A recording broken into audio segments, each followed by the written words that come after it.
was just then awaiting a reply from the Tsar. The minister made promises that he failed to keep, and in October he had to submit to French inspection. At last, on December 29, he was forced to obey orders and resign himself to declaring that he was prepared for an alliance. The emperor was in no hurry, but finally, on February 23, the Prussian ambassador Kreutzmark was suddenly called upon to sign, and complied immediately.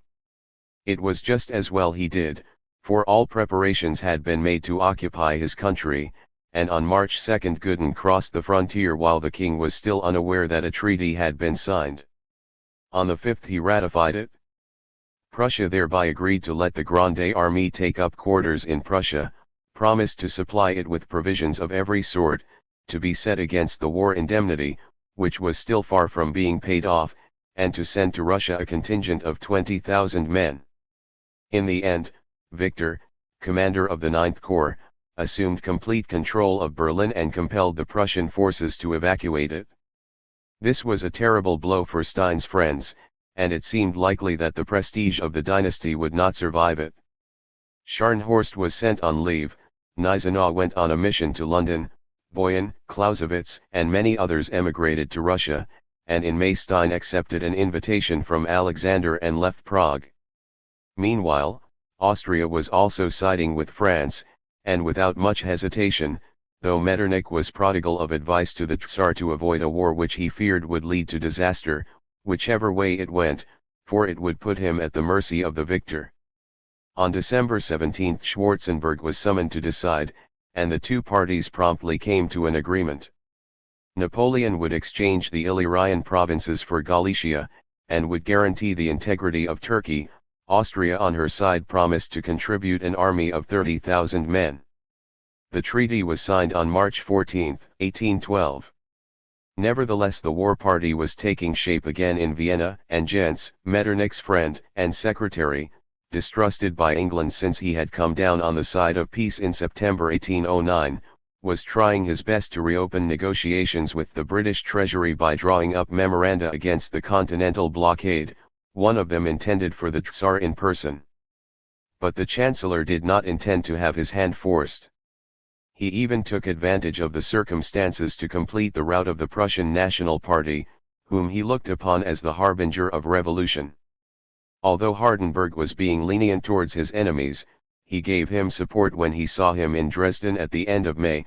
In August Gruner was arrested at Prague.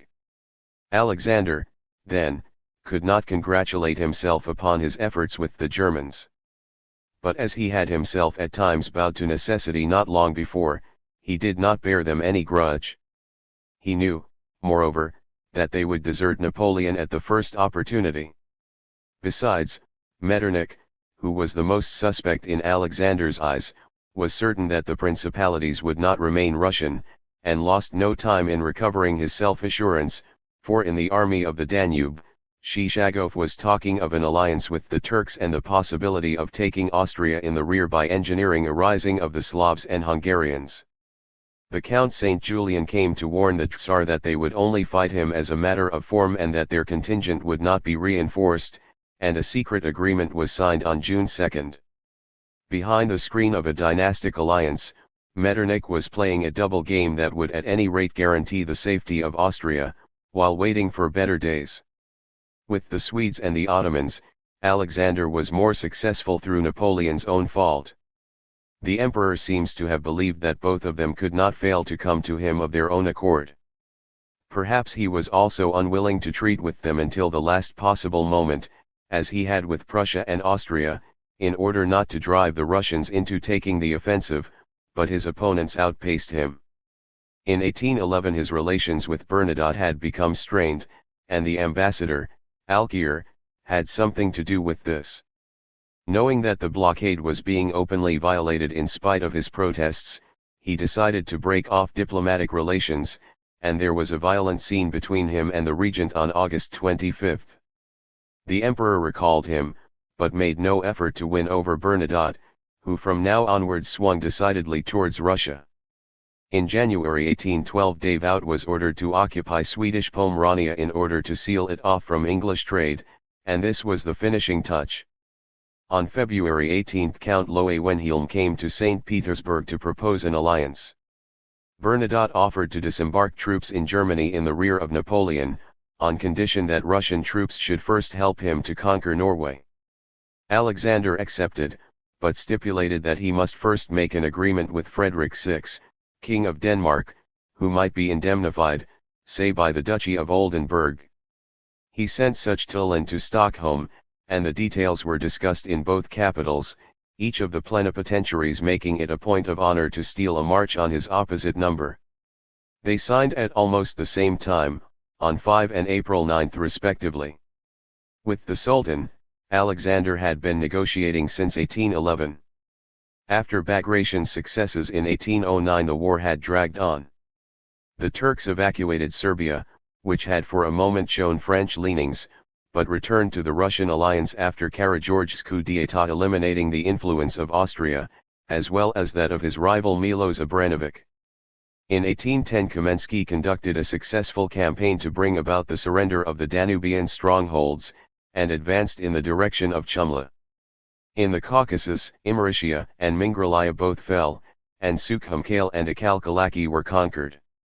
Finally, in 1811 Kutuzov won a decisive victory. When the Turkish army had crossed the Danube in the direction of Ruskuk, he cut it in two, surrounded 36,000 of the enemy, and only allowed an armistice on condition that peace should be negotiated on the basis of annexing Bessarabia as far as Sarath. The talks opened at Giurgiu on October 25, but produced no agreement, the Turks being unwilling to concede more than the line of the Pruth, and refusing to give Serbia her independence. Another attempt was made on January 12, 1812, at Bucharest, Stratford Canning doing his best to persuade Mahmud to treat, but in vain. Finally, just as the French invasion was about to begin, Alexander ordered his representative to give in, and peace was signed on May 28. Shishagov, Kutuzov's successor, could set out for the north, while the troops in Asia could turn their attention to Persia. Since the summer of 1811 Napoleon's forces had taken possession of Germany, and by the beginning of 1812 it only remained to concentrate them and move on the Niemen. Danzig was transformed into a base stocked with an abundance of supplies and guarded by Rapp with 25,000 men. Poniatowski covered the Vistula with 60,000 more, and Davout was in command of 100,000 on the Oder and had pushed forward beyond it with vanguards, while Udino was crossing Westphalia and entering Berlin on March 28. Ney was just reaching Mainz with troops from the camp at Boulogne. The Germans were working their way towards the Elbe, and the Guards, who had been in cantonments in the east of France, were getting ready to follow. There was still the difficulty of managing to get the army in Italy back across the Alps. Napoleon gave final orders at the beginning of February, and on the 23rd Eugene got underway and the whole army began to move at the same time. In order to foil the Russian espionage, Savary managed to harass Chernyshev so thoroughly that he secured his departure on February 26, and the police discovered in his apartment a note that enabled them to shoot a certain traitor in the Ministry of War and to compromise the Russians in the eyes of the French public. The army could not be assembled on the Niemen before the end of May. Now, on April 8, Alexander, who knew that he could safely count on Bernadotte, finally decided to put forward his demands. In the first place, Napoleon would have to evacuate Prussia and Swedish Pomerania and bring his troops back behind the Elbe.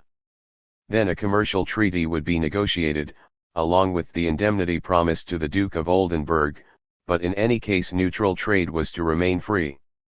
Meanwhile, Napoleon kept Currie King on a string until May 7, trying meanwhile to wind up affairs in Spain, and proposing to Canning on April 18 that peace should be signed on a basis of uti possidetis, except for Portugal, which would go back to its ruling house. Sicily would remain Ferdinand's, and Spain continue to belong to Joseph. All three countries would be evacuated by France and England. But England refused to leave Joseph in Madrid. When Currie King finally demanded an answer, the Emperor left St. Cloud on May 9 without a word, and the next day Marade followed, also without giving any answer. Narbonne had already left in order to negotiate with Alexander. He found him at Vilna, and was dismissed without a chance to enter into discussion. On May 25 the emperor reached Dresden, where he received the Emperor of Austria, the King of Prussia, and a number of vassal princes. On the 28th he set out for the Niemen. The great adventure had begun. Napoleon could only return from it master of the whole of Europe, or fallen from glory. Once again he was playing double or quits. 2. The world in 1812. 6. Imperial France. In 1812 the French Empire covered about 750,000 square kilometers. It had, in all probability, 44 million inhabitants, and was divided into 130 departments. Gradually Napoleon had added to his legacy of 102 departments bounded by natural frontiers, lands which constituted two antennae pointing towards the northeast and southeast. One of these was made up of Holland with its 9 departments, together with the German territories bordering the North Sea, which constituted 4 others. Here, in fact, the empire, with the Bouches de la Trève, whose capital was Lübeck, reached as far as the Baltic. The other was made up of the Valais, Piedmont, Liguria, Parma, Tuscany, and the western part of the Papal States, 15 departments in all. The majority of these recent annexations were by no means completely assimilated. They were more in the nature of vassal states. So it was that Holland had a governor-general, as had Tuscany. The German departments, forming the 22nd Military Division, remained subject to the orders of a special commission, while Illyria, although annexed to the empire, had always had a separate administration, and its territorial divisions were not counted among the 130 departments. In short, the Napoleonic system of government functioned normally only within the framework of the natural frontiers, if we except Piedmont and Liguria, incorporated quite early on. This system was never absolutely rigid. From 1804 to 1811 Napoleon was constantly remolding his institutions. From the experiments he continued to make in the vassal states, we may conclude that the era of perfecting was not yet ended, and in particular the social order in France had not yet assumed the form he desired. Nonetheless, though his work remained unfinished, it was sufficiently advanced in 1812 for its spirit to be discernible. Authoritarian government.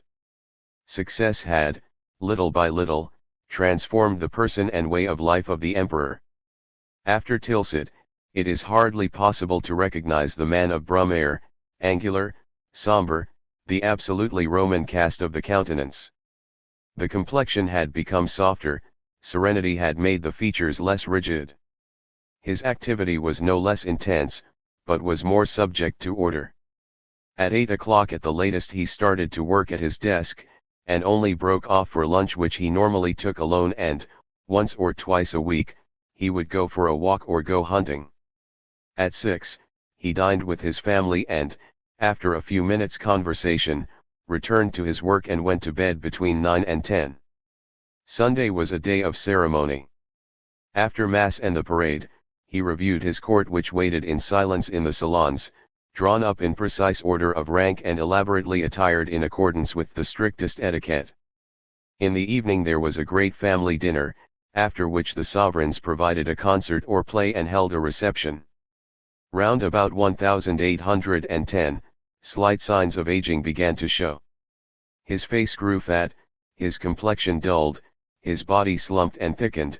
There were indications that the empire, with its vast extent, overtaxed his energies.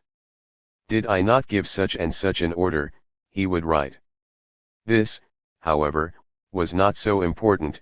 To the end his mind remained astonishingly vigorous and lucid. What is more evident is the effect of omnipotence on his moral attitude. "My people of Italy know me well enough to stop them ever forgetting that I know more in my little finger than they do in all their heads put together." Pessimism made him brutal. I have always observed that the respectable are good for nothing. The worship of force and success became cynical. There is only one secret of managing the world, and that is to be strong, because in strength there is no error or illusion. That's the naked truth. You have to succeed. I only judge men by the results of their actions. As a natural consequence, he felt himself more and more solitary, he showed himself increasingly disillusioned about the permanence of his work.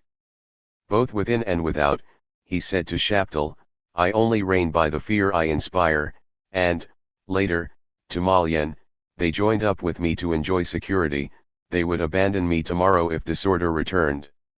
How would men feel when his end came? All they would say is "Ouf." The fewer obstacles he met, the more jealous and irritable he became.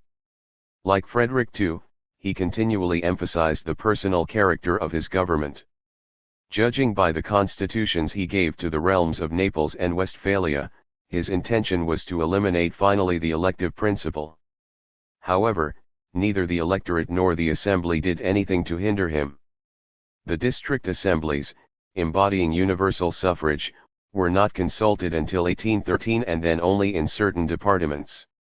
The choices of the colleges were settled in advance by personal relationships and few members took part. In 1810 in the Côte d'Or the list of candidates for the General Council could not be completed and the sous-prefect of Châtillon-sur-Seine himself proceeded to designate the Council of the Arrondissement. For legislative functions all proposals favored officials and soldiers, except one position which fell to Berlier's father-in-law. Little by little the assemblies became dominated by these people. The tribunate disappeared in 1807 and the sessions of the Corps Legislative became gradually shorter, Napoleon legislating either by senatus consulta, for such things as conscription levies and annexations, or by decree, as for the re-establishment of the tobacco monopoly. As long as the codes were still unfinished, the Conseil d'État was still to some extent active. After their completion, it was hardly left with anything but legal points, whereas the administrative councils, dealing only with the technique of execution, preserved their importance. The part played by ministers became more and more reduced, and their powers continued to be whittled down. The Grande Armée and the foreign territories had their supervisors, conscription and the commissariat had their two directors. One after the other the regime's great administrators saw themselves thrust aside, first Chaptal, then Talleyrand, and finally Fouché. The emperor preferred to have in their stead second-rate men whom he treated as clerks, like Crétet, Champagny, Bigot de Prémeneu, Savary, and Marat. A growing share of the places fell to survivors from the Ancien Regime. Napoleon believed that they had a prior loyalty to the new legitimate line, and thought they would be easy to manipulate. It is only people like that who know how to be servants. Many of them were lacking in ability or experience, and so those he noticed received rapid promotion. Mole, for example, Maître de Requates in 1806, became prefect in 1807, Councillor of State and Director of Roads and Highways in 1809, and a minister in 1813, and this accounts for the holding together of a number of posts.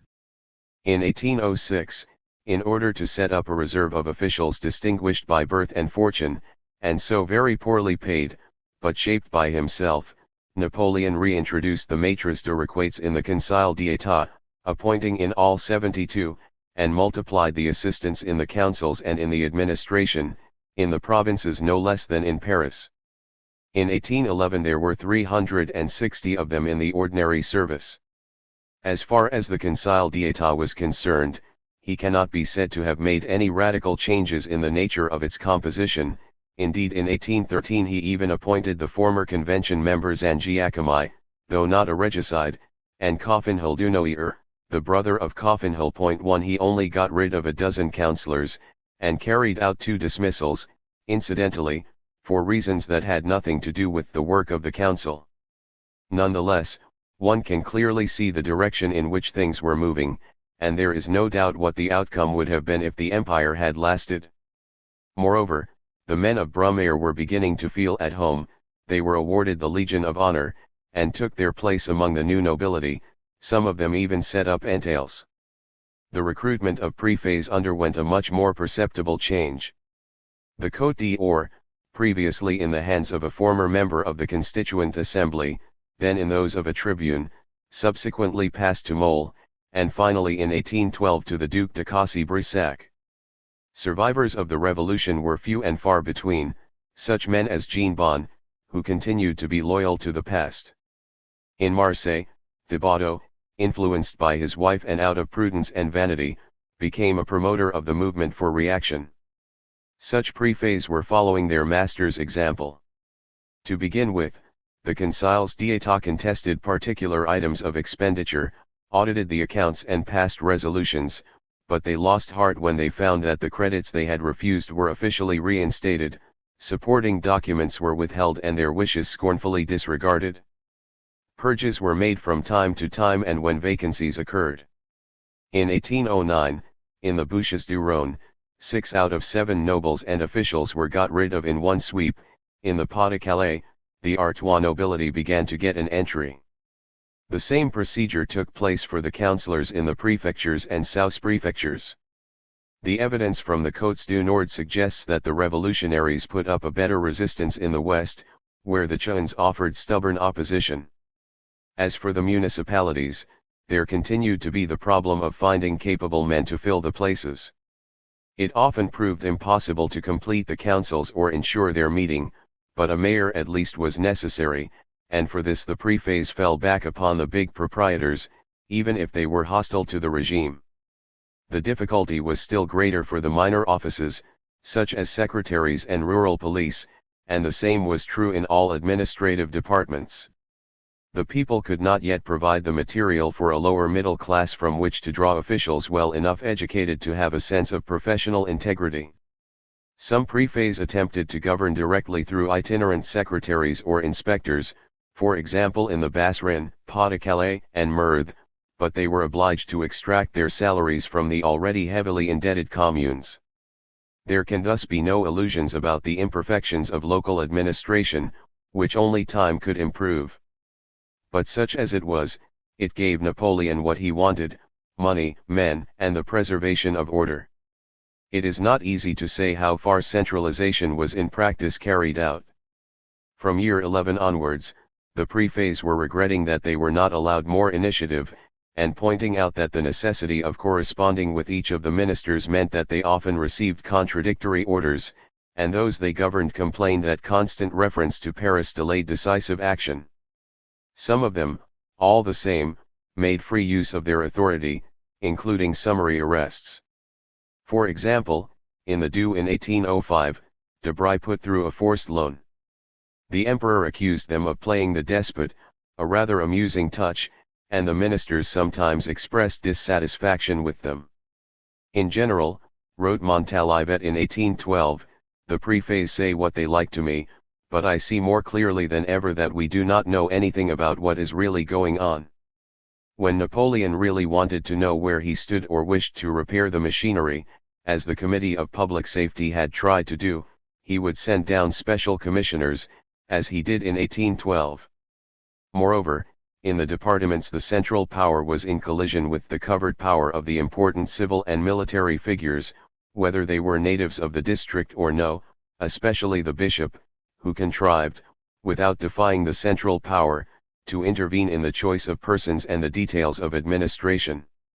Taken as a whole, centralization may be said to have been more thoroughgoing than before 1789, but the slowness of communications tended to safeguard the préfet's independence, so that it varied in accordance with the distance, the circumstances, and the character of the men concerned.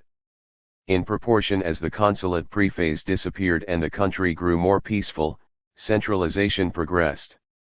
The reorganization of justice was doggedly pursued. There were soon complaints of the people who had been chosen somewhat at random in year 8. Napoleon took steps to improve the methods of recruiting.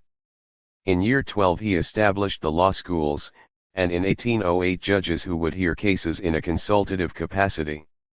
From 1807 onwards he thought it possible to undertake a purge, which was handed over by a senatus consultum to a special commission. Of the 194 magistrates denounced, 170 were proposed for dismissal, and in actual fact, the decree of March 24, 1808 deprived 68 of office and accepted the resignation of 94. At the same time the codification of the law was nearing completion.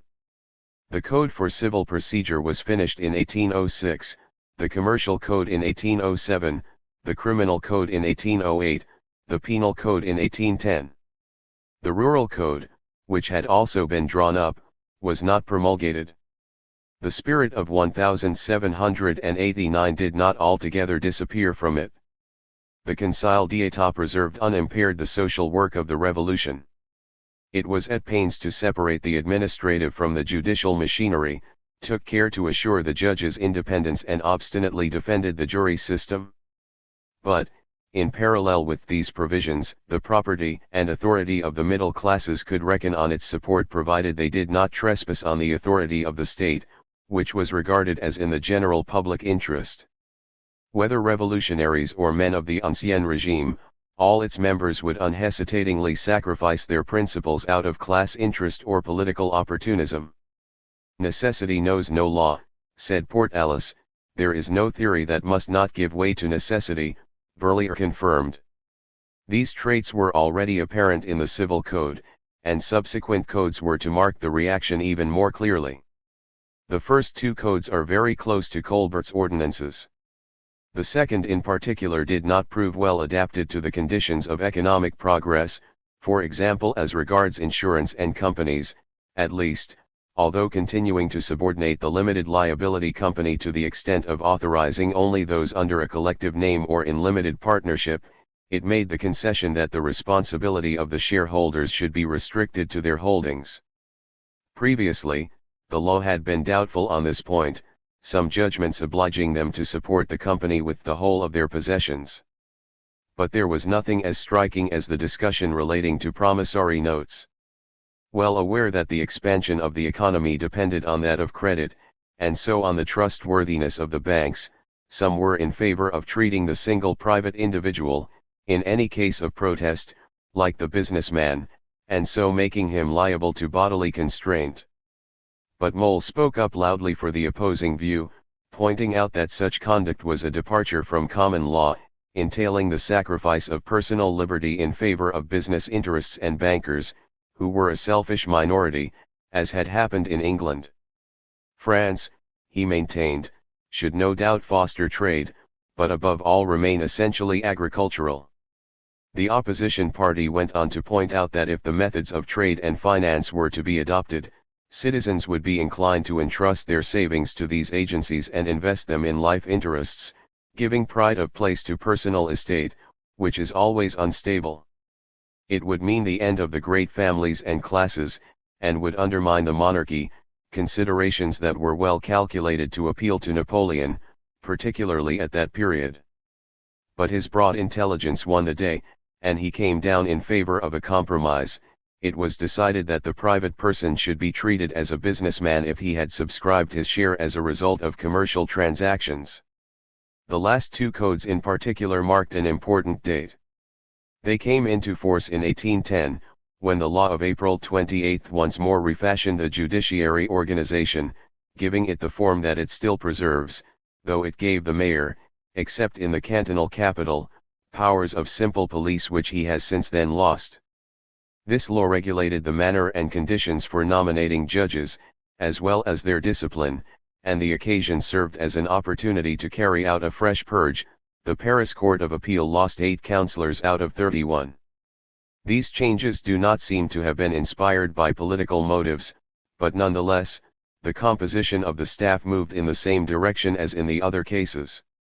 At Besançon, for example, 2 presidents and 5 councillors from the former parliament became members of the court. All the same, the revolutionaries kept their power more successfully here because, apart from the purges, they were appointed to their posts for life. But now there was a further increase of repression. The standing magistracy, parquet, was at this time given its definitive organization. Instruction was made a matter of complete secrecy. The magistrat de jure disappeared, and the business of accusation became centralized in the hands of public prosecutors, advocates general and examining magistrates. The prefect regained the power to appoint juries to try cases, and when the grand jury was suppressed, its functions passed to one of the courts of appeal. The special tribunals were retained under the title of ordinary special courts, but they were now manned entirely by soldiers.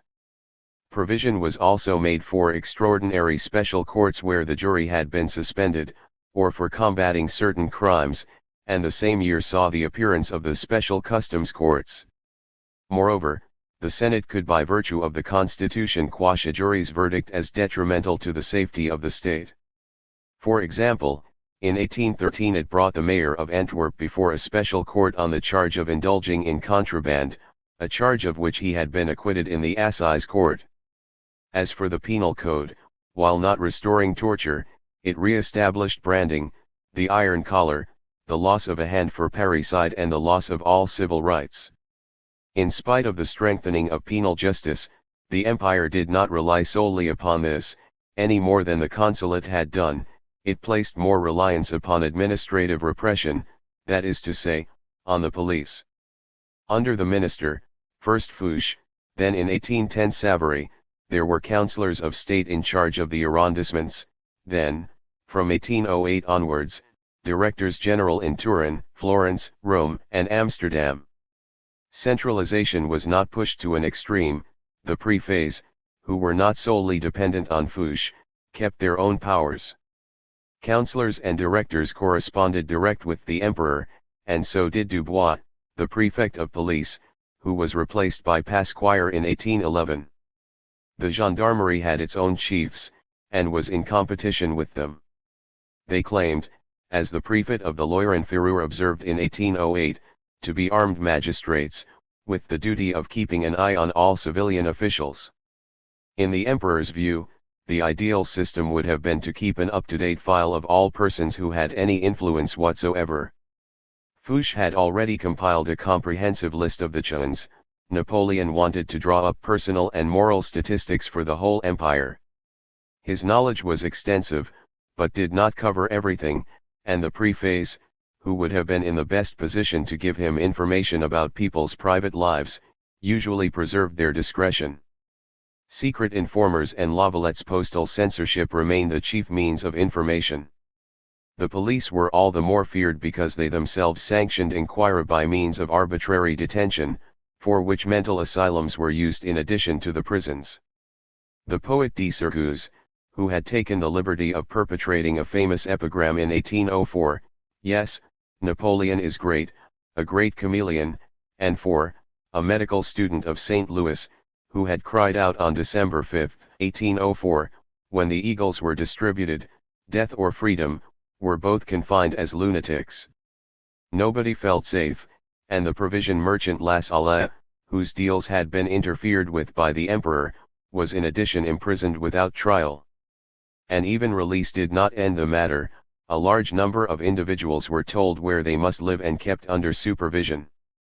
Finally, on March 3, 1810, a decree reintroduced the state prisons, in which internment could be decreed in camera by the Grand Duke, the Minister of Justice and the Minister of Police, though in practice he was rarely consulted. In Napoleon's eyes, administrative detention was not only calculated to stifle opposition, but also to eliminate offenses under common law where the jury allowed themselves to be intimidated, or legal proof was lacking.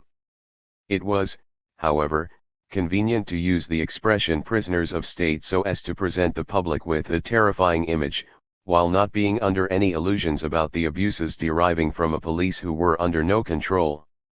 The gendarmes were held in such fear that it would be difficult to collect evidence against them, as the prefect of the Lorraine-Ferrure remarked, although he accused them of fraud, extortion, and even assassination.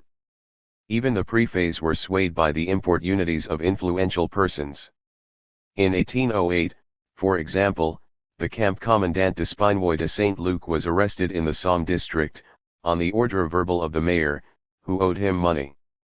The decree of 1810 therefore directed that prisons should be annually inspected. But they were not all examined, and the emperor only looked at some of the reports. In 1811 he released 145 individuals out of the 810 mentioned, in 1812 29 out of 314.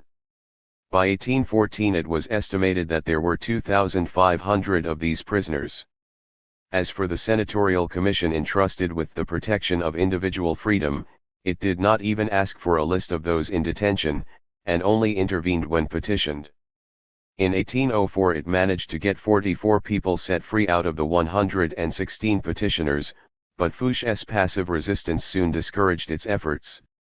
In short, France from 1800 to 1814 lived under a regime where the law could condemn on suspicion, but Napoleon took good care not to apply the system too rigorously, realizing that a reign of terror would only be tolerated if it was confined to a small number of victims, and that this would in no way detract from its success. Speakers and writers were particularly liable to attract attention. The Institute, which had relied so much upon Napoleon, did not escape his scrutiny either.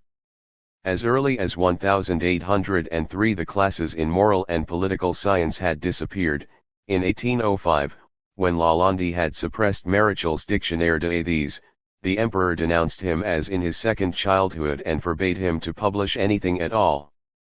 Again, when annoyed by the speech of welcome which Chateaubriand found he was not allowed to deliver, Napoleon threatened to suppress the class in language and literature, formerly belonging to the French Academy, calling it an undesirable club.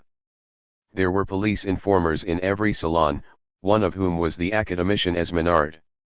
As far as the lawyers were concerned, Napoleon positively hated them. They stir up trouble and are the authors of crime and treason.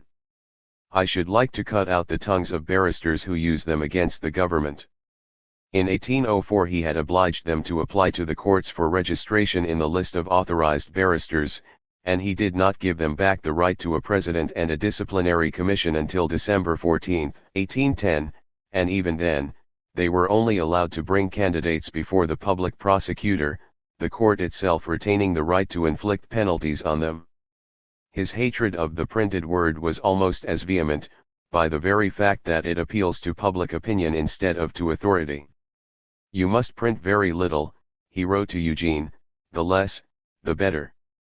From 1805 onwards newspapers had to submit their accounts to the police and hand over up to a third of their profits to pay those who were given authority to keep an eye on them. In 1807 an article by Chateaubriand caused the Mercure to be suppressed. In 1810 it was decided that each department should only have one paper, and more than 100 disappeared. In October Savary reduced the Paris press to 4 gazettes, the Moniteur officiel being one of them. In February 1811 a paper formerly called Les Débats and now renamed the Journal de l'Empire, was taken out of the hands of the Burton brothers, who were suspected of having relations with the English, and split up into shares, a third going to the police, and in September the Journal de Paris and the Gazette de France suffered the same fate. In order to control the publication of books, new restrictions had been placed upon the printers in 1805, compelling them to have a personal license that could be revoked, and to take an oath of loyalty, and the police would seize their productions whenever they thought fit. Fouché added to his press office a consultative office comprising Lemonti, Lacretelle, and Esmenard. An official censorship would have been better than arbitrary police action, and on February 10, 1810 the emperor finally made up his mind to establish it. He created a directorship of the press, entrusting it in the first place to Portalis' son, then to the former prefect Pomerul, as well as imperial censors, one of whom was a theologian, but in the provinces, power remained in the hands of the prefets. At the same time, 97 out of the 157 Paris printing presses were shut down, and in the end booksellers also had to be licensed and take the oath. As might have been foreseen, the censorship used its authority to cover its tracks, and abused its powers at its own sweet will. Not only did it prove absurdly Gallican, Anglophobe and suspicious, but extremely prudish and hostile to genres such as the historical novel. In December 1811 Napoleon showed his displeasure. The censorship was to confine its efforts to suppressing libels and on other subjects allow freedom of expression. The lesson went home.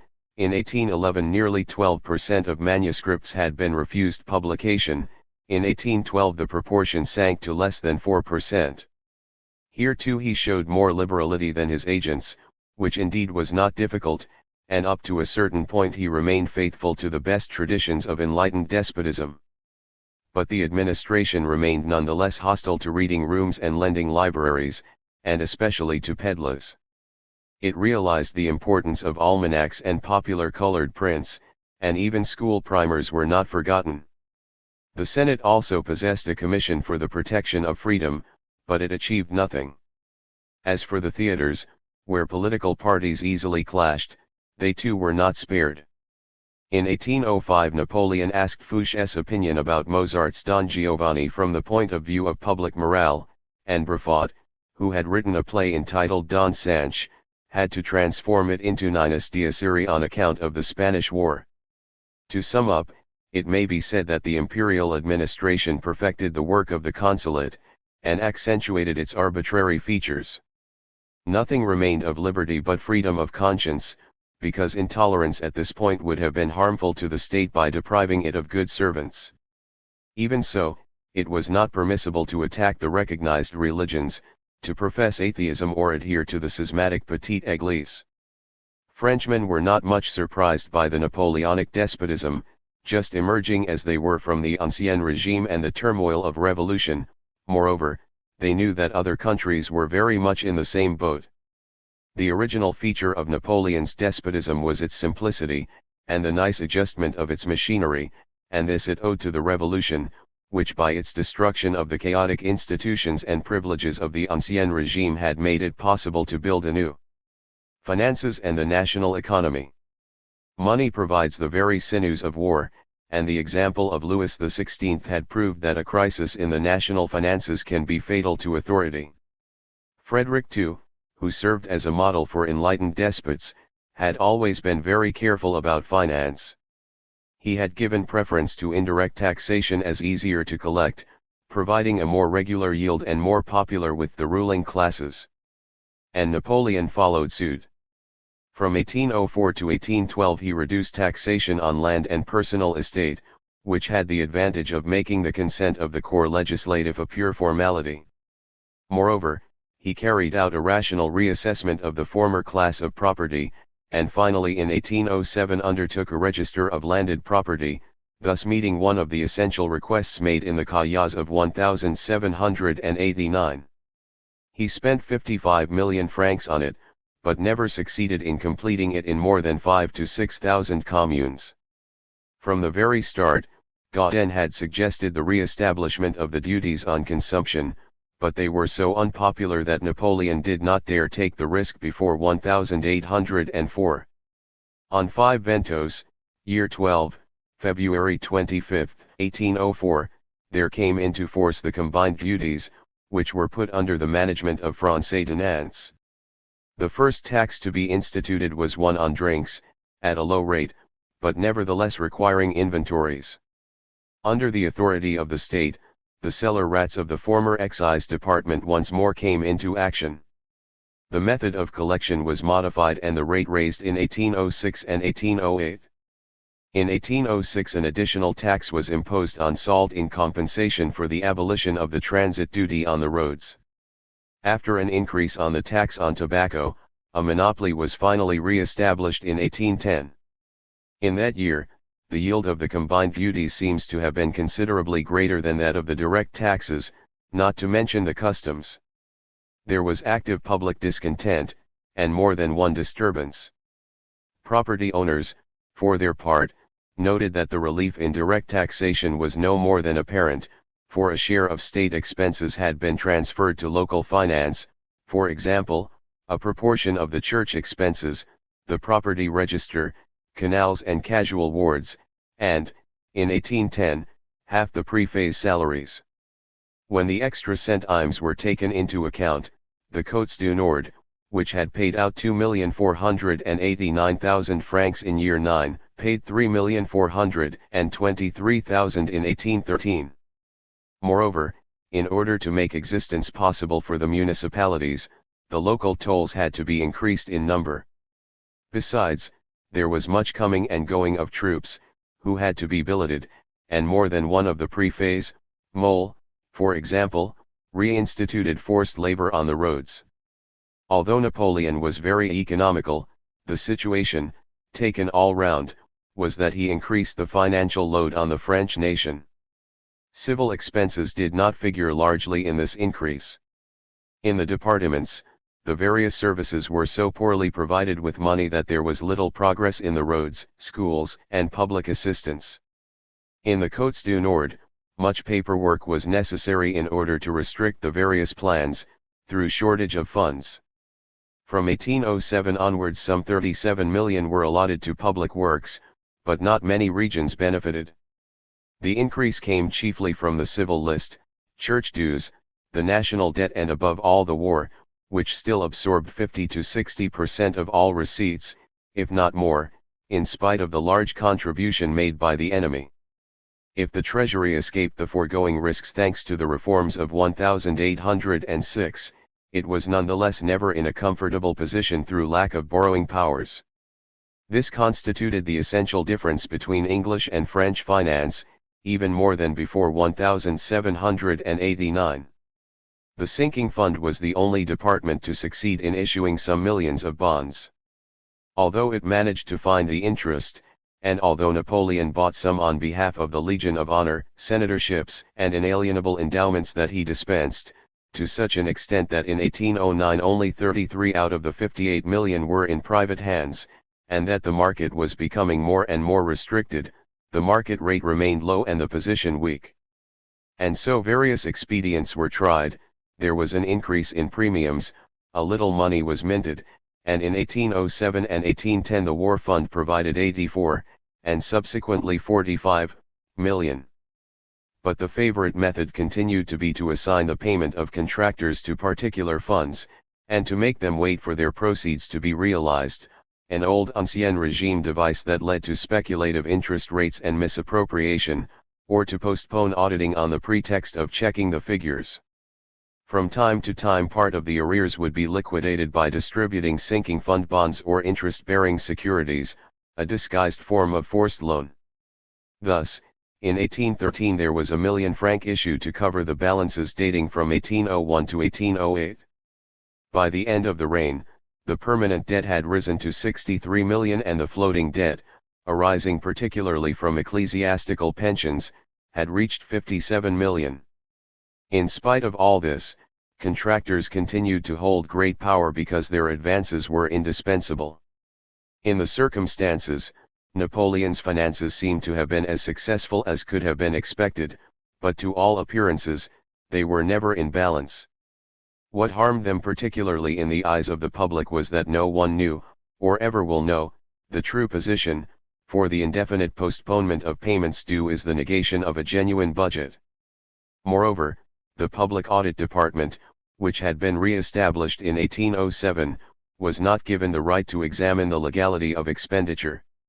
If the emperor was unable to borrow, it was because investors remained distrustful after so many bankruptcies, and because his policies did not inspire confidence in anyone that his regime would last, but it was also because his financial operations remained mysterious. Rather than put himself under the control of the middle classes, Napoleon preferred to do without their help. Besides, there was a better way open to him. Like Frederick II, who had earmarked for himself the revenues from Silesia, and had reconstituted the Roi-Sergeant's War Fund, Napoleon possessed cash resources under his sole management, namely the civil list, the crown lands and his private estates. He aimed at making certain of a freely disposable fund of at least 100 million, saying that with such resources a sovereign could be prepared for all eventualities. Moreover, to avoid exhausting the peoples of the empire or stirring up unrest, he needed financial machinery in the conquered territories as well if he was to avoid financing warfare from the pockets of the empire alone, and of such machinery he became the sole master. On October 28, 1805 he set up the Army Fund, which levied war contributions from Austria and Prussia. We learn from his receiver, La Bollerie, that it was supposed to have produced 743 million between 1805 and 1810, 311 million of which were used to supply his forces. On January 30, 1810 the emperor instituted the domaine extraordinaire, and put it under the management of de Firmin, and to him was handed over any surplus from the army fund, as well as the lands and revenues the emperor had reserved for himself in the vassal states, then estimated at 2,000 million, with an income between 30 and 40 million. Napoleon used it to control the circulation of money by buying investments or shares in the Bank of France and other large undertakings, and to make advances to industry in 1811, and above all to reward his servants or give them pensions. Warfare therefore provided him with large resources. On the eve of the Russian campaign he is reported to have said, "It will help my finances too, for haven't I rehabilitated them by warfare?" And wasn't this how Rome acquired the whole world's wealth? For the nation, however, the advantage was more doubtful. A certain number of individuals enriched themselves from these spoils, the stock of metal was usefully augmented, and the budget was momentarily eased. But the war fell no less heavily upon the taxpayer. Although Spain was said to have contributed 350 million, it was still necessary to dispatch just as many supplies to it, apart from 24 to 30 million of monthly installments and the pensions for the fallen princes, all at French expense, for the army treasury and the foreign estates did not contribute a halfpenny. And finally it must be noted that if Napoleon increased his personal authority in these ways, his liquid reserves never rose to the figure he had set himself, for he had to spend a large part of the revenue from his domains under the pressure of circumstance. Whatever profit he made from war, it accordingly remained essential to develop the country's contributory capacity. To this end the enlightened despots had encouraged production by obeying the principles of the mercantile theory, and Napoleon did the same. Regimentation was natural to an authoritarian government, and on various sides pleas were made for a return to guilds and to trade marks. The upper middle classes remained in a general way faithful to freedom of employment, and Napoleon showed more respect for them than he has usually been credited with. At Lyon, he confined himself to imposing on the home workers a certificate of bookkeeping. Trade marks were re-established for brocades and velvets in year 12, in 1807 for cloths for the Levant, in 1810 for Louvieres cloth, in 1811 for soaps, in 1812 for the whole cloth trade, though they remained optional. The monopoly in weapons of war, powder, minting and tobacco can be explained for reasons of public order or fiscal considerations. The same is true of the laws governing expropriation for reasons of public utility, those relating to unhealthy premises, and to the mines. Here, the law of 1810 attributed ownership of such property to the state, but allowed it to be exploited by private individuals, with the exception of the Saar mines. The same also applies to the control of the baking and butchery trades, where the return to the ancien regime was most marked of all. The corporative constitution of the bakers, which had been re-established under the consulate, was extended to several provincial towns, and in 1811 the syndical savings bank of the Paris butchers became once again the Caisse de Poissy, its duty being to advance on behalf of the town the necessary sums for paying the graziers. At the request of the wine merchants, their numbers in the capital were limited and they had to be authorized by the police. The professions of wine dealer and wine taster were made into official posts under government nomination. As far as agriculture was concerned, it was more or less left to itself. The forests were once more put under guards, but nothing was done to disrupt the collective customs, nor were the land registers used so as to favor or compel regrouping, a process which nearly all the peasants would have opposed. The blockade simply made the emperor insist that certain crops should be grown, in particular that 32,000 and then 100,000 hectares should be allotted to sugar beet. Concern for public order obliged him to do as the ancien regime had done, and act to some extent as arbiter in fixing the price of corn as between peasant and consumer, either by raising it by authorizing its export, or by imposing a maximum price, as he did in 1812. But it was the working classes who particularly felt the hand of the law. This was no novelty, for the law of 1791 had reenacted the prohibition of strikes and workers' associations, and the law of year 11 and the penal code did no more than confirm it. But apprenticeship was also re-established, and the expression master and workman was reintroduced. Certain administrators went further still. For example, in Paris, in 1806, the prefect of police fixed the hours of work for the building trade, and in the Yonne, the prefect regrouped the craftsmen and fixed a tariff for them. but the Conseil d'État rejected schemes for apprenticeship and the regulation of workshops, and the minister refused to intervene to sanction disciplinary action against the main lawyer slaters, the paper makers in the Paris region and the Bauwens spinning mills in Ghent. The setting up of conciliation boards on March 18, 1806, for settling differences between employers and workmen, without any representation for the latter, was solely due to the technical incompetence of the ordinary judges. With certain reservations, the nascent forces of capitalism were a law to themselves, quite independently of the regime. They maintained the various regulations against the workers and prevented all attempts to act in combination, which would have been contrary to their own freedom of action. Thus of the two principles of the mercantile system, protection occupied the foremost place. Yet war and the blockade were much more powerful than any specific measures in closing down national markets and handing over allied or vassal countries to the power of France. This hardly produced any advantage for agriculture, since Napoleon insisted on controlling the price of corn. On the contrary, it proved more difficult to sell its wines and brandies.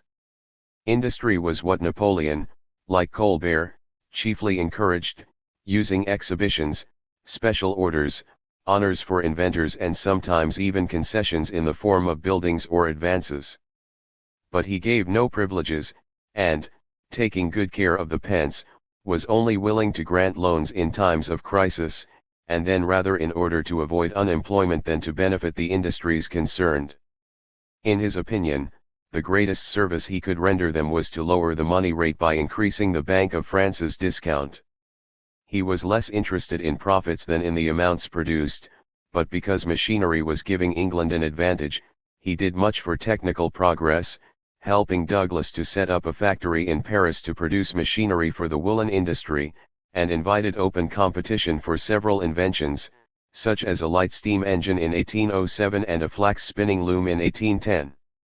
He added a school of arts and crafts at Angers to the one at Chalons, opened mining schools, resurrected the Gobelins dyeing school, added a practical course to the Conservatoire des Arts et Métiers, and recommended new procedures and tools by means of official propaganda, as the Committee of Public Safety had also done. Roads and canals would have been of great service in knitting together the national markets and linking them to the vassal countries. Napoleon accordingly set work in train on the Burgundy, Rhône and Rhine, Isle-et-Thérèse and Nantes to Brest canals, finished the Central Canal and Saint-Quentin Canal, repaired a big proportion of the routes nationales, and opened the Alpine routes, which were vital for trade with Italy and the Levant. He would have done more still if there had been the time and the money.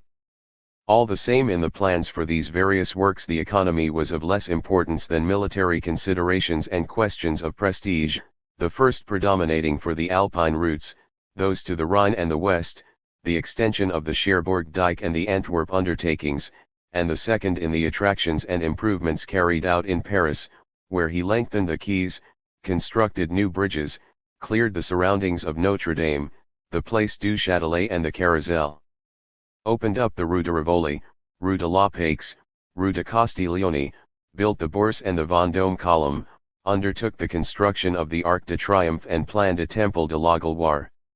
In connection with the provisioning of the capital, there was the Camarcat and the Grande Halle, the Grand Reserve, the slaughterhouses and the Arc Canal.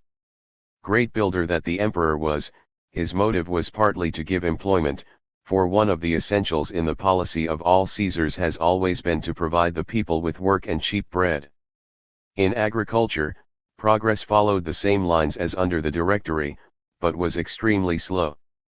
There was far more perceptible advance in industry. The production of luxury goods was resumed, especially in the silk trade, and the blockade gave an impetus to metallurgy, ironmongery, cutlery, and the manufacture of machines and tools, sheet iron, tin and brass, pins, and needles. It was also favorable to chemical products and textiles. Cotton spinning and printed materials continued to show the greatest activity and the newest improvements, so much so that in 1812 the former had 1,000,000 spindles in action and produced 10,000,000 kilograms of thread. At the end of the empire, there was a flourishing new industry with a great future, for in the year 1811 the factories at Lille and Aubie produced the first lumps of sugar from sugar beet. Allard at Chaillet and Dely-Surt in Paris set up refineries, and Napoleon established 4 technical schools and a sugar works on his own property at Rambouillet. By 1813 the estimated production was 3.5 million kilograms in 334 factories. The amount actually realized seems to have been about a third of this figure. But there was another and tragic side to these beneficial effects of the blockade, namely the total ruin of the maritime ports. In 1807 Marseille still had 330 ocean-going ships, but by 1811 only 9 were left, and the product of her manufactures fell from 50 million in 1789 to 12 million, while her population fell in the same period from 120,000 to 90,000. Bordeaux, which was reckoned to have the same number in 1789, only had 70,000, with the result that these two towns became the citadels of royalism.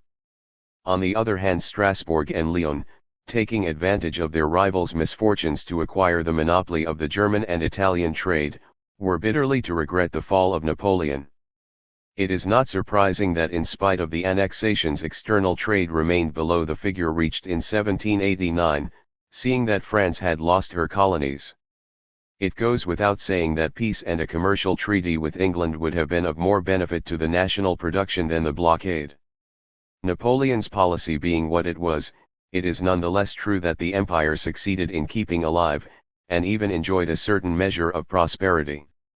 To sum up, it might be said that the emperor behaved much less despotically over the control of things than he did over persons. His state despotism in the economic sphere has been exaggerated. On the other hand, although he did not introduce many innovations in this department, he was successful in conciliating a wide variety of motives and interests. Finally, he maintained sufficient activity in his various states to enable them to support the war, and it must not be forgotten that as far as he was concerned, this was the cardinal point: the control of men's minds. His system did not consist simply and solely in prohibiting all criticism and placating as many interests as possible. Although Napoleon usually affected to despise ideas, he would sometimes admit their influence.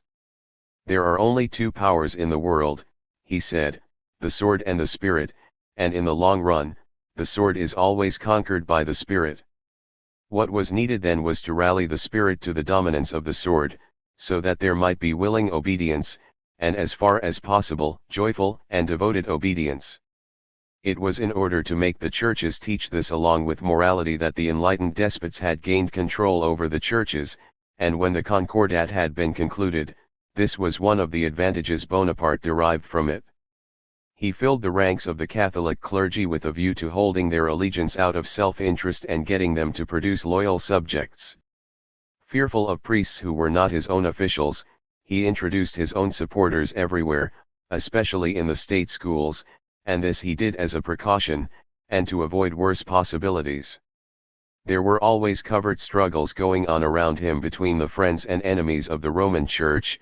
Of the former Portalis and Fontaines finally won the victory over Fouché, and Cardinal Fesch, who had a good deal to be forgiven, showed himself full of zeal.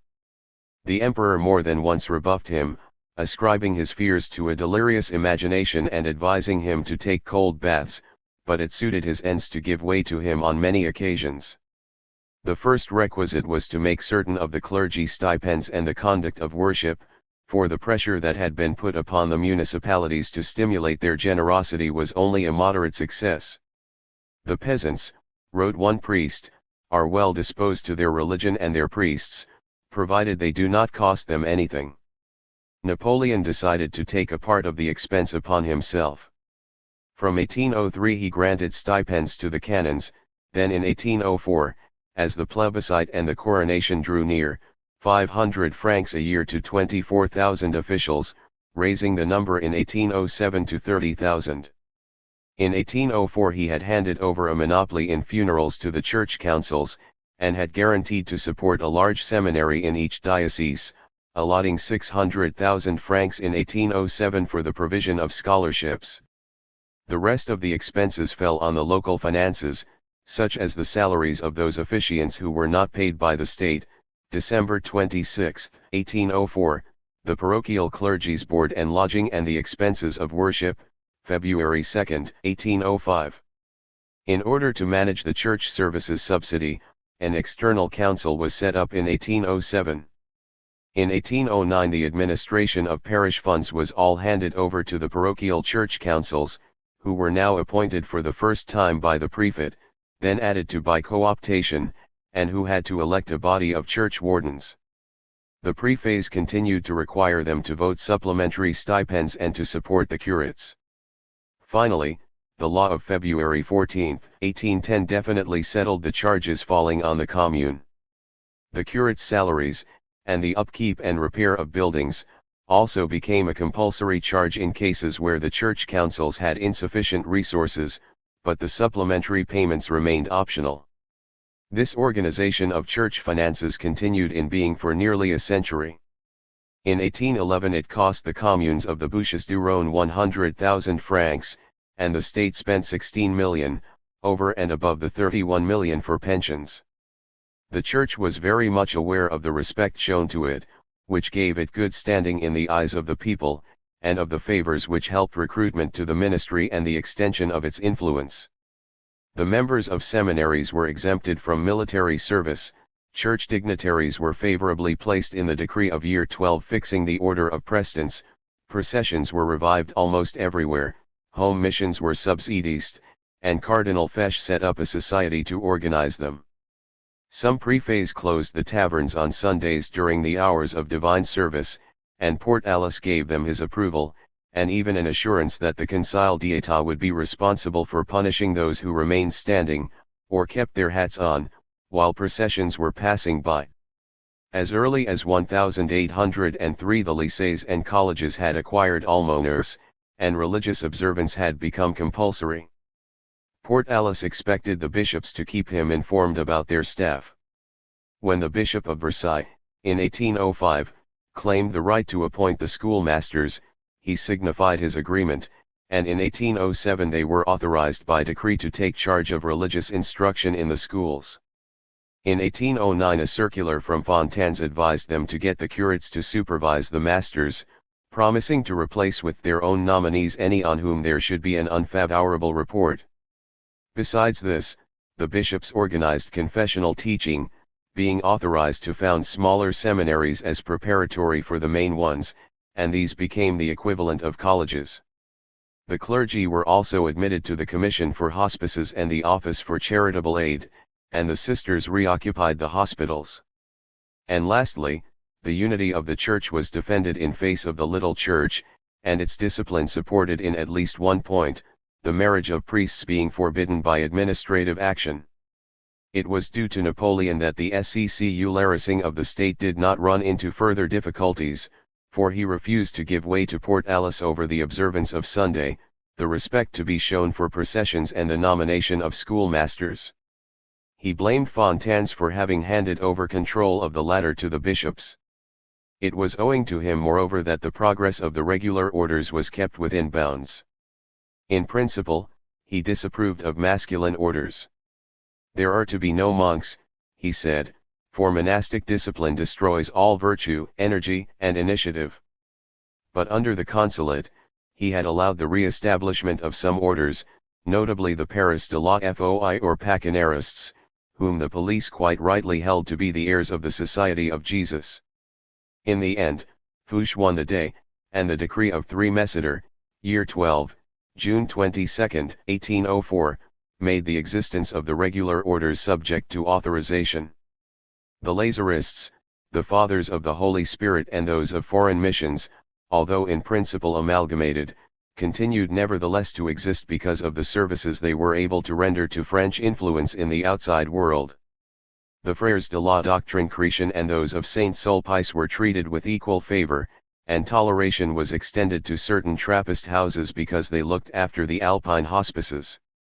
The other orders were suppressed, including the Paris de la Foi, their superior, Pacaneri, being a foreigner. But this order, claiming that they had been given back their autonomy, nevertheless managed to be left in peace, Fesch even putting them in charge of the Largentière seminary, and they were not definitely condemned till December 15, 1807. Nuns received better treatment from Napoleon, because he reckoned that it paid to put them in charge of the hospitals. He authorized a number of communities and tolerated the existence of others as well. To keep a more effective eye upon them, he would have liked to group them together, and would gladly have united them. At any rate, in 1807 he called together a chapter general of the hospital sisterhoods and the Daughters of Charity, presided over by Madame Mere, who had been made their protectress, and in 1808 a decree gave them a certain status. In fact, these hospital sisters often ran a school, like the New Order, the Sisters of Mercy of the Reverend Mother Postel, or the Ladies of the Sacred Heart of the Reverend Mother Barat, who were by profession contemplatives. There was moreover no lack of teaching orders. The inquiry in 1808 noted a total of more than 2,000 houses and 10,000 nuns. As for the non-conventual groups and communities, Port Alice decided that the year 12 decree did not refer to them. The penitents, for instance, reappeared everywhere in the south.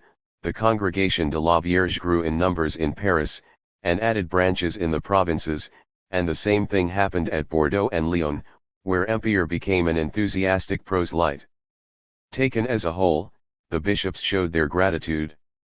In 1806 they even resigned themselves to accepting the catechism drawn up by Bernis and Abbé d'Astros, Portalis's secretary, in which Napoleon himself had a hand.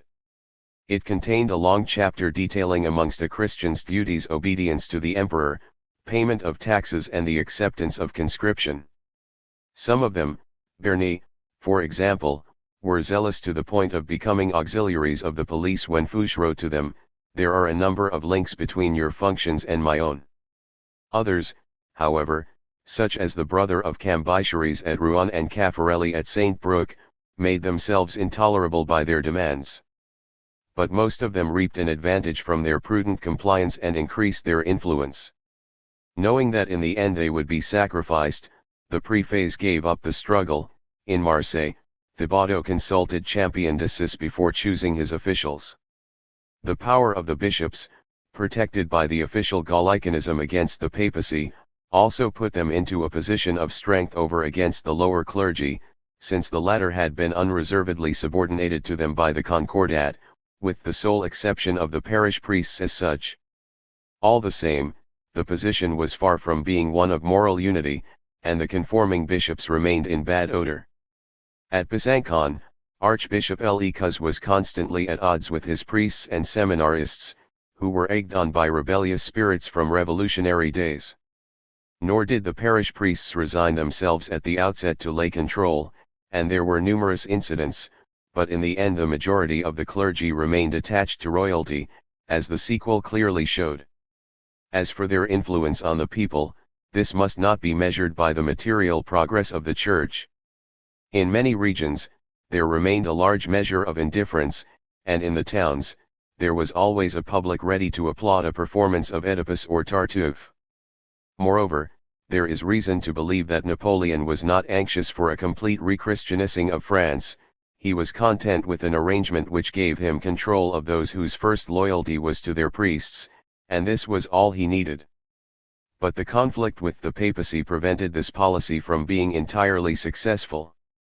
It was not religious in origin, and although Pius VII rebuked the emperor for the organic articles, and much more so for his policy towards the clergy in the Kingdom of Italy, there would never have been a rupture if Napoleon had not been a temporal sovereign.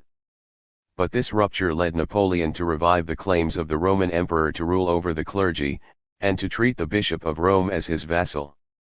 As it was, the Senatus Consultum of February 7, 1810 made the declaration of the Four Articles into an imperial law, and in the Concile d'État Napoleon declared that he was about to re-establish the right, always possessed by the emperors, of confirming the papal nomination and demanding that before his enthronement, the Pope should place his hands in those of the Emperor of the French and swear that he submits to the Four Articles.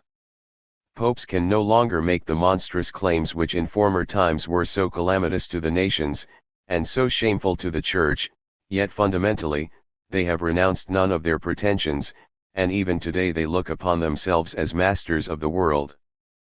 Pius VII was a prisoner at Savona. The cardinals had been taken to Paris, and when 13 out of 27 had refused to be present at the emperor's marriage, he exiled the black-leg cardinals. It then became impossible to implement the Concordat. From 1808 onwards the papal bulls granting investiture to the bishops had departed from the formula laid down by the Concordat to such an extent that the Concile d'État refused to accept them. It then became impossible to fill the vacancies. The emperor directed the nominated bishops to take up the administration of their dioceses, and Cardinal Mori accepted the see of Paris, and D'Osmond that of Florence. But this could only be a temporary expedient. In 1809 an ecclesiastical committee gave the opinion that if for temporal reasons the Pope delayed a bishop's investiture, the Metropolitan could make provision, but it refused to come to a decision, and advised the convening of a national council. In 1811 a second committee tendered the same advice. The only man to stand up for the authority of the Holy See, and that with great boldness, in the very presence of the emperor, was Abbé Emery, whose Gallicanism grew less and less pronounced as the temporal power became more and more burdensome to the clergy. But he died before the opening of the National Council, which had been fixed for June 17, 1811. Up till now the bishops had been cowed into silence, and were too frightened to utter a word. As in the days of Louis XIV and the Constituent Assembly, they felt that the Church of France, hard pressed on the one side by the head of the nation and on the other by the head of the Catholic Church, was in danger of having to bear the whole brunt of the dispute. Napoleon was obliged to get round them one at a time in order to press them to agree to his plan, but even then, they would only agree subject to the Pope's approval. If after 6 months the Pope had not conferred investiture, it was agreed that it could be given by the Metropolitan or the senior suffragan, and this amounted to a return to the civil constitution of the clergy. Pius VII consented, provided that the investiture was conferred expressly in the name of the sovereign pontiff, which allowed him to forbid it if he thought fit. On February 23, 1812 Napoleon declared that this brief was unacceptable, and that he regarded the Concordat as annulled.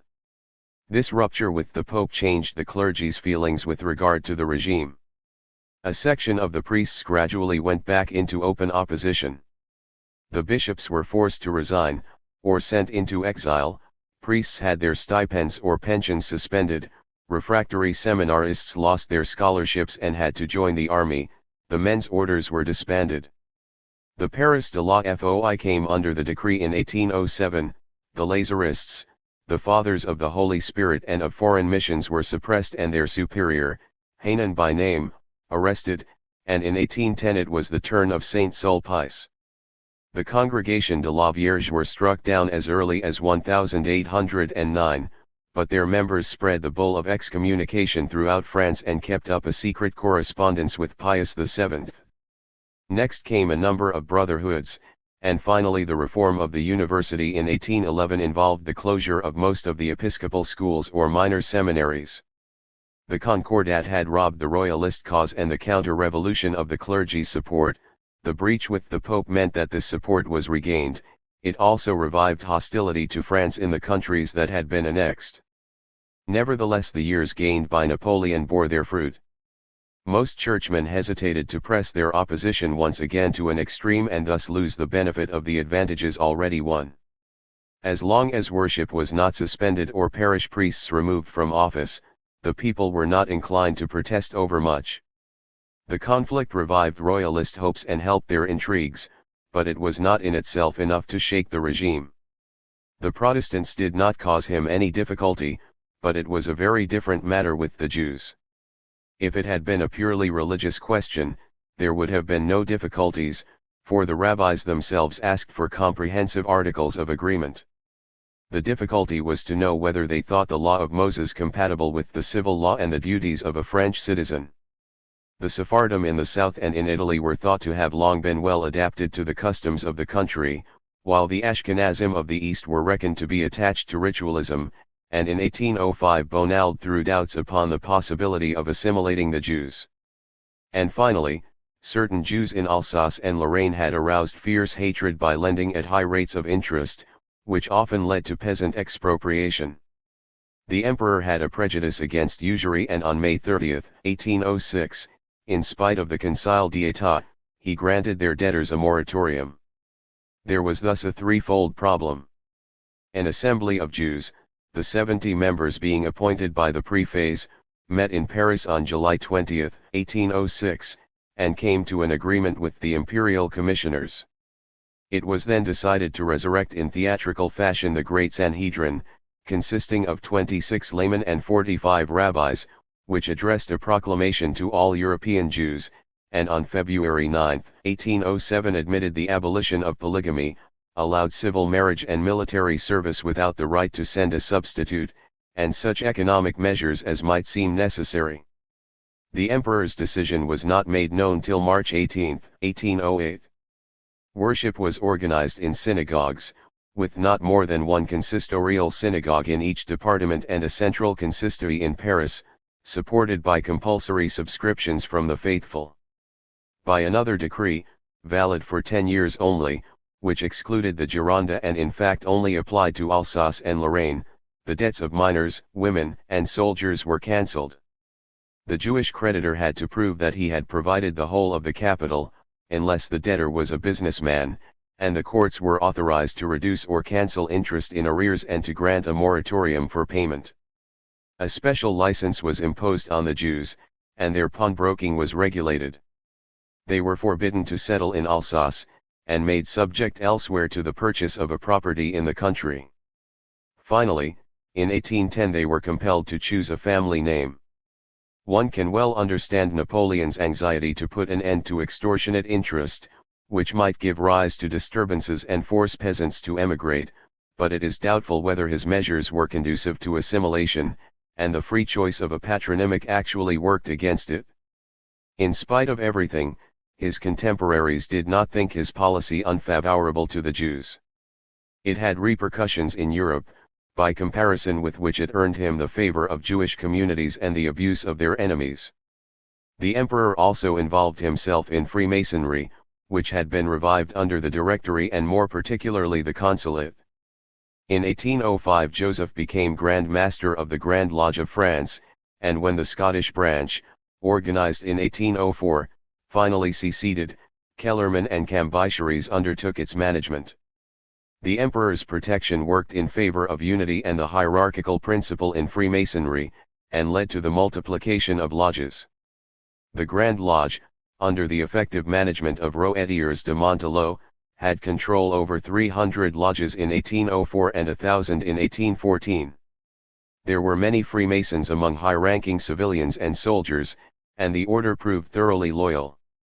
But its ideas remained those of the 18th century, and some of the préfets finally came to the opinion that the lodges were a bad influence. It is always a question of equality, our brothers, philosophy, and republican notions, wrote Capel in the Department of Leman.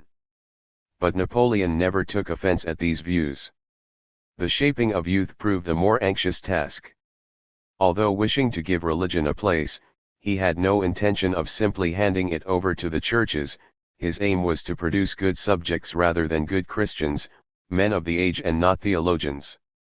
All the enlightened despots had aimed at this. The spirit of the regime tended towards a state monopoly, and as state education would have cost a great deal of money, Napoleon's scholastic policy was dominated by the question of finance. First and foremost he provided for the recruitment of officers, officials, jurists, and health officers by setting up lycées, national scholarships, a military academy in year 11 and schools of law and medicine in year 12. Even so, he had to leave the recognized secondary schools to the municipalities, and admit the existence of numerous private institutions, as well as confessional teaching in the minor seminaries.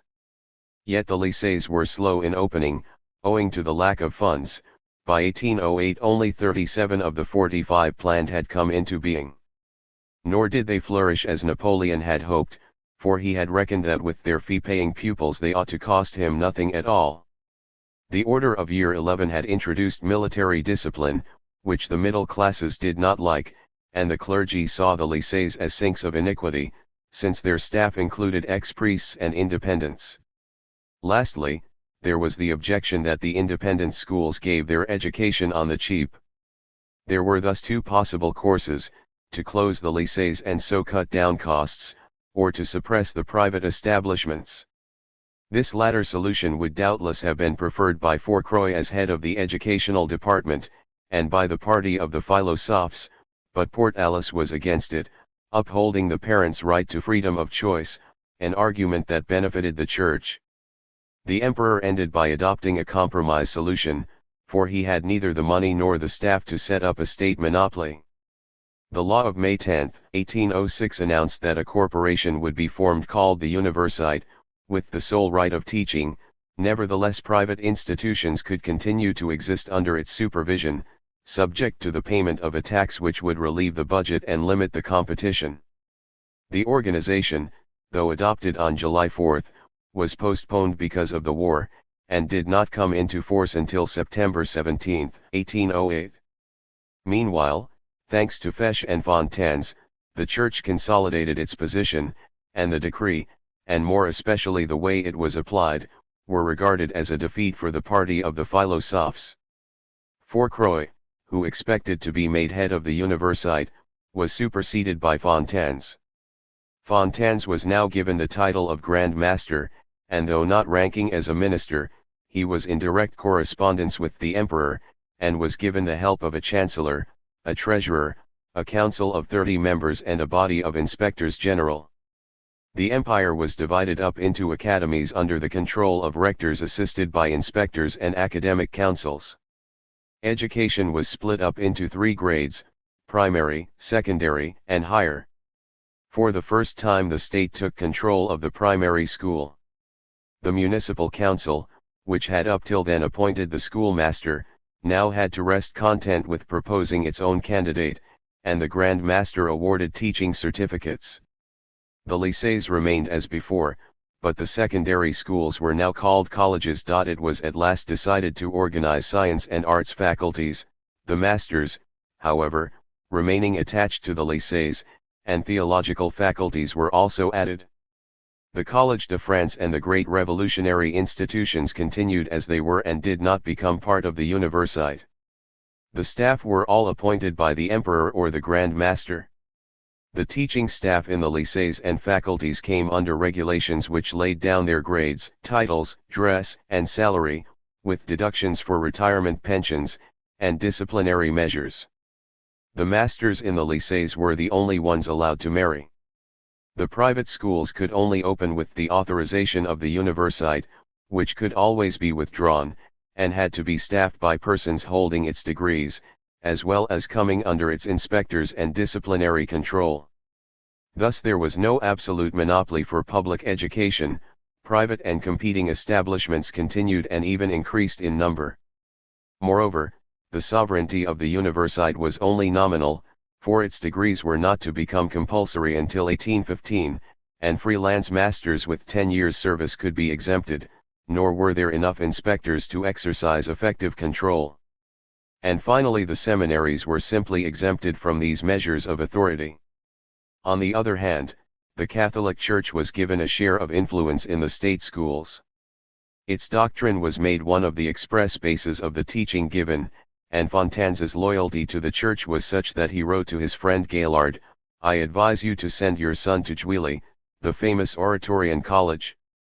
A bishop was appointed chancellor of the Universite, and Abbé Emery, as well as Bonald and Ambroise Rondeau, both keen Catholics, were members of the council. Joubert, and the Protestant Cuvier, who played an important part in reorganizing public bodies, were both inspectors who approved of religious instruction. Abbé Freycinus, a member of the Congregation de la Vierge, became an inspector in the Paris Academy. Priests were headmasters of lycées and colleges, or members of the teaching staff. Nonetheless, it was the emperor who had undertaken to organize public education on these definite lines, which was why the Church could not forgive the self-styled monopoly exercised by the Universite, for it had counted on setting up its own. For the moment, moreover, the grievances of the private boarding schools, whether secular or church schools, were of a more matter-of-fact kind, since the decree controlling their organization compelled their heads to take out a certificate for a consideration and for each of their pupils, even day boys, to pay over a 20th of the whole boarding fee. But this was a system which proved difficult to check. It was not possible to exact complete payment of this deduction. Moreover, the seminaries were exempt. Savary was accordingly told to hold an inquiry in 1810, especially as Napoleon, having fallen out with the Pope, now viewed the seminaries with suspicion. On November 15, 1811, the monopoly was strengthened by a new decree. The new measures prescribed that in every town possessing a lycée or college, the pupils of private schools must now join their classes, and permission was given for only one minor seminary or episcopal school in each department. The result was clear enough. By 1813 the lycées and colleges with 38,000 pupils in 1810 had risen in numbers to 44,000, and since 1811 the private schools had lost 5,000. Nevertheless, the application of the decree remained incomplete, and the mitigations contrived by Fontanes and his colleague contributed towards easing its harshness. In 1814, when talking to Louis XVIII, the Grand Master boasted that he had been able to prevent a certain amount of harm. The emperor achieved his immediate aim of drawing from the secondary schools and high schools a succession of capable administrators. The curriculum of the central schools was considerably pruned in favor of Latin and Greek, and philosophy was reduced to the study of logic, history, modern languages, and the experimental sciences were neglected. But the national literature and mathematics kept the importance given to them by the Revolution, and in higher education, the original character it had imparted to French science was maintained, and scholars continued to concern themselves with research as well as teaching. Yet Napoleon's dream of a complete control over the molding of French youth was far from being realized. He cared little for the common people, and did nothing for primary education, which he was content to leave in the hands of the municipalities. Apart from a few regions such as Alsace, the smaller schools showed no improvement. At the most, they were restored to their condition at the end of the Ancien Regime. Still less was Napoleon interested in the education of women. But it was important that he should mold the sons of the middle classes, and here he was hardly successful, for a large number of them were educated outside his schools, and at the university he did not manage to put before the rising generation any fitting ideal that would have won them over to his support. The same may be said of his intellectual and artistic activities. He wanted to play the part of a Mecenas, for it was universally agreed that no sovereign was truly great unless he had had his siècle. In 1804 he established the decennial prizes which were to be awarded for the first time in 1810. He claimed to control literary production through the censorship, the academies, and the French Academy in Rome. He exercised a strange form of control over the theatres, forcing them to take Remusat as their superintendent. In 1807 he limited their number to 4 big and 4 secondary ones in Paris. 5 other towns were authorized to form 2 companies, and 14 were only allowed a single one. The rest of the empire comprised 25 districts, each with 1 or 2 traveling companies. In Paris, each theatre was given a particular style of play to perform, and all of them had to pay a contribution to the opera. The decree establishing the Théâtre Français was signed at Moscow in 1812. Napoleon felt particularly at ease in protecting the arts, more especially architecture, since he himself was a great buyer and builder too. It would be an exaggeration to say that he left his mark upon works of art, for the empire style is not derived from him, but he managed to gather great artists round him. In literature, on the other hand, he was completely unsuccessful, only the second-rate rallied to his side, the first-class writers all giving him a wide berth. He does not seem to have had the same idea as the Committee of Public Safety, namely to use writers and artists to mold the public mind.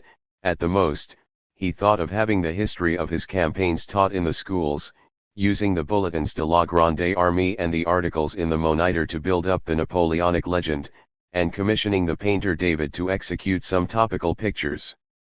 To be sure, he had neither the financial resources nor the technical means of subsequent dictatorships for organizing propaganda. Moreover, Claiming as he did to be the founder of a universal empire and dynasty, he had no particular message for his compatriots as such.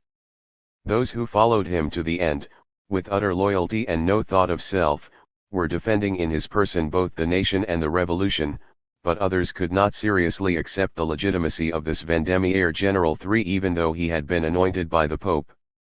Though he managed to lull and constrain the public mind and spirit, he did not succeed in becoming its master. The two poles of thought remained tradition and the revolution. Social development and public opinion. Napoleon was well aware that the mind of the nation would never be fully brought under control. He therefore continued to work as he had done under the Consulate for the re-establishment of a social hierarchy. His aim was to win over, either out of personal advantage or vanity, all who wielded authority, and strengthen this authority in order to subject it to himself. He continued to bring influential people into his orbit, those who controlled an immense number of farmers and small holders, of workmen and contractors, by drawing them into the circle of councils and administration, ministerial office, and public institutions. In multiplying officials, he was not only extending the powers of the state, he did so because he saw the advantages of building up a social group whose dignities and livelihood depended on him, and who would therefore be set on maintaining the established order, not to mention the additional influence exercised by their family relationships and their personal connections. Moreover, his wars, with the resulting increase in offices, also provided him with a large number of devoted servants. He kept up between these two groups a corporate and personal rivalry which divided them, made them assiduous in their duties, and caused them to look to him as the source of money and distinctions. This was why he attached great importance to decorations, for which he realized there was a keen desire. In 1805 he had completely transformed the Legion of Honor, so that the whole value now lay in the insignia. In the Kingdom of Italy, he created the Ordre de la Couronne de Fer, which was received by many Frenchmen. In 1809 he created the Trois d'Or, and in 1811 the Réunion. There was an endless distribution of rewards, pensions, gifts in the form of income or land. The army received the lion's share, but true to his promise, he did not refuse to decorate civilians, and even gave Talma the Legion of Honor, though more than 9/10 of the crosses went to soldiers. Frenchmen fell in with this policy, to which they had been accustomed in the Ancien Regime, because these distinctions, carrying no privileges, being open to all, and not being hereditary, did not seem contrary to a civil equality which reserved reward for merit. It remained possible to rise in the social scale, a long line sanctioned by the Revolution. War and promotion were in favor of it, and the extension of public functions and scholarships gradually built up from among the people a lower middle class. With his dreams of establishing a legitimate dynasty and his desire to complete the attachment of the ancient aristocracy, whose titles he was none the less unwilling to recognize, Napoleon took a further step and recreated a nobility. It was to be one of office, held directly from himself, but hereditary and linked to a degree of wealth that would allow the holder to preserve his rank. The organization of the imperial court, and the creation of the vassal states and the great fiefs, served as a prelude. A Senatus Consultum of August 14, 1806 authorized Napoleon to extend the system of great hereditary fiefs over the whole empire, with entail to the eldest son. Finally, on March 1, 1808 the imperial noblesse came into being. It belonged as of right to great dignitaries who had been made princes, to ministers, senators, archbishops, councillors of state for life, and the president of the corps legislatif, who became counts. Other officials, such as the mayors of the large towns, were made barons, and the members of the Legion of Honor, knights. The emperor could also confer nobility by commission. The title became hereditary, provided that it constituted an entail for the benefit of the heir, to which Napoleon often made a contribution. In parallel with this development, the numbers at court constantly increased, and after the Austrian marriage it once more became an institution, as it had been under the Ancien Regime.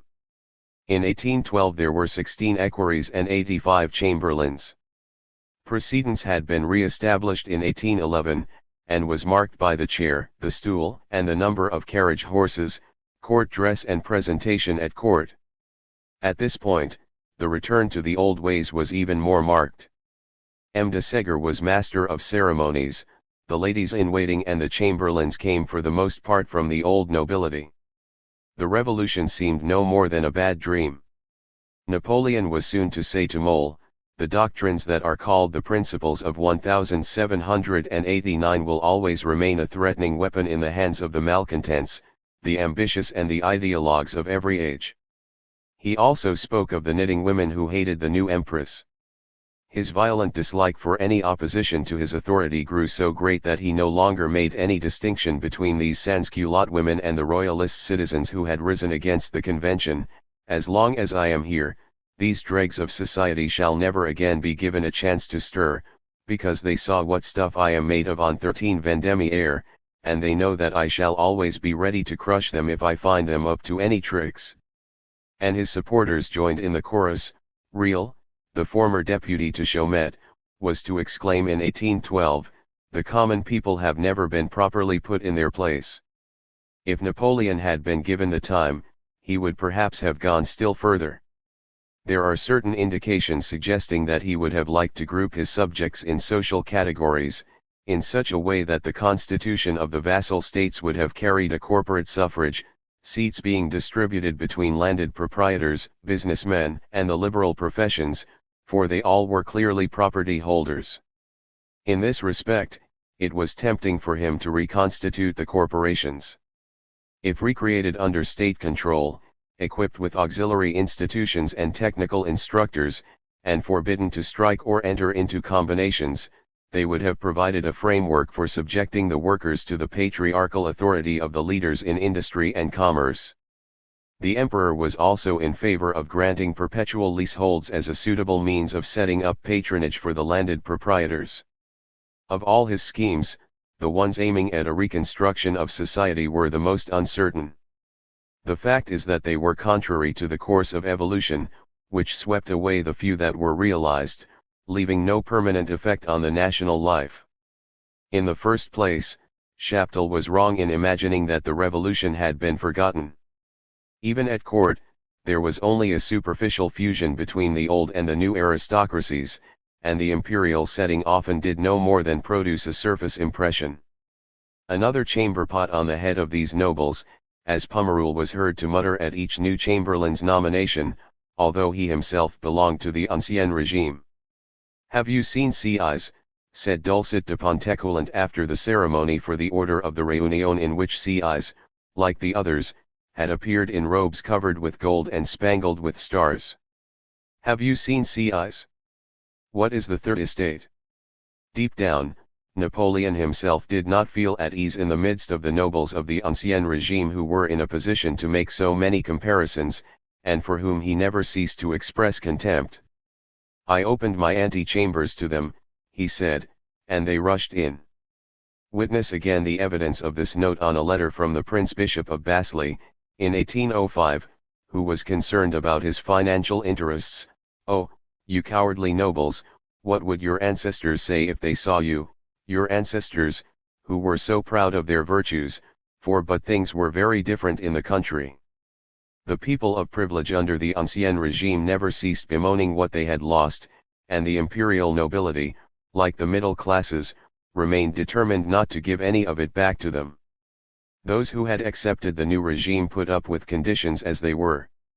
Those who were irreconcilable dreamed of the ancien régime, some of them even attempting to form groups to prepare for possible action in favor of the legitimate monarchy.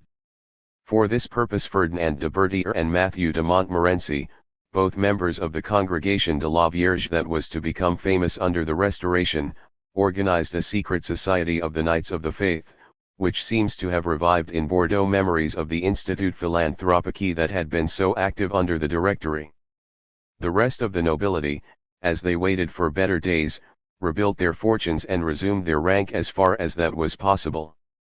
The returning émigrés bought back their land on good terms, half of it situated in the Côtes du Nord, or had it given back to them. They remained in secret agreement with a large section of the clergy, and once again they had friends in all the administrative bodies and in the law courts. They were in no way grateful to Bonaparte, but were waiting for his downfall. If only he had taken over the national possessions to hand them back to themselves. For their part, the new owners began to grow uneasy. In 1807 the Estates Department had undertaken, for a very small profit, to revise the deductions allowed. It also went into the question of the nationalist revenues, and sought to demand proof from debtors of their feudal status. Some courts, at Dijon, for example, claimed the power to restore the feudal revenues themselves when the creditor could prove that they corresponded to a concession in land, and the General Council of the Côte d'Or expressed the same desire. Nothing could fill the gulf created by the social revolution. The old and the new nobilities were long to remain at enmity, and in spite of anything that Napoleon could say or do, democracy would take advantage of their discords to gain a further triumph. On the other hand, Napoleon had only become the most powerful of the enlightened despots because when he rose to fame the French aristocracy had been annihilated. Any real re-establishment of it was something of a contradiction.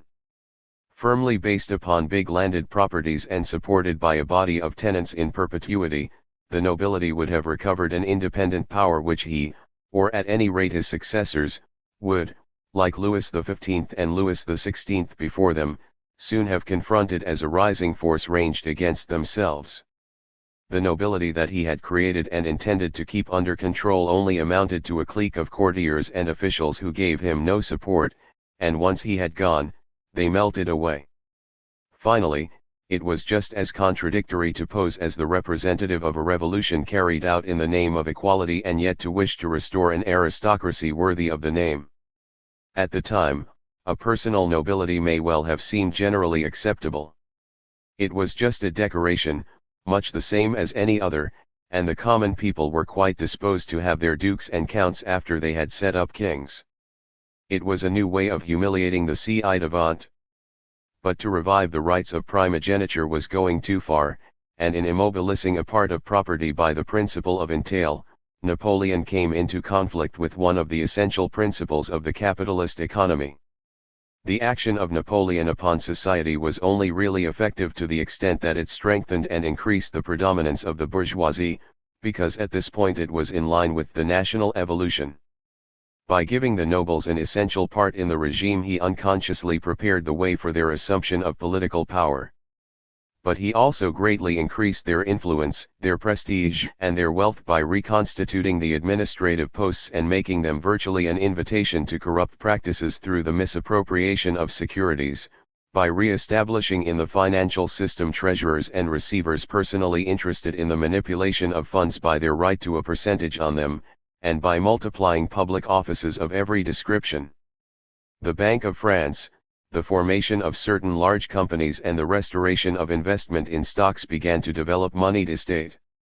Industrial expansion and the prosperity of various big business chiefs were a sign of a developing capitalism, though the middle classes continued to draw their wealth from the traditional sources, namely the purchase of land and the supply of the sinews of war. And lastly, the imperial legislation kept the workers in a state of subjection. Nevertheless, the more power the middle classes acquired, the more they turned away from the Napoleonic regime. True, the government under Napoleon was far from meeting his interests at every point. It is hardly possible to approve of his financial management, his arbitrary control over the contractors, the adventurers' attitude to war and the excesses of the blockade. But none of this was perhaps the heart of the matter. The middle classes had only helped him on that day in Brumaire in order to install themselves in power under his wing, but he seized the whole power and deprived the middle classes of all freedom. Thus constitutional monarchy came to be regarded with nostalgic longings, and the English parliamentary system came back into fashion. Royer Collard even went as far as to blame those who accepted the new regime, although he ended by accepting a chair at the Sorbonne. In the Corps Legislatif, Lane waited for an opportunity of posing as an opponent, and Guizot, who had been appointed to the Sorbonne, refused to slip into his first lesson a passage in praise of the tyrant. There was talk in the salons, particularly in Madame Récamier's circle, in the theatres, there was applause for any passages that could be taken as topical allusions. Books and articles passed in all innocence by the censorship were eagerly devoured, pamphlets were circulated in manuscript, and people let themselves go, not without some risk, in personal correspondence. The more startling incidents were connected especially with the history of literature. In 1807 Chateaubriand, who had only just come back from his travels in the East, was ordered to leave Paris because of an article in the Mercure, and although he was elected to the Academy in 1811, he was unable to deliver his inaugural speech. Madame de Staël was even worse treated. Returning to France after the publication of Delphine, in which she gave a picture of silent France, she was asked to leave the country again, and in 1806 she was not allowed to come within 32 kilometers of Paris. At Coppet, she gathered a circle of admirers around her, Benjamin Constant, though he was now a married man, Sismondi, Bonstetten, the Barents, and August Schlegel, a court that rivaled the official court. From 1808 onwards it was hardly possible to risk being seen there without the chance of official disfavor or worse, and in 1810 the impression made by her L'Allemagna was the last straw. Barent, who was prefect of the Lehman department, was dismissed and Madame Recamier exiled. The heroine herself fled on May 23, 1812 and made for St. Petersburg. But these events were only of episodic importance, concerning no one but so-called society or the fashionable world, that is to say, an infinitesimal number of people. It is more important to note the 101 less well-known signs that everyone was living in a state of doubt and expectancy, for who could consider the empire as finally consolidated when each new campaign threw it into the melting pot? The Lyon Chamber of Commerce boldly expressed in a memorandum what everyone was thinking: France cannot stand up to the all-out effort required by an indefinitely prolonged state of war. The extreme tension resulting from this effort exhausts the energies of the whole of society. The stock exchanges unwaringly reflected the universal pessimism by steadily remaining at the lowest level. It was this uncertainty that continually fanned the current fears and discontent. Yet neither of these was reflected among the lower classes. They were scarcely affected by the Napoleonic despotism. Only taxation, conscription, and poverty would have stirred them to action. Up to 1,812 military service did not provoke as much resistance as has been supposed. The privations and high prices due to the blockade scarcely affected the poor, as long as bread was not too expensive and unemployment not too bad. The combined duties were very unpopular, but they were not nearly as oppressive as before 1789. As long as he remained victorious, Napoleon's demands do not seem to have been greater than the people could bear provided they had their daily bread, which was as far as possible the case from 1803 to 1811, thanks to good harvests and the emperor's measures to ensure the supply of work. The condition of the rural population was tending to become more settled. During the whole of the empire, the nationalist lands continued to be sold, but not much of them remained, apart from the forests, which the state kept under its own control. The lands mostly went to the middle classes, and the peasants who bought them were already fairly well off. In year 12, the sharing out of the common lands had been confirmed, provided the legal requirements had been respected, but as this was not often the case, many transfers were annulled. On the other hand, though the law of June 10, 1793 was not revoked, it ceased to be applied. Nevertheless, it seems that peasant property owning continued to spread because the marked drop in the price of land was in favor of private purchase. Moreover, the laws of succession ensured that it quickly became subdivided. The working units seem likewise to have become smaller and more numerous. The 1814 inquiry noted that in the Mantes district and in the Seine-et-Fureur, large farms had been split up, and that small-scale cultivation was on the increase in Alsace, in the Ille-et-Vilaine, in the Doubs and in the Tarn. All the same, although the original features of the country's social structure were growing fainter in this process, they remained easily recognizable. The great majority of peasant proprietors still owned too little land, the cost of farming was on the increase, and the expenses of those who paid rent in kind were rising. There was a rapidly growing population, and the daily wage proletariat had hardly gone down in number. The rural community only managed to subsist by virtue of the customary rights, such as free access and pasture on the commons, gleaning, and common lands, so that the closing of the forests was often a cause of suffering to them. As under the Ancien regime, they sought to add to their livelihood by means of industry, by temporary migrations and by begging. In Alsace, Lorraine, and the Rhinelands the peasants, making poverty the ostensible reason, emigrated to Russia in fairly large numbers, especially in 1808 and 1809, and severe measures had to be taken to put a stop to this movement. There was still less change in the situation of the workers. Not till 1813 did Napoleon intervene, and then solely on behalf of the miners, to prevent accidents, forbid the employment underground of children less than 10 years of age and approve the formation of an optional provident society in the coal mines of the Eure department. He announced his intention, which had been expressed so often before, of abolishing all mendicancy, but his efforts were no more successful than those of his predecessors, although in 1808 he seriously undertook to set up institutions for interning beggars. But with the exception of a few towns, public assistance made little progress.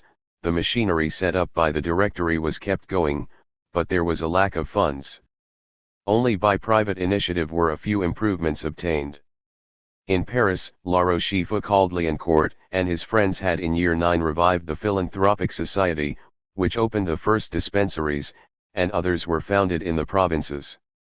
They supported the savings banks and mutual assistance societies, of which there were more than 100 in 1815, the Société Modernelle was also revived. The essential point was that wages remained steady or increased, in both town and country.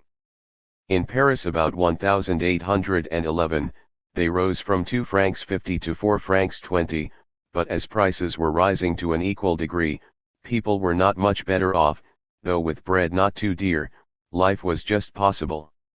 The rapid increase in the population proves that this was so. Early marriages were more than ever a contributory factor, because this was a possible way of avoiding conscription. In 1812 there were 220,000 marriages, and 387,000 in 1813, resulting in 122,000 more births in 1814 than in 1813. From 1801 to 1810 the birth rate exceeded 32 per thousand, and the nation never showed greater vitality. Some administrative efforts were made to reduce the death rate, especially by extending the use of vaccine. In the Bas-Rhin, Les Amarnacia organized a free medical service. From 1801 to 1810 this venerable France, in spite of her wars, added 1,700,000 souls to her population. Many there were who deplored the fact, believing that it would only lead to an increase in poverty and begging. The industrial crisis of 1811 interrupted the succession of good years, but there was a rapid recovery in 1812, which was fortunate, for there had been a bad harvest in 1811, and as export had meant the disappearance of all old grain stocks, the dearth of that winter was as severe as in year X. The crisis came in the spring of 1812, when the average price of a hectoliter rose from 15 francs in 1809 to 33 francs, and bread in certain regions from 2 sous a pound to 12. The usual disturbances recurred. Beggars multiplied and formed bands, farms were raided and set on fire, grain supplies were seized, and there were market riots, such as those at Caen at the beginning of March. The formidable repressive machinery of the regime went into pitiless action. Caen was occupied by a detachment of the Imperial Guard, and a military commission ordered 6 executions. At the same time efforts were made to import grain. As early as August 28, 1811 Napoleon set up a food council, and the director of supplies undertook considerable purchases. As always, Paris was the chief consideration, the state selling 450,000 sacks of grain there, at a loss of 14.5 million, in order to keep the price of bread at 4.5 sous a pound. On the eve of his departure for Russia, the emperor nevertheless felt overloaded with stocks, and had no compunction in following the example of the convention. By a law passed on May 4 it was made compulsory to sell in the markets, their regulation was authorized, and the grain merchants were compelled to declare their stocks. On May 8 the maximum price was again fixed. Corn was fixed at 33 francs in the Paris district, and the préfets were ordered to fix prices in each department.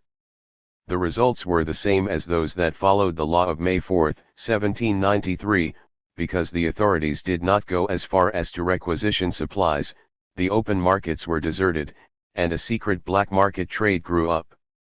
As soon as the harvest began the maximum price was abandoned. In spite of these trials, the empire does not seem to have gone down in popular esteem. The reports issued by Las Cases, one of the commissioners who was sent on a tour of inquiry, do not anywhere leave the impression that Napoleon had lost popularity. In any case, it did not even cross the minds of peasants and workers that he could be replaced by a Bourbon. In the countries annexed before 1804, Belgium, the Rhineland, Geneva, Piedmont, and Liguria, the revolutionary changes had been thoroughly carried through and the Napoleonic system was in regular operation. The inhabitants appreciated its merits, particularly the zeal and firmness of préfets like Jean Bon in Montunier and Les Marnessier in Rennes-et-Moselle. Moreover, there were signs of economic progress. This was when large-scale industry began in Belgium, thanks to the opening of the French market and capital and orders from Paris. The same was true of the Rhineland plain between Aachen and Cologne, and of the Saar region.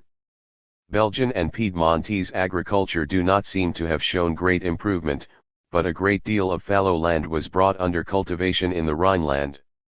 Although Belgium, apart from Antwerp, could not show any large public works, Piedmont took full advantage of the great Alpine roads. The Rhineland saw the opening of a road along its river, the Moselle, and another from Paris to Hamburg via Wesel, and the Saar was linked up with Lorraine by canal. Circumstances prevented all interests from being satisfied. Genoa, Antwerp, and the Rhineland ports were condemned to stagnation, and the Palatinate failed to find in the empire the agricultural market it had lost east of the Rhine. As in France, there seemed to be heavy burdens. Taxation was better spread, but it more than made up for the dues that had been abolished. The consumer suffered under the blockade, and conscription was even more unpopular. Nevertheless, the population increased everywhere, and although there was not much advance in the standard of living, the inhabitants were certainly not weighed down by poverty. In all regions it was the middle classes who reaped the greatest gains from the regime and were most solidly attached to it. The sale of the national lands, together with industry and public enterprise, led to the appearance of nouveau riches and a lower middle class who stood to lose everything by a return to the ancien regime. But the Concordat had also allayed the fears of the Catholic clergy, and even the aristocracy were partly won round when they saw Napoleon getting rid of the Jacobins and the Patriots. The Piedmontese Saint Marsin became an ambassador, the Duc de Merode-Westerlo and the Duc d'Ursel were mayors of Brussels. What the notables especially complained of to the emperor was his failure to show them enough confidence. The préfets, bishops, and principal heads of the services were French. Only a few from the annexed countries obtained similar posts in the rest of the empire. In their homelands they became préfets, councillors, judges, mayors, professors, not to mention various more humble posts. There could be no question of giving them a monopoly of employment in their home countries, and seeing that they had only been recently united with France, the emperor may be considered to have given them a fair share. The essential difference between the old and the new departments was that in the latter the inhabitants did not reap nearly as much benefit from the laws of the Revolution. The abolition of feudal rights had not caused much of a sensation in Belgium and the north of Italy, where not many of them existed, it would seem, when the French regime was set up. But it was a different matter in the Rhineland, though the popularity of the measure was compromised for a long time by the claim to make those who owed rent prove their feudal status. The suppression of tithe had a great effect everywhere, yet the peasants only reaped the full benefit if they were owners of the land.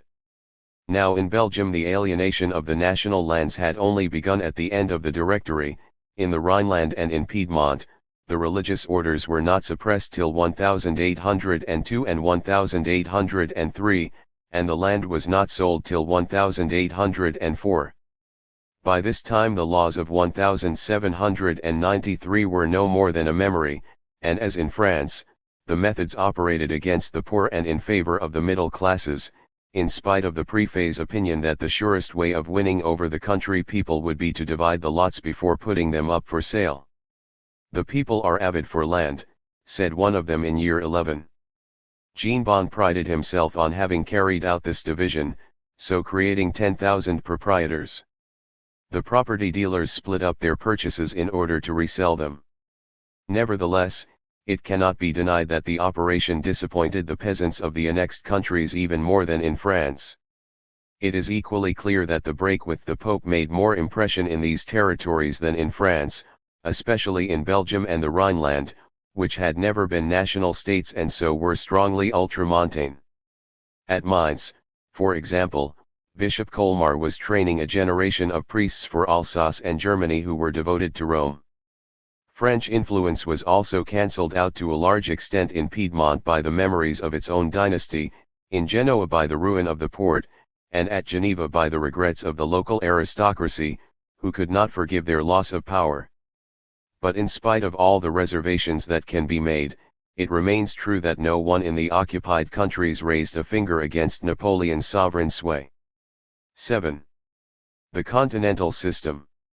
Great as it had now become, the French Empire was only the kernel of the Grand Empire, which had come into being in 1806, and was completed by the vassal states allotted by Napoleon to his relations or servants, or taken under his protection, as was the case for Switzerland and most members of the Rhine Confederation.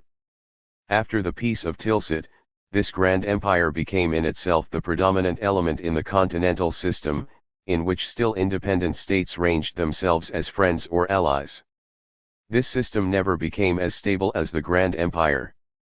At the beginning of 1808 only Sweden was lacking, but it soon began to disintegrate, and from then onwards the history of Napoleon is the story of a perpetual effort to piece it together again. Portugal and Spain were the first to escape from it, the former never rejoining, and the latter being only nominally reintegrated. Austria left it in her turn, only to seek readmission almost immediately. In 1810 Sweden submitted. Soon after, Russia broke free and took her neighbor along with her. Besides, these states remained unequal and variable in their dependence.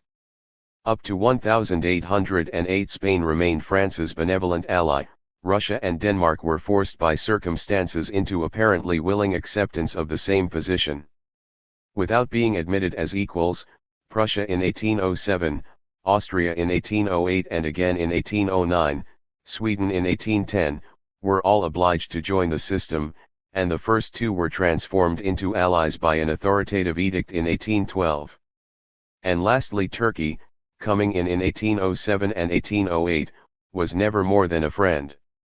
This European federation, which was in a perpetual state of formation, had as its immediate and avowed aim to fight against England.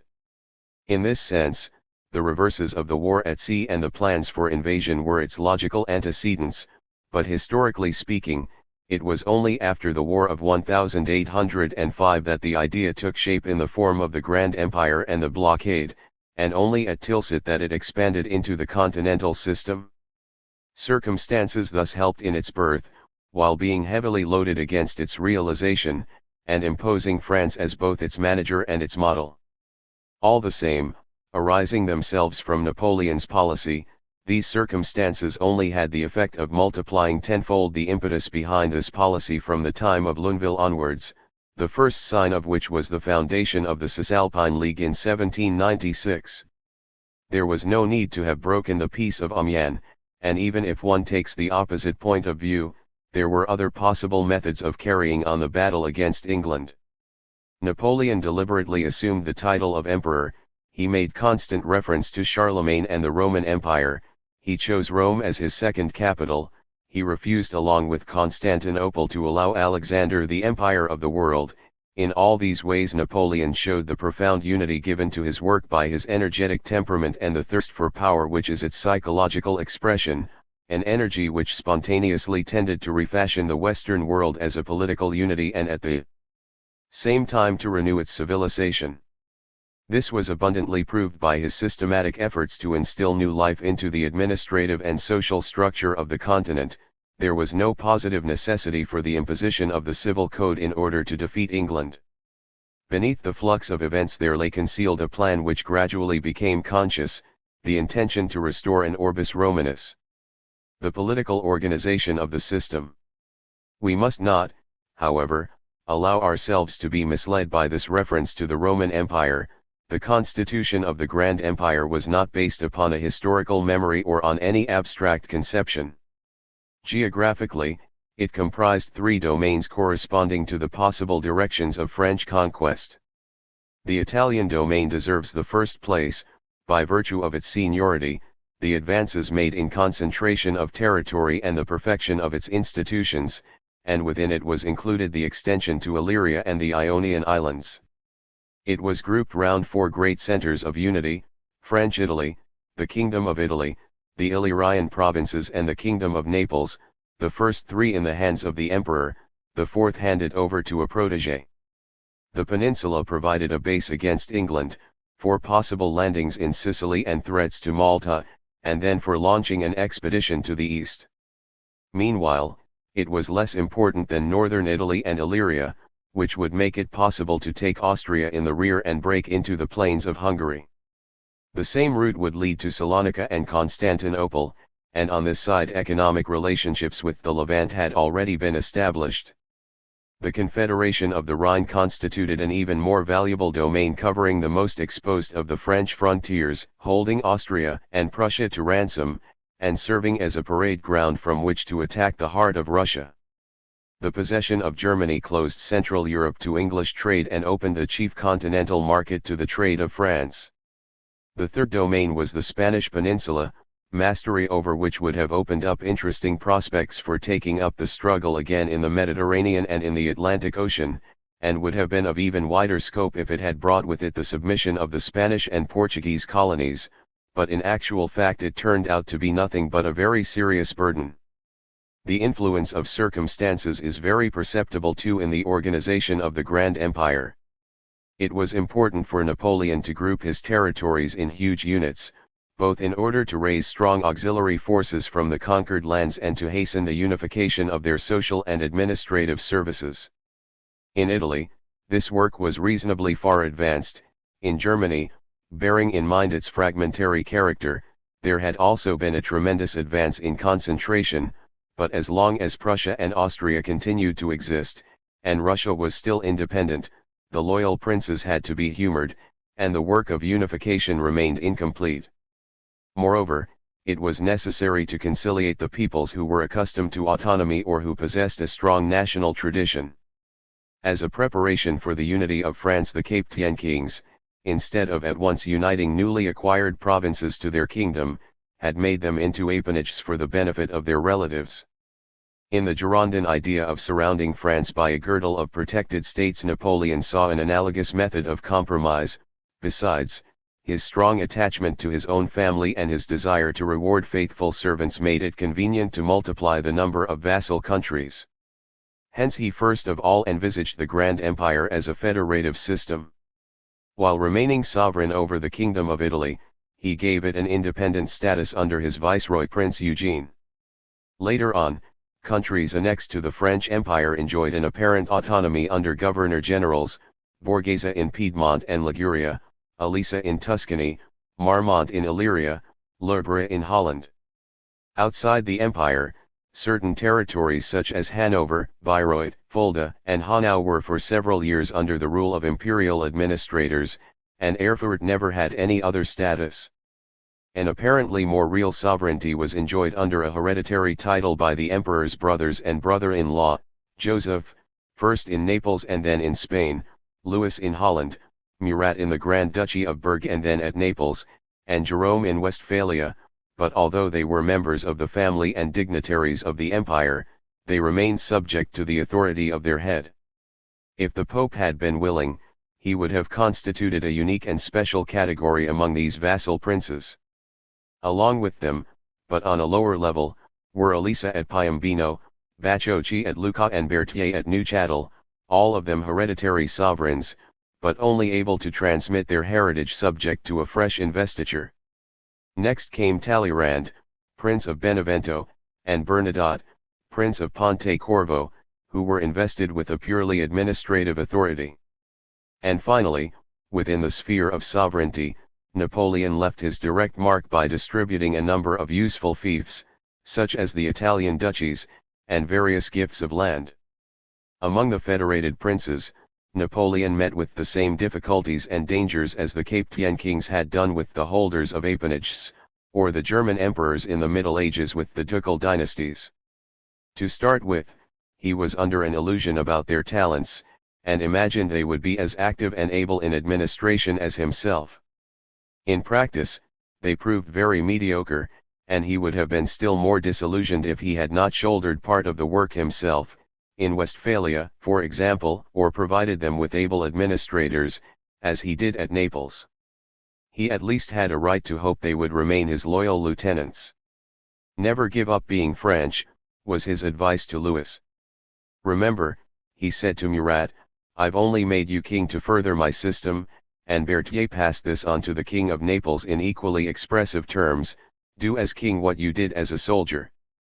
And to Caroline he wrote, "Above all, my wish is that people should do what suits France, for I have only conquered kingdoms in order that France should reap the benefits." It was not for his protégés to reason why, and some of them were well aware of this. Prince Eugene always remained loyal, so did Elisa, who was not without ambition, but was fairly talented, and in whom Napoleon, rather grudgingly, saw something of himself. Jerome, too, did his best, though, truth to tell, this was nothing very great. On the other hand, some of them proved refractory. True, they had no easy task, they had to remodel institutions, create an army, apply the blockade and find money at a time when Napoleon burdened their budgets with various gifts and war contributions, and reserved for himself a part of their domains. In his attitude to them, Napoleon proved touchy and impossible. "If you were to ask His Majesty for orders or advice in altering the ceiling of your room," said Duroc to Eugene, "you would have to wait till they arrived, and if Milan were on fire and you asked for the wherewithal to put the fire out, you would have to let Milan go up in flames and await his orders. And it was not advisable to go ahead without asking for orders." To his stepson he wrote, "On no pretext whatsoever, even if the moon threatened to fall on Milan, are you to do anything that falls outside your authority." Nevertheless, the root of the trouble went deeper. As nearly always happens in such cases, the emperor's puppet rulers considered themselves the owners of their fiefs and founders of independent dynasties. "I have not been made a king in order to obey," exclaimed Murat. They instinctively tried to take on their subjects' nationality in order to get their support against France. "If they want me to govern Spain for the sole benefit of France," said Joseph, "well, they needn't expect me to oblige." They showed the naive and comic vanity of the parvenu, surrounding themselves with favorites, living in exaggerated luxury, creating court duties and marshals, and instituting decorations. Furthermore, they shared their mother's uncertainty about Napoleon's future, and attributed his success to chance. They did not intend to be dragged down in his fall, and so tried to make themselves popular. Caroline noted this fact when she wrote to her husband with an unconscious frankness. "The whole of Europe is bowed down beneath the yoke of France. What is your aim? It is to contrive to stay where we are and keep our kingdoms. We are therefore bound to do what Napoleon wants and not cross him when he makes a request, for he is stronger, and you can do nothing against him. And if in the end you are reduced to leaving the kingdom, let it only be when you cannot hold out any longer, and your children will then have nothing to reproach you with." That was also Talleyrand's outlook, and it was to lead Murat to commit treason. In the end, his family's rivalries were equally upsetting to the emperor. His sisters had lovers, and Pauline's escapades in particular were notorious. Louis and Hortense were an ill-assorted couple, he quite incurable and suffering from megalomania even more than his brothers, and with persecution on the brain, she, orthodox and steeped in improving advice, yet laying herself open to suspicion. They had separated after the birth of their second son, and only came together again for a short while in 1807. The future Napoleon III was born at Paris in 1808, but Louis never believed himself the father of his youngest son, nor of the one before him. In 1811 Hortense gave birth secretly to a child, the son of the Comte de Flahaut, and the future Duc de Morny. Napoleon sided with his stepdaughter rather than his brother. When in 1809 he handed over the Duchy of Berg to their son Charles, he took guardianship of the child himself, and then immediately handed it over to Hortense. There were also strained relations between Murat and Caroline. The treaty that had given them Naples offended Murat, for the present was in fact meant for Caroline. She was to survive her husband and wear the crown to the detriment of her eldest son, though she lived quite apart from public life and in semi-seclusion. As for Lucien, he ended by embarking for the United States on August 7, 1810, but was captured and taken to England. Napoleon's mother took the part of her other children against Napoleon. He waited till she disavowed Jerome's first marriage and then gave her an official title, with the style Son Altesse Imperiale, Madame, Mère de l'Empereur, but she was not satisfied and clamoured in vain for a dowry and some political status. Thus from 1806 to 1810 we see the emperor growing more and more annoyed with his vassals and threatening to annex their states. In this way the evolution of the federated empire, destined for final unity by the introduction of Napoleonic institutions, was given more rapid development. The Austrian marriage, the desire to increase the heritage of the King of Rome and the prospect of having to find places for the future younger sons of the family, made the Bonapartes' position more and more precarious, though they had known long before that it was already compromised. The annexation of Holland is almost contemporary with the marriage.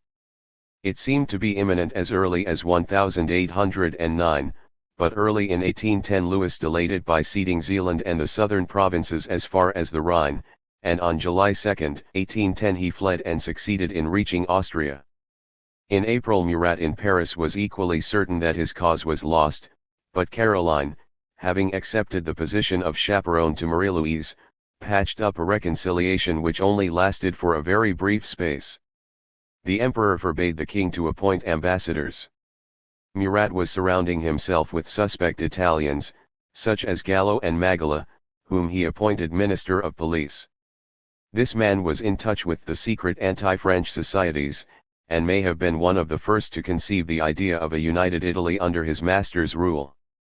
Caroline was once again sent into retirement and threatened with divorce. Murat took various customs measures against France, dismissed several high French officials, and finally made those who continued to live there take an oath of loyalty. Then matters came to a head. On July 2, 1811 Napoleon forbade his subjects to take the oath, and a rumor went round that he was going to annex the Kingdom of Naples.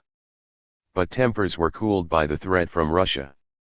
Murat was present at the baptism and left for Russia with the Grande Armée. But no one believed that matters would rest there. At the same moment, Jerome saw a part of Hanover taken away from him and was afraid it would be made over to Poland, and Joseph complained that he was no more than a nominal king. And finally, since Murat's departure for Naples, the Grand Duchy of Berg had been administered by the emperor. In contradistinction to the vassal states, the protected federations, which were linked to the empire by a permanent alliance, continued to exist as before. There was no reason for Napoleon to alter the act of mediation which he had drawn up. Switzerland, now encircled by territories subject to Napoleon, was no longer of any immediate strategic importance, and there was no need to occupy it in order to reduce it to obedience. Swiss neutrality was only violated by the use of the bridge at Basel in 1809 and by the occupation of the Ticino. On the other hand, the Confederation of the Rhine demanded reorganization, for its territory still remained too fragmentary. There was no equality even in the legal status of its members. The Grand Duke of Berg and the King of Westphalia were vassal princes, while the Grand Duke of Frankfurt, a puppet of Napoleon's, did not belong either to the family of the French Empire or to its great dignitaries, as long as Eugene did not take the place of Dalberg. The existence of the Grand Duchy of Würzburg was guaranteed by the Treaty of 1809 with Austria, which secretly considered itself invested with the right of being next in succession that it had possessed over Ferdinand's former domains, Tuscany and Salzburg. The other sovereigns' rights were based upon legitimacy, although the most important of them held their new titles under agreements signed with the emperor. But above all, the Confederation still had no constitution, and was without a central authority able to push on with unification in administrative affairs, in the church, in social life and even in military matters. In its further extensions, the continental system was completed by alliances that depended upon the ups and downs of policy, alliances that future efforts would have to convert into permanent bonds. For Prussia and Austria, resistance was impossible, and Prussia was in fact reduced to vassal status by the Treaty of 1812. Only Alexander, firmly persuaded that he had negotiated as one equal with another, although he had been conquered, figured as a genuine ally. He was resolved to consult nothing but his own interests and to exact payment for his support, whenever this was required, by demanding appropriate gratuities. This perpetual blackmail was a strong inducement to undertake the campaign against Russia. As long as Alexander remained independent, the political constitution of the continental system would remain incomplete. Once this last obstacle had been removed, Russia could be absorbed into the Grand Empire, and with allies transformed into vassals, the Grand Empire itself would in time have been absorbed into the French Empire. Up till 1811 French supremacy was only represented legally by the status of the vassal princes. Murat's resistance led Napoleon to define the position of Frenchmen in their service. While forbidding his subjects to take an oath of allegiance to his brother-in-law, he decreed that they were legally citizens of the Kingdom of Naples.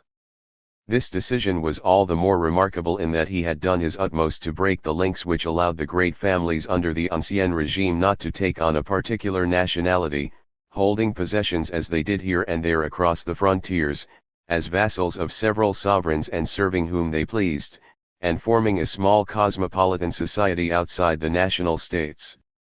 The Law of 21 Floreal, Year 13, May 11, 1805, confiscated the possessions of the imperial princes in France and only restored those of the other German lords subject to alienation unless their owners opted for French sovereignty. In the vassal countries, Westphalia, for instance, he forbade the subjects of the new princes to remain in foreign service.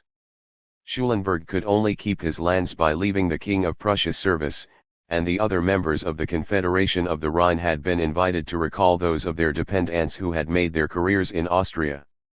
The principle laid down for the Kingdom of Naples was therefore a privilege for the French, for without losing their French nationality they were to become citizens of the states in the Grand Empire to which they might happen to be sent. If this system had lasted, it might have been the beginning of something like Roman citizenship. This would have worked all the more conveniently in that the Grand Empire was not simply a political unity, for Napoleon's intention was to give it the same institutions and social structure as those of Imperial France. The Napoleonic reforms. In implanting his system of government, the first idea in the emperor's mind was to give a certain sacrosanctity to his power, for it was important that he, his vassals and his allies should all hold undisputed sovereignty. Any intermediate bodies, privileges, or feudal rights must therefore be swept away, so that all men should become directly subject to the state. It was also advisable for the laws of succession to reduce the size of the great fortunes, so making the aristocracy subordinate to the sovereign, and the priests his officials. Another primary obligation fell upon all the members of the Grand Empire, namely to provide money and men. The Ancien regime, with its slow and chaotic administration, could not mobilize the country's resources quickly enough. A clean break had to be made, and the Napoleonic bureaucracy put in its place. In this respect the emperor was even urged on to further conquests by the desire to prove the superiority of the methods which an ally like Charles IV seemed unable to appreciate. These preoccupations did not prevent him from seeing that a renewal of the administration and of society would give him a chance to conciliate the peasants and the middle classes. He wrote to Jerome, "What the peoples of Germany long for is that those who are not nobles and have some abilities should have an equal right to your consideration, and to employment. This means that all kinds of servitude, and all intermediate links between the sovereign and the lowest classes, should be entirely abolished. To be quite frank with you, I place more reliance on their efforts for extending and strengthening this monarchy than on the results of the greatest victories in the field. Civil equality, religious liberty, the abolition of tithe and feudal rights, the sale of church property, the suppression of the corporations, the increase in officials, wise and liberal administration, a constitution carrying the right to vote, taxes and make laws on the part of the people who really counted, all those were intended to weave a network of interests closely bound up with maintaining French ascendancy, and the control of public opinion, as in the French Empire, would see to the rest. The civil code embodied the essentials of this policy, and that is why the emperor made such vigorous efforts to introduce it everywhere. As early as 1807 he wanted to impose it on the Hanseatic towns, on Danzig, on his German protégés and of course on Holland and Westphalia. In 1808 he was thinking of applying it to Portugal, and in 1809 to Spain. A realist attitude could not justify the jealous passion with which he set about its propagation, for he made this an all-out effort. The cast of mind which he inherited from the 18th century gave him a sincere aversion to feudalism, intolerance, and the chaotic hand-to-mouth methods of the old administrations. He resumed the work of the benevolent despots, and although his task was made considerably easier by the tradition they had left behind, he surpassed them all in speed and boldness. On the other hand, his authoritarian spirit invested his work with a kind of perfection. If you retouch the Code Napoleon, he said to Louis, it will no longer be the Code Napoleon. And to Murat, who wanted to cut out divorce, I would rather have Naples in the hands of the ex-king of Sicily than emasculate the Code Napoleon in this fashion. In the same way, the system became invested with an eternal and universal value. He saw it as the framework for a European civilization which would consolidate the continent's political unity and be in harmony with it. The idea that the peoples might protest struck his mind as absurd. In the first place, what was good enough for the French must be suitable for everyone, for, as he wrote to Eugene, there is very little difference between one people and another. In any case, if particular differences existed, they must be removed. When he reproached Louis for his behavior, on May 20, 1810, and remarked that if only he had been loyal it would have meant adding northwestern Germany and Hamburg to his Dutch kingdom, Napoleon added, this would have formed a nucleus of peoples to banish the German spirit, which is the foremost aim of my policy. In the end, any objection was seen as rebellion against his despotic power. I think it is ridiculous for you to tell me that the people of Westphalia do not agree, he informed Jerome. If you listen to what the people think, you won't do anything at all. If the people refuse what makes for their own welfare, they are guilty of anarchism, and the first duty of the prince is to punish them. The expansion of French institutions was one of the expressions of his love of power. But the supreme goal of his endeavors never made him lose sight of the need for taking circumstances into account. His mania for assimilation and unity has been much criticized, yet this is what he wrote in the margin of a letter dated September 9, 1807. What interest can France have in her forms of administration being adopted in Holland? What is there in common between French interests and the imposition of a unified system in Holland and 101 other things connected with the various views that may be held about the administration of the country? In the vassal and allied states he did in fact put up with more than one alteration to his plans, and even more than one pruning of his codes, but in the countries where he was completely master, particularly in the Kingdom of Italy, his system reached a perfection even greater than in the French Empire. On the other hand, continual warfare, the need for dealing tactfully with sovereign allies, the constant changes of frontier, the fragmentation which was allowed to continue in Italy and Germany, all these worked against the complete spread of his system, which remained very unequally applied. For example, the Grand Duchy of Berg, although governed by the emperor after Murat's departure, was less thoroughly transformed than Jerome's kingdom. When one considers how short was the period of Napoleon's ascendancy, the results achieved were really tremendous, but they nevertheless remained uneven. But there were even worse hindrances from a social point of view, for opportunism was often in conflict with the system. Being in need of money and wishing to provide for the foreign territories, Napoleon saw in the property of the dispossessed monarchs, émigrés and clergy a ready source of help. Now tithes and feudal dues formed a substantial part of this wealth. Should they be given up? Then he needed a government and administrative staff to raise taxes and conscripts, and for this he had to fall back not only on the middle classes but on the aristocracy, because outside France the former were insufficient. Moreover, how was he to draw upon the king's courts without the help of the nobility? Once this was admitted, the agrarian reforms could not take the radical shape that would have been needed to win over the peasants to the revolution, as they had in France. Besides, Napoleon was everywhere getting rid of the Jacobins who would have warmly approved of this course. In France, he was courting the old nobility and looking for a dynastic alliance. There the revolution was an accomplished fact for which he could decline responsibility, but in the Grand Empire, the responsibility was his, and this contradiction crept into the very heart of the system.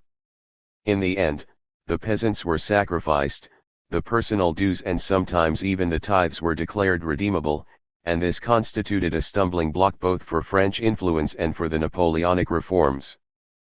But it is not enough to analyze the components of Napoleon's European work and direct attention to his imaginative picture of a unified Europe. More than this is needed in order to set the part he played in historical perspective, for the continental system was never fully formed, and however inspired it may appear as a human dream, it proved to have no lasting legacy in the long run. On the other hand, the creative side of his work comes out in what he managed to infuse of the spirit of the revolution into his conquered territories.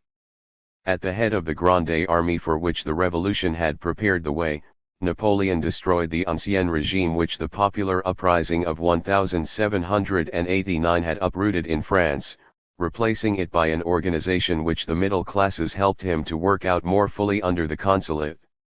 Seeing that some at least of his principles, such as equality before the law and a secular state, agreed with those of the Freemasons, it is not surprising that everywhere in the lodges a large number of its members made common cause with the upholders of the French regime, to such an extent that several of his opponents spoke with horror of his Masonic empire. To remain a soldier of the revolution was inconsistent with the plan of reviving a legitimate dynasty and a hierarchical corporative society. But his intellectual makeup, his career, and the needs of his policy of conquest would not allow him to escape from the clutches of an evolution that was working towards the downfall of the aristocracy and the rise of the middle classes. Whatever he might say, his genius hastened on its course. One of the permanent features of his work was that wherever his arms were triumphant, his progress was marked as it were by the emancipating forces like a night of 4 August. 1. The Mediterranean countries, Italy, the Illyrian provinces and Catalonia. Italy was the country where the system left its deepest mark, which is not surprising, seeing that the intervention of the revolutionaries and Bonaparte himself had opened the way. Piedmont, Liguria, and Parma were entirely assimilated to France by annexation. The Kingdom of Italy was increased by the addition of Venetia and Guastalla in the Marches in 1808, and the Trentino in 1810. He could use it as a field for experiment, not having to take account, as in France, of the traditions of monarchy and the memories of the revolution. He paid no attention to the constitutional statute of 1805. When the Corps Legislative took upon itself to discuss and even reject certain of his plans, he wrote to Eugene, "I shall not convene it any more," and proceeded to legislate by decree. He continued methodically with centralization. As from 1806 justice was organized on the French model. Public works and education, hitherto left to the local authorities, were now taken over by the state, so was the public health department, and then in 1807 public assistance. Having extended his powers, Napoleon proceeded to increase the number of officials. In 1805 he had created a general superintendent of police. The Bridges and Highways Department was set up in 1806, the magistrates in charge of dikes and canals were put under the authority of the prefecture councils. Central and departmental councils were established for public health, a superintendent and departmental committees for assistance, and a managing body for education under the Ministry of the Interior. Lycées were opened, and at Milan a girls' college, which had no equivalent in France, a school for the highways department, a veterinary school, a music conservatoire and 3 academies for the fine arts, and the theatres were put under the control of a general director. In 1806 one of the Caffarelli brothers replaced Pino at the head of the army, which steadily improved and added to its effective strength. Prima, the Minister for Finance, met his growing commitments by a special war tax, imposed in 1806 and then continued as a personal tax, by extending indirect taxation, and by introducing registration. He was a remarkable administrator, both assiduous and inventive, but his zeal aroused formidable hatred, and he lost his life in a riot in 1814. The kingdom was systematically encircled by a ring of customs barriers and put closely under the control of the French economy by the opening of the Alpine roads, but it reaped certain advantages from some other public works. The Statute of 1805 envisaged the introduction of the Civil Code on January 1, 1806, but it had first to be translated and printed, and in spite of work at high pressure, the date for the adoption of the Code in Civil Procedure had to be postponed till April 1. The creation of facilities for mortgages and the organization of civil status then followed in due course. This was in fact no more than a crowning of the work of the Republic, which had abolished privilege and the feudal system. The effort of the Code was none the less sensational because it set up civil status, introduced divorce, and made revolutionary changes in the customary habits of succession. Nor were the clergy at all pleased with the reforms that had followed the Concordat. On June 8, 1805 the parishes had been reduced in number, the establishments of the seminaries strictly limited and the convents suppressed, except for a few in which they grouped those religious who wished to continue a monastic life, and in 1807 the brotherhoods were also dissolved. Yet the secular clergy were more favorably treated than in the empire, for the bishoprics were given an endowment in land or state funds, and so were the chapters and seminaries, and the clergy's property had not been nationalised. Moreover, by the terms of the Concordat the priests came under the authority of Napoleon, and on the whole they showed themselves compliant. The imperial catechism was imposed on them in 1807, and the pulpit used to preach submission to the payment of taxes and to conscription. It proved much more difficult to win over the landed aristocracy, though the emperor saw this as an essential. A few nobles succumbed to the allurements of Eugene's luxurious court, or accepted sinecures and gifts because they were in need, but the majority boycotted all public office, and their sons could not be attracted into either the lycées or the armed forces. Only the middle classes, including the officials who came from them, showed a certain attachment to the regime. The Royal Italian Freemasons, which was organized on uniform lines by the Grand Orient of Milan, played an important part in bringing all Napoleon's supporters together under the leadership of its high officials. As in France, Napoleon made the maximum use of decorations, giving the kingdom its own particular award, the Ordre de la Couronne de Fer. But he attached supreme importance to the Guards of Honor, which became one of the most characteristic institutions of the country, though he had hesitated to organize them in the empire. He needed officers, and was intent upon choosing them from among the aristocracy and the middle classes, to some extent as hostages, but still more because he considered the army to be a school for developing the civic and dynastic feeling that had so far been completely unknown among Italians. The coronation gave an opportunity for mounting some guards of honor. Then on June 20, 1805 a decree ordered the formation of 4 companies of cavalry mounted for service at the palace. They were to be recruited on a voluntary basis from the midst of the families whose heads figured among the electoral colleges or the most heavily taxed citizens. As the right of finding a substitute was suspended in those departments that had not furnished contingents for guards of honor, the voluntary basis was purely nominal. The relatives had to pay a sum of 1,200 lire, and the young man could become a lieutenant at the end of 2 years. For the lower middle classes, a dozen companies of light armed troops were formed, who paid only 200 lire and provided the non-commissioned officers. But recruitment for the guards proved not at all easy, although the obligation had been imposed in 1810, by 1811 there were only 367 of the required 551. They saw service for the first time in Russia. The light armed troops were easier to find. Though Napoleon's expectations were not completely realized, he cannot be said to have completely failed. The influence of conscription could not but penetrate down to the people, although they had the least to congratulate themselves upon in the imperial regime. Neither the abolition of feudalism nor the sale of the national lands seems to have changed the condition of the peasants, at any rate in the plains, which continued to be a land of large properties cultivated by small holders and day laborers in wretched conditions. For the small proprietors, the weight of taxation must have made up for the disappearance of the tithe and the dues which the Republic had admittedly abolished without compensation.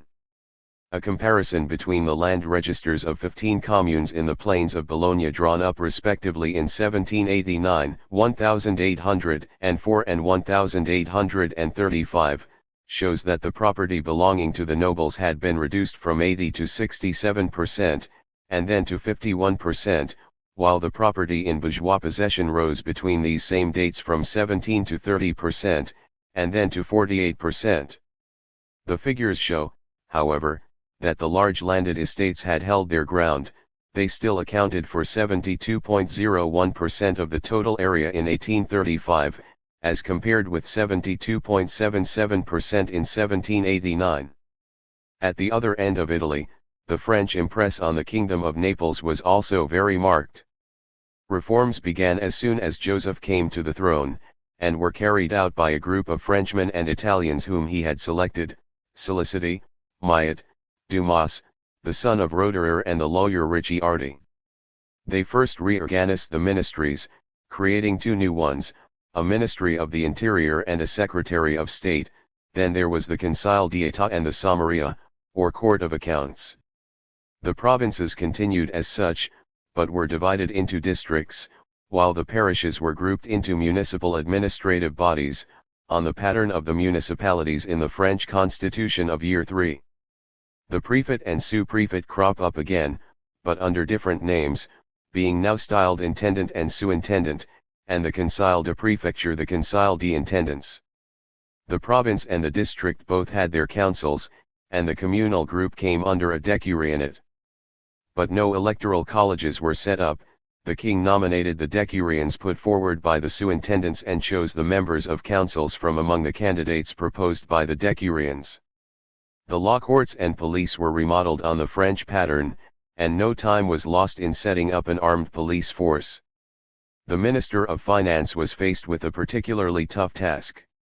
He replaced the countless taxes of the Ancien regime by a land tax and a tax on industry. Privileges were all abolished. The state resumed control of indirect taxation, which had been farmed out. Steps were taken to liquidate the debt by means of eus or cedules recorded in the Great Book of the Public Debt, and as these changed hands at a loss, they were quickly extinguished by redemption at the market price. By 1808 the debt had been reduced from 100 million ducats to 59 million. An important part of the revenue came from the royal domain, which took over the funds of the Jesuits, vacant bishoprics, and a good many convents that had been closed. This summary can give only a faint idea of the enormous task of unifying, simplifying, and cleaning up the administration undertaken throughout the country by the new order. The suppression of sinecures and corruption, the separation of justice from administration, the creation of public accountancy, the formation of a disciplined body of officials with a respect for the law, all these were much more of a novelty than in Piedmont or Lombardy. The abolition of the feudal system, here much more oppressive than in northern Italy, was decreed as from August 2, 1806.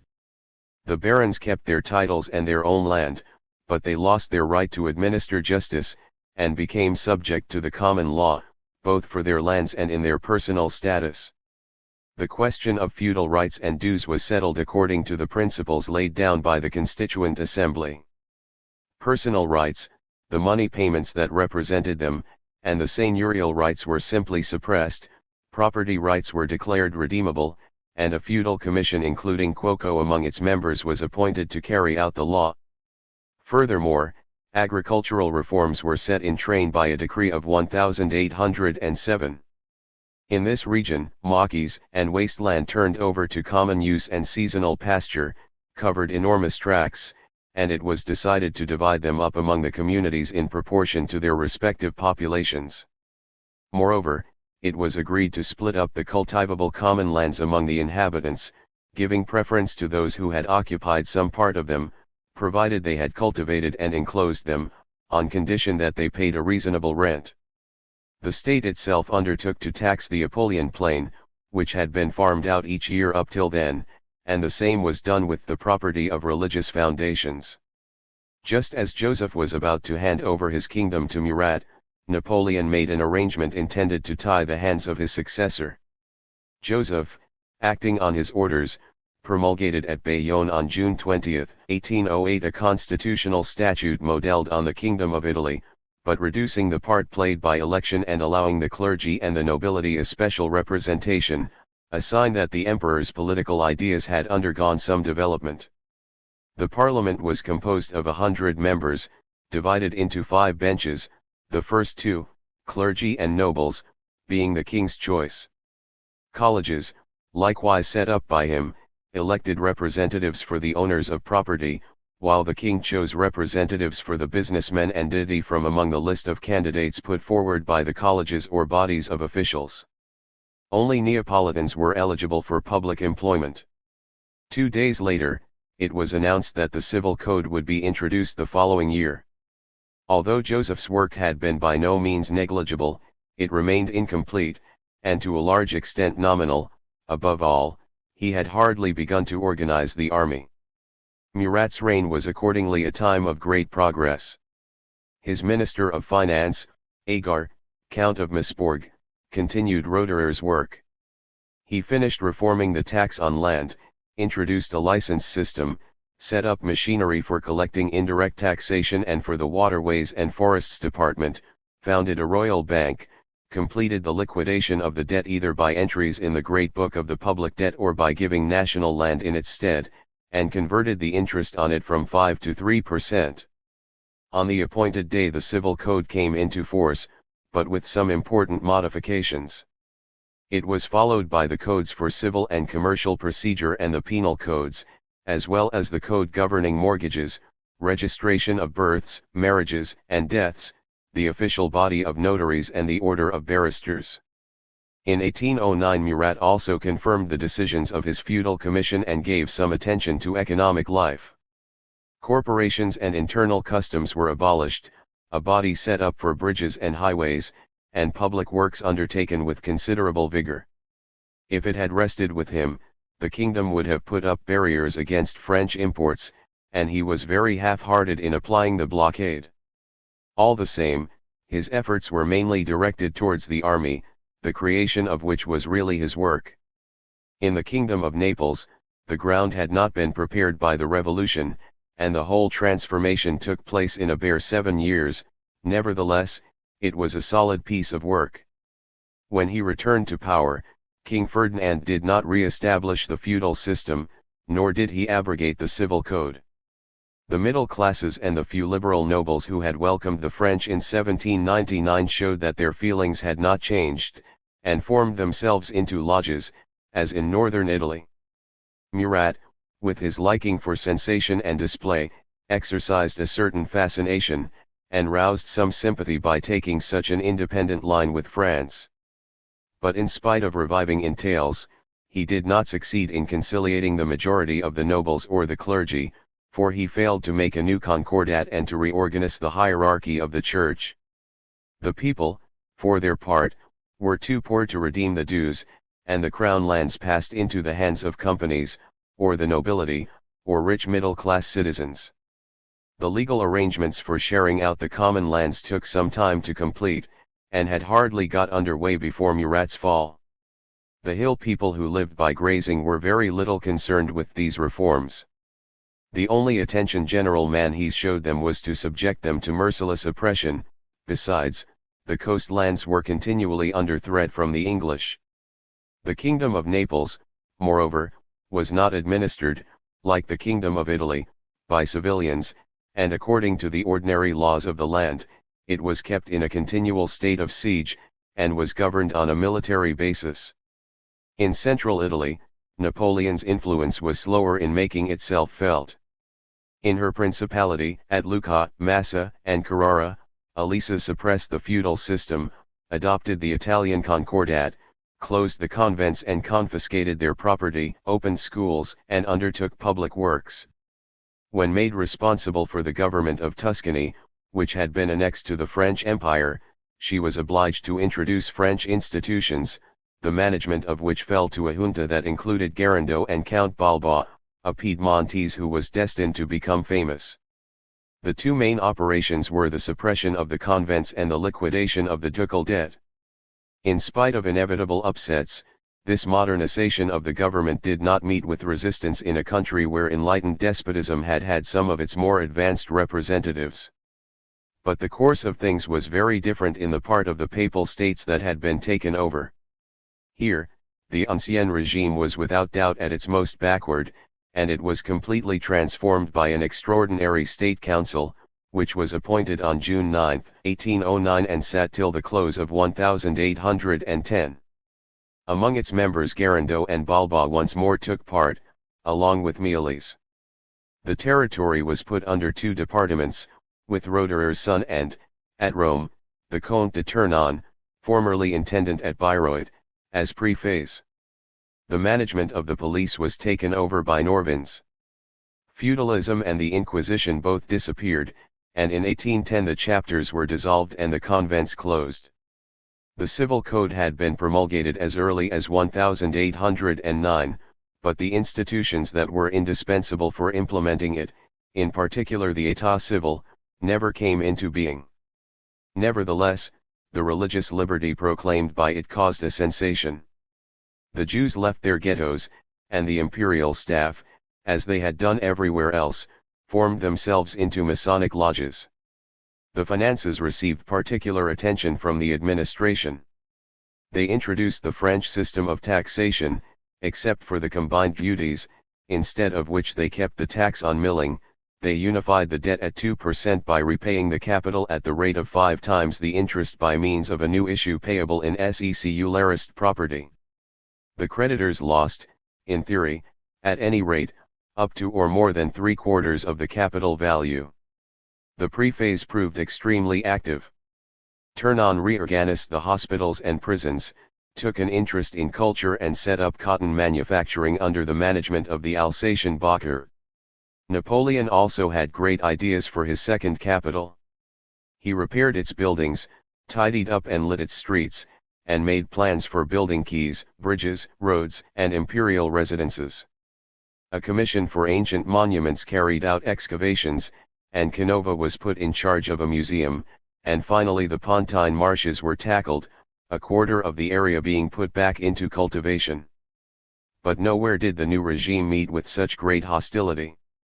The people were used to indolent officials, begging and brigandage, discipline, regular taxation, public accountancy, and regularity, and more particularly conscription, were altogether against the grain, and there was not enough time to overcome the opposition.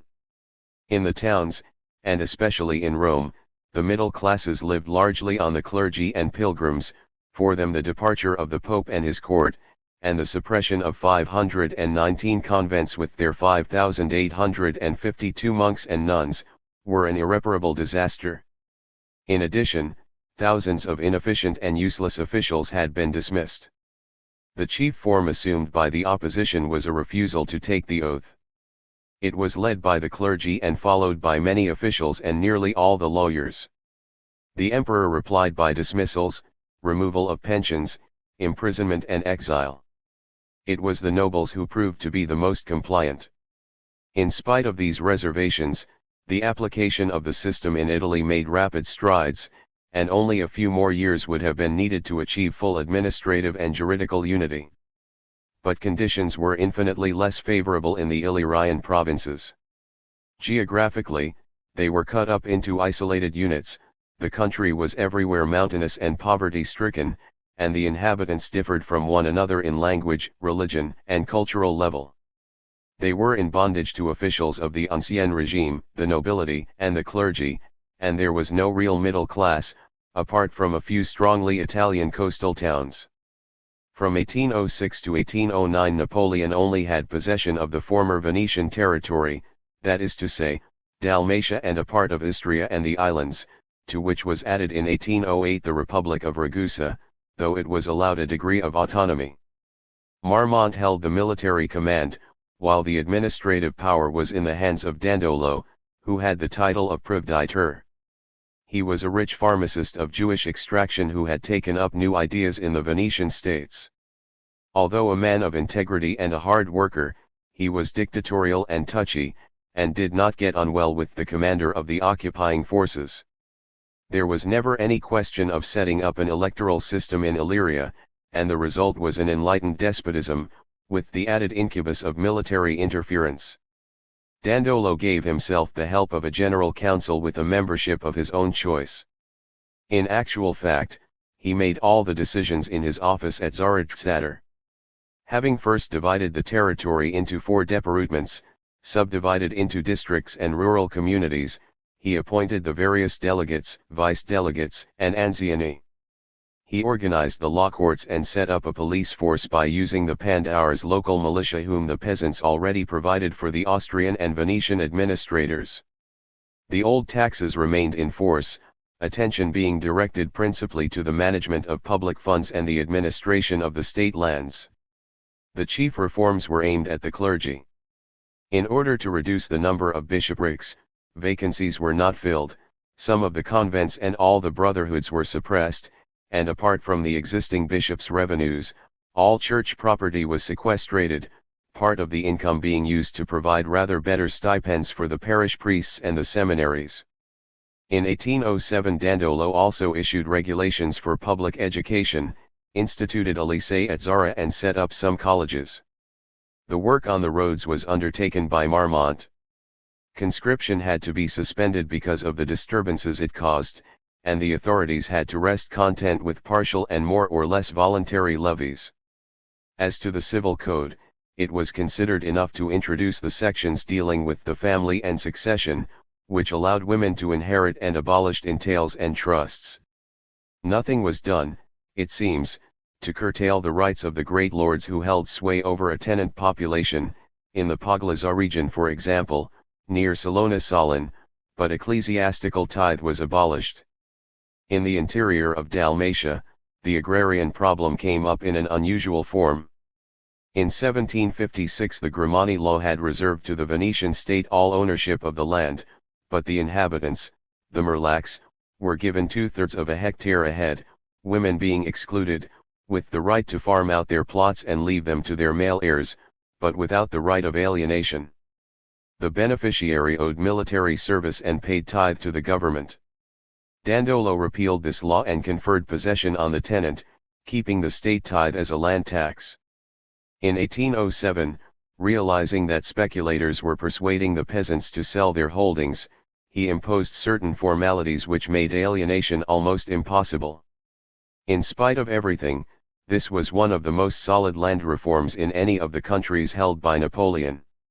Up till 1809, then, this French possession enjoyed autonomy, and assimilation to France was only carried out with substantial reservations. But after that date there was a radical change in the situation. Carniola, Upper Carinthia, Austrian Istria, and Trieste and a good part of Croatia were added to the Venetian lands, and the whole was then given the title of the Illyrian provinces, borrowed from the Roman Empire. Separate treatment was given to that part of military Croatia which fell to Napoleon, preserving its social organization in Zadrugas and its state economy under the military authority, keeping it outside the imperial customs system, and letting it still provide a contingent along traditional lines. On December 25, 1809 the rest of Illyria was given a provisional organization consisting of 10 intendances, with Laybach as capital, and soon after this Dandolo gave up his position. It was not till April 15, 1811 that the regime assumed its final shape. Power was delegated to a governor, Marmont first of all, then Bertrand and in 1813 Junot, who was succeeded by Fouché. The governor proposed and the emperor nominated the high officials who formed his council, in particular the general supervisor of finance and the general commissioner for justice. 6 provinces were created, each under an intendant and their delegated officials. From now onwards, Napoleon worked ceaselessly to unify the government and the legislation. The whole civil code and all the French laws came into force as from January 1, 1812, law courts were organized, along with registration, mortgages and an official body of notaries, but not complete civil status, although civil marriages had become the rule. From 1810 to 1813 the French taxes were introduced, except for the tax on doors and windows. The liquidation of the debt was continued with the help of the nationalist lands, and in 1812 the liquidation of pensions was completed. Conscription too had come into force on November 27, 1810. The Bridges and Highways Department, set up in the same year, used forced labor to push ahead with the road from Carlevac to Fiume and the route Napoleon from Laybach to Ragusa. The ecclesiastical tithes had been generally abolished, and on April 15, 1811 the feudal system had been brought to an end. With the disappearance of the nobles' special status and the fief went all the personal seigneurial rights, forced labor and land dues were made redeemable, the latter being reduced by a fifth to compensate for the land tax which fell upon those who were liable for it. This decree was widely welcomed, and the peasants at last began to show some interest in French rule, if only to press for complete freedom. They took the lead and refused to redeem their obligations, till in 1812 Bertrand called upon them to submit and send down bailiffs. Discontent had also been caused by depriving them of their customary rights in the forests. The nobles, likewise irritated by these policies, had continued to emigrate to Austria. The lower clergy, who were used to the regime of Joseph, remained neutral, but the Franciscans, who had formerly been the masters of the country, raised a furious agitation. Unfortunately, it did not prove possible to revive the export and transit trade which provided the country with vital resources and formed the sole livelihood of Trieste, with the result that the middle classes suffered greatly, on top of their previous trials connected with the elimination of Austrian paper money and the liquidation of the debt on disadvantageous terms. The regime thus only succeeded in conciliating a small minority, and its departure was not regretted. No one believed, moreover, that it would last for long, and in fact the 1812 Treaty of Alliance promised to cede the Illyrian provinces to Austria in return for the relinquishment of Galicia. In Spain, war conditions did not make it possible to apply the Bayonne Constitution to the full, nor to carry out effectively the reforms planned by Napoleon during his residence there in 1808. The only exception was Catalonia. In December 1811 the military government under MacDonald gave way to a civil administration, though this was still subordinate to General Decaen. A decree divided the province into 4 departments, and in view of Napoleon's decision to annex it, assimilation with France went steadily ahead. This period did not last much more than a year, for Suchet was obliged to recross the Ebro in June 1813, which brought the country back to military occupation. Besides, the changes only affected the part effectively occupied by the French, who could only find a small number of Afrancisados to help them, who did not show much enthusiasm for the new measures. These did not run to extremes, the church's property was not sold, and the clauses in the civil code dealing with divorce and the prohibition of trusts were removed. Holland and Germany. Holland differed from Italy in possessing a strong national tradition. The upper middle classes had long held the reins of power, so that privilege and seigneurial rights had considerably diminished. The Batavian Republic had already achieved unity. Napoleon remodeled the central government by the constitutions of 1801, 1805 and 1806, and Louis carried out certain complementary reforms. Up to 1810 this was as far as the emperor had gone. As in Switzerland, he made no attempt to destroy autonomy in the interests of perfect assimilation. Nevertheless, there were still traces of the ancien regime. Although corporations had been abolished in principle in 1798, it is to be noted that in December 1806 the Amsterdam municipality were discussing a scheme for the abolition of guilds. The Jews had been granted citizenship in 1796, all the same, the special tax falling upon them was not abolished till 1809. Though feudalism had disappeared, feudal dues and tithes were still in existence. There was a covert resistance to unifying the tax system, and more still to reducing the debt which Napoleon wanted to achieve by declaring a partial bankruptcy. But after union, there was a complete change. Holland was definitely a separate government, in the hands of Lefebvre, and was outside the empire as far as customs were concerned, but assimilation went on as unsparingly as in Illyria.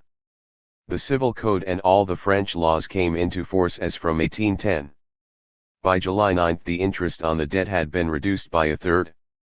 A decree of July 15, 1811 ordered that the French taxes should be levied as from 1813 at the latest. As always, it was the land reforms that produced most resistance and least success. In the end, it was agreed to maintain the tithe under the plea that in a secularist form it could be considered a kind of ground rent, and Louis's Conseil d'État, which had not been dissolved, pronounced against the redemption of dues on real estate. Unlike Italy, Holland, and Switzerland, which had been occupied and partly transformed by revolutionary governments, Germany beyond the Rhine did not lie open to reform until after the War of 1805. Even if Napoleon had been completely in possession, the obstacles would all the same have been greater than elsewhere, for this country was large and diverse. As it turned out, what remained of Austria and Prussia escaped his authority in this respect, for the need to keep on good terms with his allies meant that he had to allow them to adopt only the parts of his system that suited them. Even in the regions ruled by him, circumstances did not always permit him to round off his work. Parts of the conquered lands were not distributed until 1810. Bayreuth went to Bavaria, Hanau, and folded to the Duchy of Frankfurt, a part of Hanover to Westphalia, the rest being finally annexed to the empire, which also retained Erfurt. The provisional administrations made no changes in the previous system except for the abolition of serfdom in 1808. The Grand Duchy of Berg, formed in 1808 from a part of the Duchy of Clovis, plus Duisburg, and from the whole Duchy of Berg plus Dusseldorf, Elberfeld and Barmen, was then increased by certain territories taken from Nassau or Mediatist.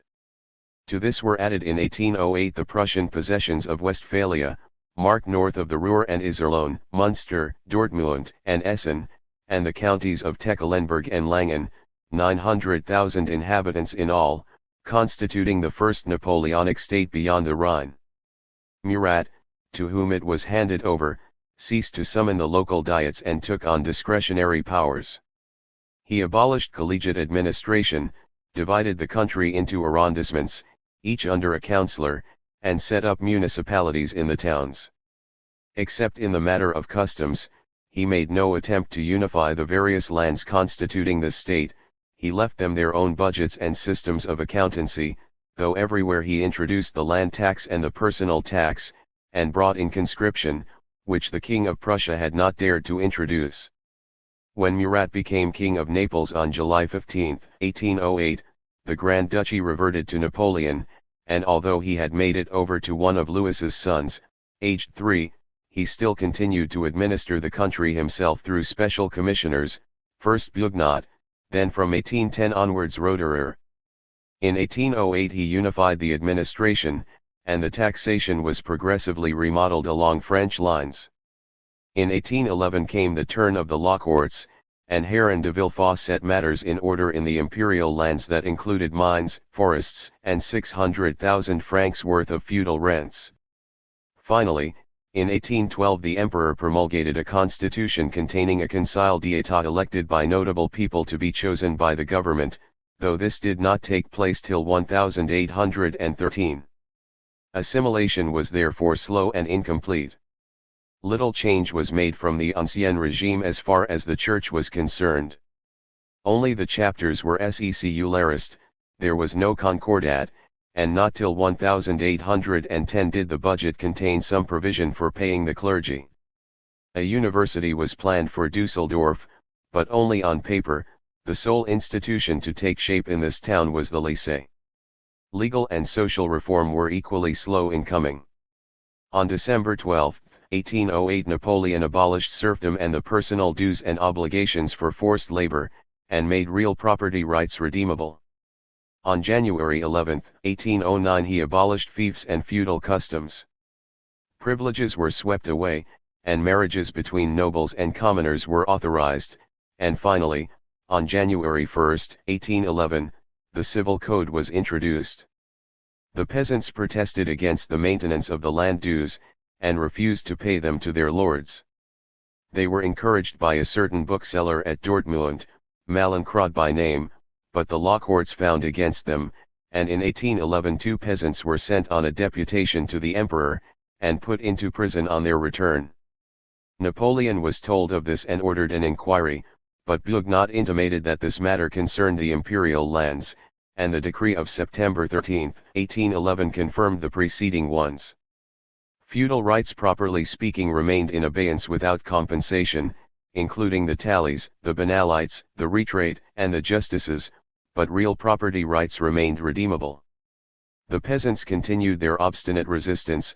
Nowhere else had they shown themselves so wide awake, which is easily explained by the annexed territory of the Rhineland, and nowhere else did the emperor show such consideration for the local aristocracy, who thought themselves hardly dealt with and had no love for him, although this tenderness on his part was clean contrary to the advancement of French interests. Taken as a whole, his policy in the duchy was in marked contrast to the abrupt introduction of the new system in countries like Illyria or Poland, though these were in fact much less ready for it. It is hard to say whether this was absent-mindedness or negligence, or uncertainty about the future of the duchy. The inhabitants had been placed within the jurisdiction of the Supreme Court of Appeal in Paris, which seemed to be a prelude to union with France, and they several times demanded this in the expectation of opening up new markets for their products. Their competitors in Aix-la-Chapelle and Mönchengladbach were equally vigorous in their protests, which were partly responsible for the ill success of their requests. It would seem, all the same, that if Napoleon had intended to absorb the duchy, he would have pressed on with assimilation. In the Kingdom of Westphalia, he behaved quite differently. There, the system was introduced in principle from the start, and was applied with unfailing zeal, so that it became the Napoleonic model state in Germany, as the Kingdom of Italy was in the peninsula. Yet it was made up of very diverse regions, the Duchy of Brunswick, the Electorate of Hesse-Kassel, the Prussian territories of Halberstadt and Minden, Osnabrück and Göttingen, split off from Hanover, not to mention other secularist or mediatist lands. There were 2 million inhabitants in all. On January 14, 1810 the remainder of Hanover was joined onto it, but it lost the northern part again on December 13. Even before Jerome had taken possession, a constitution was proclaimed on November 15, 1807, which had been submitted to a deputation of notables in Paris. They had been chosen by the aristocracy, and put forward requests, several of which were thoroughly characteristic, showing that in this essentially Germanic country, as elsewhere, the social question was a major preoccupation. They made reservations about the abolition of serfdom, insisting on the payment of some compensation, at least as a set-off against their property rights, and they asked for the introduction of the civil code to be delayed, and for the continuance of majorats to and entail. But Napoleon, as was to be expected, did as he pleased. The principles governing the modern state were laid down uncompromisingly: the union of the executive and the administrative, centralization, the separation of the judiciary from the executive, and a division of labor between these last two, civil equality, religious liberty, and finally a constitutional system. This was to include 4 ministries, a secretariat, and a conseil d'état, with departmental colleges, nominated by the king, which would be authorized to put forward candidates for local councils and for justices of the peace, and to elect a legislative assembly of 100 members, 70 from the landowners, 15 from the merchants and manufacturers, and 15 from the liberal professions. The administrative and judiciary organization was to be entirely on the French model, and so was conscription, likewise the civil code, with its natural corollaries, the abolition of privileges, serfdom, and corporations. The government had been entrusted to a French regency including Bugnat, Simeon, and Jolivet. General Lagrange held the Ministry of War, and Jean de Muller the office of Secretary of State. But no sooner had Jerome arrived than he disrupted these appointments to find places for the various adventurers who followed in his train. This young man had a good deal of the light opera king about him, and ran up a debt of 10 million francs, which increased the difficulties of the financial situation. Nevertheless, the new system continued to be applied with persevering firmness. The French taxes, the land tax, personal tax, licenses, indirect taxes, and stamp duty, were all brought in, though not without consultation with the Legislative Assembly. The debt was unified and consolidated, and a system of public notaries and mortgages was organized. The majority of the inhabitants were Protestants, and Jerome therefore found himself the head of a large part of the clergy, instead of their former sovereign. He made no concordat, but he took upon himself the choice of the Catholic bishops. The Jews were declared citizens, and given a consistory. The registration of births, marriages, and deaths was brought in, but the work was left to the clergy, and in 1810 the greater part of Catholic Church property, that which belonged to the chapters and the convents, was totally abolished, sequestrated, and subsequently sold. There only remained the reform of the land. The Constitution had only abolished serfdom and personal services, but even so, several laws were required to define the latter. The redemption of property rights was regulated by a tariff drawn up in 1809. In these regions, forced labor constituted the most oppressive part of these rights. These services were now fixed, so that no new ones could be created, nor could they be altered or sold. Nevertheless, the peasants often refused to fulfill them, and hardly ever consented to their redemption. The obligation to do so had to be repeatedly confirmed, and while waiting for them to make up their minds, the courts seem to have done their best to maintain the indivisibility of tenure, in spite of the civil code, in order to guarantee the payment of the dues and compulsory services. On the other hand, the préfets were encouraged to press on with the partition of the common lands and the abolition of the rights of free pasture, in order to hasten the disappearance of compulsory rotation of crops, which had in theory been abolished. The nobility suffered bitterly from the loss of their caste privileges, yet they consoled themselves to a certain extent when they were offered superior rank and employment, for not many Frenchmen came to this country, and German was freely used in the government services. King Jerome employed former Prussian officials, Bülow, a cousin of Hardenberg, Malchus, Schulenburg, and Dome. Baron Wolfrat of Brunswick became Minister of the Interior. Strombeck was largely responsible for the introduction of the civil code, and the electoral colleges and the army were filled with nobles. As for the middle classes, it is at least clear that literature kept its position or accepted new office. Men like Liszt, Martens, Jacob Grimm, not to mention Jean de Muller. The annexations of December 1810 brought a third German territory under Napoleon's control, consisting of the northern part of Hanover, the Hanseatic towns and a quarter of the Duchy of Berg, plus a few princely possessions which were enclosed within them, and Oldenburg was added on January 22, 1811. The whole was divided into 3 departments under one common commission. As he did at the same period in Illyria, Napoleon set about a rapid introduction of the French regime and promulgated the Civil Code on December 9, 1811. The fiefs with their rights of succession, serfdom, personal rights, the lords' honorific prerogatives, peonage, seigneurial rights, fishing and hunting rights, all these were swept away in one fell swoop, and with no compensation, while in Westphalia and especially in the Duchy of Berg the process had been several times reversed.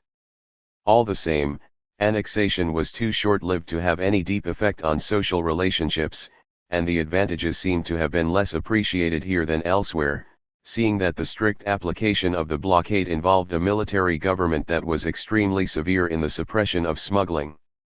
In the other states of the Rhine Federation, Napoleon was not in sovereign control. The princes were very jealous of their own newly acquired sovereignty, and had only accepted a permanent alliance and protectorate through fear that Napoleon would keep the land ceded by Austria, and so install a French prefecture in southern Germany, as Montgelas remarked. Napoleon, on his side, had written their sovereignty into the Act of Confederation, and put off the convening of a diet until a general peace should be signed. It is not yet time to set up institutions, he would say. Meanwhile, he had recourse to persuasion.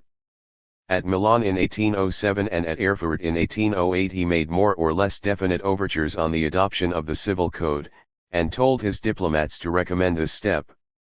He would hardly have been likely to obtain any concessions if the traditions of enlightened despotism and circumstances had not continued to persuade the princes to adopt at least a part of his system. His ideals were shared by Montgelas in Bavaria and Reitzenstein in Baden. Besides, the largest of these states, suddenly increased by additions of varying origin, Austrian territory, church possessions, mediatized lands, former free cities, were a chaos of differing institutions, privileges, and religious confessions that were as a rule mutually exclusive. It was important to fuse them together, and nothing seemed more suitable for this than the French methods. Finally, there was a need for the men and money indispensable for the creation of a strong army. This would satisfy Napoleon, serve to fight against him if he were conquered, and provide defense against the victors if they looked like withdrawing the benefits he had conferred. This is why the new states and those who had acquired most were, as a general rule, the ones that carried through the greatest changes, and this is also why constitutional government, which remained largely theoretical in France, was hardly at all appreciated, since it was repugnant to the sovereign rulers.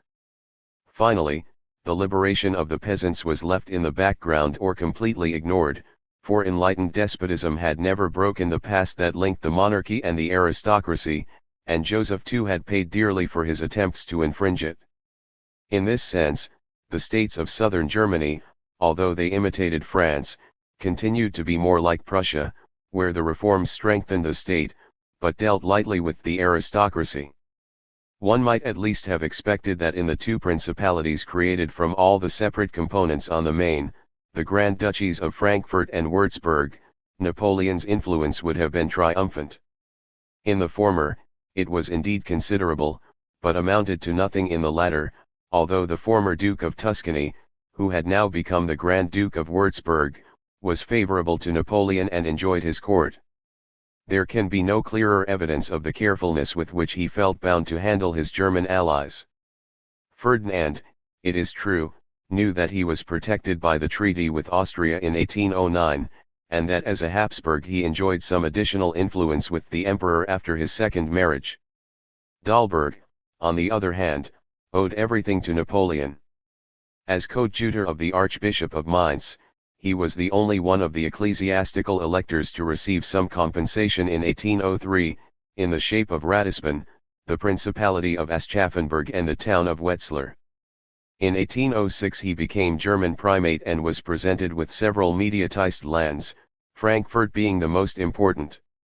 He did not abolish the autonomy of these ancient free cities, but was content to appoint a commissary and reserve for himself the right to choose their senates from among the lists of candidates drawn up by the inhabitants. In 1810 he had to cede Ratisbon to Bavaria and accept Fulda and Hanau by way of compensation. It was at this point that he became Grand Duke, with Eugene as his prospective heir. His lands contained 300,000 inhabitants and letters patent of August 16, 1810 gave them a unified administration and judiciary, and the same system of weights and measures. It proclaimed religious freedom, abolished privilege and serfdom, and established freedom of employment by doing away with the corporations. Dalberg was a prefect of the 18th century type, a sincere believer in enlightenment and a supporter of Joseph II, and there is no doubt that these principles seemed to him in accordance with reason. As a good Catholic and loyal German, he had witnessed with some sorrow the secularizations, and finally the end, of the Holy Roman Empire, but this worldly and ingratiating person was not disposed to make sacrifices, and both his tastes and his interests dictated a policy of making himself agreeable to the emperor. He adopted the Civil Code in 1810, and the Penal Code in 1812. Nevertheless, while appreciating the system, he was not passionately attached to it, and took pains to rule his subjects with a light hand, particularly those of his own class, the nobility. And so in matters of detail the Grand Duchy of Frankfurt remained a good deal behind the Kingdom of Westphalia, though it is true that Dalberg's term of office was still shorter than Jerome's. The central government included a ministry occupied by Albini and Beust, a Conseil d'État, and estates nominated by electors chosen for life by the Grand Duke, and grouped into corporative colleges, as in Italy and Westphalia. The land was divided into 4 departments and given the same institutions and names as in France. The same was true of the communes, so that Frankfurt lost its senate and the remnants of its independence. But between the department and the commune the AMT or bailliage continued in existence, combining administrative and judicial functions. Moreover, although new taxes borrowed from France, registration, stamp duty, licenses, indirect taxes, and the abolition of privileges, brought about a certain fiscal unity, it was left to each of the regions constituting the duchy to continue with its traditional taxes, its budget, accounting system, and treasury. The Grand Duke's exchequer only took over the surpluses. In 1813 a reform of the judiciary was undertaken. A Supreme Court was set up, with 2 courts of appeal and a civil court and a court of summary jurisdiction for each department, but seigneurial justice still continued to preside over courts of the first instance and official positions still kept their jurisdiction, a peculiar proviso that is probably to be explained by Dalberg's ecclesiastical status. In spite of the civil code, freedom of conscience was not recognized, for marriage in church remained compulsory, and there was no advance beyond a degree of toleration. In 1807 the Jews had been allowed to become landowners and to carry on certain industries, though they were still confined to a special quarter, liable to a special tax and deprived of any right of citizenship. At Frankfurt, where they were many and wealthy, they managed in 1811 to obtain the right to redeem the tax, and in 1812 to become citizens, and those living at Fulda and Aschaffenburg also contrived to get rid of the tax in 1813. The financial services rendered to the Grand Duke by the Jewish banks, particularly by the Rothschilds, no doubt helped to hasten their liberation. Amschel Rothschild and Oppenheimer were appointed members of the Electoral College at Frankfurt, and Born became secretary to the superintendent of police. Social reform remained still more incomplete. In conformity with the Act of Federation, those who had been mediatized kept their privileges, the nobility retaining not only their judicial and honorific rights, but also their fiefs and their private rights. In the principalities of Hanau and Fulda serfdom had been abolished by the emperor without compensation in 1808. Everywhere else, its abolition, though decreed under the constitution, remained merely nominal, for the peasants were made to redeem all the dues connected with serfdom, and only a few communities decided to do so. As far as land taxes and tithes were concerned, redemption was permitted on the ducal estates, and the sequestrated church property, but no steps were taken for the manors. The Conseil d'État and the officials entered a formal protest, as a result of which the civil code was given a new twist, and peasant tenure was held to be indivisible as long as it remained liable to feudal dues. Passing from Frankfurt to Würzburg, we are met by an equally striking contrast. From 1803 to 1805 the bishopric belonged to Bavaria, which secularised the property of the clergy and introduced toleration, but continued to use administrative methods that had as yet been very little modernized. The Grand Duke set up a ministry and a Conseil d'État under the leadership of Seufert. This was the only change he made in the Bavarian system. Administration and justice both continued to be indiscriminately managed by colleges, the old laws remained in force and the civil code was not adopted. Yet Ferdinand was not hostile to enlightened despotism. His lethargy is more probably to be explained by the wish to live at peace after the shocks to which he had been exposed, and to deal gently with the court of Vienna, whose outlook grew more and more unenlightened. On the other hand, the large states of southern Germany were profoundly changed by the inspiration of reforming spirits. In Bavaria, under the influence of Montgelas, reforms had begun before the electorate became a kingdom, and even before the annexations of 1803. From 1799 onwards the powers of the various ministries were rearranged so as to unify the services, and a Conseil d'État was set up. In 1802 the judiciary and the administration were separated. In 1805 the bureaucracy was reorganized, corruption, reversions and bribery being abolished. Recruitment and promotion were thrown open to competition, and discipline was regulated. The powers of the state were on the increase. In 1800 it took on responsibility for fire insurance, municipal courts were gradually reduced or abolished, and in 1804 conscription was introduced. In 1805 a public education office was added to the Ministry of the Interior. In this stronghold of the ultramontane outlook, Montgelas's Josephist policy was rigorously applied and caused a considerable sensation. Protestants were allowed into the family circle in 1801, and Maximilian married as his second wife a Protestant princess from Baden. In 1803 annexation brought freedom of conscience and worship to Christians of all confessions, with admission to public employment and permission to celebrate mixed marriages. In 1804 the schools became interconfessional in principle, and the Catholic Church more and more closely subjected to the secular power. The mendicant orders were suppressed in 1802, then all convents in 1803, the state taking over their property. Montgelas showed interest in the spread of enlightenment, making education compulsory in 1802, and the following year doing away with the censorship of books. If left to himself, he would also have abolished the corporations, but he had to be content with reducing their monopoly and abolishing the hereditary character of the master craftsmanship, except in Munich. There was then no need for Napoleon to win him over. But he conferred on him the sovereignty of enormous territories, notably the Tyrol, which was quite untouched by reform, and the very fact of Napoleon's prestige speeded the course of the new regime. Its principles were summed up in the Constitution of 1808, clearly inspired by the example of Westphalia. Bavaria, up till now the patrimony of the prince, became judicially a state with a public legal system. Its territory became indivisible, the royal succession unalterable, the royal lands became distinct from the sovereign's own personal possessions, and were declared inalienable. Once the civil list had been fixed, the court's expenses became a private matter, and could not fall to the charge of the public debt.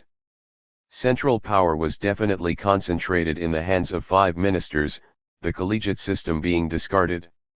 Montgelas did in fact manage everything, for he had 3 departments under his personal control, and the projected ministerial conference never came into action.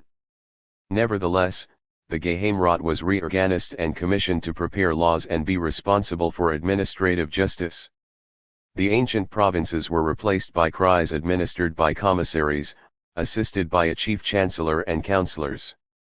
In each Kreis, finance was separated from administration and placed under a director. The large towns were given a police director nominated by the king, and an elective council, and the other communes were allowed to put forward their candidates for the office of Burgermeister Mayor, but both groups found themselves kept in administrative leading strings. The organization of the judiciary was completed by the creation of courts of appeal and a Supreme Court, and by making the judges irremovable from office. The state also turned its attention to public assistance and public health. Vaccination was made compulsory in 1807, thus setting an example for the whole of Germany. The first teachers' training colleges were opened, and in 1808 Needhammer organized a secondary education that included Gymnasien and Realschulen. The Bavarian Academy was remodeled, and a department of fine arts was added. Those universities that were retained were brought up to date. The religious edict of 1809 made the churches even more dependent, so much so that the Pope refused to enter into a concordat. Bavaria also made some progress towards economic unity. Internal customs disappeared, the state took possession of the postal services and imposed a single system of weights and measures. The great difficulty was to find money, for the regime's expenses were high. Direct taxation was extended throughout the territory. Along French lines, the land tax was reformed on the basis of a new land survey. This was undertaken by a statistical board which took on the mapping of the whole country.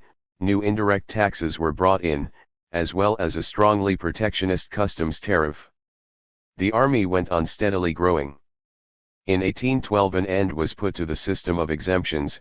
Meanwhile in 1809 the National Guard had been introduced, and in 1812 the gendarmerie was remodeled. The Constitution also strengthened the power of the state by proclaiming civil equality and abolishing the stand or orders, as well as privileges. As early as 1807 fiscal exemptions had been swept away, and with the stand went the assemblies representing them. They had already lost the power to vote taxes in 1807. The Constitution did in fact guarantee individual freedom, freedom of conscience and freedom of the press. It also brought in constitutional government and national representation, but in practice, the corps legislative was not summoned, and the regime remained a police state with absolute powers, such as arbitrary imprisonment, a secret cabinet, a rigorous censorship of the papers and a complete veto upon all associations. At least there was a strengthening of religious liberty. In 1808 the last restrictions on the Protestants were removed. By the Edict of 1809 they were granted an official organization, the freedom to transfer from one religion to another, and the abolition of the compulsory contribution they had so far been obliged to make to the Catholic parish priest. In 1813 the Jews were granted freedom of worship on a private basis, but did not become full citizens. Transported to the Tyrol, this ready-made system, with its despotic and centralizing features, produced an insurrection. From the Napoleonic point of view, however, it was far from perfect. In the lower stages, justice remained linked to administration, the corporations were allowed to continue, and although the French Penal Code was adopted in 1813, the full civil code was not, and each of the regions that made up the kingdom kept its own customary law. Montgelas, afraid that the emperor might interfere, seems to have toned down his reforming zeal from 1806 onwards. Perhaps he also gave up all hope of breaking the resistance of the aristocracy, for whom the Code Napoleon would have been the last straw. According to the agreement, those who had been mediatized retained their fiscal, judicial, and honorary privileges, as well as their special courts. The nobles also succeeded in preserving a part of their special status. As in France, entails were brought in by royal favor to take the place of the trusts that had been suppressed. Moreover, in 1809 women were once more debarred from succeeding to property held by the nobility. A register of the nobles was compiled, and their prestige strengthened by imposing certain obligations on pain of being struck off the register. Seigneurial courts were regulated, but not abolished. But little was done for the peasants. In 1808 serfdom was abolished, without compensation, and the personal obligations belonging to it. The year before, it had been decreed on principle that compulsory labor could not be altered, but could be redeemed, and likewise the feudal dues, subject to the signing of a contract with the lord, which he could however refuse. From the social point of view, then, Bavaria was behind the times compared with the other Napoleonic states, for though the balance between the aristocracy and the state had been upset to the advantage of the latter, they still remained allies. Peasant property was only set free in the secularist lands, and then only with the payment of compensation and subject to a redeemable tax. There had been more marked changes in the agrarian arrangements of the Ancien Regime, for in 1803 the village community and the compulsory rotation of crops had both been abolished, the common lands were to be divided, and the Hof or family tenure was allowed to be split up, but these measures were slow in bearing fruit. Württemberg seems to have developed in a different and even more characteristic manner. The Duke, who had become elector in 1803, continued till 1805 to quarrel with his Landtag, and could not therefore undertake any reforms. He had to be content with reorganizing his ministers, and appointing Wintzingerode as one of them, taking good care not to unite his recent acquisitions to his older lands, and governing them despotically, but introducing religious toleration. The Landtag demanded union, complained to Paris and made common cause with the heir apparent. Frederick replied with a coup d'état, but the newly elected Landtag refused to vote the taxes and appealed to Vienna, which gave a verdict in their favor. Passing through Stuttgart on October 2, 1805, Napoleon advised making short work of this opposition. "Get rid of these bounders," he said, for the Landtag had incurred his displeasure by refusing the money and the men that France required. On December 30 Frederick, who had now become fully sovereign, abolished the Landtag. From this time onwards, he was able to transform his state. Between 1808 and 1814 he never relaxed his efforts. There were in all 2,342 rescripts and ordinances. Bavaria, on the other hand, which had carried out a good part of the work during the previous period, now gradually slackened the pace. The new king, like his neighbor, felt the need for strengthening his power. But being of an autocratic character, and furious at having been so long resisted, he was passionately intent on governing in a despotic manner. His ministers were no more than clerks, and although he set up a Conseil d'État, he hardly ever consulted it. Unlike Montgelas, he had no love for enlightenment, and so no respect for intellectual freedom or social progress. He therefore retained still more exclusively those elements in the Napoleonic system that were to his personal advantage. Württemberg was divided into districts administered by Kreischote, that is, prefets, but the king took it upon himself to nominate and keep control of the municipalities. The higher law courts followed the French pattern, and were not responsible for any administration. A gendarmerie was set up, and the police force was extended to a most unusual degree.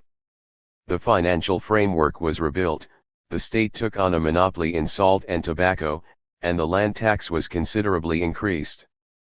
The state took over the post and the management of the schools, and brought the churches under its regulations.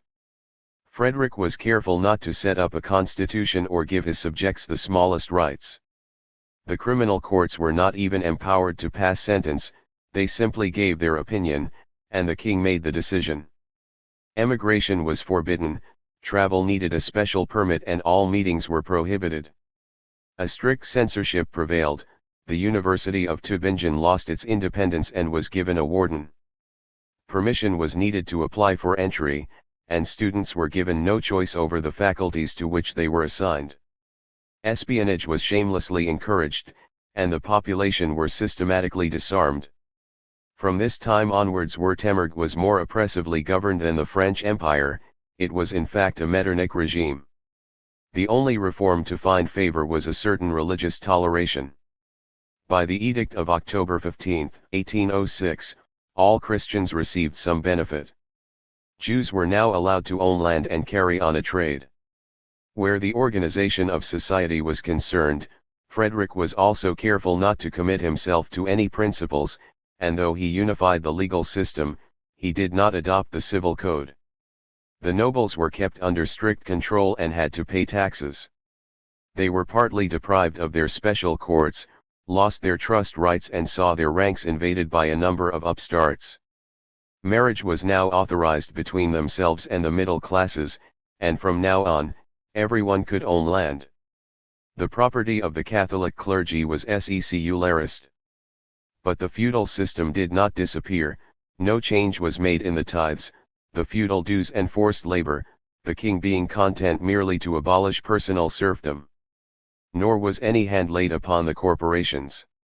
Thus unification, centralization, and despotism advanced more notably in Württemberg than in Bavaria, while the Ancien regime continued to prevail in the social sphere. In Baden, reform was still later in beginning. After the annexations of 1803, the property of the Catholic clergy was secularized and the convents closed, with a few exceptions. The old and the new territories were fused into 3 provinces, though the local ministry and administration did not lose their collegiate form. No resistance was met with, the government had no difficulty in depriving the mediatized towns of nearly all their powers, and in 1806 the estates of Breisgau were abolished. Charles Frederick enjoyed a well-deserved reputation as an enlightened despot, but he was growing old, and his advisers were deeply divided, for his second wife, the Countess of Hochberg, wanted to make certain that her children would succeed to the throne in case those of the first marriage had no heirs. In the end, Napoleon plainly showed his impatience, particularly as he was very displeased with the Grand Duke's grandson, who was getting on very badly with Stephanie de Beauharnais. In 1807 Dahlberg's nephew introduced a number of new measures. He replaced the colleges by 5 ministers, set up a Conseil d'État, and began to reform the finances. But the radical measures were the work of Reitzenstein, who was of Bavarian origin, and, like Montgelas, a supporter of Enlightenment and the Entente with France. He divided the country into districts, which amalgamated the annexed principalities, and took the municipalities under the government's wing. All the same, he did not push reorganization to extremes, perhaps through lack of time, for he was dismissed in 1810. The districts remained subdivided into bailliages, in which administration and justice were linked together. Conscription was also adopted, and, most important of all, the Civil Code, as from January 1, 1811, although certain modifications were introduced. Religious toleration had already come to Baden, and was extended to the Jews in 1808. The country was less hardly treated than Württemberg, but no constitution was introduced. Civil equality, a cardinal point, existed only in theory. To begin with, those who had been mediatized kept their privileges, as they did everywhere else, including the private courts, honorary and feudal rights, armed guards, and special family status. Then the officials remained personally subject only to the superior courts, and the same advantage was accorded to the nobility, who were likewise exempted from personal tax and from conscription.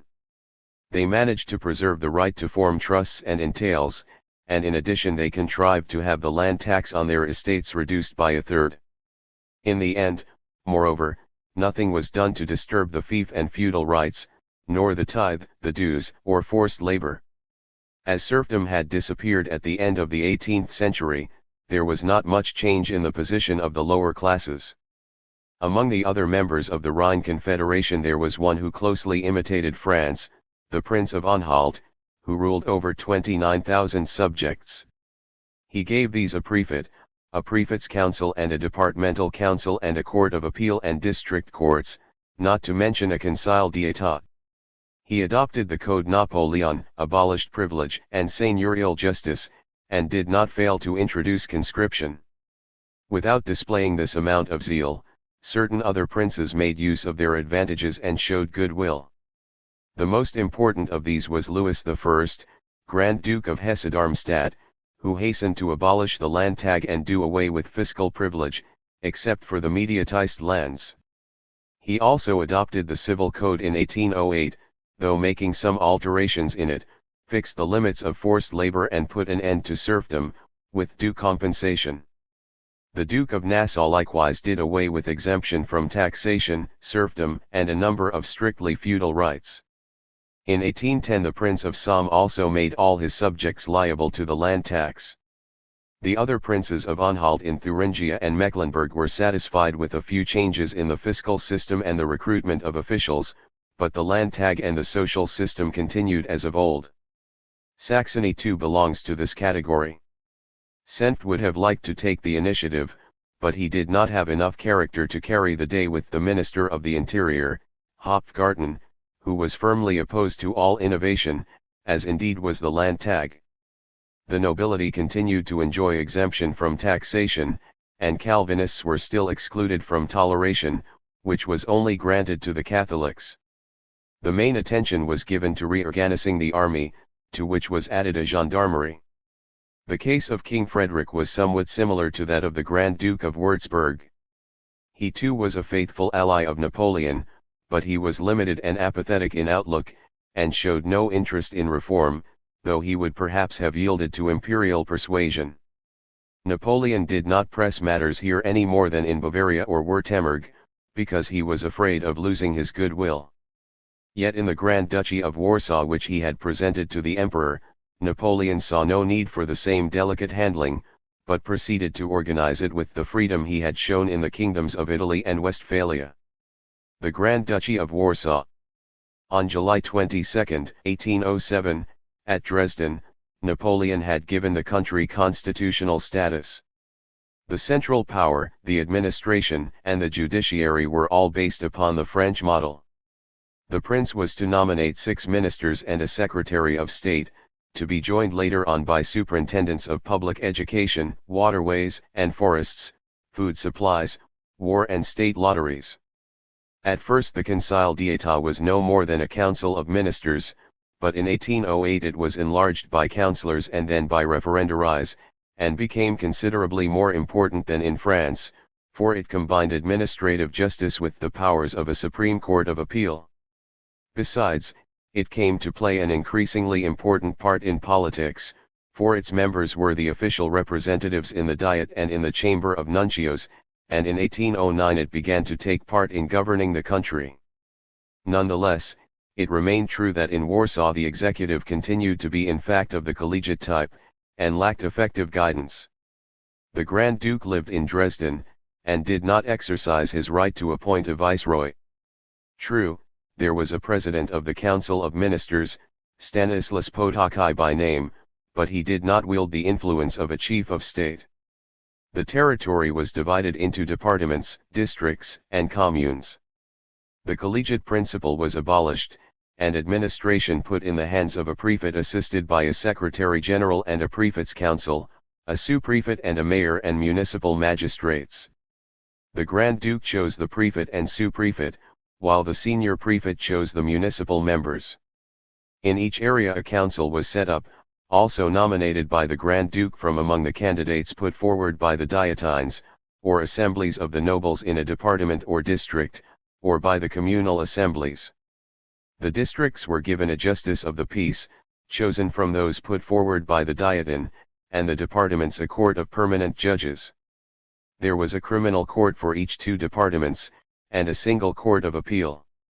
Commissioners of police were also appointed. The French tax system was brought in forthwith and a court of accounts set up. Education benefited from the serious attention given to it, and it was put into the hands of local committees. The Catholic Church was placed under the authority of the state, for the Constitution gave the Grand Duke the right to nominate the bishops. The command of the army fell to Poniatowski, and in 1808 conscription was brought in. Thus for the first time in history, the Polish state had a centralist administration and a body of professional officials. The latter were destined to provide the material from which the middle classes of the Western states had been formed. This was an authoritarian government, as in the other Napoleonic states. Individual freedom was guaranteed by the Constitution, but the police enjoyed just as extensive discretionary powers as in France. Not a word had been said about the liberty of the press. Nevertheless, the duchy was given a diet, though without the power of initiating measures, and only meeting for a fortnight at the most every other year. Besides, its marshal or president was appointed by the king. At all events it met regularly in 1809 and 1811. There was also a senate of bishops and nobles appointed for life by the Grand Duke, whose sole duty was to see that laws were in conformity with the Constitution, and a chamber of nuncios or deputies comprising, for each district, a noble resident, a landowner or son of a landowner, elected by his peers assembled in diet, and the representatives of the communal electoral assemblies, in which the peasant proprietors, the parish priests and the curates took part, as well as merchants worth 10,000 florins, officers and soldiers who had received decorations.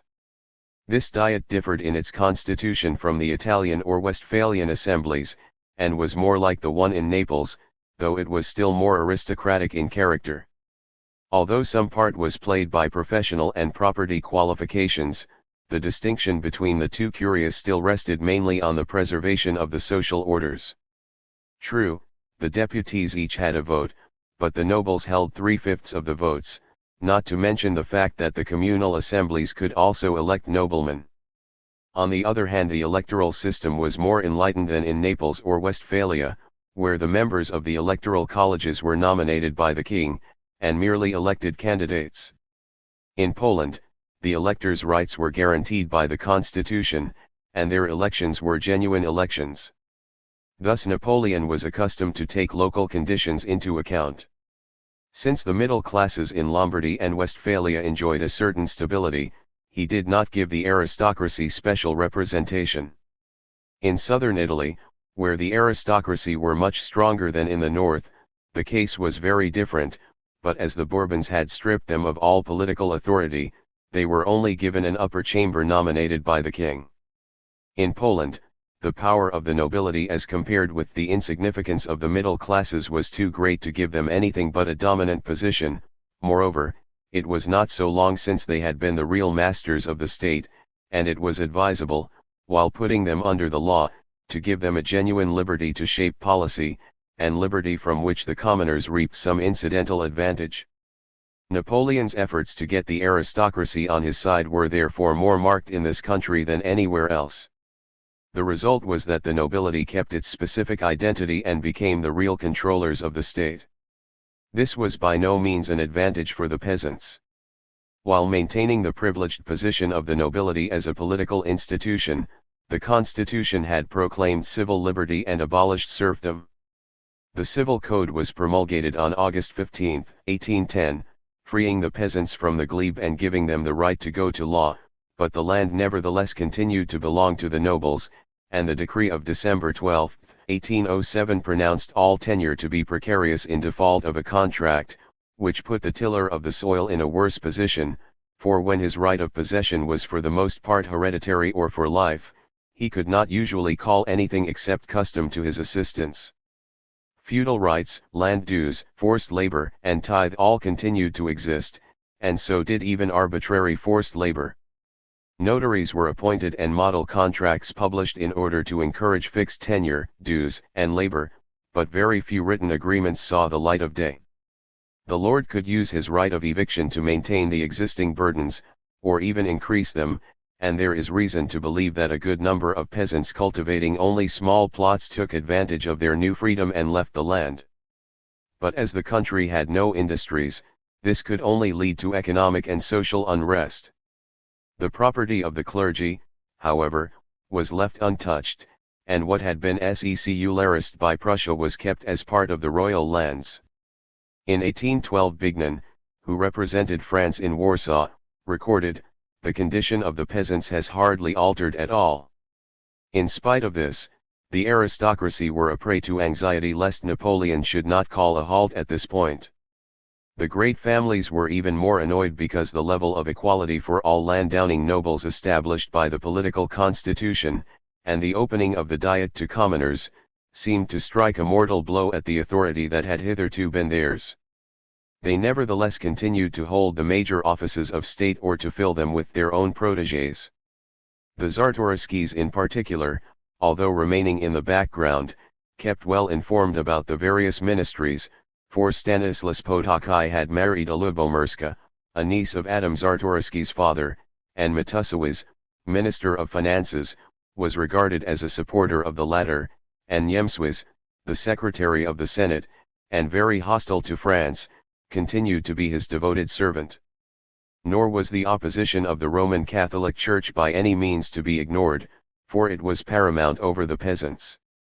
It had been deeply offended by the proclamation of freedom of conscience and worship, although it had been allowed to keep its privileged position as the religion of the state and had been given the management of all civil registration, divorced persons being handed over to the secular arm.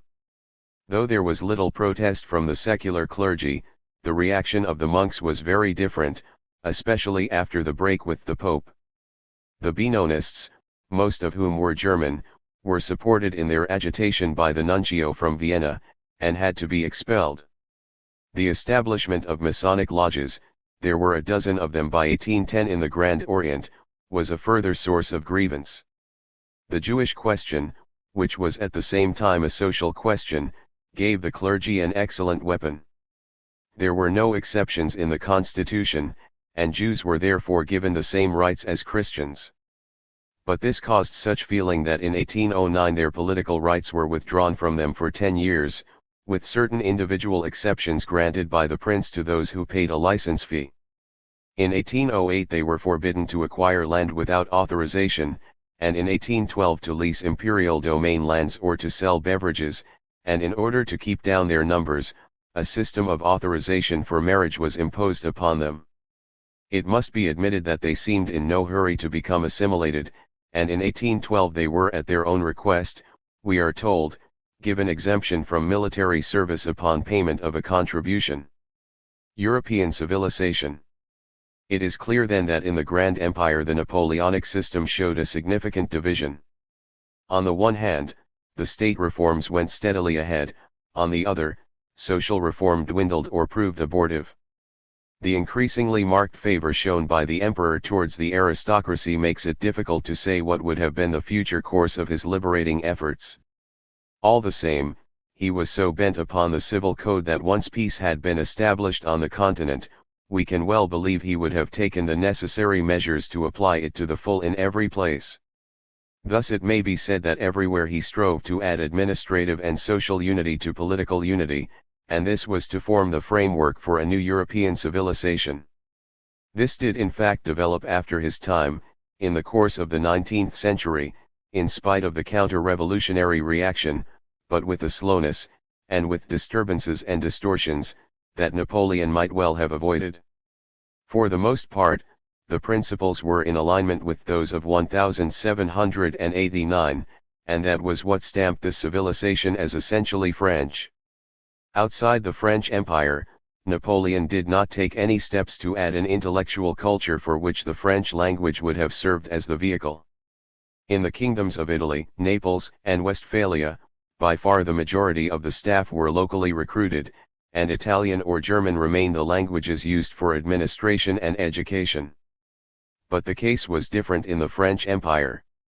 Thus in Holland, the decree of October 22, 1811 made it compulsory for the heads of private schools to provide, within a period of 3 months, instruction in French. As the annexations increased, so would the sphere of the French language have extended. Even at this period, it had come into use at the courts of the vassal kings and in the great Napoleonic administrators' offices. Knowledge of French was becoming indispensable for all who aspired to the highest levels of employment, and teaching was obliged to take this into account. It would not be right to suspect Napoleon of deliberately wishing to uproot the other dialects, any more than he had done in Old World France. But French would have come in alongside them as the language of continental unity. It would have served as a medium for consolidating classical culture, all the more so as no other existed in the emperor's eyes. There is no doubt at all that he intended Paris to become the intellectual, artistic, and secular capital of the European Empire, as it already was the political capital. He was intent on making it the world's museum by bringing to it the works of art taken from the countries he had conquered. In stark opposition to this conception of a universal civilization, surviving from the 18th century ideal, looking back to the traditions of Rome, and inspired by the Catholic Church, stood the romantic idea of national cultures of spontaneous diversity, and irreducible in nature, which were a fundamental denial of the oneness of the human race. The continental economy. Locked in combat with England, the European Federation had as its symbol and its weapon the continental blockade, but the blockade reacted on its economy, because it was reduced to living on its own resources. This way would, if successful, increase its strength by creating interests which would have been damaged by an English victory, and by the same token it might well undermine the economy if there was any failure to organize the continental market so as to provide a livelihood for each of its members. Wherever it was applied with some rigor, the blockade's effects were similar to those in France. The maritime cities and their industries were ruined. In the Mediterranean, there was first Genoa, then Venice and Leghorn, and finally Trieste. In this last port, the figures dropped from more than 5,000 ships and 208,000 barrels in 1807 to 2,600 boats and 60,000 barrels in 1812. In the north, the Hanseatic ports were the first to feel the pinch, followed by the Baltic ports, and lastly by those of Holland.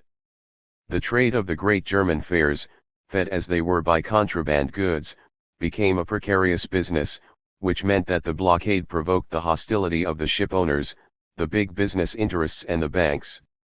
But in industry it was different.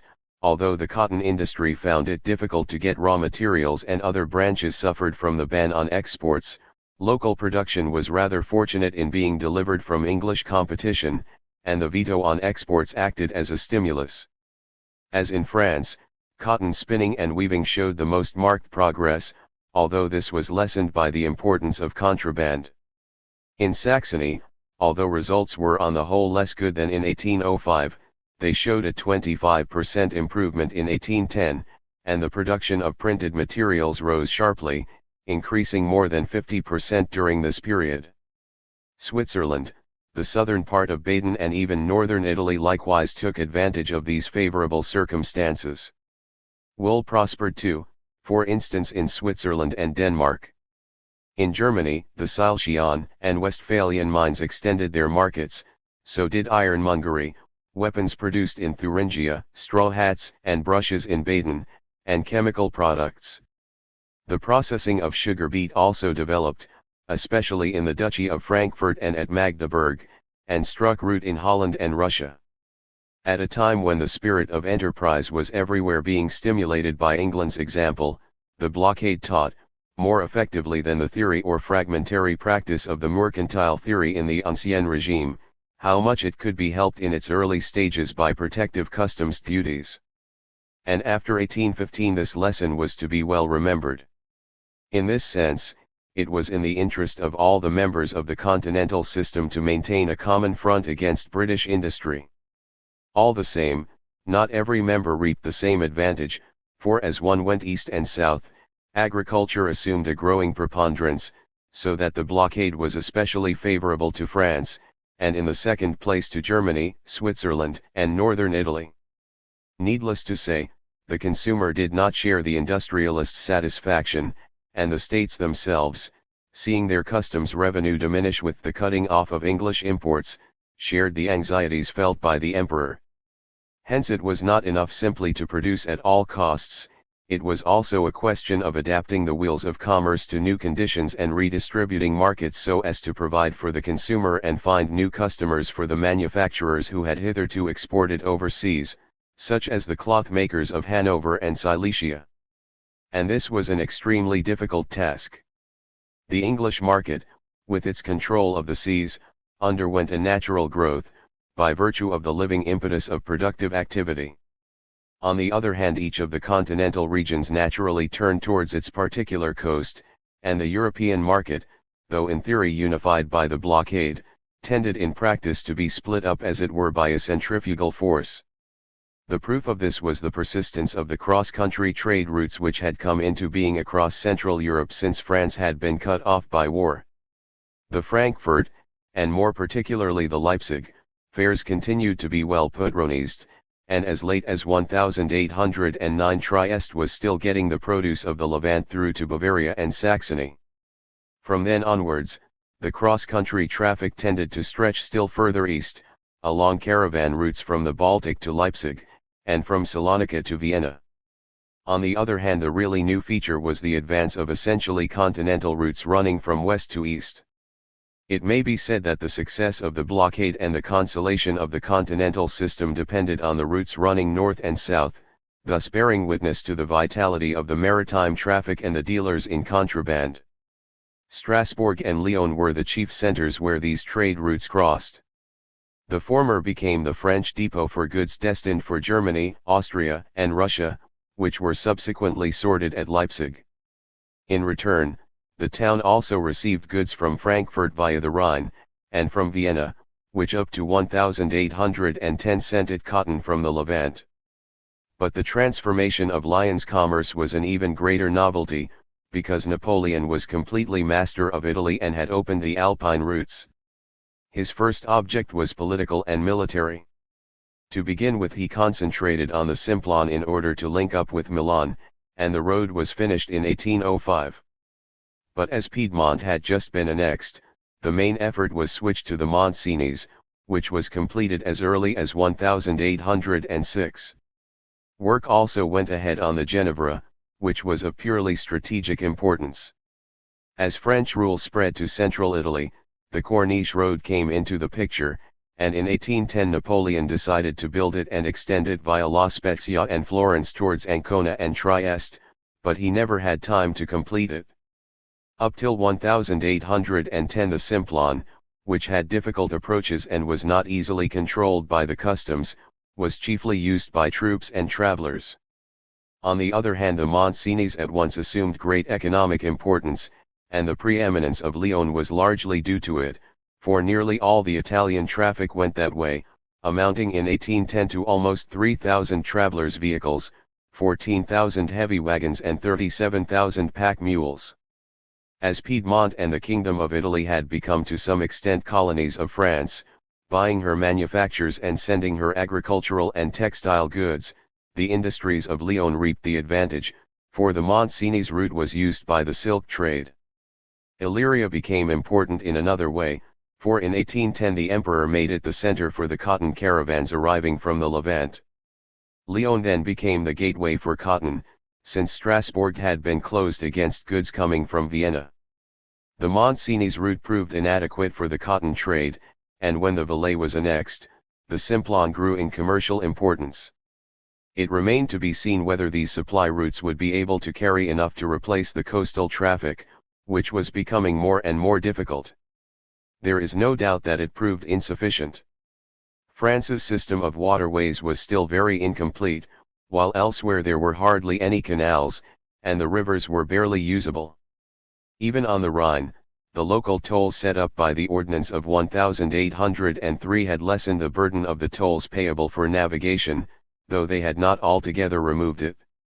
Nor had the privileges controlling certain stretches been abolished, where transshipment had to be carried out for the benefit of certain porters' unions. Wheeled transport enjoyed great prosperity at this time, for instance at Chalon-sur-Saône, for goods being sent to the interior of France, and at Lyon, where the house of Bonnefour became one of the largest concerns of the time. But it was no substitute for water transport where heavy goods were involved, and even if enough vehicles had been built, there would not have been enough horses, and the roads would not have stood up to the traffic, for except in France and a few parts of southern Germany and Italy they had no hard stone surface. As there were already a good many centers of industrial production outside the empire, the best plan would have been to give each of them a sphere of activity and divide the continental market into customs zones. The creation of large economic units would even have been an inducement to accept this concentration of territory. The Grand Duchy of Berg, for example, continued to ask for union with the empire in order to draw on its custom, and Holland would have taken a kinder view of annexation if the customs barrier had been done away with. Napoleon was in a master position for bringing about commercial unity in Italy, and Bugnot and Bacher repeatedly urged the setting up of a German customs union. But there were various considerations working against, or at any rate delaying, this solution of the problem. In the first place, the vassal and allied states had to be humored, for they were inclined to be jealous of their sovereignty, and would not have agreed to give up their autonomy in customs. As Napoleon's institutional reforms and military needs were expensive, it was difficult to cut down their resources, and they even put up their customs tariffs. Territorial arrangements were in a state of constant flux, so that conditions for doing business and exchanging products became worse rather than better. A number of regions naturally belonging together or linked by their histories found themselves cut off from each other, for instance, the Kingdom of Italy from Dalmatia and Istria, from Navarra and from Piedmont, from Genoa and Leghorn. Switzerland was cut off from Italy, from Genoa and from the Black Forest, the Tyrol from Italy and from Austria, and Illyria from Hungary and Vienna, although few would have seen to the matter of transport, and so would Trieste in 1812. The Grand Duchy of Berg, strangled between the French Empire on one side and her German neighbors on the other, was in a pitiful plight.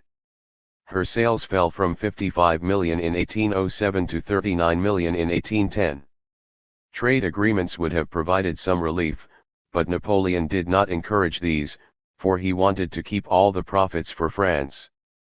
The reef on which his European policies were wrecked was, to be sure, his failure to see the European market as a thing in itself, and not simply with reference to the French Empire. France comes before everything else, he wrote to Eugene in 1810.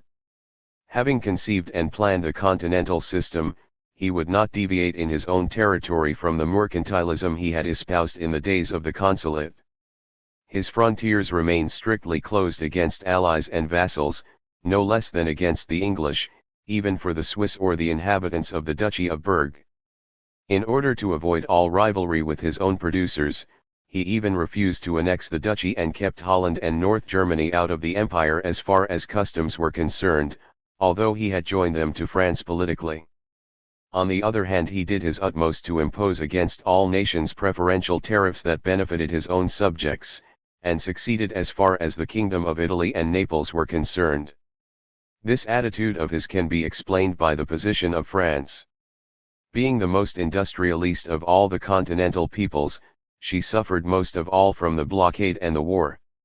She had lost both the colonial and the English markets, and then Spain in 1808, Spain, her best remaining customer, and it was from this time onwards that Napoleon made every effort to keep his hold on Italy. France was the heart of the system, and at all costs he felt he must preserve her from economic collapse. Yet political considerations once again saved him from pushing this policy to extremes. He took no steps to prevent the people of Saxony and the Swiss from getting possession of the German market, and at the Leipzig fair, France only sold the highest quality goods. On the other hand, he kept a close hold on Italy, where he reigned supreme. In this way he contrived to get a share of the chief three industrial regions.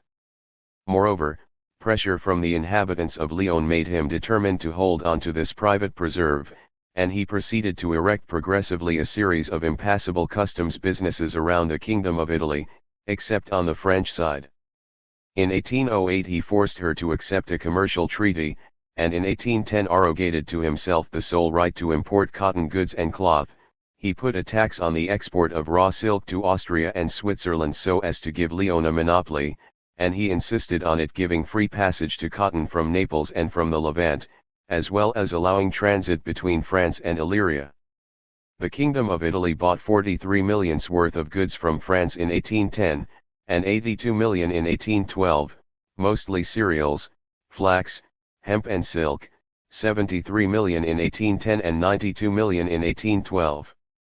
But she does not seem to have fared as badly as has sometimes been suggested, for her balance of trade remained favorable. France did not ruin her industries, she simply took the place that had previously been held by England. As she was only in a position to supply her with high-priced goods, local production still provided for the bulk of the population. Nor did Napoleon refuse her all opportunities for improving her own industries. True, he would not send her qualified workers, but he allowed her 200,000 francs for buying spinning machinery. But the country's industrialists only had cause to remember this one fact, that a blockade could have been useful to them if France had not pocketed all the profits. And there was a louder chorus of complaint from those who were the chief sufferers. Although industry was in favor of the blockade, especially where the outlook was progressive, this approval was not without serious reservations, particularly with regard to the hindrances to free trade inside the continent, which the emperor was accused of maintaining and even reinforcing in the sole interests of France. In agriculture, the problem seemed insoluble. It concerned especially Prussia, Poland, and the Russian provinces bordering on the Baltic, which could find nobody to take the grain surpluses they formerly exported to England. Norway, with her constant demand for imports, was the only country that might have provided a market, but she was inaccessible by land. These countries' timber would have been acceptable in the West, but it was hardly possible to export it without ships. Napoleon himself found it difficult to dispose of his wines and brandies, and in good years he also had too much grain on his hands. The peasants only sold sufficient to provide for local consumption, so this disadvantage must not be exaggerated, for it only applied to a small number of big proprietors among the nobility and large-scale farmers, yet these were influential people, and the fact remains that the blockade tended to depress agricultural prices and rural purchasing power, thus injuring the industries that in other respects benefited from it. The imperfections in the continental market, the poor economic tone and the fiscal deficit that resulted from them finally decided the emperor to reorganize the blockade and to ease it for the time being through a system of licenses. However urgent his motives, the effect of this alleviation was nevertheless to revive the centrifugal tendencies that were undermining the system. By closing his ports to the continent while opening them to the Americans, Napoleon gave some justification for the accusations leveled against France for her selfishness. Her allies and vassals claimed the right to follow her example, and Russia gave the lead. To strengthen the European Federation by setting up a single market that was relatively independent would obviously be a long-term policy requiring years of constraint. The first obstacle to be overcome arose from the fragmentation of the lands concerned and the interior customs that went with it, and it was the business of the Grande Armée to put an end to these conditions.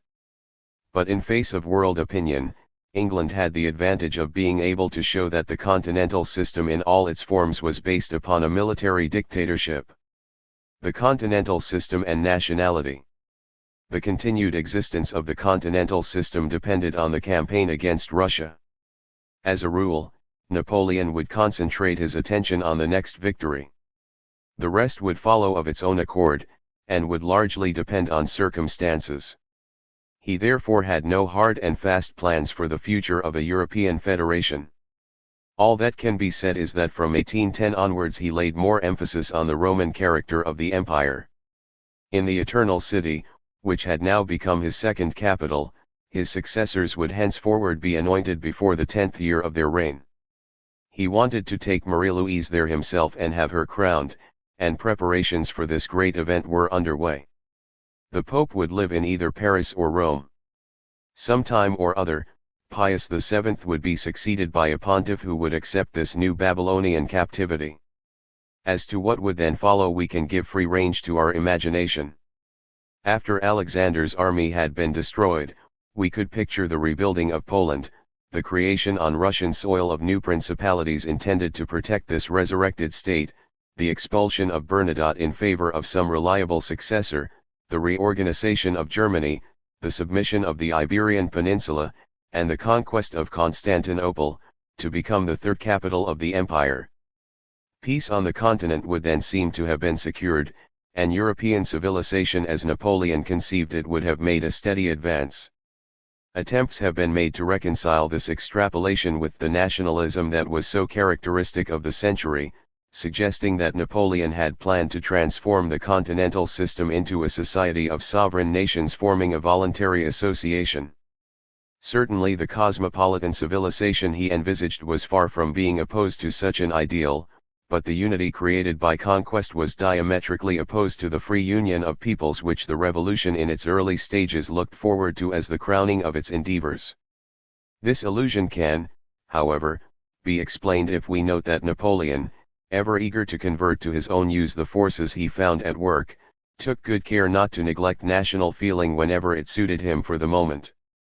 It was to this force that he owed his power in France, and although he sacrificed his country's interests to an imperial dream, Frenchmen always looked upon him as a national leader, for their interests could no longer be separated from his. Moreover, he carried on the work of the revolution in strengthening France's internal unity by centralization, by military service, by the wars that fostered a sense of unity in face of the foreigner, and by the victories which exalted the feeling of collective pride. Outside the French Empire, he showed much greater reserve.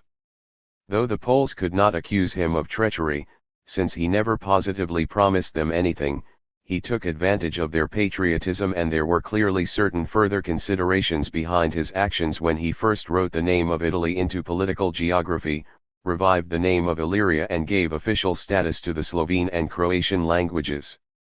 Moreover, it can be maintained that his system of government and his policies both tended strongly to advance the cause of nationalism.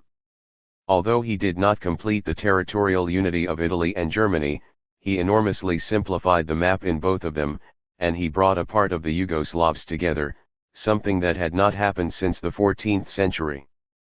Nor were his reforms less important. By abolishing provincial autonomy, privileges, and feudalism, and replacing them with a central administration, civil equality, and a unified internal market, he created the essential conditions for the expansion of political nationalism. In this sense, he must count as one of the creators of several modern states. But these were consequences he did not intend. A statesman's actions always involve repercussions that were not foreseen by him, and in this respect the emperor was not above his fellows. It may be replied that he intended Italy to go to his second son, and that it would have been imperative to set up large territorial units in order to administer an empire stretching across the whole continent. All the same, it is clear that the linking together and the division of its sections among the members of his house had no necessary connection with independent nationalities. The fact is that, having no contact with national aspiration in either its monarchical or its revolutionary form, Napoleon had no love for it, and even distrusted it. He realized that patriotism in the home country gave the nation an awareness of its own permanent interests and a certain dignity over against its leader, however popular he might be, and a certain impatience with self-centered despotism, and he knew these forces might one day work against his personal power. So he did his best to replace them by honor, and individual attachment to his own person and dynasty. It was more important still that this disposition should prevail in external affairs, and from his point of view he was right. Nationalist feelings were still more incompatible with the imperial concept than with despotism, and it was in these feelings that despotism encountered its most formidable foe. 8. The independent forces. There were other forces, social, spiritual, and economic, in action alongside the genius of Napoleon, combining to help or hinder his work. He was creating a method of government and a society where the revolutionary effects of setting free the forces of individualism blended with the traditions of enlightened despotism, the restoration of a social hierarchy inspired by the Ancien regime and the fashioning of a new legitimacy. The former dynasties and the old aristocracy would not allow themselves to be dispossessed, the middle classes claimed their freedom, and the nations resisted his attempts at a universal monarchy. Intellectual life, too, preserved its autonomy. Lastly, capitalism continued its advance, and tended to hamper Napoleon's enterprises in more than one respect. It is possible that these forces would have been overthrown or at least kept in check if the Grande Armée had not been suddenly destroyed, but the historian can only record that after 1812 they triumphed over the shattered continental system and continued to dominate the 19th century. The continental states of the Ancien regime. Outside the empire, the Napoleonic system came into collision everywhere with the obstinate resistance of the aristocracy, who saw in it a revival of revolutionary egalitarianism. Napoleon offended them by abolishing seigneurial power and reducing the nobleman to the level of the subject who tilled the soil. In vain did Napoleon spare the nobility in the vassal states at the expense of the peasants. The nobility merely thought that he was waiting for a more favorable moment to strike. In vain did he establish a hereditary nobility, it only resulted in the parvenu rubbing shoulders with the ci-devant, and that was intolerable. These people are forcing us down to a lower level than dirt, the Comtesse de Vos wrote in 1807, and in the eyes of Wellington and other noble lords Napoleon was never anything else but bony, and the King of Rome was his bastard. The kings too were full of the same haughty pride. Deep down in their hearts they could not admit the legitimacy of a man who had unceremoniously unseated so many of royal line. Moreover, they were afraid of the nobles, and when they felt themselves threatened by Napoleon, they were all the more disposed to retain their services. They also feared that any lowering of the nobility's status would encourage a spirit of insubordination.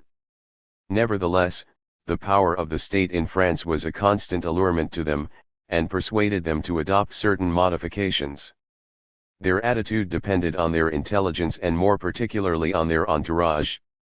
But whatever novelties were adopted, they had to be consistent with preserving the aristocracy. It was this feature that distinguished the Prussian reform, the only one that succeeded, from the Napoleonic system. Thus the gulf created by the revolution continued to exist. Whatever Napoleon might do, in the eyes of Europe, he was still the soldier of the revolution. In Prussia, after the dismissal of Stein, the work of renewal had been concentrated particularly on the army.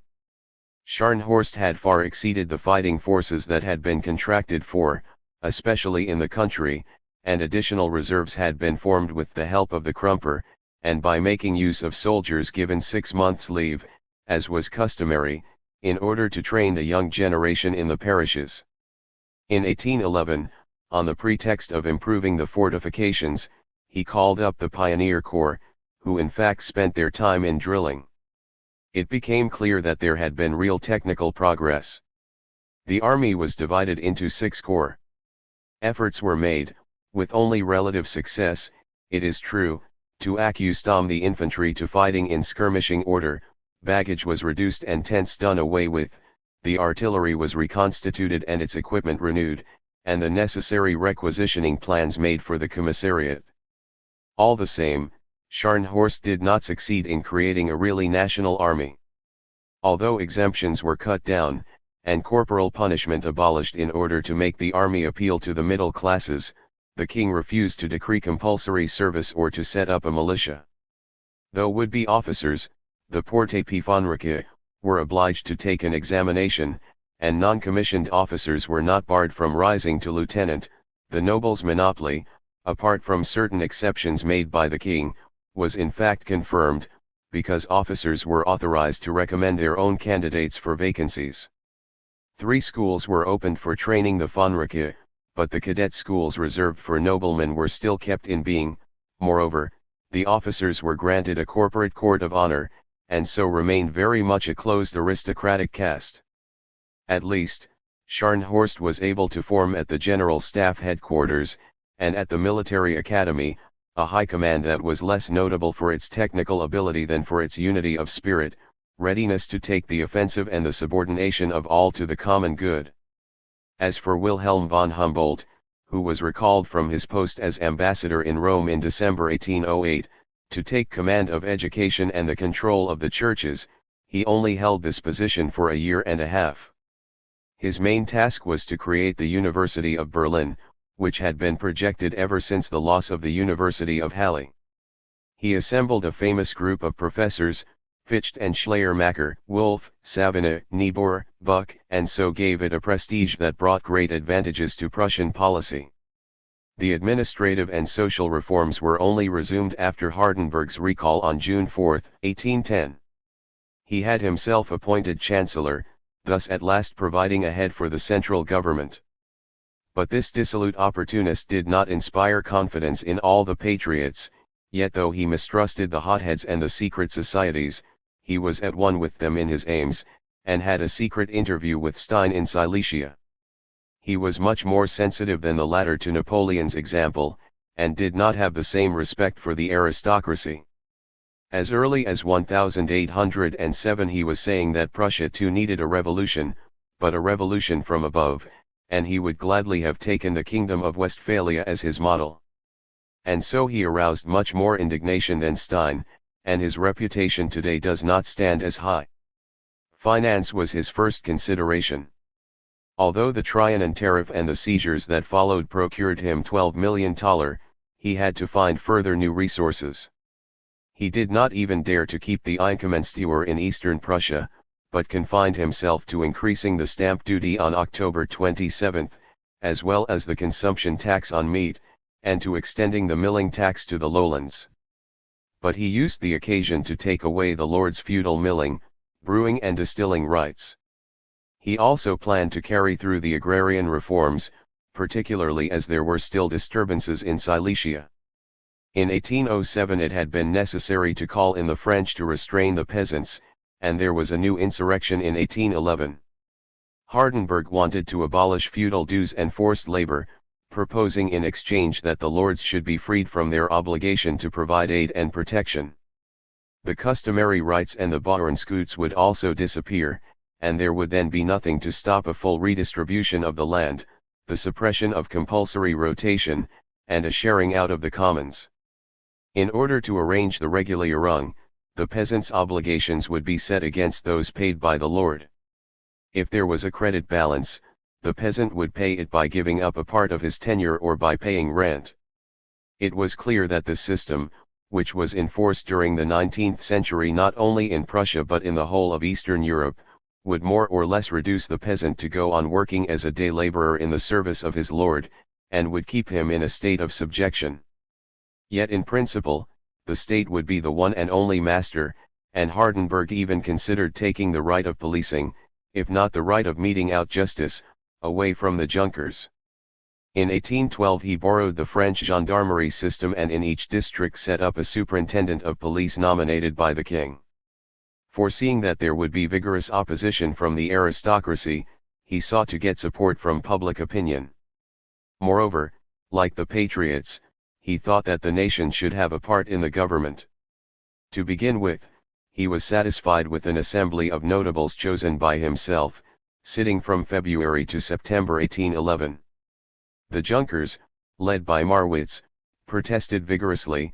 They did not want popular representation, and demanded a return to the provincial estates, where they were the sole representatives, apart from a few from the middle classes. The king had to submit, and arrested Marwitz and Finkenstein. It was a straight social conflict. The king could certainly create nobles, as Marwitz observed, but he could not create noble minds and spirits. And as York was to exclaim in front of Prince William, "If your highness robs us of our rights, on what then will your own be founded?"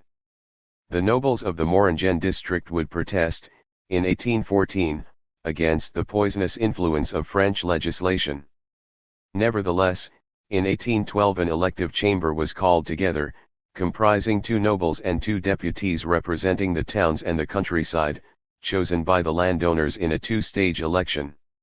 This assembly asked for a constitution, but as in the previous one, the nobles were predominant, and their recriminations forced the minister to temporize. The Regulierungsgesetz of 1811 transformed the Lassitz leaseholders, who only enjoyed a right of user on the land, into owners, and abolished their dues and forced labor obligations in return for a relinquishment to the lords of a third of the land held, if tenure was hereditary, and of half, if the tenure was for life for a limited period. Seigneurial protection, feudal customs, and the Bauernschutz were of course still in abeyance, without any compensation for the peasant.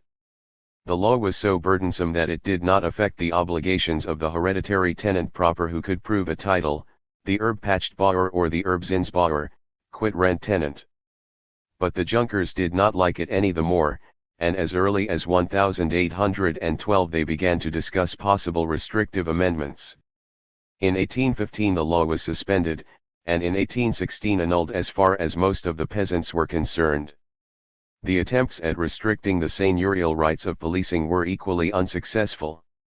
On September 7, 1811 Hardenberg had already done away with the milling tax in the countryside, restored their feudal rights to the nobility and fallen back upon direct taxation, capitation fees, taxes on capital and income, and finally licenses.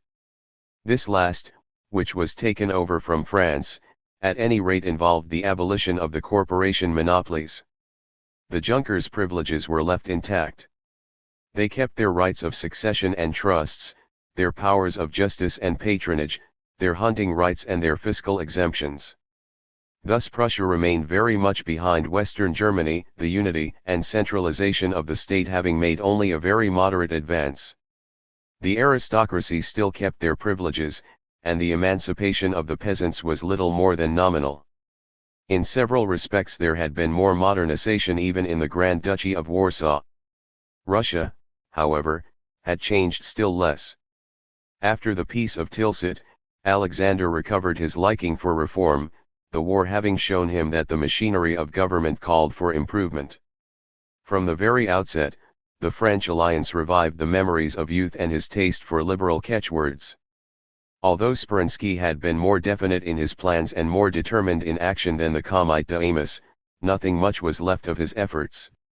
This son of an Orthodox priest, who has gone down in history with the surname given him in the seminary, was a distinguished preacher and professor. The Karakhins had introduced him into the chancery, and he had then become Kochubey's right-hand man in the Ministry of the Interior, entering into direct relationship with the Tsar in 1806 and going with him to Erfurt. When they came back, Alexander asked him to draw up a constitution, and in 1809 accepted it in principle. The empire was to be divided into governments, arrondissements, and cantons. The canton would have a Duma elected by the landowners, which would in its turn nominate a directory and a delegate to the arrondissement Duma, and so on in succession, up to an imperial Duma which would vote the laws and the budget. There would be a ministry responsible to it, with executive power, and each district would have an elective court supervised by the Senate. The Tsar would also appoint a consultative imperial council. This scheme owed something to British influence, for Speransky had married an English clergyman's daughter, and showed early signs of great admiration for British institutions. His plan originally involved setting up a parliament with two chambers, one of them representing the landed aristocracy, but he soon realized that the Russian nobility had neither the independence nor the ability of the English lords.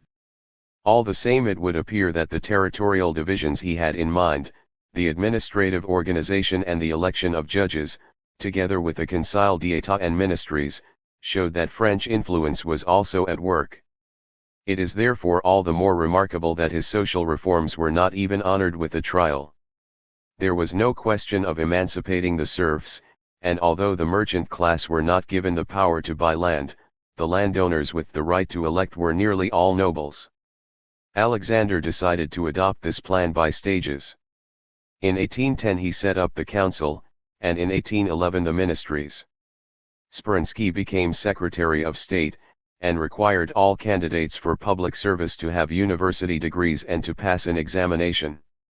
This completed the official machinery, and the result, which was far more on the Napoleonic than on the English model, and more in keeping with Russian development, was all that survived of Speransky's plan. Although Speransky had done nothing to impair the nobles' privileges, they viewed him with suspicion, knowing that he was preparing a legal code and a new law for the Jews. He made himself unpopular in his efforts to repair the empire's decaying finances by increasing taxation and planning an income tax that would not have spared the privileged classes. In Prussia, as in France, the aristocrats put these innovations down to French influence, and when there was a threat of war, he was accused of treason because in obedience to the Tsar and in furtherance of his secret, he kept up a correspondence with Paris. Alexander needed his nobles in his stand against Napoleon, and therefore sent his friend into exile on March 29, 1812. When Joseph II came to the throne, his complete change of policy won the admiration of the reactionary aristocracy, for Francis I, who had been equally limited and obstinate in outlook, had refused to contemplate the slightest change in anything at all. All that was left of the Napoleonic regime in Austria was the repression of free thought and speech and indiscriminate power for the police, but these had not been borrowed from outside, and Napoleon, who was not riddled with bigotry and obscurantism, seemed in comparison to be a liberal ruler. The Austrian administration continued to be wholly occupied with finance. In order to pay the war indemnity, it had been necessary to pledge the crown plate and raise forced loans, and even then, there were still 17 million owing in 1811. His son-in-law granted a further respite, and when the King of Rome was born, he was satisfied with undertakings to pay which were not given him till July 4, 1813, and not one penny of which he ever saw. To cover internal expenses, paper money was printed. On February 20, 1811, Count Wallace, successor to O'Donnell who had died in harness, proclaimed a state of bankruptcy. He exchanged notes for a new issue at a fifth of their value, but the new one soon went down heavily. The Hungarian Diet protested so vigorously that it had to be dissolved, and, clean contrary to the constitution, a dictatorship was set up. The struggle against France thus never lost its social character. With Napoleon's so-called allies, the Ancien Regime aristocracy carefully kept its dominant position, knowing that it was doomed for certain if the continental system was successful, and the emperor's downfall was celebrated as a personal triumph. The Holy Alliance was turned into a kind of insurance against the middle classes and the peasants. From now onwards, Austria was the obvious country to take the lead in it. The Anglo-Saxons and liberalism. Confronted by a despotic continental regime in Europe, the Anglo-Saxons held fast to their own traditions. In England, the Tories no longer protested against the parliamentary system. The suspension of habeas corpus was not renewed, except in Ireland, and the Acts of 1799 were applied with some degree of moderation. As the disciples of Pitt, the Tories had borrowed largely from the 18th-century Whigs. They took their stand on the established church, but they nonetheless gave short shrift to any dissidents. They threw open the peerage to upstarts and distinguished soldiers, were lavish in handing out decorations, and wisely welcomed the upper middle classes into the ranks of the old aristocracy. Their social policy was in fact not unlike Napoleon's, for it aimed at keeping a hierarchy, though without establishing any position of legal privilege. But they were nonetheless opposed to the Napoleonic system because they continued to be attached to their constitutional and liberal ways, and although not unwilling to open their ranks to a certain number of newcomers, they were intent on keeping the power in the hands of the great families of ancient descent. The continental nobility, for their part, both feudal and military, were jealous of their own privileges, and reckoned their English counterparts as too unselective, and too inclined to give wealth precedence over birth. There were not many men with the insight of Speransky or Stein to take them as their model.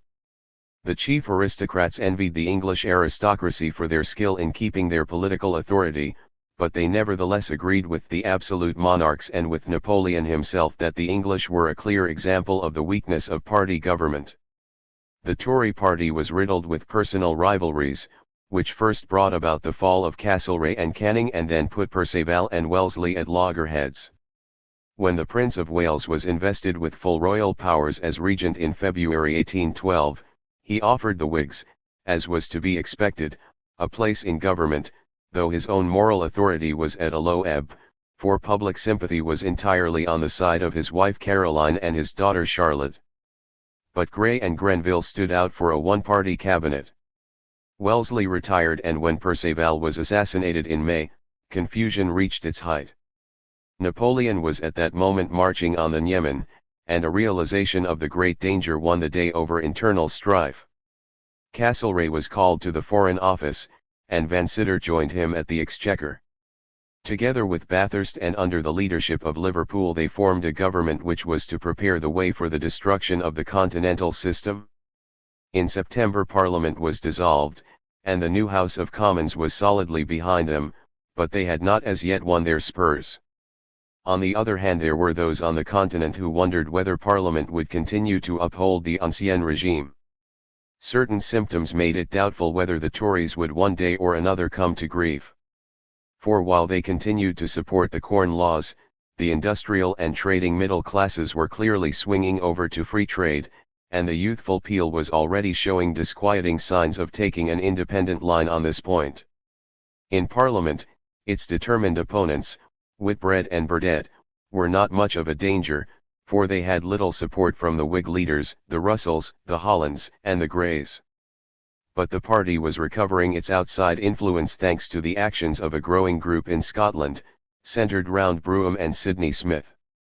The Edinburgh Review, founded by Jeffrey in 1802, and the letters of Peter Plymley, published by Sidney Smith in 1807, were so successful that in 1809 Canning and Southey decided to start the rival Quarterly Review. Now that the Tory party changed its policy and came out in favour of war, the Whigs, taking the opposite line, supported the cause of peace, and found it a highly popular platform. These Whigs did not at any rate style themselves Democrats. But political radicalism was beginning to crystallize into a party. Cobbett, who had changed his allegiance, was carrying on an impassioned war of words against the government, Major Cartwright was demanding universal suffrage, Francis Place was resuming his propaganda, and James Mill found a valuable recruit for them in the person of Bentham, who was now won over to political action, and in 1812 drew up his Catechism for Parliamentary Reform. But in Europe, those who were intent on preserving or recovering their privileges thought that, all things considered, it was better to put their trust in absolutism. The influence of England therefore had its chief effect on the middle classes and what remained of the liberal nobility. In itself, Toryism did not hold out any particular attraction for them. Its representatives, like the Whigs before them, seemed to be nothing much more than a venal oligarchy, whose reputation was tarnished by many scandals. True, they had made some slight changes in the penal laws, accepted a few improvements in the administration, and in 1807 abolished the slave trade, though this was just as much in order to raise the price of sugar as to placate the religious abolitionists and the humanitarians, but they were more and more disposed to fall in with Walpole's advice, Quietum non movere. 1 Catholic emancipation was still being held up, and in 1810 O'Connell, who had become president of the Irish Committee, had given a lively impetus to propaganda. Grattan had come round to the side of reform, and in 1812 the House of Commons decided to vote for it, but the attempt failed, because O'Connell and the clergy refused the requisite guarantees concerning the choice of bishops. The more modern outlook of the Whigs, however, stood them in good stead, and in any case it was hardly of much consequence, for in the eyes of Royer Collard, Benjamin Constant or even Chateaubriand, who were under an iron despotism, England was the home of constitutional government and freedom, all the more attractive because it eschewed democracy and had kept some reverence for lawful monarchy.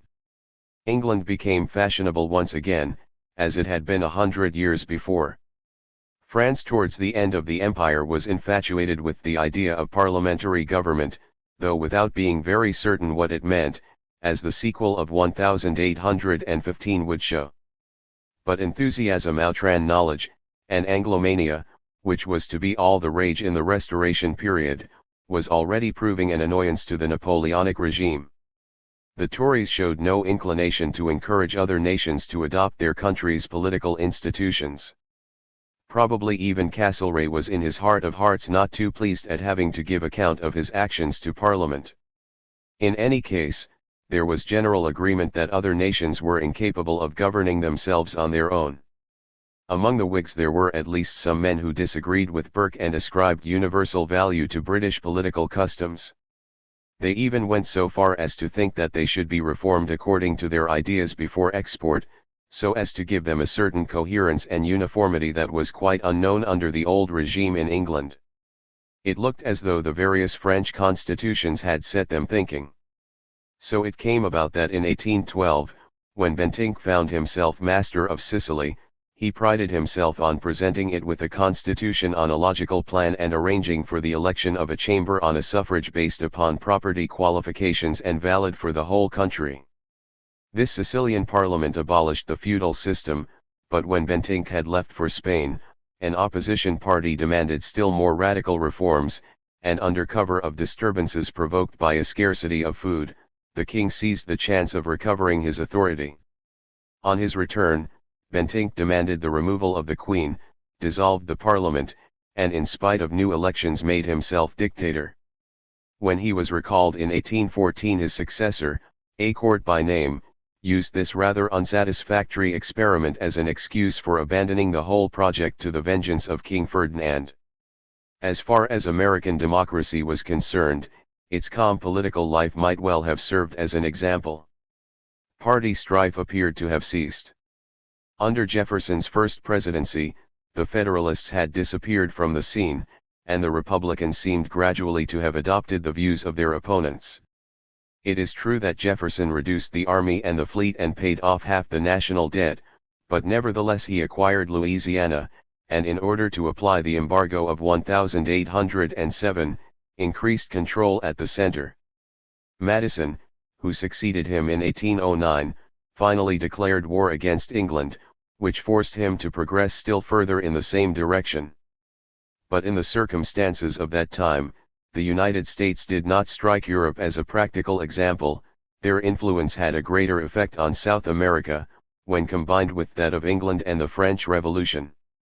If there were better prospects for liberalism on the continent and more especially in France, the causes are to be seen in the growth of the middle classes and the development of the ideas of 1789.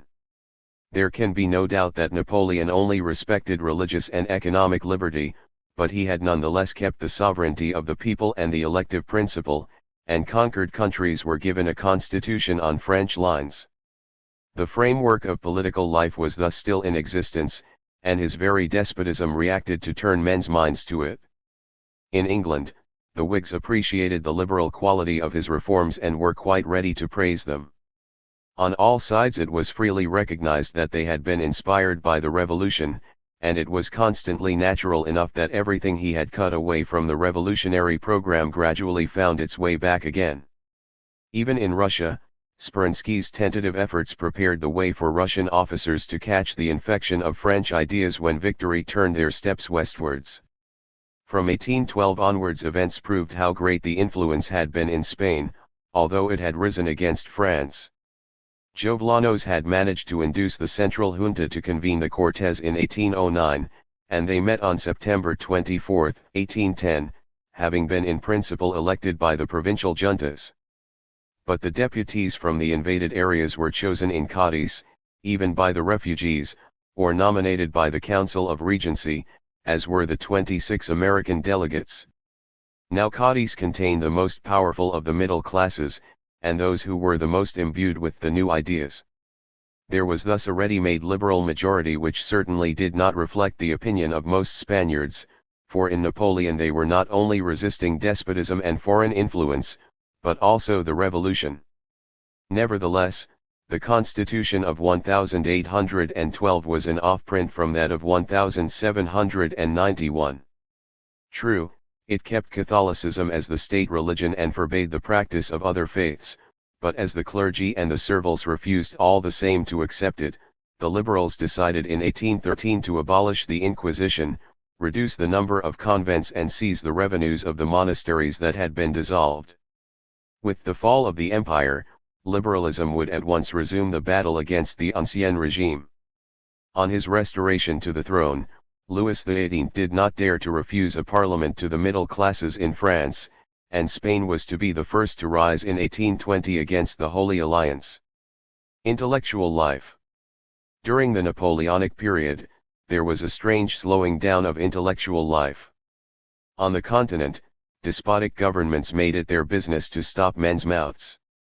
The English were more interested in detailed reforms than in ideas, and there was no intellectual activity at all in the United States. Besides, discussion seemed futile during these years when each person had taken up his position and was only awaiting the arbitrament of war. Above all, war called forth youthful energies, while the growing political nationalism distracted the attention of a good many minds. Yet insofar as this kind of life went on, it drew no new inspiration from the Napoleonic experiment, and it was between the traditional ideas and the ideas of the 18th century that the debate continued in the days to come.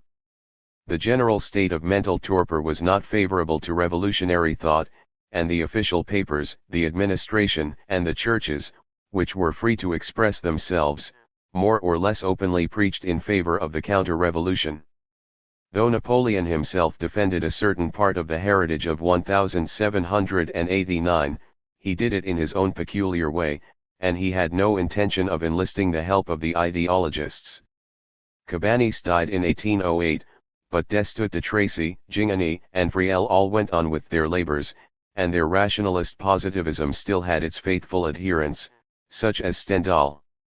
All the same, it was increasingly eclipsed by a spiritual outlook in harmony with the religious revival, and taught at the Sorbonne by Royer Collard.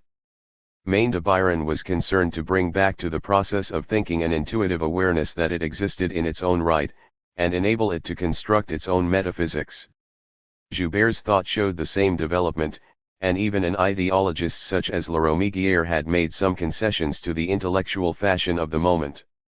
In England, there was Bentham, the father of philosophical radicalism, with a markedly more empirical outlook than the French ideologists. He showed an increasing interest in political and economic reform. In Germany, the reigning philosophy was a transcendental idealism, though it had not made many disciples outside the country. It was becoming more and more imbued with mysticism, especially in the thought of Schelling. The sciences, however, continued their steady advance. In mathematics, Laplace, Monge, Legendre, Poisson, Poinsot, and Arago kept France very much in the van. The fame of Gauss in Germany was only in its early stages. French physicists and chemists were equally numerous and distinguished, men such as Malus and Biot, Gay-Lussac and Dulong, Chaptal, Berthollet and Thénard. But England was not behindhand, for she had men like Dalton and Davy, and there was Berzelius in Sweden, while Rumford, although domiciled in France, was Anglo-American in origin. Chemistry had now really come into its own with the formulation of the basic laws of chemical combination. New elements were being constantly isolated, and the new industries based upon these discoveries were rapidly expanding. France enjoyed a striking supremacy in the natural sciences, where such men as Cuvier and Geoffroy Saint-Hilaire now came in to join the already famous Lamarck. Zoology, comparative anatomy, and paleontology were ceasing to be purely descriptive, and the controversy that now arose between Lamarck and Geoffroy Saint-Hilaire, who were working out the first conceptions of the transformation of species, and Cuvier, who championed the principle of fixed species, was one of the most famous in the whole century. How he had established the basis of crystallography, and Candales was carrying on his botanical research. Bichat had thrown light upon the cellular composition of the tissues, and medicine was turning the discoveries of Broussais, Delaunay, Corvisart, and Dupuytren to good account. Alexander von Humboldt, famous for his exploration of South America, was the only man to rival the French naturalists. In history and in linguistics, Germany was once again taking the lead, and England was coming to the fore in the sphere of political economy. In the 18th century, there had been a continuous use of scientific knowledge to break down traditional ideas, and its further extension seemed to augur a revival for rationalist positivism. The emperor smoothed the way for its development by giving science a large place in secondary education and by keeping the great institutions of the Convention period through which the scholars saw to it that their discoveries were made widely known. Moreover, Laplace, Lamarck, Cuvier and Ampère were some of the best writers of the time. Several of these notable men, it is true, were able to reconcile their researches with traditional ideas. Cuvier, for instance, whose training in Stuttgart had accustomed him to think in terms of genera and species like the scholastics, and who saw as the sole purpose of science the discovery in nature of the order that had been established by divine decree, prided himself that his work would form a solid barrier against the positivism of his rivals. But as always, the expert's objective research helped in more or less indirect ways to transform not only men's ideas, but the whole economy, and consequently the structure of society and its habits and morals, with the result that all indirectly helped to bring about the downfall of traditions which were inseparably bound up with it. The leaders of counter-revolution continued to make use for their own ends of the empirical rationalist movement. In 1802 Bonald had published his Legislation Primitive, and in 1810 de Maistre his essay sur les principes de constitutions politiques. In 1808 Charles de Haller, by way of prelude to the Restauration de la Science Politique, the first volume of which did not appear till 1816, had produced his Abrègue de la Politique Universelle. Up till then, he had announced a purely positive doctrine, founded, like Bonald's, on the sovereign rights of the head of a family, which was simply stated as a fact. Nevertheless, while Bonald and de Maistre justified a hierarchy of authority and held modern kingship to be lawful, Haller took the opposite line, defending the political claims of the aristocracy and questioning the power of the state. The head of the government, he held, was simply one owner among others, an owner who had wrongly encroached on the rights of the seigneur, and reason dictated a return to the feudal system. Bonald and more especially Joseph de Maistre were nonetheless convinced of the necessity for divine sanctions, and even Haller had recourse to it later on and ended by becoming a Catholic. In the same way, the general thought of the counter-revolutionaries inclined towards traditional religious views when in search of a philosophy, a course in which they were encouraged by the secular power. The temporal interests of the Catholic Church had continued to encounter some severe shocks. Secularization had spread throughout the empire and through many of the vassal states, even including Bavaria. But these trials had not been without value for the Church's spiritual influence. Pius VII's captivity, following upon his predecessors, had called forth a sympathy for the papacy which had been unknown shortly before the Revolution. The lower ranks of the clergy, closely subject as they were to the state and so to the bishops, instinctively turned for help to ultramontanism. The Church had been purified and disciplined by her sufferings, and her ministers were more popularly recruited than in former times. She was now massing her forces for a great offensive, and waiting only for the downfall of the emperor to give the signal. Yet her system of apologetics was very mediocre in quality, and contaminated by the spirit of the age. Everywhere the state was imbued with the spirit of Josephism, which only saw the catechism as a manual of morality and the priest as a political agent. The Romantic influence, with its hostility to the intellect, was bringing into Catholic thought elements that were foreign to Thomism, and dangerous for Catholic doctrine. Bonald and de Maistre were not altogether free from this tendency, and a school of thought had grown up round Chateaubriand's aesthetic and sentimental Catholicism, while Lamennais' attempts to show the common-sense basis of Christianity, which could not but win universal assent, was unconsciously laying the foundations for future schism. The fact remains that by these various ways people of considerable importance were brought back to the fold. Several German romantics had had violent conversions, and there was a group of German artists at Rome, called the Nazarenes, who were attracted by the primitives, and inclined to the same turbulence of expression. Overbeck, their leader, became a Catholic in 1813. In Germany and in England, a Protestant Renaissance was also underway. Schleiermacher was still a reputable pastor, Fichte and Schelling bowed to the conformist spirit. The Methodists, in spite of a fresh internal split in 1811, remained popular, so did the Baptists, who 2 years later made an opposite move and united in one body. There were now 2 million dissenters.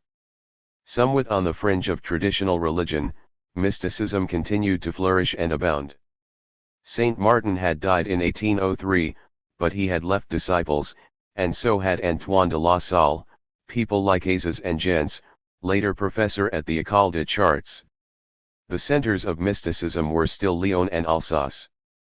In the former, the printer Ballanque was meditating on the successive interpretations of dogma in the light of an intuitive mysticism, and in Alsace, Oberlin, until his death in 1806, Baron de Turckheim, Salzmann and the prefect Leze-Marnassia were all more or less given over to mystical illumination.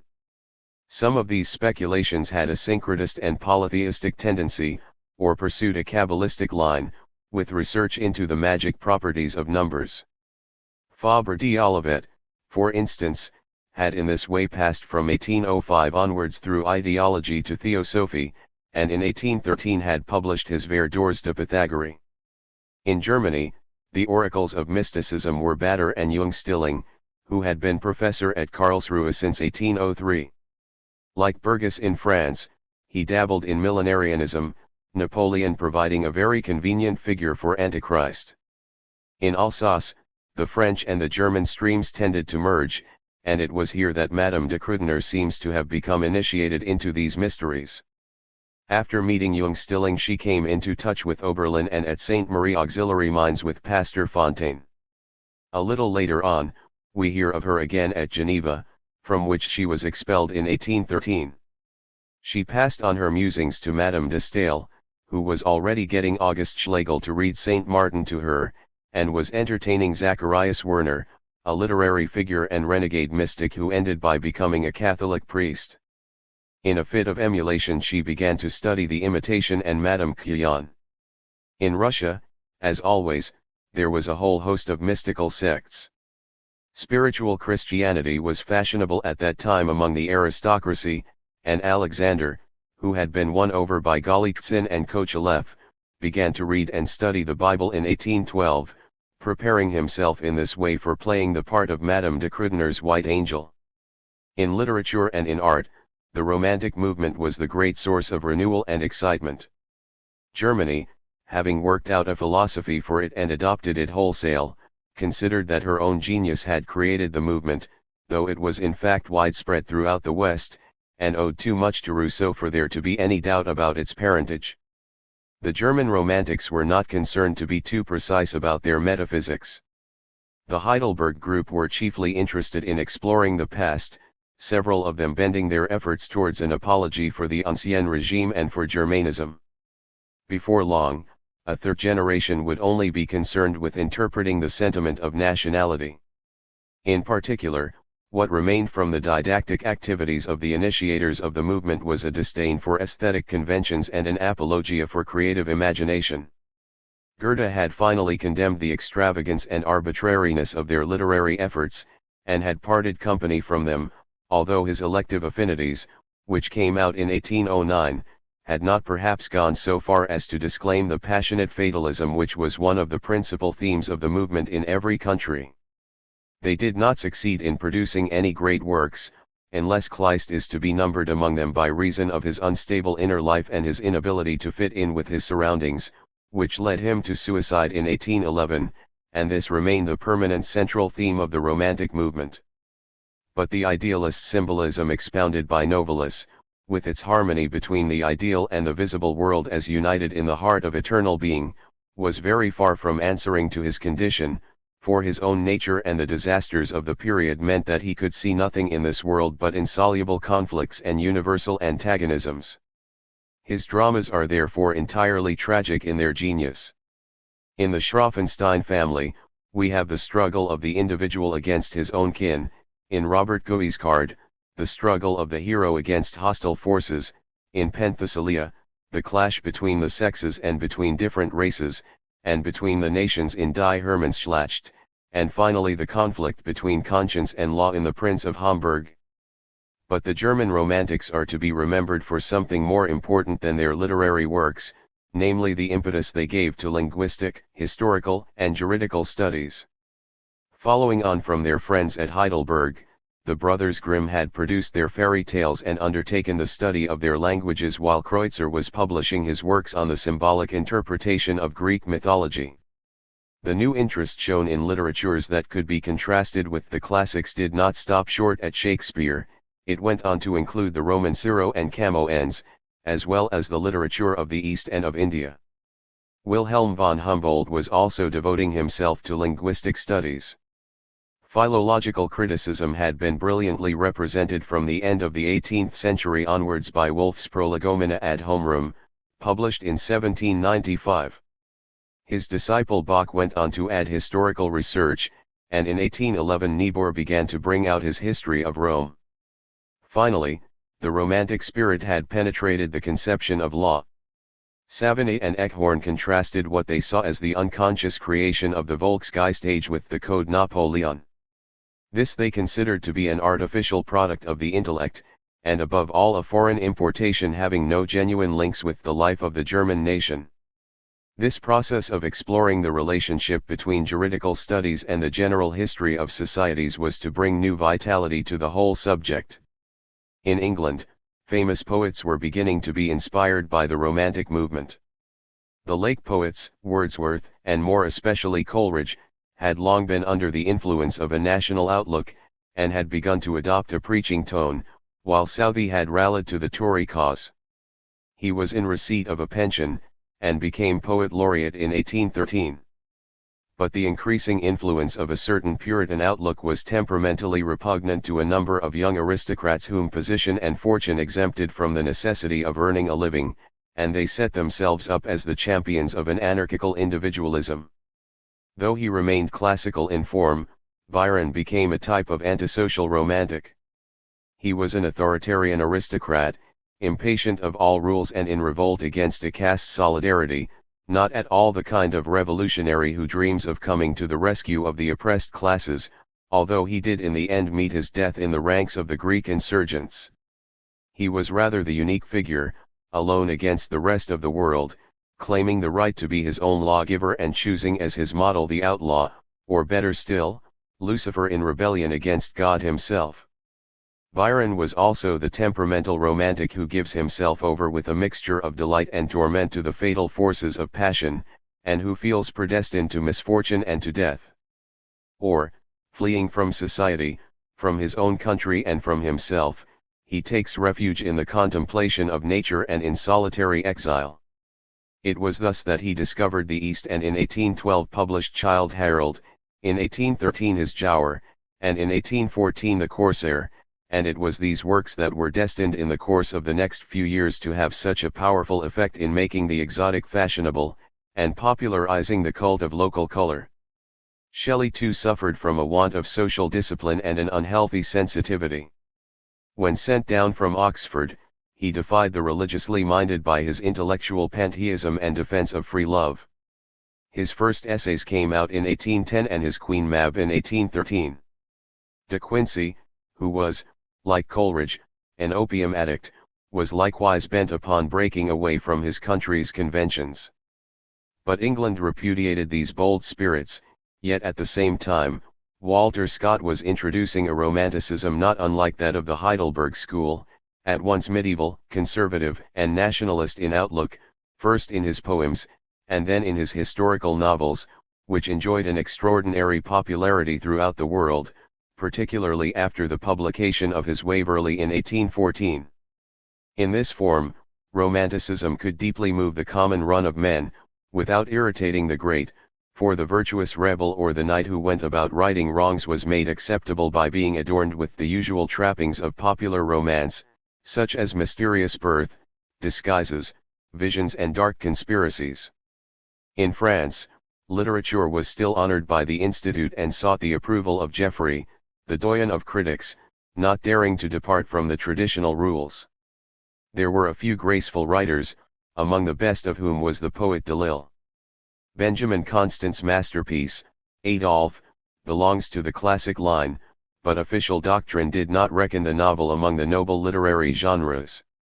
In spite of his liking for Ossian, Napoleon remained faithful to this aesthetic outlook, for it seemed to him that French influence was suffering from its decadence, and towards the end of his reign he was constantly suspicious of the successes won by the Romantic movement in Germany and England. Yet it was hardly possible to go on deceiving oneself. The revolution had put the final touches to the decay of classical art by breaking up the old aristocracy who had been its chief patrons, by causing a decline in those studies which alone would enable the middle classes to appreciate it, and by swelling their ranks with uneducated nouveau riches who were more interested in Pixaricourt's dramas, Alexander Duval's plays and Pujol Lefebvre's novels. This popular literature bore some of the marks of an ingenuous romanticism, such as unbridled imagination, a mixture of genres and attempts at realism. Official criticism affected to consider the drama as a kind of debased tragedy, but Lemercier's Pinto, 1801, and Christophe Colomb, 1809, in which the conventions were isolated, showed, despite their weaknesses, that there was a real upheaval coming. Moreover, the pre-romantic tastes of the 18th century were still alive. There was still appreciation for the troubadour genre, as was shown by the welcome given to the so-called Clotilde de Serville, and Ossian was even more popular. Oscar and Malvina were in favor as Christian names, and Lesueur, in his opera Les Bards, drew inspiration from Macpherson's forgeries, as did the painters Gerard and Giraudet. All the same, it was really contemporary events that were chiefly responsible for the romantic climate. Imaginations had been raised to fever pitch by the disturbances of the Revolution, the rise of Napoleon and continued warfare. Not everyone could find his niche, and fortune did not favor every temperament alike. Those who were disappointed took their revenge, if they could write, by telling their own story. As early as 1802, in his Génie du Christianisme, Chateaubriand laid bare the boredom of the misfit with a disgust that was a mixture of anger and pride. Senancour's Obermann exhibited the same disease, though with an even more mournful despair, while in the work of Millevoye and Stendhal, it was softened down into a Lamartinian melancholy. Besides, although the ideals of liberty and equality had been proclaimed, the customs of the time and the civil code had not by any means embodied all their implications. After portraying Attila as the victim of passion in conflict with duty, Madame de Staël gave an equally unhappy portrait of Delphine and Corinne because, in her view, social prejudice refused to allow woman the right to be happy. Horizons were being broadened by returning émigrés, full of the memories of strange lands, and by the stories of the emperor's soldiers and officials. A taste for the exotic was being developed. Chateaubriand's publication in 1811 of his Itinéraire de Paris à Jerusalem revived the curiosity about the East that had earlier been aroused by the Egyptian expedition, and his Martyrs had an equally nostalgic effect on those who read it. And lastly, there was a growing closeness of contact with foreign literatures.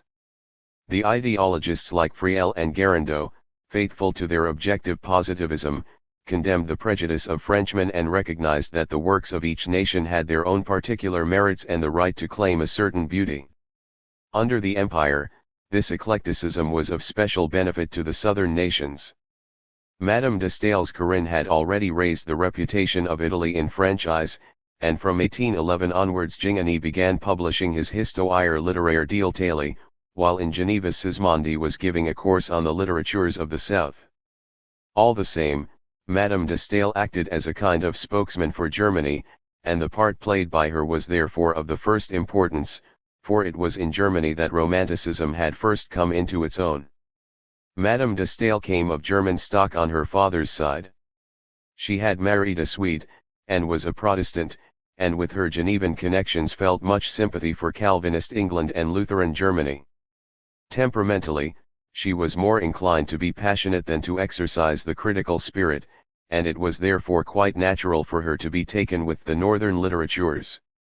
As early as 1801 she had written an essay on La littérature considérée dans ses rapports avec les institutions sociales in which she questioned the universal value of the classics, admitted that beauty was relative and drew a contrast between the different climates of the northern and southern countries, taking Ossian as characteristic of the former and Homer of the latter.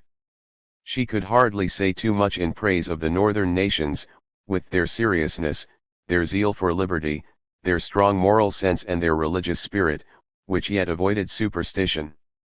Nevertheless, at this period she was still disposed to consider the classics superior, for she had been brought up on them, and she knew nothing as yet of Germany and the German language. But when Napoleon sent her into exile in 1803, she crossed the Rhine, and on her way back she brought August Schlegel along with her. He stayed with her till 1810, initiating her into the mysteries of German Romanticism. Her circle were likewise won over, for Benjamin Constant wrote Wallenstein in 1809, and Madame Necker de Saussure translated Schlegel's course of lectures on dramatic art in 1811. It was this development that was the inspiration of her book De l'Allemagne, in which French literature now received far less favorable treatment as compared with Shakespeare and the Germans. Here, Madame de Staël repudiated the classical conventions and the critical attitude, and extolled the virtues of enthusiasm, in a spirit of pure Schlegelism. This famous work was printed in Paris in 1810. It was immediately impounded, and only reappeared after the downfall of the emperor.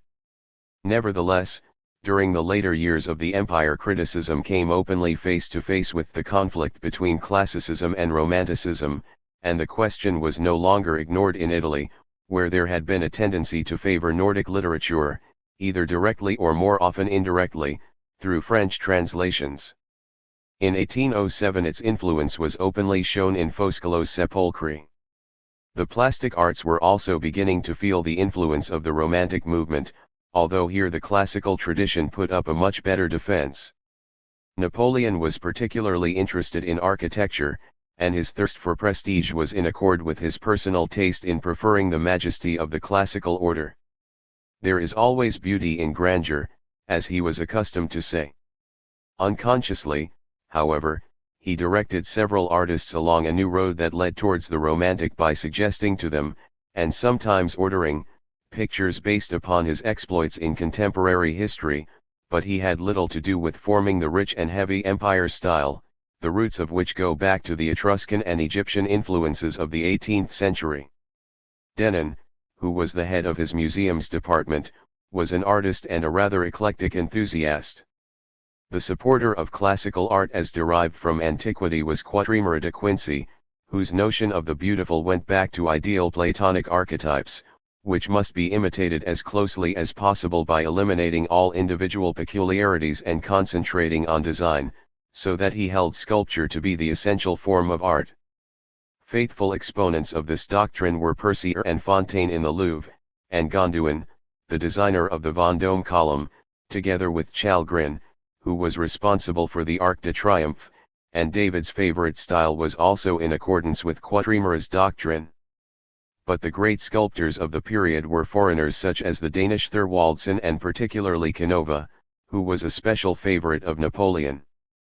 Art was, however, very far from offering the uniformity that Quatremera desired. Alexandrian influence, which became fashionable in the 18th century after the exploration of Pompeii, produced a reaction against the firm and somewhat tense lines of David, and there slipped into Girodet and Prudhon's work a kind of tired and melancholy voluptuousness, while in Canova, the purity of style was marred by a certain unmanly gracefulness and a taste for the picturesque. In decorative art, the Alexandrian style continued to hold its own alongside the imperial fashions.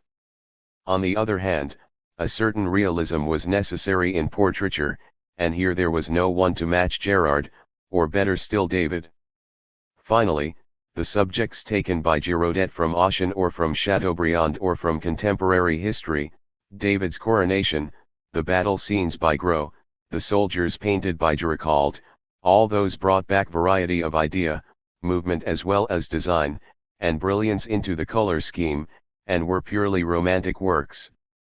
There was a still greater freedom about the paintings of Goya and British painters such as Lawrence, Romney, and Raeburn, while England was at the same time giving birth to the school of landscape painters, led by Constable and Turner, who were to bring into the new style of painting one of its most novel and appealing features. As far as music was concerned, there was no continuation in France of the new life brought by the Revolution once the revolutionary ideas had been condemned. All that remained was a certain preference for melody and prejudice against clever music, together with some weakness in technique, and a degree of emphasis no longer justified by any supporting ardor or enthusiasm, though not without links with the art of David. Among the chief composers were Frenchmen like Méhul or Italians who had settled in France, like Spontini. Joseph and La Vestale both appeared in 1807. Then there was Boieldieu, who returned from Russia in 1811, and was successful in raising the reputation of comic opera. Cherubini, who was Berlioz's teacher, was already showing a truly romantic productiveness and power, but his music was not popular. But all other lights were already being eclipsed by Beethoven in Vienna. While still composing for the piano, he had since the beginning of the century been producing his great instrumental works, his quartets and overtures, and the first 8 symphonies. His works often shocked his contemporaries by their daring technique, and by their novel vigor of expression, but they won them over by the richness of their inner life. In many respects, Beethoven was akin to the Romantics.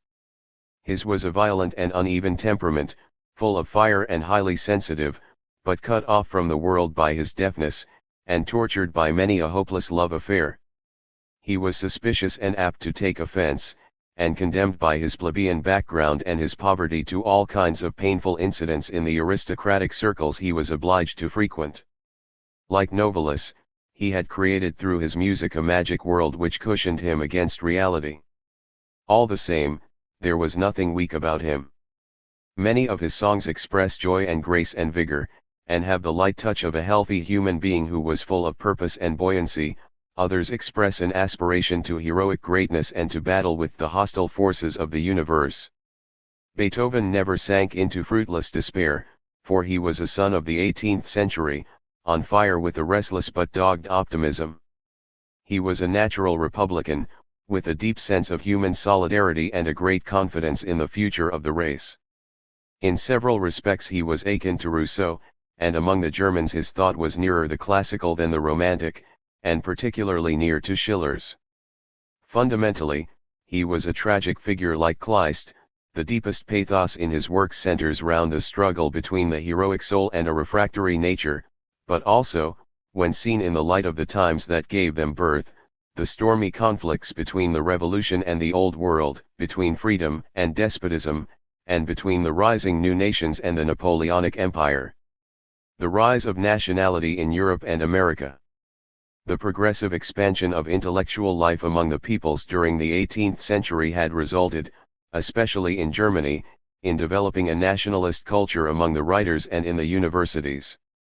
Classical civilization was seen as a French creation, which reduced them to a subordinate position. The Napoleonic system reinforced the spiritual influence of France through institutional reform and military conquest, thus strengthening this reaction still further. While not denying the principle of a universal civilization, which is an essential part of Christianity, the nations instinctively guarded their independence in the field of literature, art, and manners, and sought to discover the characteristic features of their original springs of feeling and action, what John in 1810 called Volkstum, whether in the past, where there seemed to be no trace of foreign influence, or in the lower classes, whose ignorance kept them apart from all cosmopolitan trends. Herder and Burke had defended this type of nationalism by representing each people as a living being, impossible to assimilate to any other, and the German Romantics crowned this philosophy by endowing each nation with a Volksgeist, the most significant expression of which is language. In the Napoleonic period these opinions were shared by Cuoco in Italy and Karamzin in Russia. The characteristic feature of Italian thought at this period was that it showed much more vigorous resistance to French ascendancy at a time when it seemed that this was likely to be strengthened by Napoleonic rule, and when the writers who had supported the regime, such as Monti and Caesarati, together with a whole body of official literature, La littérature de préface, had meekly given in to the domination of France. Caesari brought the Tuscan language back to its classic purity, and compiled a dictionary, and without entering into political opposition to France, Cuoco, serving under Melzi and Joseph in Milan and Naples, and Foscolo at Pavia, showed an uncompromising spirit in any questions of linguistic or literary autonomy. In Florence, Niccolini, who was openly hostile to the victors, published nothing, but went back into the past in search of famous works belonging to his country. Canova's art and Italian music were also a source of national pride, a feeling which Napoleon would seem to have taken into account. Although the reintroduction of the indigenous language in the Italian law courts in 1809, in those parts that had been annexed by France, was doubtless a necessary concession in the interests of the administration of justice, literary circles were jubilant when the Accademia della Crusca was reconstituted in 1812. In Belgium, there was no resistance to French culture. In the Rhine provinces, it made little progress, though there was no concerted opposition. In Holland, on the other hand, the literary world gave up all attempts at imitation and simply retreated into itself. Outside the empire, Norway obtained a university in 1813. Further east, Russia now had her literary journals, such as the European Messenger, founded by Karamzin in 1802, and the Russian Messenger, published by Sergei Glinka from 1808 onwards. Karamzin set about producing a literary language and eliminating the classical genres, the ode, and the tragedy. After the Peace of Tilsit, Glinka and Rostopchin came out in vigorous opposition against the foreign manners and modes adopted by the court and the nobles, and Glinka was particularly concerned to uphold the conventional Russian past and to combat Western innovations. Karamzin, who had formerly been in sympathy with the Enlightenment, was now won over to the national traditions, and began to write a history of the Muscovite state. Among the Habsburgs, Hungary continued to demand recognition for Magyar as the official language, and the Czechs were also stirring, for there had been a chair in their language at Prague University since 1792. Dobrovsky was stabilizing its grammar, and Safarik and Palaki were preparing to become writers. After Illyria was conquered, Marmont admitted the Slovene and Croatian languages in public documents and in the elementary schools, and under his protection, Abbot Vodnik wrote elementary books in Slovene. Finally, there were stirrings among the Balkan Christians, the Greeks being the most advanced, and multiplying the number of their hetairia. Among the Serbs, national tradition, supported by the parish priests, kept them loyal to the Orthodox faith, but there was a revival of Romanian language and history in Transylvania, and in 1813 a Moldavian school was opened at Jassy.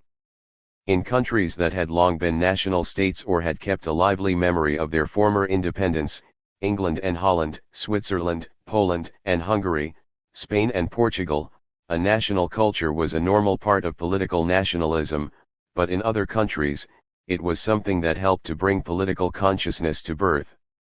The Czechs, the Illyrian Slavs, the Romanians, and even the Greeks did not as yet, like the Serbs, appear to contemplate fighting for their freedom, but in Italy, the transformation of a cultural into a political patriotism, which had begun in the revolutionary period, was making some progress, while it had actually taken place in Germany. The revolution had helped this movement by making sovereignty a national matter, and it was only natural that this principle should have been used against the Napoleonic ascendancy. In practice, the French were equally responsible for preparing the way for the expression of national sentiment by forming a framework for government, with a hierarchy of officials and more especially, at least in Italy, armies which recruited the boldest opponents of the Holy Alliance. In southern Italy, they also established the societies known as the Carbonari, originating in Franche-Comté, which had since the beginning of Murat's reign been apparently won over to some extent to the idea of unity. The influence of these various factors must not, however, be exaggerated, they were none of them as important as the fact of conquest. Whatever idealism the patriot may aspire to, it will only take political shape for extremely practical motives, even among the upper classes, who are the normal exponents of a national culture. At all events, among the bulk of the lower classes, hatred of the foreigner and all new ideas have always been in the forefront, and the appearance of soldiers and foreign administrators had always produced a prompt reaction. The Napoleonic system had its merits, but its benefits had always to be weighed against its burdens, and the balance was hardly a favorable one. In the first place, the emperor threw the cost of warfare upon the shoulders of the conquered country, which had to bear the demands and depredations of his armies and the requisitions for supply, not to mention the war taxes. Westphalia, for instance, was taxed at 26 million. Once these arrangements had been made, Napoleon laid it down as a principle that these conquered countries should be self-supporting, even poverty-stricken Illyria.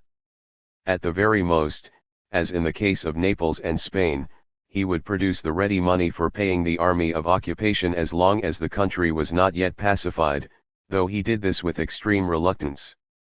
In 1807 Joseph set aside 44 million for the army, only 6 million of which were repaid. Westphalia had to find 10 million for the 12,500 French who constituted half its army. In 1809, out of expenses amounting to 127 million, the Kingdom of Italy had to pay 30 million over to France and spent only 42 million on its own troops. Moreover, the new administrations were expensive. It may be said in general that everywhere taxes rose out of all proportion. The Grand Duchy of Berg paid 6 million in 1808, but 13 million in 1813, and in Venetia the sum was trebled. Moreover, men had to be found as well.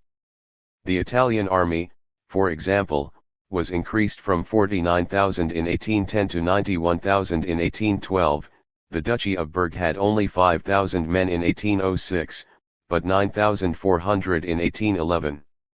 Finally, it may be said that the blockade exasperated more people than it pleased. Apart from Spain, which was largely laid waste by war, it was Germany, and particularly Prussia in 1812, that had the greatest cause for complaint. It was not a purely spiritual fervor that induced this country to become the heart and soul of the national uprising in 1813, for Germany was on the high road to Russia, and ever since the summer of 1811 she had had to lodge the bulk of the Grande Army. Prussia, like Poland, was the base for the Russian expedition, and had to hand over all she possessed. As early as December 5, 1811 Jerome, whose possessions were nevertheless somewhat to the rear of this area, was already sounding a note of alarm. Excitement has reached fever pitch. Spain is being held up as an example, and if war breaks out, all the countries between the Rhine and the Oder will rise as one man. The cause of unrest is not simply a strong impatience with the foreign yoke, it lies deeper, in the ruin that faces every class of people, the crushing taxation, the war levies, the beleading of troops, all the military coming and going, and a constant series of harassments. There are good reasons to be afraid of a movement of despair on the part of people who have nothing to lose, because all they had has already been taken from them. The common people are indifferent to affairs of higher policy, they are only concerned with the present evils that weigh so heavily upon them. The King of Westphalia might well have added that the aristocracy and the middle classes had long been equally affected, which was even more serious. In the vassal countries, the national debt had been left as it was or only partly reduced, retirement and pension agreements had been repudiated and officials and officers of the old regimes dismissed. The states that had remained independent, in particular Prussia, had been compelled to do the same. And the conquerors were held responsible for all these evils. On the other hand, the Napoleonic system, introduced ruthlessly in the most varied regions, often resulted in a revival of the efforts formerly made by the enlightened despots to improve the lot of their subjects without consulting them, but now they were applied much more decisively, and over a much wider range. All this seemed overcomplicated, formal and much too demanding to countries that were not as rich as France and accustomed to very indolent, and often half-barbarian, governments, such as existed in Illyria. The civil code did even greater harm by upsetting family customs and property arrangements. Its openly lay character, which put all religions on the same footing, introduced a secular state and divorce, gave freedom to the Jews and protected the Freemasons, ensured the solid opposition of the clergy. In the Protestant states, the equality given to Catholics did not always meet with favor. In Holland, for instance, attempts were made to dismiss them from employment, or so the French authorities maintained. In Illyria, Poland, and Russia, the Orthodox priests looked upon Napoleon as Antichrist. Catholic opposition was specially pronounced because of the secularizations, the abolition of tithe and the break with the papacy. Even more formidable was the aristocrats' rage at seeing the feudal system abolished and the secular state introduced. The gentry of Bern and Geneva, the patricians in Holland and the Hanseatic cities never forgave the French on this particular point. Nor was there any lack of further grievances for the populace or the middle classes. The artisans were alarmed by the suppression of the corporations, the officials were riled at seeing Frenchmen appointed to the higher posts, and the patriots, who had so faithfully supported revolutionary France, were systematically turned down as Jacobins. The peasants complained that agrarian reforms always spared the seigneurs. The only people to keep a certain affection for the Napoleonic regime were a number of powerful middle-class citizens who had greedily bought up national property, attained to important positions and profited by the blockade. In all the countries where Napoleon set up the framework of modern national and social administration, common interests brought the inhabitants together in a strong desire for independence and opposition to France. Poland presents a particularly interesting example, because she owed a great deal to Napoleon and would have owed more still if he had been victorious over Russia. Yet the Polish clergy remained covertly hostile to him, and the nobles were hesitant, fearing the new reforms that a small nucleus of Democrats were already demanding. Moreover, they could not forgive the emperor for not having remitted the entire mortgage debt which Prussia had made over to them, consisting of 43 million plus 4 million in arrears of interest, which he reduced to 20 million, payable in 3 years. The peasants had not gained complete liberty, and were only concerned with the charges that still lay heavy upon them. Like the Prussian peasants, they had suffered from the passage of the Grande Army, and it was to the French that they attributed all they had had to put up with from it. There was no question of Poland doing what Napoleon hoped for, namely to give him enthusiastic and unquestioning support. In a variety of unforeseen and roundabout ways, the wars of this period helped on the progress of other nations as well. Finland was separated from Sweden and was given a constitution by Alexander, drawn up by Speransky, which gave her independence. Norway, cut off from Denmark by the English fleet and reduced to starvation, did in fact become independent, although she had not risen in any way against Frederick VI. In America, the Spanish colonies were in process of forming new nations, and Brazil was no longer willing to pay allegiance to Portugal. The year 1812 is a memorable date in the history of the United States, for it marked the beginning of the Second War of Independence against England, to throw off the yoke of economic dependence that the ex-colony had had to bear up to this time, a dependence from which England had reaped considerable advantage.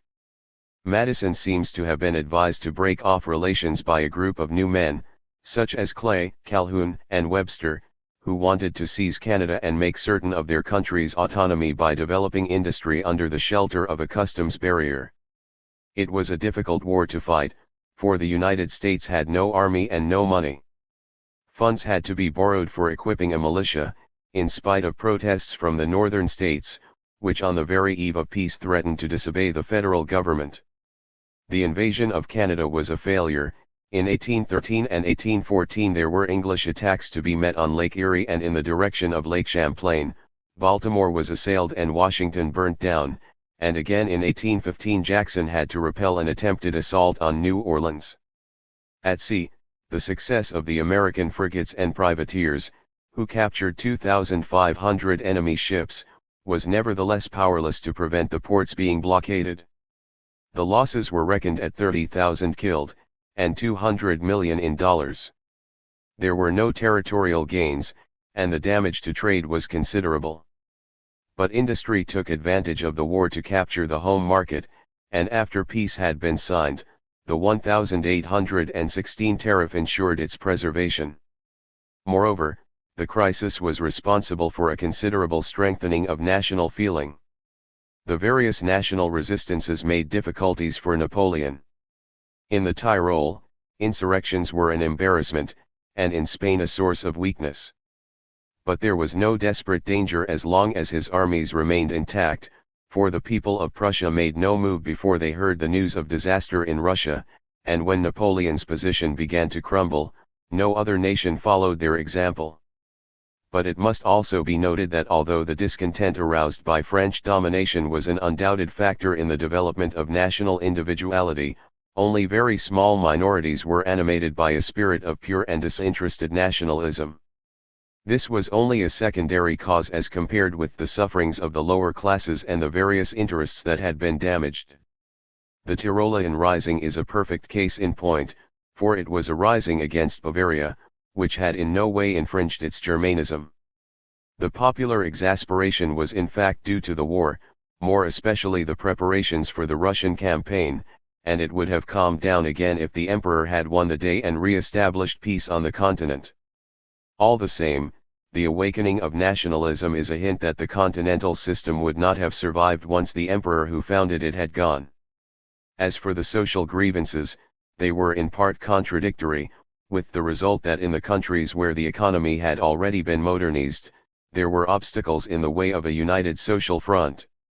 This explains why the coalition between the monarchy and the aristocracy held back from the national movements and turned against them after they had won their own triumph. In the spring of 1812 Alexander was already posing as the protector of downtrodden nations, and from 1813 to 1815 he and his allies were lavish in making vague promises. But they certainly did not intend their own convenient territorial arrangements to be in any way upset. They took it as a matter of course that there should be no reduction in their own power, and that the peasants and middle classes to whom they appealed would have to submit, as they had before, to the superior position of the aristocracy. Austria, obstinately loyal to the Ancien regime, felt very closely threatened by the subjection of so many nations, and was eager to regain her ascendancy over Italy and Germany. Never for one moment did she consent to giving any kind of revolutionary character to the struggle against France. There is thus already revealed in this duplicity of purpose the history of the first half of the 19th century, in which the oppressors wreaked a cruel revenge against their subjects who had allowed themselves to be deceived. The progress of capitalism, and the expansion of Europe throughout the world. During the whole of the Napoleonic period, money was abundant. As this book has already several times explained, this was one of the central features of the British economy. From 1809 onwards there was increasing inflation in Great Britain. The Bank of England dealt with an increasing number of exchequer bills, and in 1811 its commercial discount rate stood at a figure 5 times as high as in 1795, and there were £28.5 million in circulation in the form of bank notes. There was not much increase in the number of private banks in London, with their own issue of notes, but in the provinces there were something like 800 of them in 1809. As the Bank of England issued £1 and £2 notes, coins gradually disappeared and prices continued to rise. In 1814 the index was 198 as compared with 100 in 1790. The Bank of England's gold and silver reserve fell to 2 million in 1815, and the exchange rate dropped from 15% to 20%, though this did not damage the export trade. In France, inflation was less pronounced. There was a continuance of hoarding, and complaints about the scarcity of coin remained frequent, but there can be no doubt that the note issue increased. The Bank of France's issue rose from 63 million in 1806 to 111 million in 1812. The rate of circulation increased too. From 1809 to 1812 bills rose from 400 to 500 million and reached 747 million in 1810. If it had had the emperor's support it would have been more lively still, and would have extended greatly in the provinces, where the local banks cannot have done much, though nothing is known about their transactions. Paper credit was as yet only used by a small number of business people, and the increase in metallic coin was of greater importance. This was achieved partly by new minting, partly by the positive funding of the trade balance, chiefly through war indemnities and the income from the foreign territories. The gold and silver brought into France from 1799 to 1814 have been calculated at 755 million. In the empire, although manufactured products grew dearer, the price of agricultural products sometimes fell, but the general indications are that prices remained perceptibly higher than in 1789.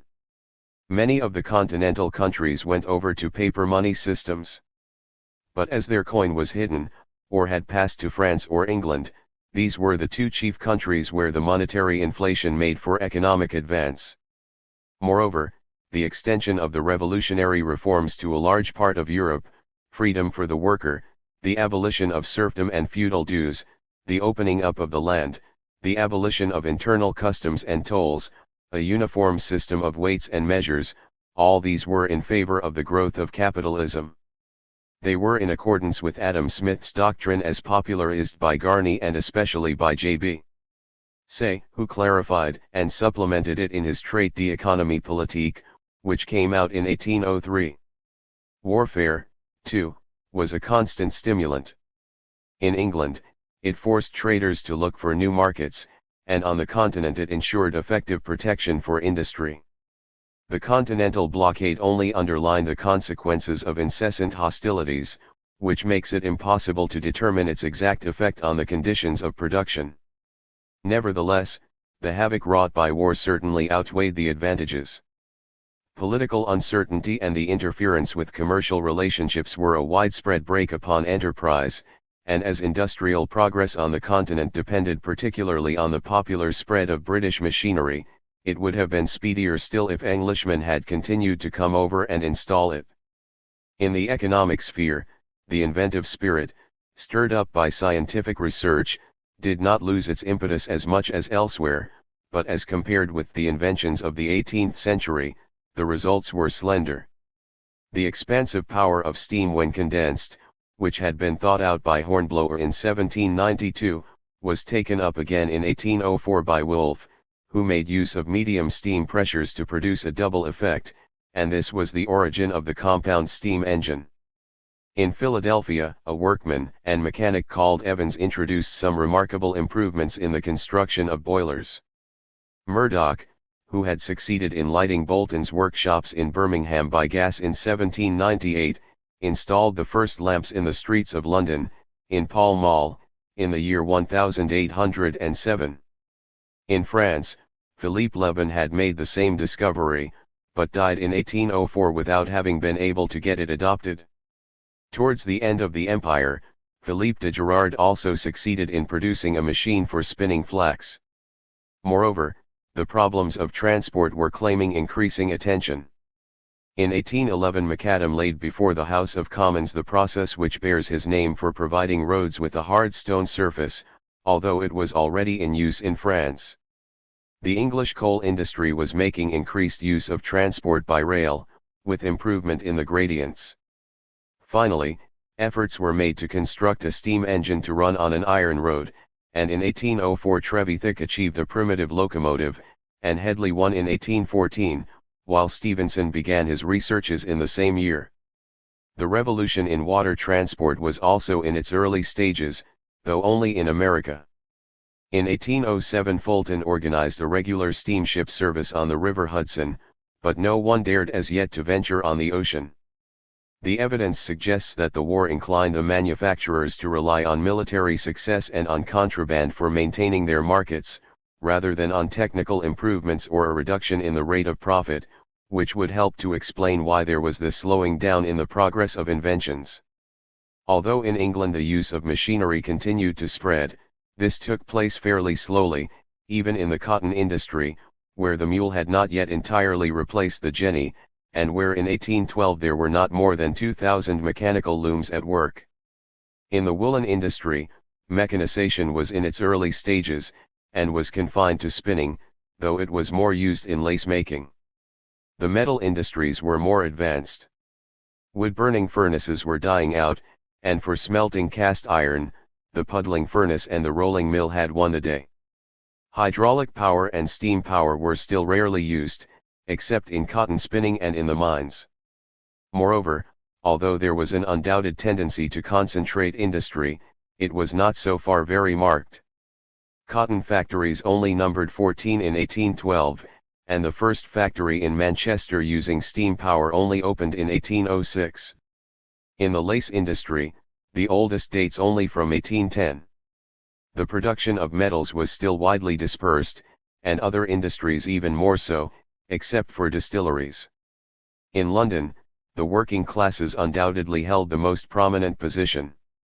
Taken as a whole, capitalist enterprise was still markedly commercial in character. Merchants had piece workers engaged in making goods in their own homes out of raw materials supplied them, often on hired looms. In the empire, there was still greater weight behind the urge to increase production along traditional lines, in spite of the interest shown in new methods, such as the mule, the jacquard loom, the revolving cylinder for printing calicos taken over by Mulhouse from Oberkampf in 1805, and Douglas's and Cockerill's machines for wool spinning. The first reverberatory smelting furnace appeared at Le Creusot in 1810.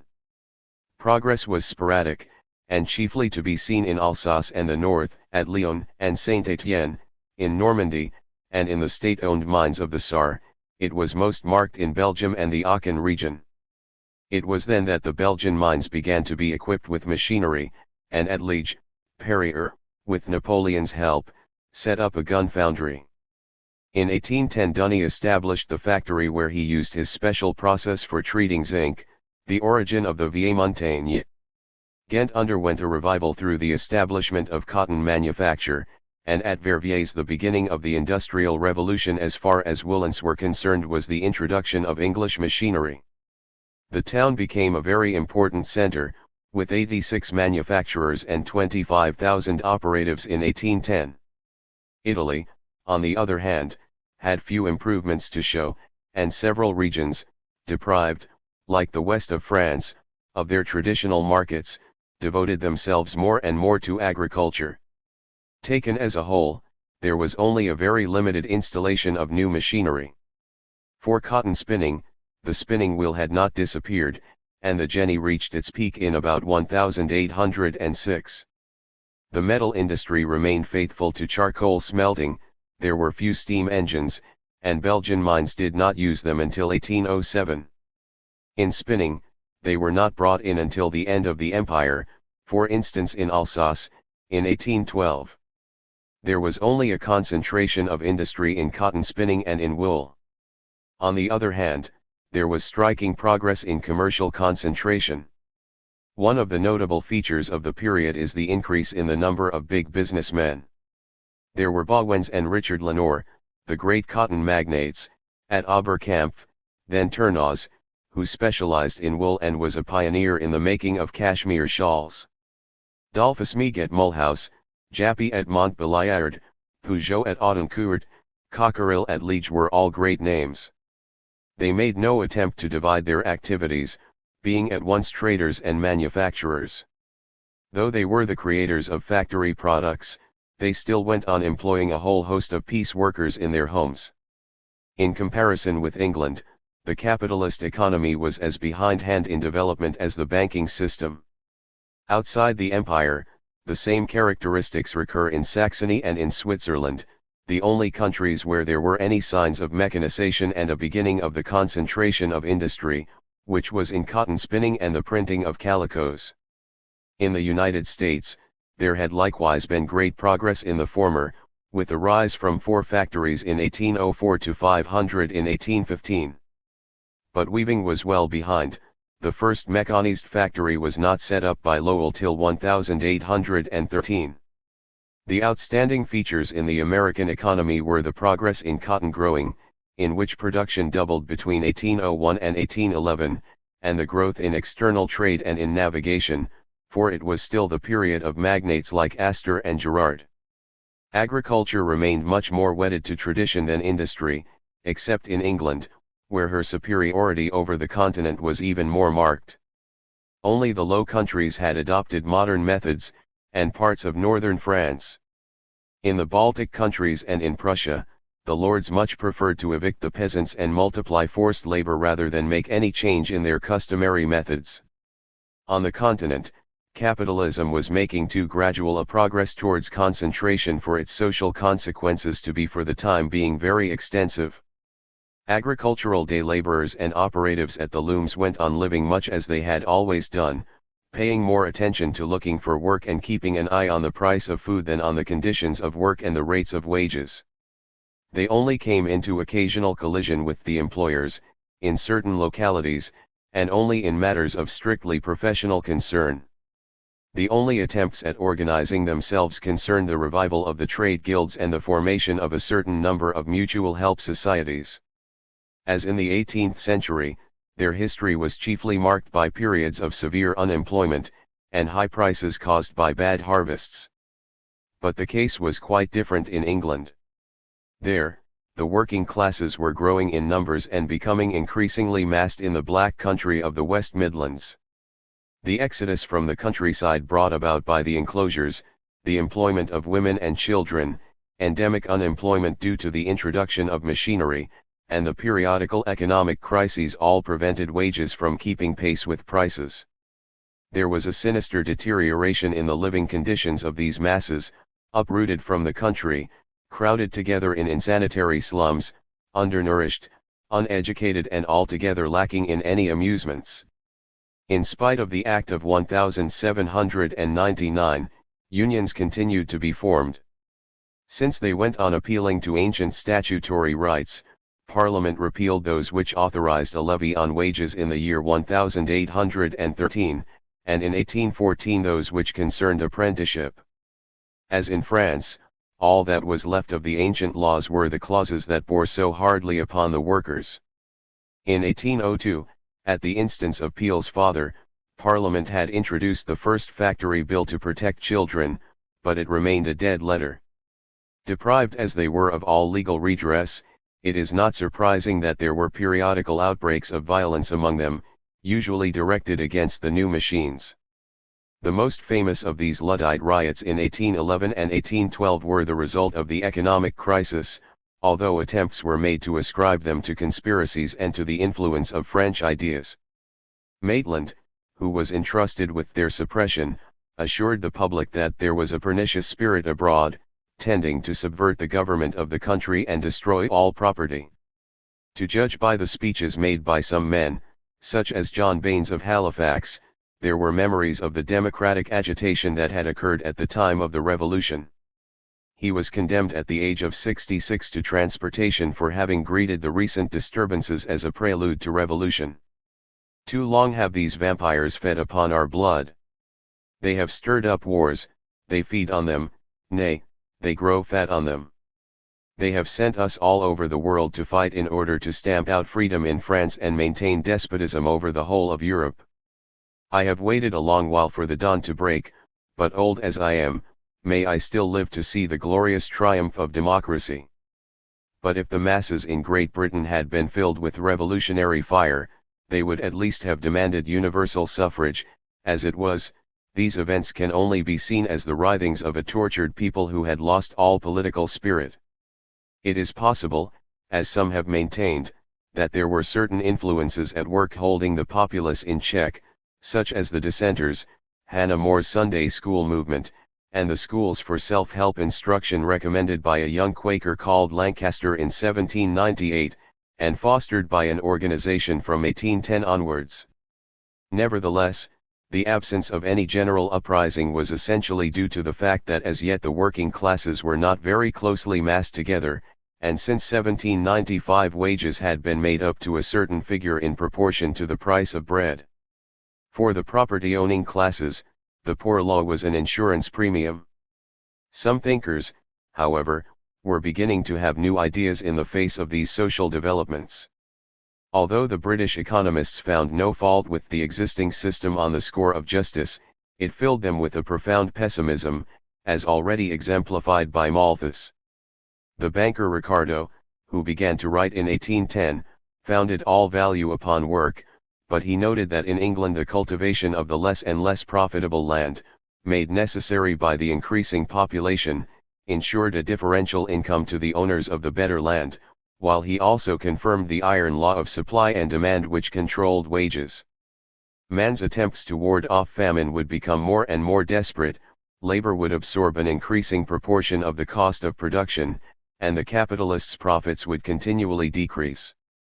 The final result would be that no new land would be taken into cultivation, and Malthus's law would exercise its inexorable sway over the whole situation. On the continent, Sismondi, adopting a moral standpoint altogether absent from Ricardo's thought, was working out his Principes d'Economie Politique, which appeared in 1819. It contained a sharp criticism of the new organization of labor in which the wage earner became a mere chattel whose value was constantly being lowered by the competition of the machine. As early as year 12, Fourier had denounced the state of social chaos that had arisen from the individualism of the Revolution. Saint-Simon, taking an opposite line, retained the 18th-century enthusiasm for the productive capacity of modern industry, but he proposed to organize it in such a way as to increase production still further. These men were no champions of democracy, and Fourier and Saint-Simon's violent attacks on the effects of the Revolution were quite in keeping with the reaction of contemporary thought. Saint-Simon, for example, claimed that society should be run by the really capable people, that is to say, by the experts and the technicians, so that the ruling class should be always more enlightened than those whom they ruled. It was thus his intention to reconstitute an aristocracy invested with absolute power. But he realized that this new aristocracy would, in order to continue to deserve its privileged position, have to be constantly renewed by fresh blood, and he was therefore against the principle of inheritance. Like Saint-Simon, Sismondi and Fourier attacked economic liberty and competition.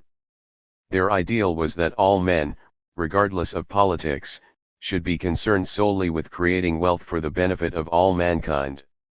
Socialism could afford to disregard the noise and tumult of war, for it was the inevitable outcome of capitalism, and it was about to infuse new life into the democratic movement. By this time, Robert Owen was already planning his experiments in community. Outside Europe, capitalism pursued its conquering career by the English spirit of commercial progress shown in America, but it continued to be a brake upon white expansion. In the Far East, the agents of the East India Company continued their efforts to establish trading centers. As early as 1802 the Portuguese were asked to admit a British garrison at Macau, and in 1808 a squadron put in an appearance there, though still without success, while in Canton a series of incidents produced continual friction between the Chinese and the English. Gia Long also had to repel attacks on Cochin China in 1804 and against Hanoi in 1808.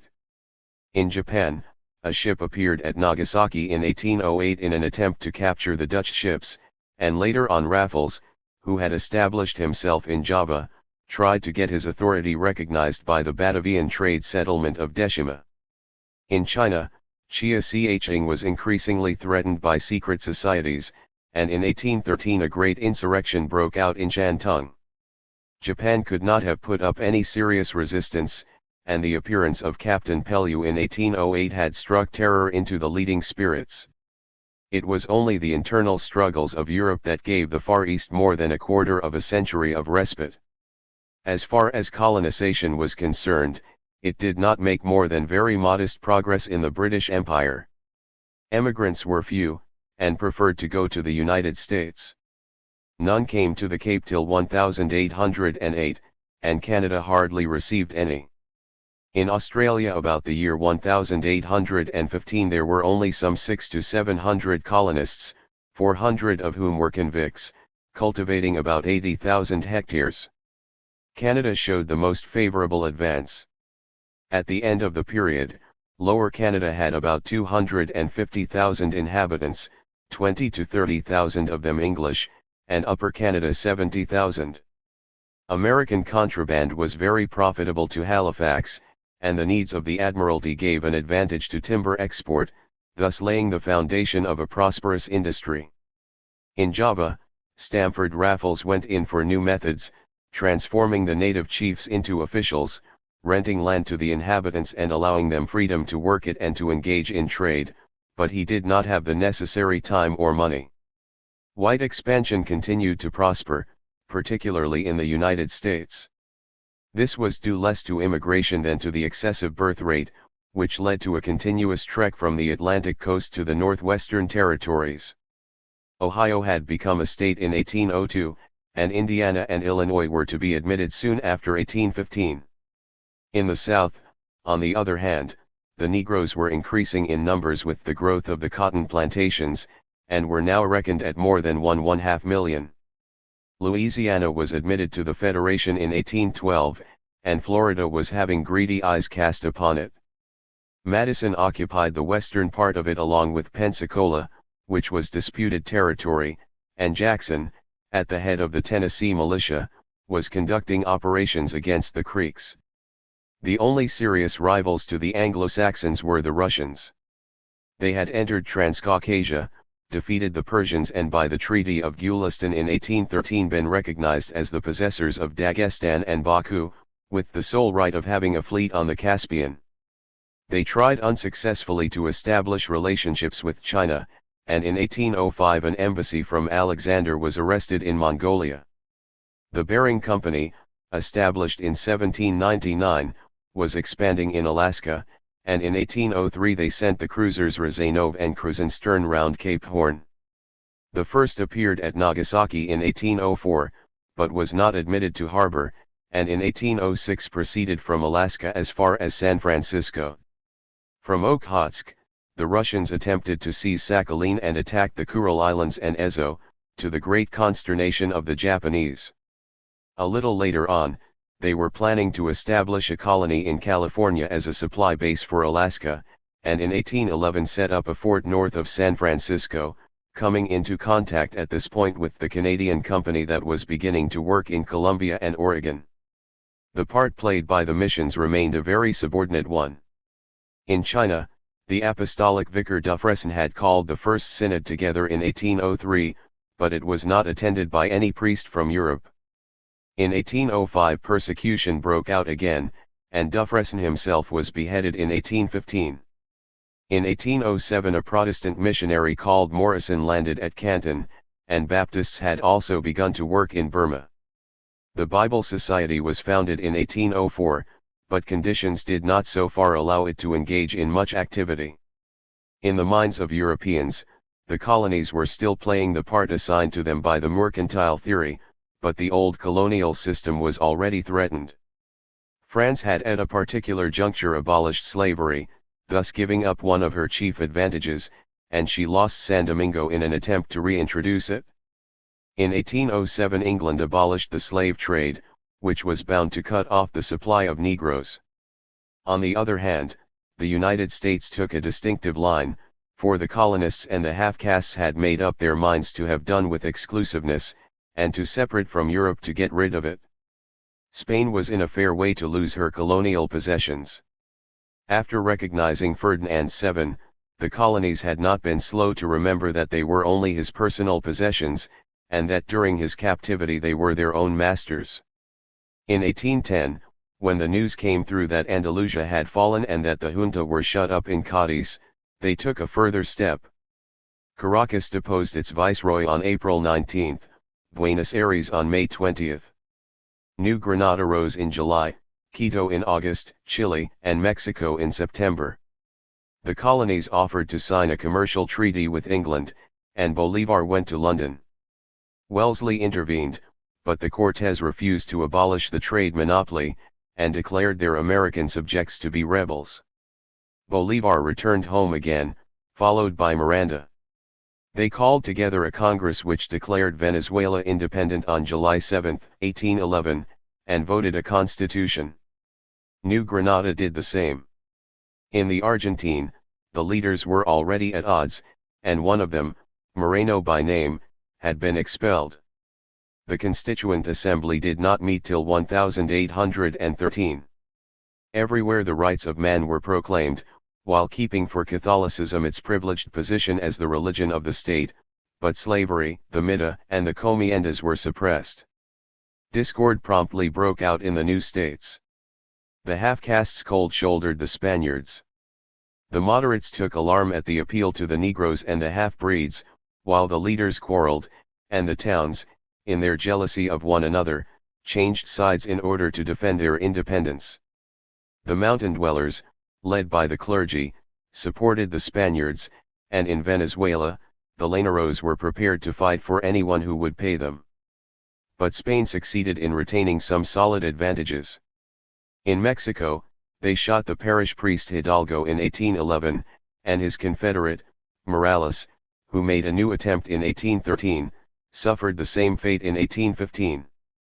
The Spaniards retained possession of Lima, from which point they could successfully contest Quito with the Granadinos, and after varying fortunes, they recaptured High Peru from the Argentinians. Paraguay finally slipped from their grasp, but Elio put up a long resistance at Montevideo and called in the Portuguese to his assistance. The town was not finally freed until 1814, under Alvear. In Chile, Rosas, Carrera, and O'Higgins were rivals for power, and in 1813 the Spaniards, concentrating their forces in the south, regained the offensive and reconquered the whole country. But the struggle took its most dramatic turn in Venezuela and New Granada. The Spaniards had been able to hold out in the region of Maracaibo and in the Orinoco Valley, and in 1812 they fairly easily got the better of Miranda, who capitulated on July 25. He was sent to Cadiz, where he died in 1816. Bolívar managed to escape and reached Cartagena. The following year, the Granadinos authorized him to invade Venezuela, and he entered Caracas on August 6. His enemies once more retreated eastwards, whence in 1814 they renewed their attack and defeated him, forcing him to retire to New Granada. Just at this moment, Ferdinand VII, restored to power, dispatched reinforcements, and in the spring of 1815 his fleet appeared and Bolívar embarked for Jamaica. The Argentine alone remained free, but it was weakened by dissensions, and Alvear, who was elected governor in 1814, and had asked for English protection, was overthrown in April 1815. There was thus still some uncertainty about the eventual destiny of Spanish America, but it was certain that the mother country could never fully re-establish the old colonial regime. Since the objective of capitalist production was profit, it represented a power that was quite foreign to Napoleon's political and military ideals. It is true that in its most developed forms it is inimical to national barriers, which are a hindrance to the exploitation of natural wealth and prevent a rational division of labor among the different regions of the earth, and in this sense, a universal empire might have been favorable to it. But capitalism was only just beginning, and its champions, who were thoroughly imbued with the mercantile doctrine, simply viewed their own country as a preserve to be guarded at all costs. Moreover, in their human capacity as patriots, they were devoted to its independence, and the favors Napoleon reserved for France would sooner or later have turned them into partisans of nationality in opposition to the empire, until such time as national feelings set them at odds with one another. Nevertheless, this was not the worst aspect of things for Napoleon. More serious for him was the fact that England was the country where industrial capitalism had originated, and where it had acquired the greatest resources and power. It alone enabled England to finance the war. In this sense, Great Britain's victory over the Emperor was a victory for capitalism. 3. The fall of Napoleon 1812–1815. 9. The disintegration of the continental system, 1812–1814. The continental system had been created and upheld by the victories of the Grande Armée. But each new war made its continuance more and more doubtful. The Russian campaign was intended to put the finishing touches to it. Instead, its outcome was disaster. After the disintegration of the Grande Armée, all the emperor's efforts were set upon rebuilding it, and although, with the amalgame, it had lost the chief secret of its strength, he would again have been victorious if he had only had to fight against one or two of the continental powers, as in the previous struggles. But on this occasion, remembering the lessons of the last 20 years, the powers united to fall upon him. The continental system disintegrated, Napoleon vanished from the scene, and France was left to pay for his failures. The Russian campaign. To bring against Russia, Napoleon had over 700,000 men, more than 611,000 of whom successively crossed the frontier in the course of the campaign. These forces followed the pattern of the Grand Empire. There were 300,000 French, including those from the annexed territories, 180,000 Germans, including 30,000 Austrians from Schwarzenberg and Yerkes, 20,000 Prussians, 9,000 Swiss, 90,000 Poles and Lithuanians, 32,000 Italians, Illyrians, Spaniards, and Portuguese. These contingents proved to be of very variable loyalty. Never had the Grande Armée been so large, and never of such motley composition and with so little cohesion. Frenchmen of France proper constituted hardly a third of the total. The shock troops, who had taken up positions beyond the Vistula, consisting of 450,000 men and 1,146 guns, were divided into 9 corps, plus the Guards, 4 cavalry corps and the Allies. With this customary division of forces, the army seemed unwieldy enough because of its very size, the length of the front and the difficulties of liaison. Napoleon did in fact group these corps into armies. He was on the Niemen with 227,000 men. Eugene was a little to the rear with 80,000. Jerome was in command of the right wing, with 76,000, beyond him were Schwarzenberg, and, on the extreme left, MacDonald and York. But really good army commanders were needed, and Jerome could hardly be reckoned as such. In choosing him, Napoleon had been swayed by dynastic reasons. Never again was there to be the same precision of maneuver. As usual, Napoleon intended this to be a short war. Up to June 20 he hoped that it would be fought in Poland. While he was making for Kovno with the bulk of his forces, he refused to give battle with his right wing towards Warsaw, where Jerome's mediocre generalship was a positive snare. If the enemy made a massed attack on the Grand Duchy, he would fall back on his right flank and disperse them, and there would be a quick peace. But the Russians made no move, and it was therefore necessary to attack them on their own ground. His soldiers took a 4-day bread ration, and the convoys followed them with a flour supply for 3 weeks. By the end of this period, a decisive blow would have brought Alexander to his knees. It is certain that there was no lack of voices advising Alexander to take a conciliatory line, men like Grand Duke Constantine and Rumyantsev. On June 28 Balashov was dispatched to Napoleon to offer negotiations if he would evacuate Russian territory. The enemies of France, such as Armfeldt and Stein, never ceased to fear that the Tsar might give in, and perhaps they had good grounds for their anxiety. At all events, pride won the day. Nevertheless, the Russian army's inferiority seemed quite irremediable. Behind the Niemen, Barclay de Tolly had 120,000 men at his disposal, while, on the Bug, Bagration had less than 40,000. Further south, Tormazov could bring up rather more, and in the second line of defense, Wittgenstein was advancing to protect the Dvina and Riga. In the interior, there remained 300,000 to 400,000 recruits, Cossacks and militiamen, and Shishagov was getting underway with the Danube army, but still needed time. Time could be gained by concealment, and those who, like Rostopchin, considered the distances and the winter to be their best allies, saw nothing but advantage in this delay. The majority, however, could not stomach the idea of invasion, or were afraid that it would break their master's resolve. In the end, the plan adopted was that of Fuel, a German émigré, according to which either Barclay or Bagration, whichever of them was attacked by Napoleon, would resist, while the other would fall upon the assailant's flank. Alexander had no thought of the war being carried to the heart of the country.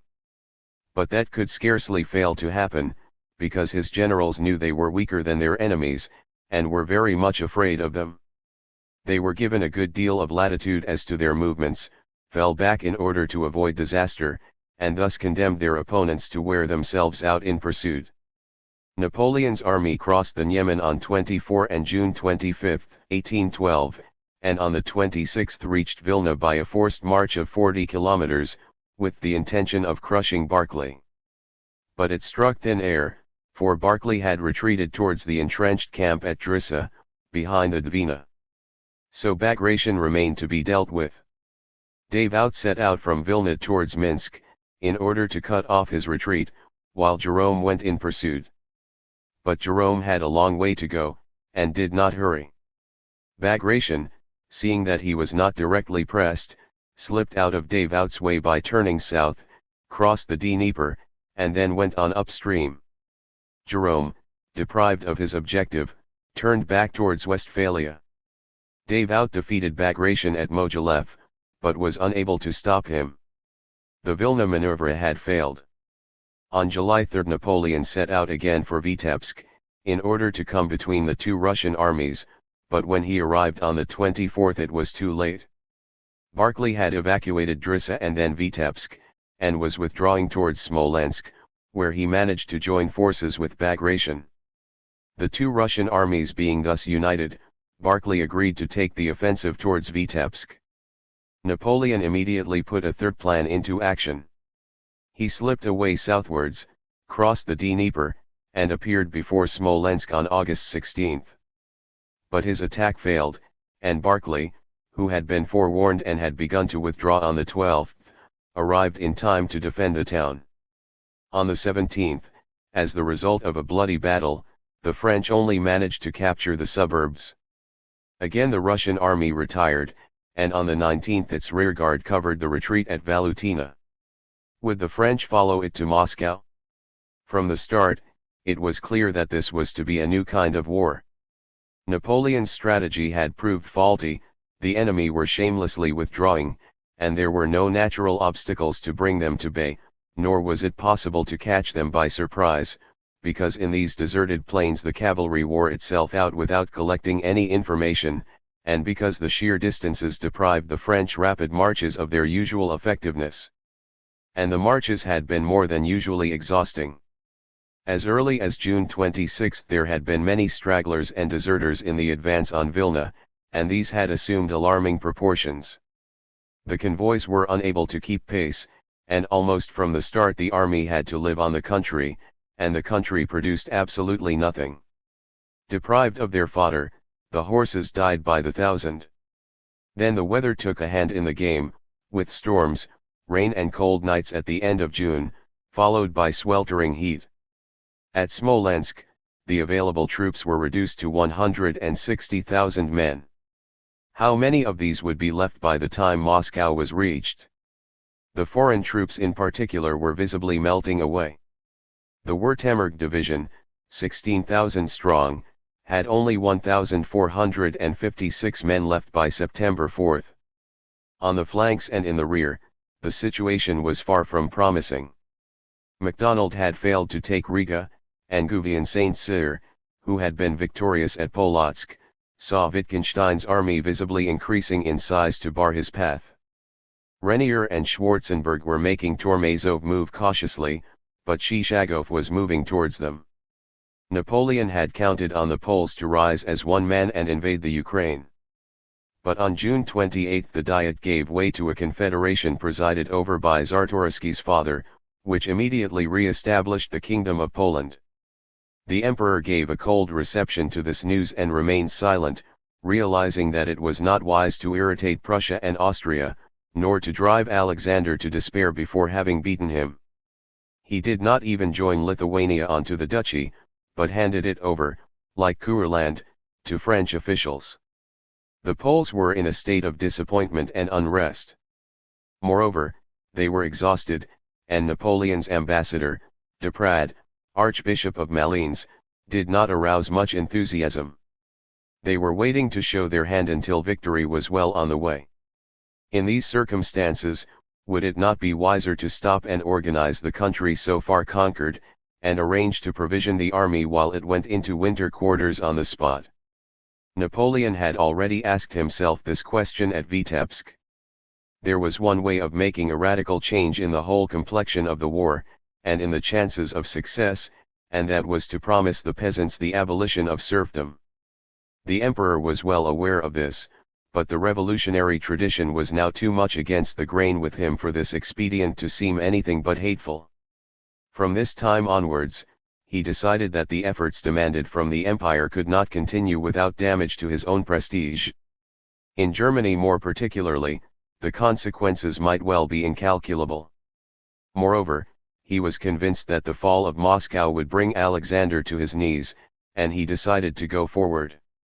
On September 5 he suddenly came up against the Russian army on the outskirts of the river Moskva. Kutuzov had replaced Barclay, and did not intend to give up Moscow without a struggle. His right flank was covered by the river, and was therefore protected. His left, resting on a forest, was only turned at a later stage. Napoleon attacked in the center on September 7, and carried the redoubts after a long and bloody battle. The French lost 30,000 men and the Russians 50,000. At the critical moment, Napoleon had refused to throw the guards into the battle, and Kutuzov was able to withdraw without a breach in his line behind the Nara, south of Moscow, while Napoleon entered the capital on September 14.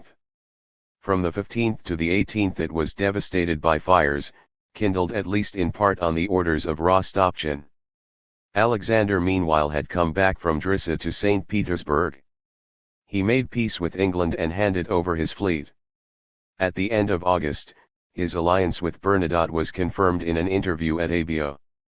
But although Bernadotte had now obtained a subsidy from Great Britain, he was in no mind to risk anything in Germany without first conquering Norway, and then only so long as Napoleon remained victorious. It was clear that the Tsar must rely simply upon his own efforts. His sister Catherine, and the émigrés, joined by Arndt, d'Ilvernois and Madame de Staël, insisted on fighting to the bitter end. If Alexander had capitulated, he would no doubt have been in great danger from the nobility, who were beside themselves with anxiety and rage. But it would appear that what finally prevailed with him was the attraction of striking a heroic attitude. The international circle surrounding him saw in him their last hope and greeted him as the liberator of Europe, and he was secretly sure that victory would make him its master. He had always dreamed of playing this part, which suited his vanity, his lip service to liberty and his deep-down instinct for domination. With his increasing tendency to mysticism, he was easily persuaded that he was God's chosen vessel in the fight against Antichrist. Having thus put himself at the head of this crusade which Burke had formerly preached, he remained deaf to all Napoleon's suggestions. Napoleon did not possess the means to go any further into Russia. In Moscow, the army was in no immediate danger, nevertheless, it only held the ground it occupied, and its lines of communication were far from secure. Official tradition has no doubt exaggerated the national character of this war, but the serfs, like everyone else, could only flee before a starving foe, and, reduced to despair, they could only reply by guerrilla warfare. The Cossacks, with their usual elusiveness, kept a close watch on all the French detachments. If Napoleon allowed winter to hem him in, he might lose Europe and even France in the general uncertainty about his fate.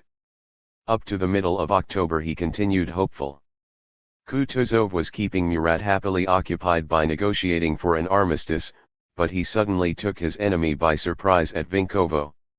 The next day Napoleon, thoroughly disillusioned, gave the order to retreat. Kutuzov could reckon on several days' start from Tarutino to Smolensk. In order to intimidate him, Napoleon advanced southwards and defeated him on the 24th at Maloy-Yaroslavets, after which he slipped away and continued to make for Smolensk, while Davout, not without some difficulty, covered him against Miloradovich. When he set out, it was still fine weather, but quite abruptly snow began to fall. The countryside had been devastated on the forward march, and now offered no shelter and nothing in the way of resources.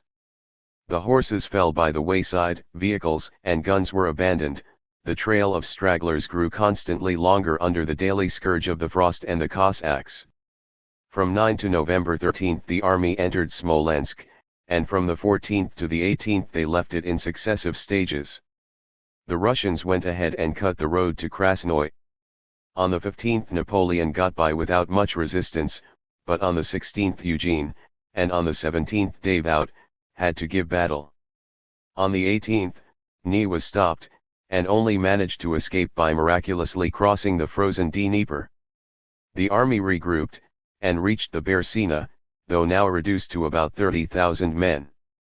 At this point, a serious danger confronted it.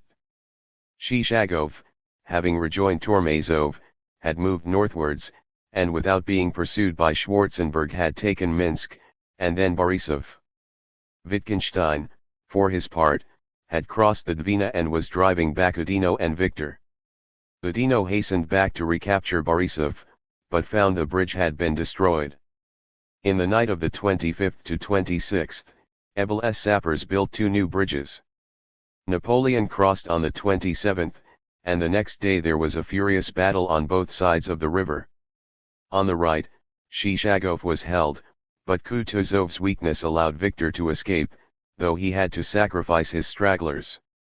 At this point the cold, which had up till then been relatively moderate, since the Bersina was not frozen over, grew desperately severe, and finished off what was left of the Grande Army. Some 12,000 men reached Vilna on December 9 and retreated by way of Kovno to Königsberg, to be gradually joined by 40,000 stragglers who had been cut off. MacDonald, falling back towards Tilsit, and Renier and Schwarzenberg towards the Bug, had between them no more than 55,000 men. Napoleon had lost 400,000, plus 100,000 prisoners. The Grande Army, the shield of Europe, no longer existed, and would take a long time to rebuild. There was no longer any possibility of the binding force that had held the French armies together since 1793, nor could new cavalry be improvised. Nevertheless, Napoleon was not altogether shattered by this catastrophe, and was already giving his whole mind to the problem of rebuilding an army. On December 5, before Vilna, Napoleon had received the news of General Mallet's attempt to seize the government in Paris on October 23, which all but succeeded, but he and his accomplices had been shot on the 29th. Yet Napoleon realized it was high time to go and take over the reins again before the terrible news from Russia became generally known. He handed over command to Murat and hastened back to France by sledge, accompanied by Caulaincourt. He was full of illusions, demanding new contingents from Prussia and Austria, and counting on Murat to hold the Russians at a safe distance on the Vistula, while he himself would reappear there in the spring with new legions. The defection of Prussia and the first campaign of 1813. If the Prussians and Austrians had remained faithful, Murat might perhaps have been able to hold on. Kutuzov was exhausted and did not venture across the frontier, thinking that his country had no interest in prolonging the war, an opinion shared by many of his countrymen. It was Alexander who decided to resume the offensive. Dismissing Rumian safe in disgrace, he appeared at Vilna with Nesselrode on December 23. He was spurred on by Stein, who had been imploring him since November 17 to set Germany free. The people would be called upon to rise, and the princes would be urged to join the right side on pain of losing their thrones. Overtures had already been made to York by the Italian Paulucci and the German émigrés. York asked for instructions, and it is possible that none reached him. But, separated as he was from MacDonald by the Russians, he made no attempt to force his way through, which he could easily have done, but signed a convention of neutrality at Torringen on December 30. The Russians invaded Prussia, and with Bülow refusing to work with Murat, MacDonald had some difficulty in regaining the Vistula. Frederick William dismissed York, but York pretended to be unaware of the fact and followed the Russians, who had good reason to count upon the Polish aristocracy. In December Czartoryski had asked the Tsar to re-establish Poland under the scepter of one of his sons. Several members of the Warsaw government offered the Grand Duchy to Russia, asking for reunion with Lithuania and the granting of a constitution.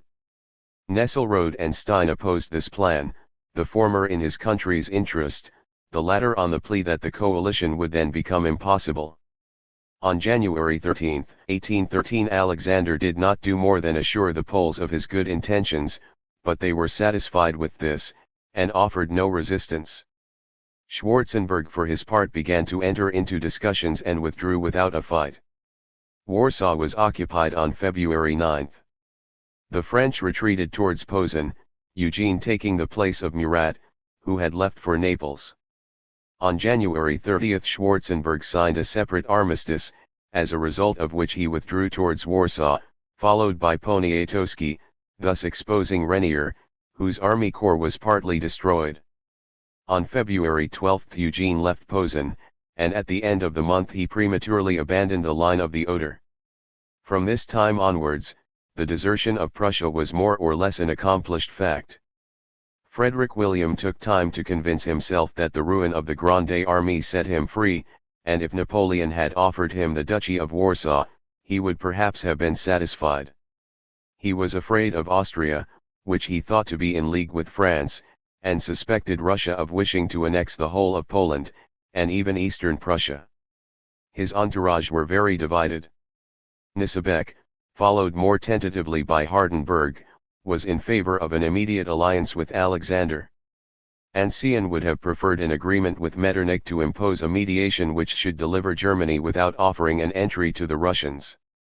At the end of December the king was inclined to put off a decision till the spring, and then to desert in the rear of the emperor if he made a new entry into Russia. In Vienna, Knissebeck learned that Prussia had nothing to fear from Austria and surreptitiously advised to make an agreement with the Tsar. His proposals for an alliance were rejected. The decision was finally swayed by the revolutionary actions of the patriots. York's desertion set matters in motion. The king at first met the news with consternation. He decided to send the Tsar an agent who promised to reconstitute Prussia and follow up his urgent request by threats. Reckoning moreover that he had incurred the wrath of Napoleon, Frederick William allowed himself to be persuaded on January 22 that it was better to leave Berlin and establish himself instead at Breslau. During this time, York had gone ahead into Prussia, Stein appeared at Königsberg as the Tsar's commissary and had taken the initiative of calling together the estates.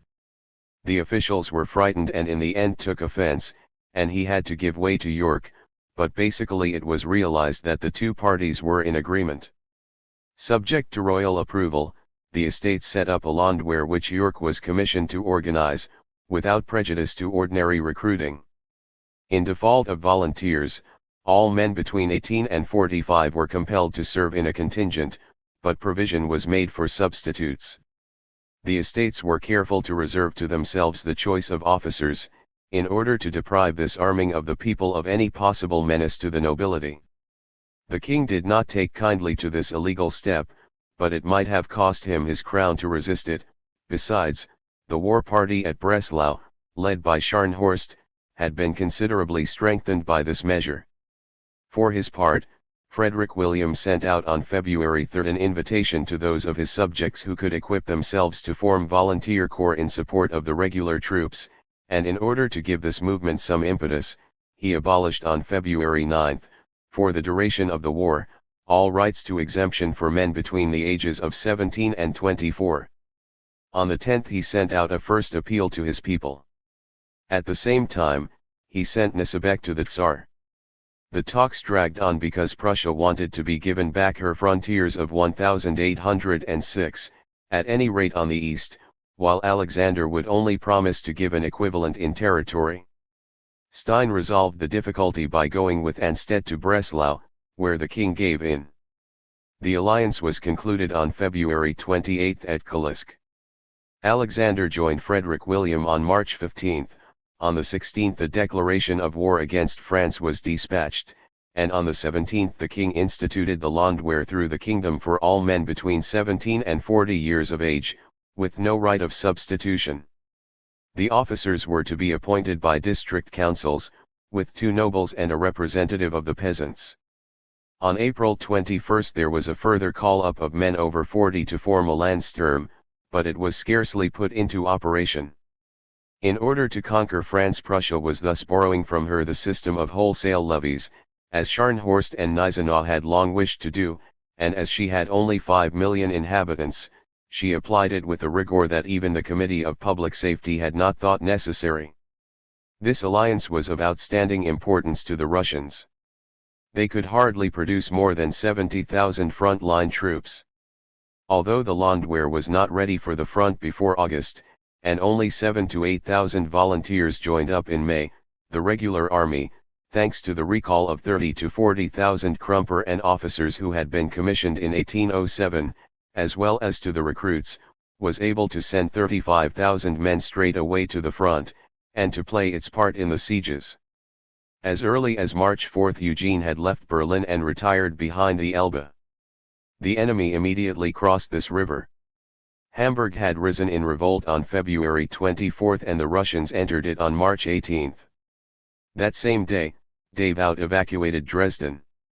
Saxony was thus immediately overrun and the French pushed back behind the Saale. This national movement on the part of Prussia also had a great moral effect, for it gave the war the character of a struggle for freedom, which had been Alexander's dream, and in German histories, it still goes down as the Befreiungskrieg. There was particularly marked enthusiasm among the university students, the middle classes and the nobility. In Berlin, Fichte interrupted his course of lectures and joined with Steffens and Schleiermacher in giving ardent support to the king's appeal. There was a very uneven response in the different provinces. In Silesia and West Prussia, the Poles refused to obey, or deserted. In East Prussia, there was considerable use of the substitute system. In the country especially, the obedience which the peasants were accustomed to give to the Junkers and officials, for they had barely emerged from serfdom, was responsible for bringing more men to the colors than any patriotic fervor. Moreover, the nobility contrived only to admit the middle classes to the lower grades, and so one of the chief stimulants that had given strength to the revolutionary armies no longer made itself felt. Nevertheless, the results were considerable. From March to April 15,000 volunteers enrolled in the Free Corps, not to mention the Landwehr, which finally numbered some 120,000 to 130,000 men. In August it first saw fire, and formed more than half the operational force. It made a real change in the character of the Prussian army.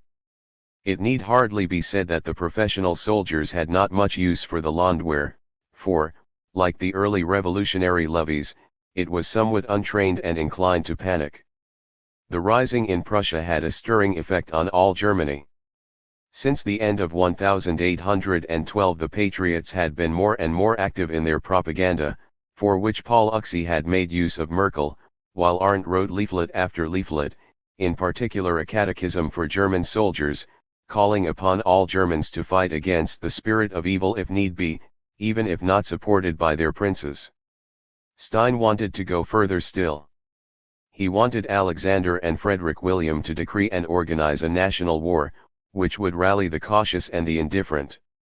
Sure enough, on March 19 the sovereigns addressed a proclamation to all Germans, in which they declared the Confederation of the Rhine at an end and summoned the princes to change sides on pain of being unseated from office as unworthy to rule their subjects.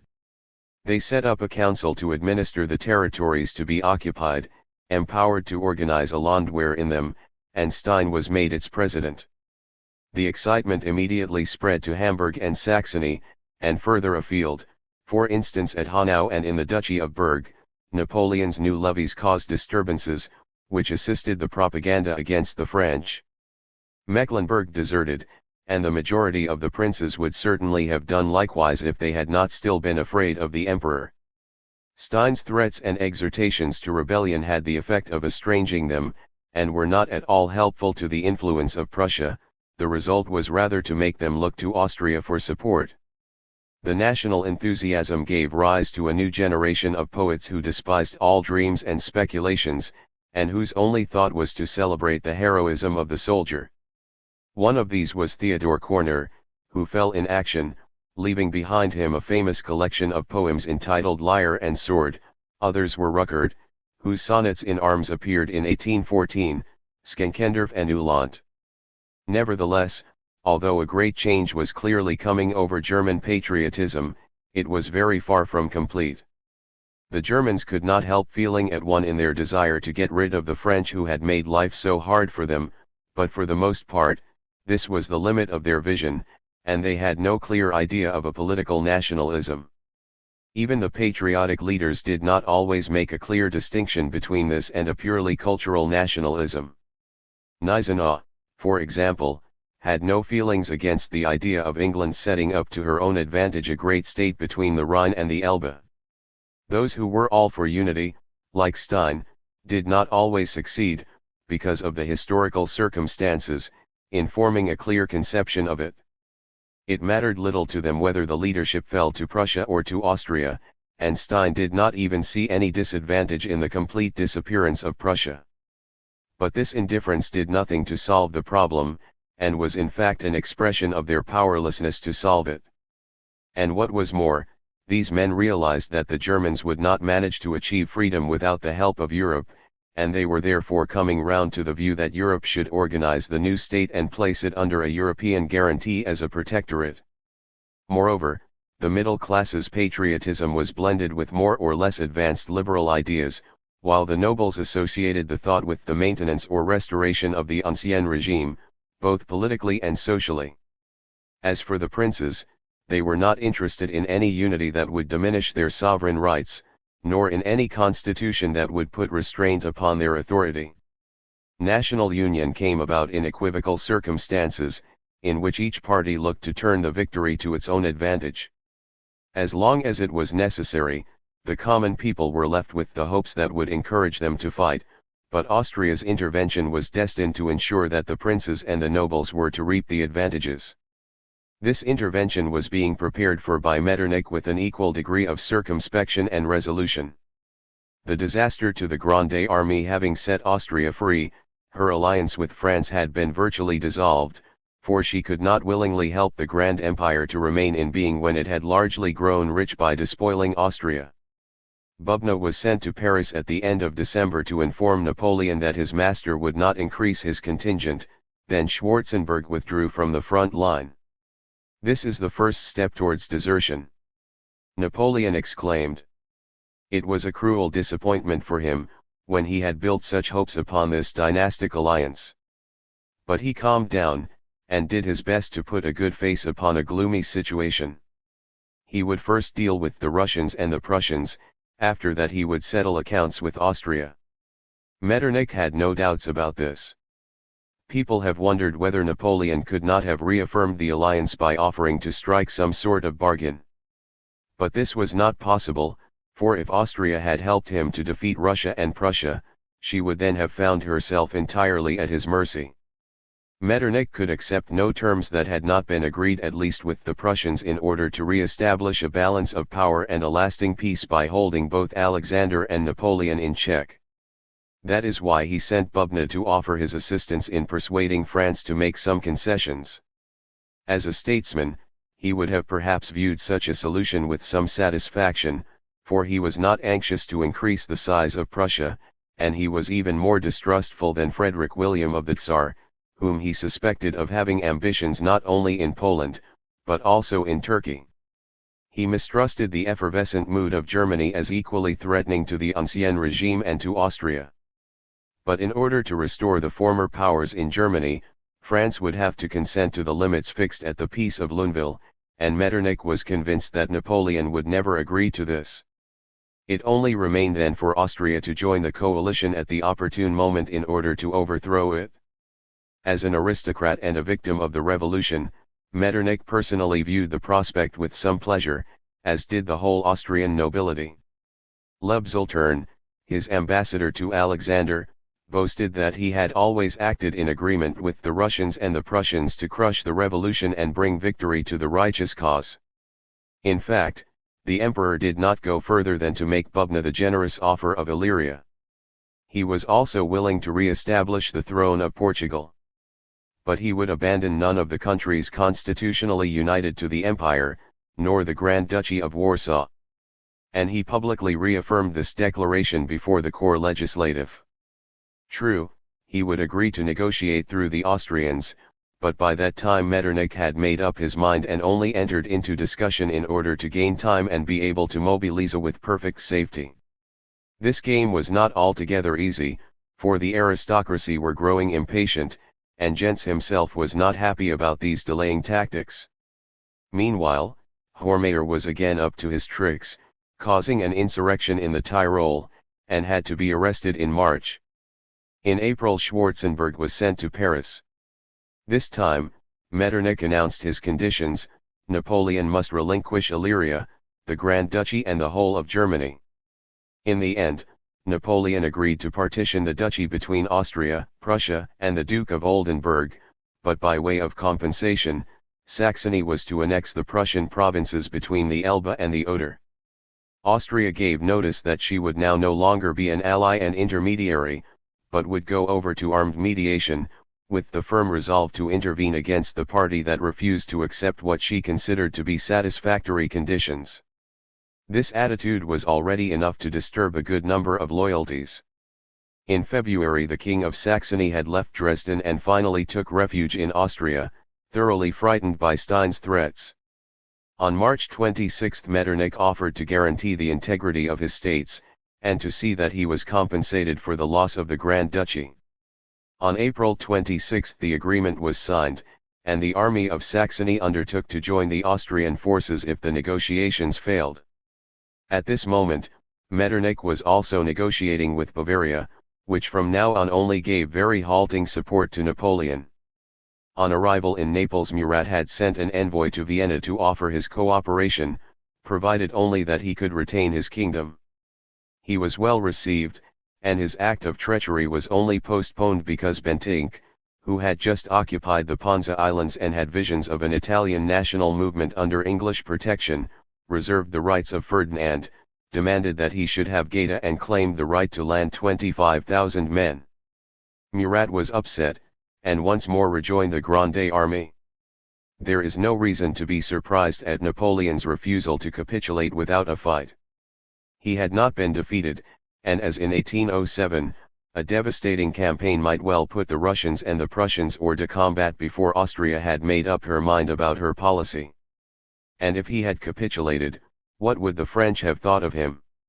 They would willingly have forgiven him if he had agreed simply to become once more their national leader, but if he had confessed himself beaten he would no longer have been their master, and rather than compromise, he preferred to risk disappearing from the scene. He has been criticized for his selfishness, but having for so long lost all sense of his nation's true interests, he could scarcely reason in any other way. Besides, if he had accepted Metternich's conditions, there was no guarantee that his opponents would not have taken advantage of this respite to make increased demands, and this would certainly have happened. The Tsar only accepted mediation on March 11, and then with a bad grace, and solely to spare the Austrians, who assured him it would fail, and that their assistance would then follow as a matter of course. At the beginning of April Wessenberg saw Castlereagh in London, but he roundly refused all idea of Austrian mediation, and quoted the declarations made by Napoleon. Metternich was willing to admit that there could be peace on the continent if nothing but British interests were at stake. But now Castlereagh, who had held his hand since the beginning of the Russian campaign, realizing how helpless he was, proceeded to go into action in the new situation that was taking shape, without concerning himself in the least with Metternich. On March 3 he promised Bernadotte Norway and Guadeloupe provided he could bring the Tsar 30,000 men. There was still some hope of enlisting the help of Denmark, which had signed a treaty of neutrality with Alexander. The Treaty of Kalisk had made England decide to go to the aid of the coalition. At Alexander's headquarters she was already represented by Lord Cathcart and Wilson, and in April Castlereagh sent the King of Prussia his own brother, Lord Stewart, accompanied by Jackson. He made an offer of subsidies, on condition that Hanover was enlarged and more especially that the Prussians and Russians should undertake not to treat with Napoleon without the English. As to the frontiers to be offered to France, he made no stipulations, it all depended on the military outcome of events. But it is clear that the conditions agreed upon between Metternich and Napoleon would have come up for scrutiny as soon as the treaty proposed by Castlereagh was signed. It was therefore necessary to win a new victory. The only objection was that it might well be no more than a modest one, but this would be enough to ensure peace if it was decided in advance to make certain reasonable sacrifices. In Napoleon's mind, however, no victory must be allowed to call for any concessions on his part. Austria was not yet ready. Since 1809 her army had been reduced to 150,000 men, and for lack of money she had not at the beginning of 1813 more than 60,000 in a state to undertake a campaign. On February 9 it had been decided to mobilize a further 40,000, but there was no equipment for them. On April 16 it was agreed to issue new paper money over and above what had been created in 1811. Not till the beginning of May was it possible to undertake the formation of an army in Bohemia. Napoleon thus had time to defeat the Russians and the Prussians, and it was his last chance. With his usual energy he set about this attempt. From Moscow, on September 22, 1812, he had called up the 1,813 class and raised the contingent from 80,000 to 137,000 men. He recalled some troops from Spain and sent the Paris Municipal Guard to Germany. On January 11 he transferred to the regular army the 100,000 men of the National Guard, the first draft of which he had formed into cohorts in the spring of 1812. At the same time he called up the 1,814 class, the effective strength of which was brought up to 150,000 conscripts and 100,000 men from the 1,809 and 1,812 classes. On April 3 he asked for a further 90,000 men from the 1,814 class and 80,000 from the first draft of the National Guard. There was a reappearance, too, of the Guards of Honor, and it was intended to get them to provide 10,000 mounted men. The troops in Germany were reorganized, and provided the units for incorporating the recruits in Thuringia and on the Rhine. Napoleon managed without too much difficulty to find the guns, rifles, munitions, and vehicles, but not the horses, so that he had to begin the campaign with only a few thousand cavalry. Finance was a great source of worry to him. Gaudin had estimated for 1,813 more than 1,000 million in expenses against 906 million in receipts. The emperor sacrificed the 80 million reserves he had accumulated from his private treasury. He exchanged property of communes for treasury stock, and against the probable proceeds of the sale was able to issue 131 millions worth of bonds. He laid more stress on the fiscal character of the blockade by issuing hundreds of licenses, and by authorizing exporters to import freely once more, subject to a 6% tax. But confidence had been shaken, and economic enterprise upset. Money was scarce and became very dear. The amount of colonial goods decreased because it looked as though the days of the blockade were numbered. There was a panic on the stock exchange from 20 to May 23, and by June it had become very difficult to provide funds for the treasury. Napoleon thought he would both strengthen the dynasty and flatter Austria by organizing a regency and entrusting it to Marie-Louise. He also tried to conciliate the Catholics by coming to an arrangement with the Pope, whom he had brought to Fontainebleau in the summer of 1812. He went to talk to him and on January 25 persuaded him to sign the preliminaries of a concordat published as a state law on February 13. There was to be a canonical investiture according to the scheme put forward by the National Council in 1811. But there were representations from several cardinals, and on March 24 the Pope withdrew his consent. The conflict broke out once again, and numerous and rigorous steps were taken against the opposition parties. The Corps Legislative met in February, and as usual kept silence. All the same, there was no mistaking the mood of the nation. Never had the emperor called upon it to make such sacrifices. The 1814 class was called to the front in its entirety, and even the conscripts who had already found substitutes were recalled to the colors, and in the cohorts married men were being enrolled. Although Frenchmen remained faithful to Napoleon, they followed him without enthusiasm, as if this war were no longer any concern of theirs. Napoleon left Paris on April 15 and rejoined the army of the Maine which was marching on the Saale, while Eugene was marching up the Elbe with part of his troops. On the evening of the 28th they joined forces, and on the 29th and 30th the French crossed the Saale at Merseburg and Weissenfels. They had a crushing superiority in numbers, 150,000 men against 43,000 Prussians and 58,000 Russians. But having practically no cavalry, they were unable either to scout ahead or to pursue, and the chief difficulty was that several of their commanders proved to be of poor quality. Bertrand and Lauriston had never commanded an army corps. As far as the Allies were concerned, Wittgenstein, their commander-in-chief, had purely nominal authority. On the 27th they were once more dispersing, Blücher in front of the Mulde and Miloradovich and Tormazov to the rear, when the former gave the order to concentrate south of Leipzig so as to attack the French at the mouth of the Saale. On the 29th the Tsar, taking Toll's advice, adopted another plan, namely to wait for Napoleon at the foot of the mountains, and if he marched on Leipzig, to attack his flank. Napoleon's tactic, which he reckoned as one of his most skillful displays, was to bear down towards Leipzig in order to overwhelm the enemy, cunningly arranging his corps in echelon so that they could support one another in case of attack. Once the city had been taken the whole army would swing round to the south in order to drive the enemy back on Bohemia, trap them there and wipe them out. On May 2 he was directing the attack on Leipzig, when Ney's corps, who were not on the lookout, were surprised in front of Lutzen and vigorously attacked by Blücher, receiving only weak support from Marmont. The emperor hastened on the scene and redressed the situation while waiting for Bertrand to intervene on the Allies' left flank, and more especially for Eugene to come and cut off their retreat to the east. But both of them were late in arriving, and then came with only part of their forces. Thus Wittgenstein was able to get clear and retire towards the Elbe, with the loss of far fewer men than the French, only some 12,000 against 20 to 22,000. The plan had failed. There was at least this compensation, that the King of Saxony decided to change sides. He handed over Turgot and his army to Napoleon.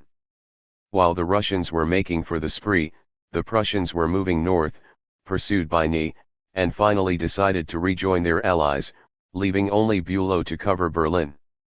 Napoleon, reinforced by Victor and Sebastiani, engaged battle on May 20, crossing the Spree and taking Bautzen, in order to pin the enemy down and give Ney, who was hurrying up from the north, time to take them on the flank, and in the rear. The general attack was launched on the 21st. Once again, Ney arrived too late, maneuvered clumsily, and restricted the movement that was to have overwhelmed the enemy. The coalition forces were once more able to escape and retire to Silesia, along the mountains and beyond the Weistritz, abandoning Breslau to its fate.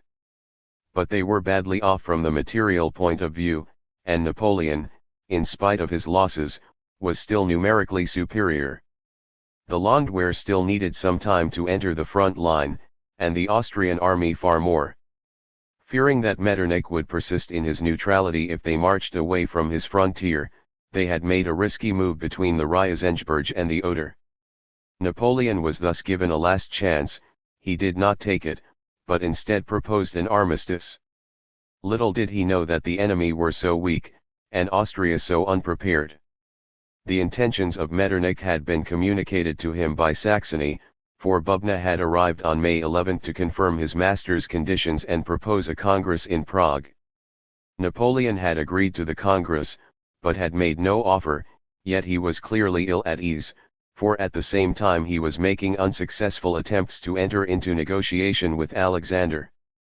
And so the unlooked-for retreat by the Allies seemed to him to be a trap arranged with Metternich. Now he did not reckon himself for the moment to be capable of standing up to the three powers.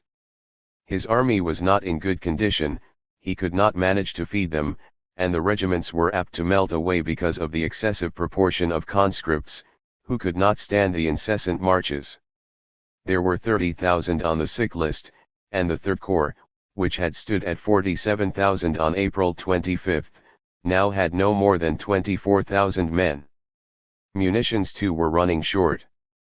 An armistice would give a chance for reinforcements, particularly of cavalry. In fact, it did enable him to double the strength of his army. No doubt it would be useful to the enemy as well, but, given equal force, Napoleon felt he could win. Moreover, he did not give up hope of keeping Austria or winning round Russia by negotiation. In short, on May 25 Caulaincourt was commissioned to get in touch with the Allies, and made proposals which surprised them. Do you realize that an armistice will be to our advantage? If you are sure that Austria is with you, it would be better for you not to consider making peace with us.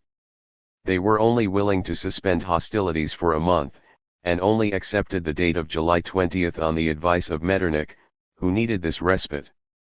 The agreement was signed at Pleiswitz, on June 4. The Autumn Campaign. Diplomatically speaking, the armistice turned out badly for Napoleon. The English plenipotentiaries had just joined the Allied sovereigns at Reichenbach. They signed treaties on June 14 with the King of Prussia and on the 15th with the Tsar, under conditions fixed by Castlereagh, namely the restoration and enlargement of Hanover, the reconstitution of Prussia and no separate peace. Subject to these conditions, they promised a subsidy of £2 million, a third of it for Prussia and the rest for Russia, and guaranteed up to half a £5 million loan. From now onwards, Prussia and Russia could not treat without English consent, though England's intentions with regard to France had yet to be defined. Castlereagh's deep-laid scheme, which was not finally realized till 1814, was to unite in one unbreakable block all the enemies of France, and in this he had just scored a first success. But Austria still had to be won over. Meanwhile, Metternich had brought his master to Gitschin, where Nesselrode saw them on June 3. Francis was still averse to the idea of war, but he nevertheless consented to seek agreement on the conditions of peace, and to conclude an alliance in case his mediation should fail. Metternich went to Reichenbach, where the Prussians and Russians were obliged to agree to the stipulations Austria had made to Napoleon, the division of the Grand Duchy, the renunciation of Illyria and the Hanseatic departments, and the reconstitution of Prussia. The only point they added was to demand immediate evacuation of the Pomeranian fortresses. Metternich on his side promised to support the immediate dissolution of the Rhine Confederation, and admitted that once England was brought into the debate she might clearly put forward other demands. The alliance between the three continental powers was signed at Reichenbach on June 27, but it was only to come into force if Napoleon refused the mediation of Austria. In that case, she would align herself with Prussia and Russia's maximum demands, resume her frontiers of 1805 and require the evacuation of the whole of Germany, Spain, Italy, and Holland. Metternich had not changed his position, for on the one hand he was still just as uneasy about the Tsar, and on the other he was less and less convinced that it was possible to come to an arrangement with Napoleon. Napoleon summoned him to Dresden, where he saw him on the 26th. They had a stormy interview. To the offer of Illyria in return for neutrality, Metternich simply replied that Austria insisted on mediation, and would join the coalition if her terms were rejected. On the 30th, as he was about to leave, Napoleon changed his mind. He accepted the mediation and the Congress, and the armistice was extended till August 10. This was only to gain time, for he gave Caulaincourt no instructions before July 22, required him to claim the status quo ante bellum, and refused to give him full powers while he himself was away at Mainz up till August 5, seeing Marie-Louise. When Caulaincourt at last appeared at Prague on the 28th, the Allied plenipotentiaries refused to enter into any plenary conference and referred him to Metternich. The language he used was much the same as at Pleiswitz: "Just tell me if you have enough troops to make us once and for all see reason. I am as good a European as you. Make us confine ourselves once more to France, whether it be by peaceful or by warlike means." Metternich did not need any such encouragement, for he had made up his mind, and demanded an outright acceptance of the preliminary terms. On August 5 Napoleon resigned himself to asking for an official notification of them, which he received at 3 o'clock on the 9th. But his reply did not arrive till the 13th. He was willing to give up the Duchy of Warsaw, except for Danzig, and accepted the re-establishment of Prussia, on condition that she compensated the King of Saxony by handing over to him 500,000 subjects. He was also willing to part with Illyria, except for Trieste and Istria. Yet even if Napoleon had given way unconditionally, the situation would have been completely changed, for on July 5 Castlereagh, spurred on by Wellington's victory at Vittoria, had espoused the maximum Russian and Prussian program, reserving Sicily for Ferdinand and stipulating for Bernadotte certain advantages he had promised to him. But at midnight on August 10 Metternich pronounced the Congress to be at an end, and on the 12th he declared war. On September 9 the Continental Alliance was confirmed at Toplitz, and on October 9 England joined Austria, and made her a grant of £500,000. All the belligerents had taken military advantage of the armistice. With part of the Landwehr coming into the front line, Prussia now had 100,000 men, the Russians had 184,000 and the Austrians 127,000. Bernadotte contributed 23,000, having lost all hopes of any further support from Napoleon since Denmark had once more ranged herself on the French side. In addition, Walmoden was in command of 9,000 Anglo-Germans, and Mecklenburg provided 6,000 soldiers. Against this total of 512,000 Napoleon could only set 442,000, without counting the 26,000 men in the garrisons along the Elbe. But in the second line, his enemy's reserves were far superior to his own. All the same, he now had 40,000 cavalry. The coalition plan had been adopted on July 12 at Trachenberg, to which place Alexander had summoned Bernadotte. The first suggestion had been to enter Saxony in Napoleon's rear, Bernadotte and Blücher from the north and Schwarzenberg from the south. But as Blücher preferred to operate on his own, it was finally agreed to form three armies, the Prussians and Russians figuring in each of them so as to encourage Bernadotte and Schwarzenberg and also be able to keep an eye on them. To make up the army of Bohemia, the 127,000 Austrians were joined by 82,000 Russians and 45,000 Prussians, who crossed the frontier from August 11 onwards. The army of Silesia, under Blücher's command, included 66,000 Russians and 38,000 Prussians.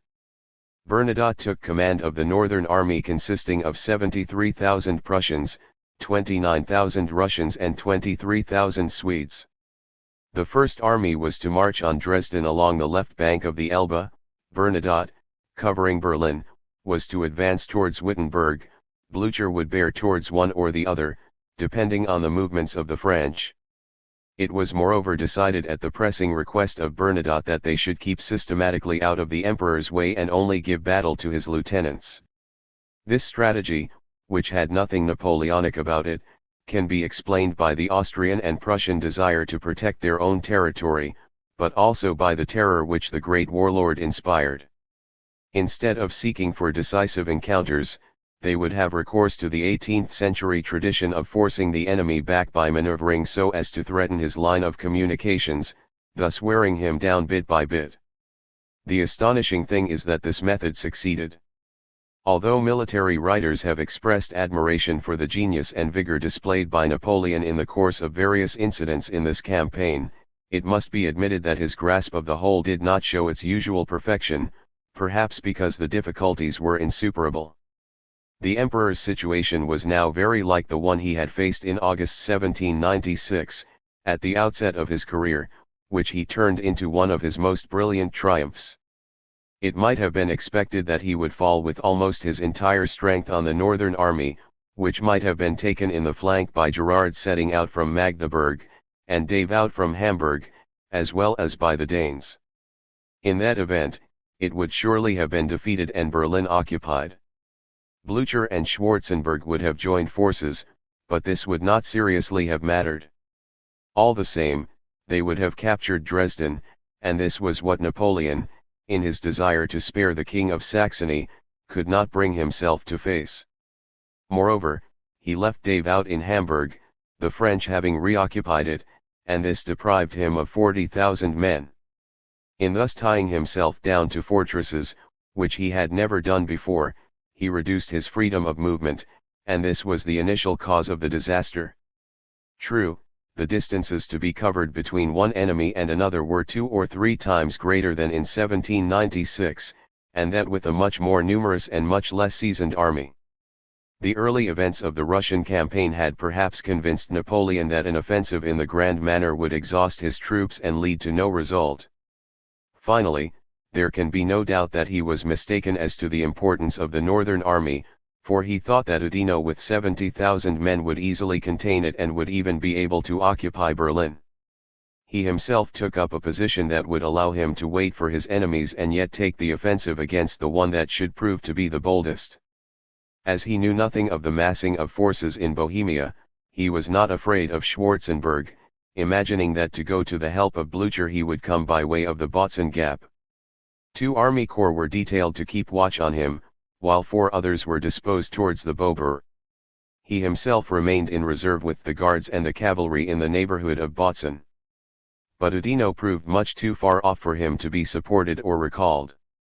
Quite contrary to all his principles, Napoleon was infringing the rule of unified action. Besides, the formation of the large army in Bohemia and the attack delivered by it to the west of the Elbe deprived Napoleon's dispositions of all their effectiveness. As always, it was the impetuous Blücher who first took the offensive. Napoleon at once fell upon him, and was surprised to see him hurriedly retreat. On August 23, without having been able to engage him in battle, he suddenly learned that Schwarzenberg had driven Gouvion Saint-Cyr back into the suburbs of Dresden.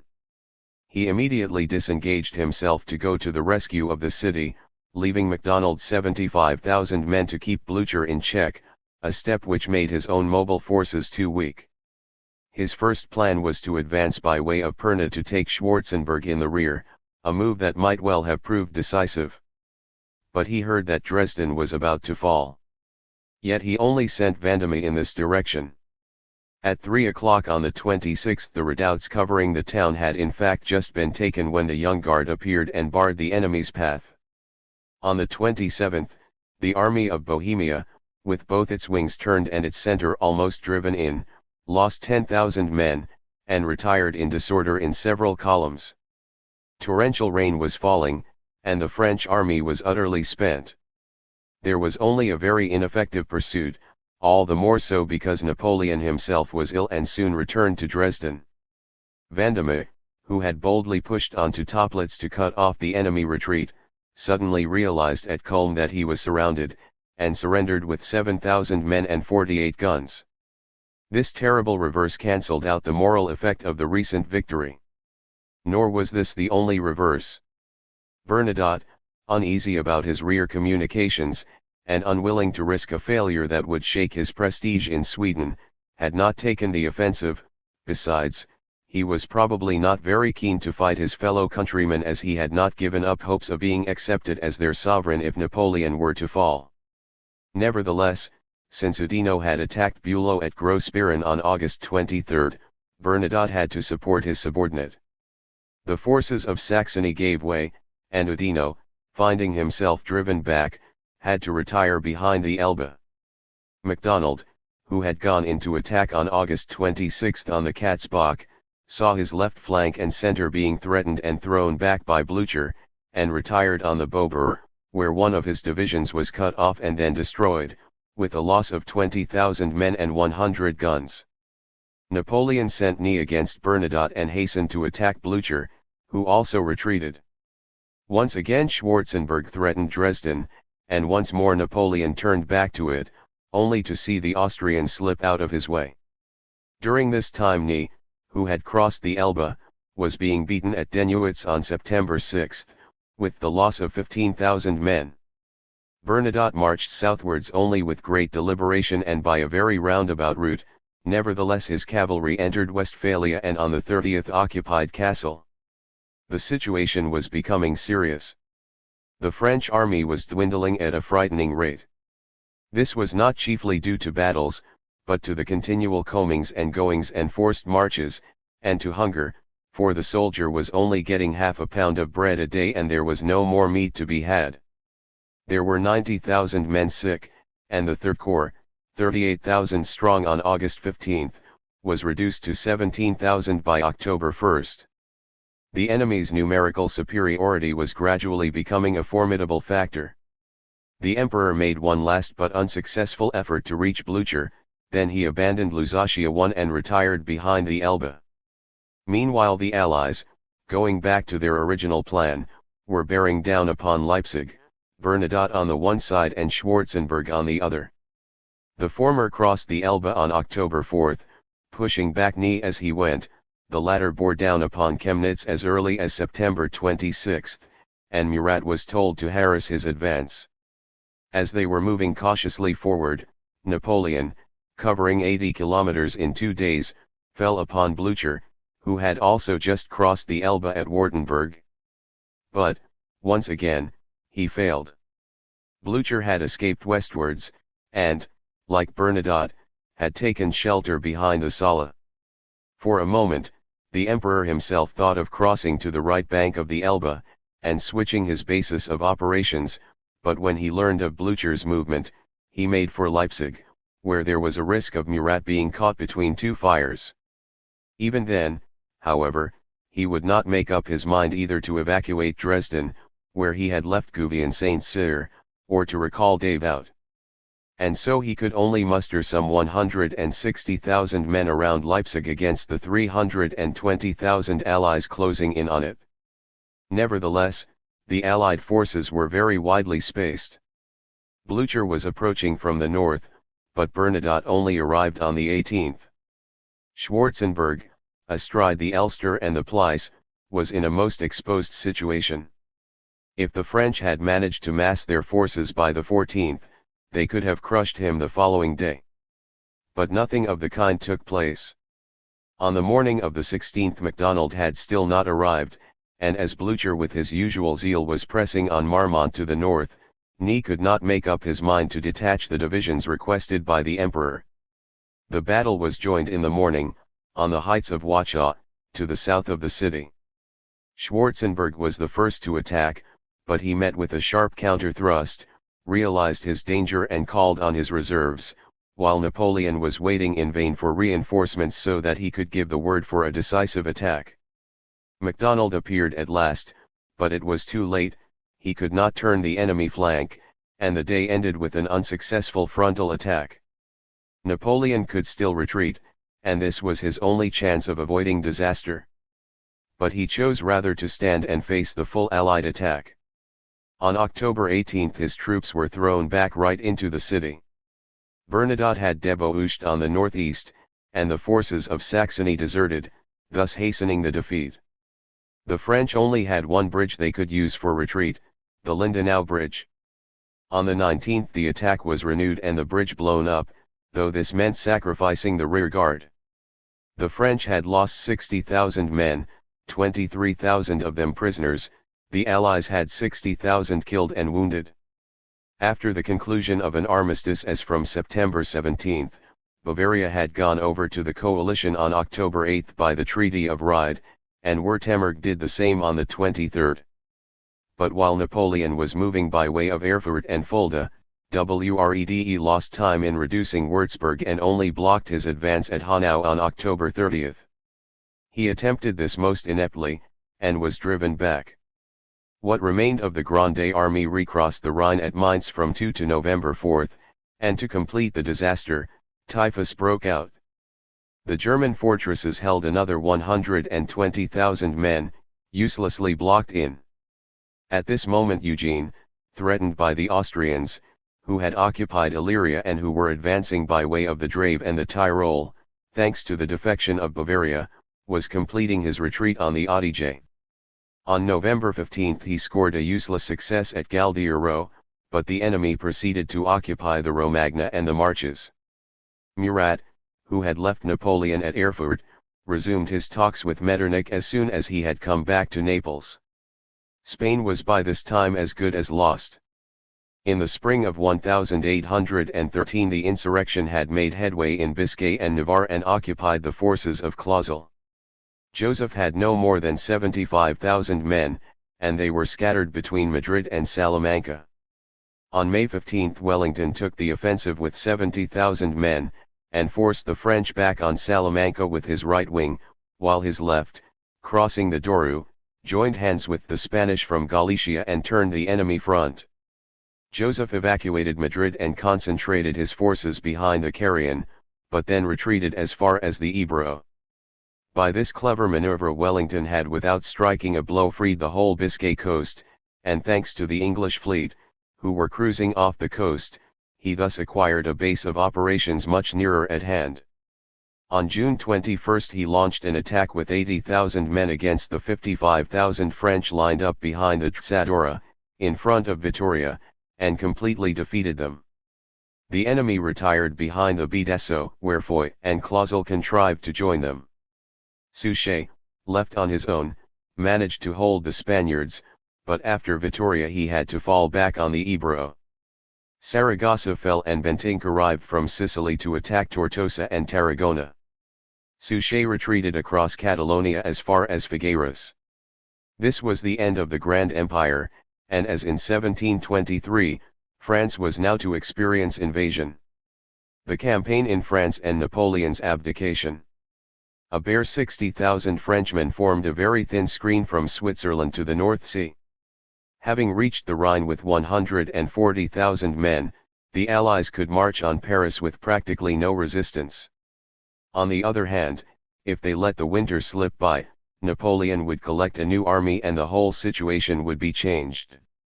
This was certainly the view of Alexander and Blücher, but others, moved by memories of 1792 and fearing a national resistance, did not wish to enter France except with overwhelming forces.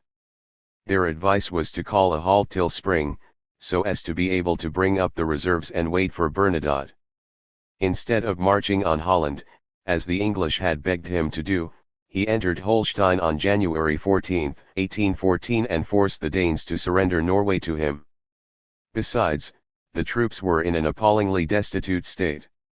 All the sovereigns were short of money, for up till now England had supplied full consignments of arms and clothing, but no funds, because she was so afraid of weakening the pound as long as her trade with Germany was still suspended. The loan agreed upon at Reichenbach appeared to be impossible.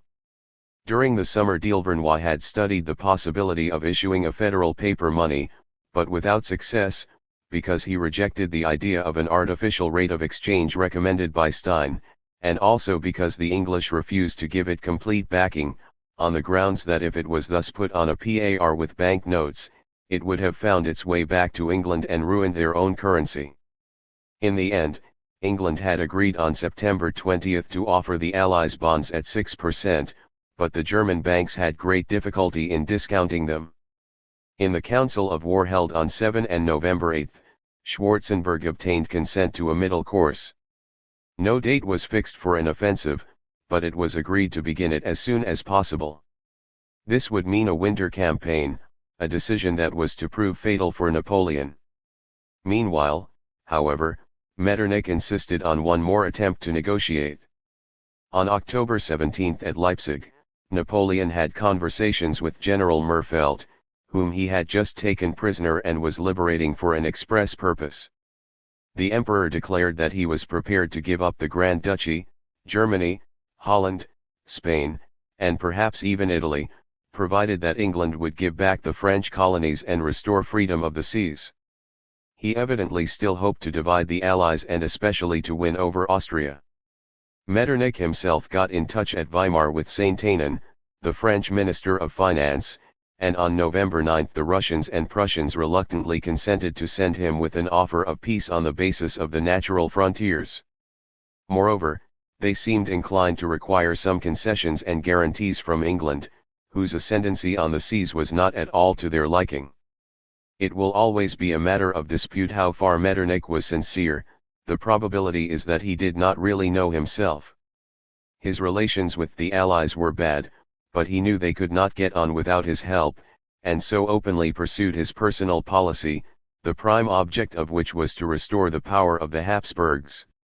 In Germany, he was determined to bar the path of the revolutionary patriots by coming to an arrangement with the southern princes, and on October 21 he subordinated the work of the Commission on the Occupied Countries presided over by Stein to a diplomatic committee set up in the chief Allied headquarters. He was maneuvering to make himself master of Italy, and during the autumn campaign he was continuously negotiating with Caroline in Naples. On December 10 he approved the decision to send Neipperg as an envoy to Murat.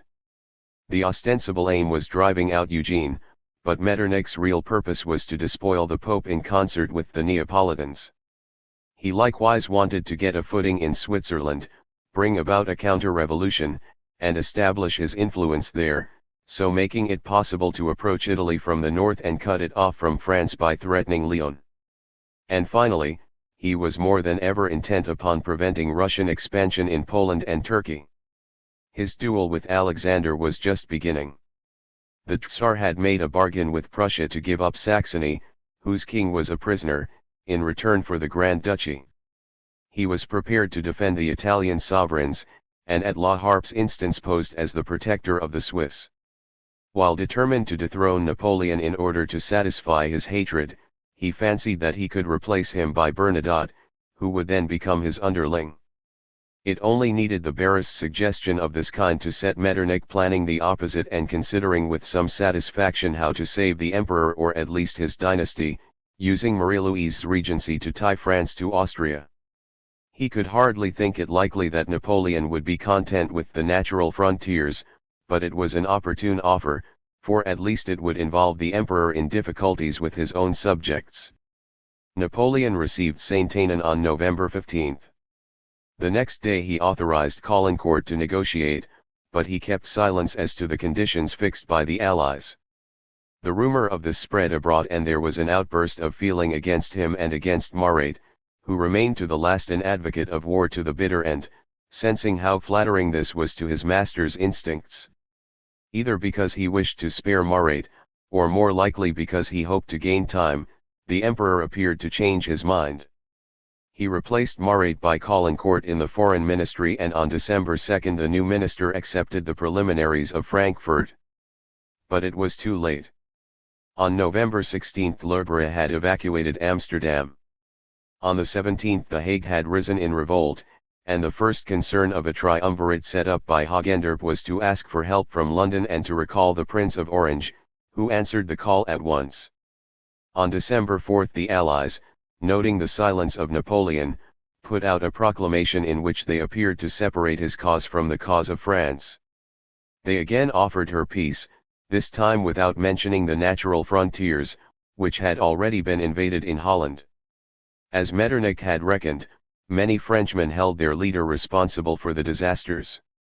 He would surely never consent to acknowledging his personal defeat, even if it cost the nation nothing. Yet even if he had resigned himself to this, what guarantee could be given him? Metternich's offer seemed even more suspect than his previous ones. The continental powers were tied to England, and could decide nothing without her, yet at this point she was avowedly opposed to these suggestions. The youthful Aberdeen had been accredited to Metternich in August, and proved fairly docile in his hands, but on September 18 Castlereagh, making Pitt's policy his own, had demanded that Holland should have a suitable barrier on the French side, and was giving a favourable hearing to the Prince of Orange, who wished for Belgium. As England intended to keep several of the Dutch colonies, she would gain doubly by reconstituting the unity of the Low Countries. Castlereagh was also thinking of giving Holland part of the left bank of the Rhine, and refused on November 5 to allow this to go to France. Nevertheless, it may be presumed that at this point the French nation, negotiating under the wing of Austria, would have managed to retain some of the conquests made by the Republic. The Allied offensive was held up for a while by disagreement about Switzerland. At the urgent request of Alexander, Francis revoked the order he had given on December 11 to invade Switzerland. Metternich, however, was trying to persuade the cantons to make their own appeal to the Allies. He did not succeed, but one of the agents, Senft by name, who had formerly been a minister in Saxony, induced General Watteville to make some rather ambiguous remarks, which provoked an aristocratic counter-revolution in Bern. The Chancellor used this as a pretext for returning to the attack in agreement with Schwarzenberg, and on the 16th the latter was authorized to enter Switzerland. His army crossed the Rhine on the 21st, advanced from Schaffhausen and entered Basel.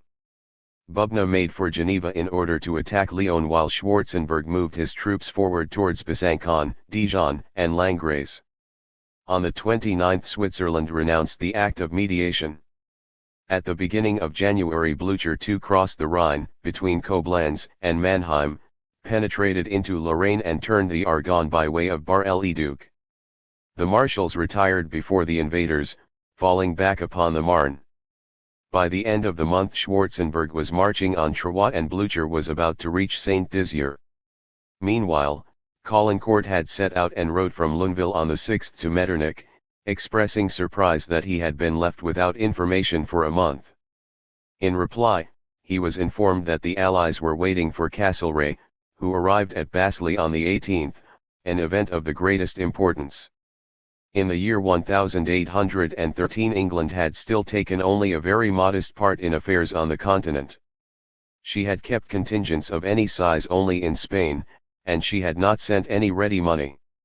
Up to the autumn, she continued to labor under great internal difficulties. But the evacuation of Germany and Holland, together with the excellent harvest of 1813, produced a tremendous change in the situation. The blockade was coming to an end and Central Europe was being reopened to colonial produce and to manufactured goods, which poured into it. Prices recovered, the index figure rising from 158 in 1811 to 185 in 1813 and 198 in 1814. A fever of speculation ran through the business world, in a recovery which put an end to unemployment and restored the level of wages. In 1814 the export trade produced more than £70 million, much more than in 1802, £60.2 million, which had been the best year up till then. At the same time, the resumption of corn imports and the abundant harvest brought back the price of bread to the level of 1808, and working-class agitation died down. Thus reassured, England was now able to contemplate new efforts of financial aid. Under Vansittart new taxes were voted and in 1813 a loan of £105 million was negotiated. Expenses in that year were the greatest in this period, reaching £177 million, subsidies rose sharply from £3 million to more than £8 million, and payments abroad to more than £26 million. At this point, the national debt was nearly £834 million. The only difficulty was the rate of exchange, which remained low. In 1813 the Spanish piastre gained 38%, and in order to provide for Wellington's campaign, the Bank of England had to set aside £1,400,000 in gold from its cash reserves. Once again, the Rothschilds came to the rescue. Nathan in Holland, James in Paris and their brothers in Frankfurt drew heavily on their French funds, and thanks to what they made available, Wellington was able as he entered France to pay cash for all his purchases. In 1814 the Rothschilds also acted as intermediaries for transmitting the promised subsidies to the Allies, and it was for these services that the Rothschilds of Frankfurt were raised to the nobility by the Emperor of Austria in 1817. From now onwards England, although she lacked troops, could make her will prevail by arguing with good ringing coin. In Castlereagh's opinion, it was high time for England to make her influence felt. Although the Continental powers had promised not to treat without England, they had kept her out of their Prague and Frankfurt negotiations, and appeared to be ignoring her colonial and maritime claims. Metternich was negotiating with Murat without much regard for King Ferdinand. Several of the English diplomats were proving ineffective, and it was not possible at that distance to change their instructions in order to keep pace with the ups and downs of the war. The government were of the opinion that Castlereagh ought to be on the spot. He drew up his own instructions on December 26. England was to demand that peace with France should be concluded in concert, in which case she would offer £5 million for 1814. She ruled out any discussion of the freedom of the seas, and would make the restitution of the conquered colonies depend upon the solution adopted for the Low Countries. Spain and Portugal were to be restored, and Ferdinand was to receive compensation. Nothing was said about the rest of the continent, so that Castlereagh had a free hand, enabling him to pose as a mediator between the continental powers and to see that the traditional policy of the Foreign Office, in effect, Pitt's policy, should prevail. He now at last stood on the threshold of the career that was to bring him so much fame. On arrival in Basle, he at once set up a barrier against France. Holland should have Belgium under a European guarantee and Prussia should take possession of the territory between the Meuse and the Moselle, which would make it impossible for her in the future to have any underhand dealings with France. At this juncture, however, Castlereagh was still prepared for the frontier of France to advance as far as Trier if the military situation required it. On January 24, in company with the Austrians, he joined the Russians at Langres. Immediately he had to intervene between Alexander and Metternich. The general opinion was that Napoleon's cause was lost. The Tsar refused to negotiate and wanted to dethrone him in favor of Bernadotte, while Metternich was willing to negotiate with the Emperor, and wished to open the conference promised to Caulaincourt at Chatillon-sur-Seine.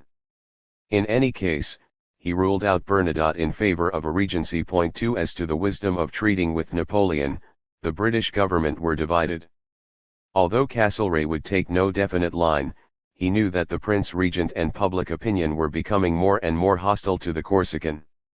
He succeeded in turning down Bernadotte, and in exchange managed to persuade Metternich to give up the regency proposal, in the firm belief that this would make the restoration of the Bourbons inevitable.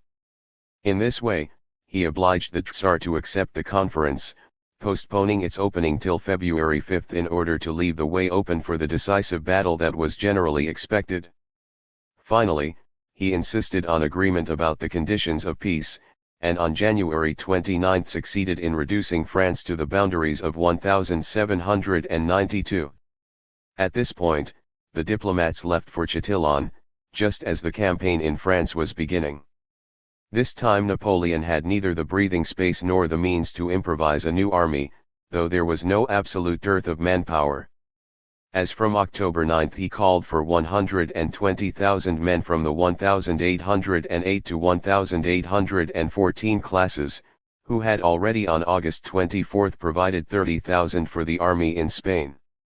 There does not seem to have been any particular difficulty about this levy, but he had also called on the 1815 class to the extent of 160,000 conscripts, And this operation, which had scarcely begun when he came back from Germany, needed a good deal more time to complete.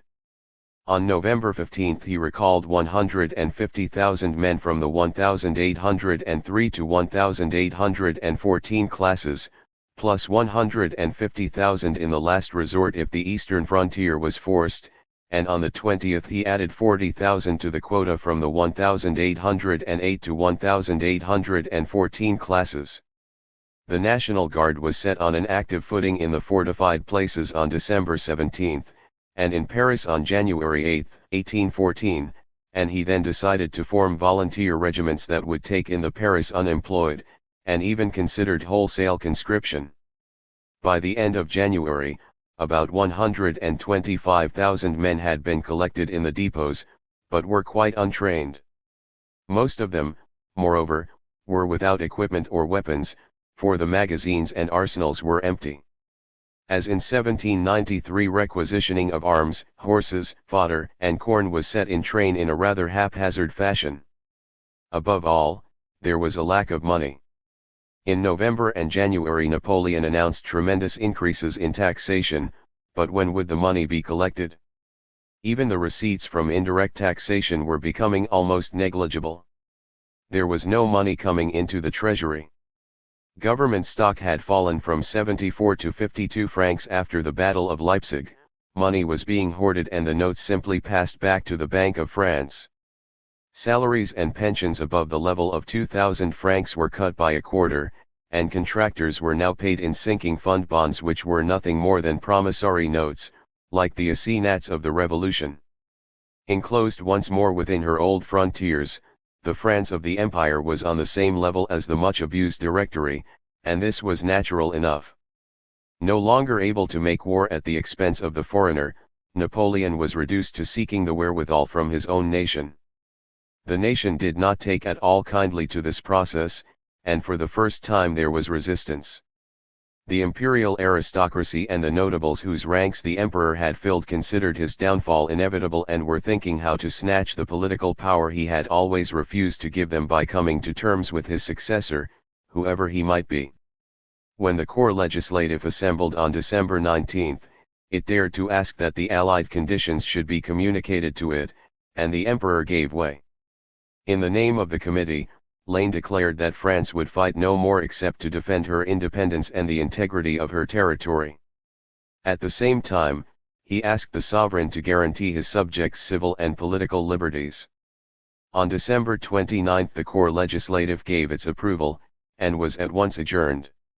The pact that Bonaparte had made with the middle classes in Brumaire was finally at an end. As for the people, they thought it monstrous that the emperor, after losing two huge armies in successive disasters, should presume to form another. In the course of a few months, Napoleon became downright unpopular. The nation wanted peace, and was rapidly coming to the conclusion that its master did not want to give it. With a running commentary from the royalists, the Allied proclamation was having its effect. There was no thought of preferring the Bourbons to Napoleon, for they symbolized the ancien régime, but the French were weary and discouraged, and they began to offer passive resistance, the only right that he had left them. The malcontents, who had been growing in number since 1812, were now beyond computation. People stopped paying taxes, requisition orders were not obeyed. The population looked on at the invasion and took no action, at any rate, as long as the Allies managed to hold their troops in check, and in the southwest the English were well received, for they could be relied upon to pay their way. In normal times, the imperial administration would have had no difficulty in punishing the recalcitrant. But the overwhelming invasion left it no time to act, and, what was worse, paralysed its machinery. The officials who had rallied to Napoleon's cause realized how powerless they now were and foresaw the emperor's downfall. They were therefore anxious to provide for their future, and made common cause with the royalists or even came to terms with the enemy. Napoleon tried to get the machinery working again by sending special commissioners into the departments, as the Committee of Public Safety had done in its day, but the pitiable result of their efforts, as compared with the work done by the committee's traveling representatives, shows how low public morale had sunk. The Royalists put the finishing touches to the disintegration. As in the days of the Republic, the country's misfortunes gave them new hope, and they did their best to help our good friends the enemy. Their announcements and public notices spread discouragement and fostered the spirit of disobedience. Once again the West was stirring. In Flanders, Frouchart armed the recalcitrants in order to help the invasion, and everywhere the Allies found guides, spies and traitors. By December 3 Count de C had reached Fribourg and in the name of the Royalists of Franche-Comté was offering his province to Austria. On March 12 the mayor of Bordeaux handed the city over to the English, who had brought the Duc d'Angoulême along with them. At moments, Napoleon would talk of once again becoming the soldier of the revolution and rekindling the national spirit, but it was hardly more than words. How could he reconcile the memories of 1793 with the aristocratic monarchy he had undertaken to set up? His subservient ministers might remind him imperiously that it was his duty to see to the preservation of the social order and warn him against the dregs of the people, yet the only national resistance was in Champagne, where in the heat of battle the foreign troops ran riot in appalling excesses. But the resistance had no time to develop, and no one came forward as a leader. When Napoleon left Paris on January 25, he handed over to the care of Joseph, as lieutenant general, his wife and his son, whom he was destined never to see again. He had at his disposal only about 60,000 men, and even these were not in a concentrated formation. He hastened to meet the Prussians, whom he thought to be at Saint Dizier, but Blücher was already reaching the Aube, well on the way to linking up with Schwarzenberg. The emperor pursued him and beat him at Brienne on the 29th but was unable to prevent his joining up with the Austrians. On February 1 he was overwhelmed by a force 3 times as large at La Rothière. He fell back on Troyes, then on Nogent. But it was a hopeless contest. There was only one thing for him to do if he wished to save his throne, to negotiate unconditionally. During the night of February 4 he gave Caulaincourt a free hand, and on the 7th at Châtillon Caulaincourt was given the Allied conditions, which reduced France to her frontiers of 1792. He protested, appealing to the preliminary negotiations at Frankfurt, though he had no illusions about the probable result. Here, then, was a unique opportunity offered to the statesman, who had always been a man of peace, and who was this time, most unusually, armed with full powers, to settle his country's destiny. But he dared not take the responsibility, not through fear of being a traitor, but because he was a little man. He referred the decision to his master. In the night of the 7th, after hours of anguish, Napoleon finally gave in. But by the morning he had changed his mind, for he had just discovered the enemy's military mistake. There was a new situation, and with it, new hope. To satisfy Blücher and to facilitate their progress and their supplies, the Allies had in fact once more separated. Leaving Schwarzenberg to follow the Seine, Blücher had advanced on to February by way of Siegen and the Petit Morin Valley, where his divisions were strung out in Indian file. He was aiming at cutting off the retreat of MacDonald, who was falling back before York on the Marne and succeeded in reaching the Arc. During this time, Napoleon was hurrying towards them. On February 10, at Champaubert, he routed Alsuviev's corps and cut the enemy's army in two. He then made for Montmirail, and on the 11th completely defeated Sacken's corps there. Its remnants rejoined York in front of Château-Thierry. York was attacked and his front driven in on the 12th, forcing him to recross the Marne with all speed, while Napoleon turned back against Blücher, who was pressing on Marmont at Vauchamps. On the 14th Blücher, finding himself under attack, retreated, but his forces were cut through in retreat, and he lost some 10,000 men. Napoleon had won a brilliant victory, but he had not destroyed the enemy, for their divisions managed to join up again at Chalons. Moreover, Schwarzenberg's troops were crossing the Seine, driving Victor and Oudinot as far back as the Eure, where MacDonald joined them, and also onto the Yonne and the Loing, till he had reached Montargis and Fontainebleau. By marching on Montereau from Vauchamps, Napoleon could have carried out one of his favorite maneuvers, but he lacked the necessary forces. He made for the Eure, throwing the enemy back on the Seine, and on the 18th managed with difficulty to recapture Montereau. Schwarzenberg had time to reassemble his forces and retire on Troyes, continuing his retreat via Chaumont and Langres, although Blücher had already withdrawn to the Aube. These checks disconcerted the Allies. On the 17th the Austrians took it upon themselves to offer an armistice, and repeated the attempt on the 24th. In the letter he addressed to his father-in-law on the 22nd, and in his instructions to Flahot, commissioned to go and negotiate at Lusigny, Napoleon declared that he would only treat on the basis of the Frankfurt proposals, for he could not reduce France to smaller proportions than when he had assumed control. Moreover, Castlereagh had protested against the Austrians separately taking the initiative. Although Schwarzenberg had sent 50,000 men to the rescue of Bubna, who could not get the better of Augereau, final success was no longer in doubt now that Bernadotte's army was approaching. Bülow and Wintzingerode were already entering Champagne, while Langeron and Saint Priest were bringing two fresh army corps from Germany. On February 24 Blücher set out again, this time with the valley of the Grand Morin as his objective. Castlereagh did not despair, but on the contrary pressed on with the final discussions.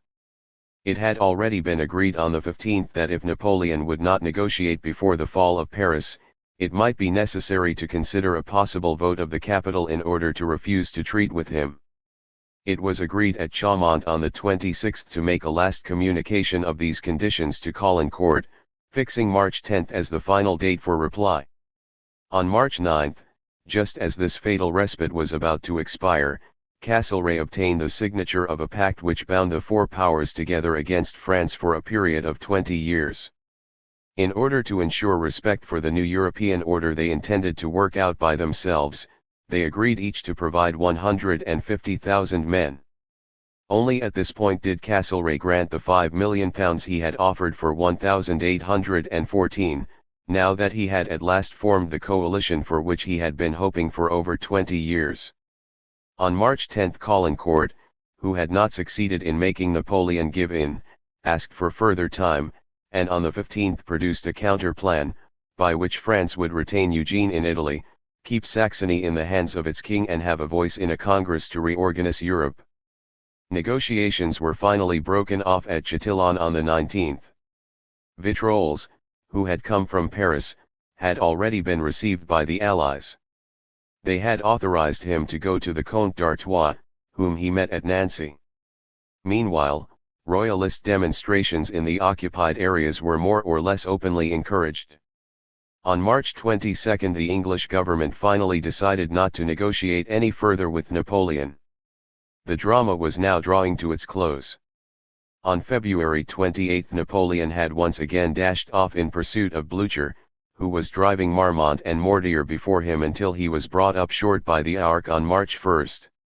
Realizing that he was in danger of being caught between two fires, he turned northwards to join Bülow and Wintzingerode, who were attacking Soissons. But he would not have escaped disaster if the place had not suddenly capitulated on the 3rd, making it possible for his whole army to reform behind the Aisne around Laon, while the French were compelled to look for a crossing place at Berry-au-Bac.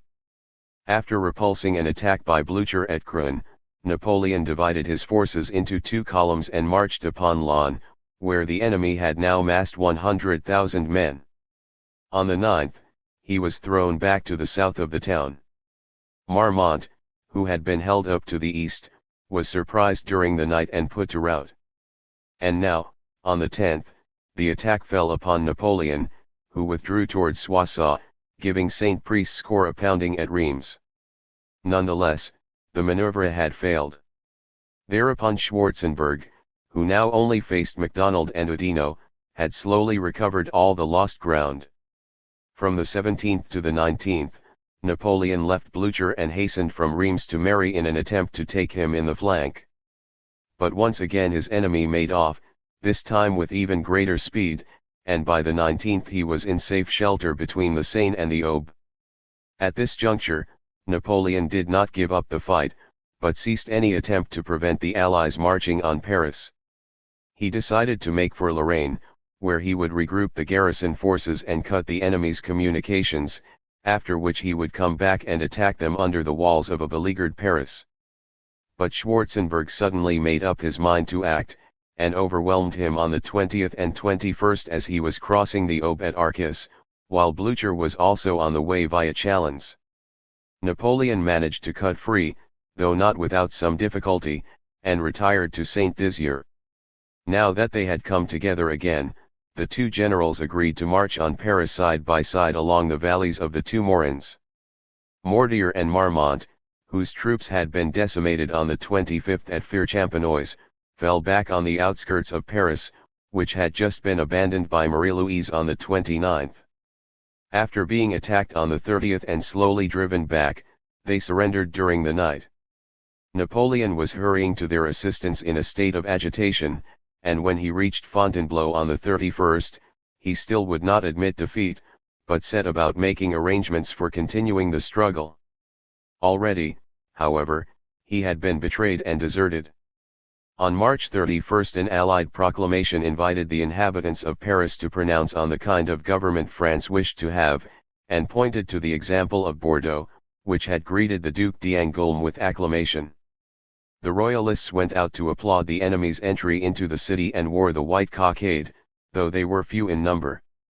On the evening of the 31st at Talleyrand's house, the sovereigns confirmed their resolve not to treat with Napoleon and required the Senate to set up a provisional government, of which Talleyrand naturally became the head. The Municipal Council and the various constitutional bodies immediately began to call for the return of the Bourbons. On April 2 the Senate decided that the Emperor was deposed, and this was proclaimed on the 3rd with the agreement of the Corps Legislatif. The senators hastily patched together a constitution, taking good care to preserve their own hereditary status and endowments, and on the 6th they called Louis XVIII to the throne. Meanwhile, the marshals at Fontainebleau were refusing to follow their chief and were urging him to abdicate in favor of his son. Napoleon gave way, and on April 4 sent Caulaincourt, Ney, and MacDonald to the Tsar, picking up on the way Marmont, who had withdrawn to Essen. Alexander would not give an immediate answer. But Marmont had accepted Schwarzenberg's offer to go over to the Allies, and though he had put off taking this step, he went over to the enemy with his forces in the night of the 4th, thus leaving Fontainebleau undefended. There and then the Tsar demanded outright abdication, and on the 6th Napoleon finally gave his consent. But the war still went on in Italy and in the south. In January Murat had thrown off his mask and occupied Rome, then Tuscany, and had finally invaded the Romagna. He then hesitated, indignant at the actions of Bentinck, who had only agreed to an armistice with him on Castlereagh's orders, and, feigning ignorance, was landing troops at Leghorn in order to march on Genoa. Eugene was able to halt Bellegarde on the Mincio. In the hope of keeping the Kingdom of Italy for himself, he began to negotiate with Murat. But no agreement was reached, and on April 13 the king launched an offensive towards the Taro, and an insurrection broke out in Milan. On the 16th Eugene signed a convention allowing him to leave Italy. In the Pyrenees, Soult, after a fruitless attempt to free Pamplona and San Sebastian, had successively lost the line of the Bidassoa in October 1813, the Nivelle in November and the Nive in December. He had then fallen back on the Gave at Pau, leaving the road to Bordeaux open to Wellington. Though he was beaten at Orthez at the end of February, he maneuvered around Tarbes for the whole of March, and then retreated on Toulouse, where he was finally defeated on April 10. The Treaty of Fontainebleau, signed on the 11th, sealed the fate of Napoleon. He was given the island of Elba and an annual allowance. Parma was given to Marie-Louise and his son, and his relatives were granted an income in national funds. On the 20th he said farewell to the troops that he had driven so relentlessly, who were yet the only people to remain faithful to the last. 10. The Restoration and the 100 Days. The victorious sovereigns assembled in Vienna to reorganize Europe according to their desires. In France, Louis XVIII confirmed the principles of 1789 and the institutions of Napoleon, but it was not long before the protests of a disappointed aristocracy began to be an embarrassment to his government. This was just what Napoleon had hoped for. He was incapable of resigning himself to his fate, and afraid that his conditions would be made worse, and so he resolved to try his fortune one last time. His return involved France in a fresh catastrophe, and led to his permanent captivity in St. Helena. The Congress of Vienna and the success of the counter-revolution. The Allies, who were now complete masters of France, began by imposing their conditions on the Bourbons. On April 20 the Comte d'Artois, who had just been appointed lieutenant general by the Senate, signed an armistice surrendering the fortified ports still held by the French, together with all their equipment and stores. Peace was signed in Paris on May 30. As well as Montbéliard and Mulhouse, Talleyrand managed to save Chambéry and Annecy, together with part of the Sarre region, where he had special interests. The Allies did not ask for any war indemnity, and did not even claim the return of the artistic treasures removed by Napoleon from the conquered countries. As the boundaries of 1792 to which the Allies had decided to confine France did not include the colonies, England took over Tobago, St. Lucia, Mauritius, Rodrigo, and the Seychelles, while Spain was given back her part of San Domingo.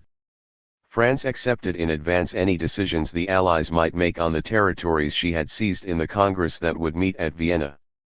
This gathering was the most important that Europe had so far held, and aroused great hopes, first and foremost among the old legitimate authorities.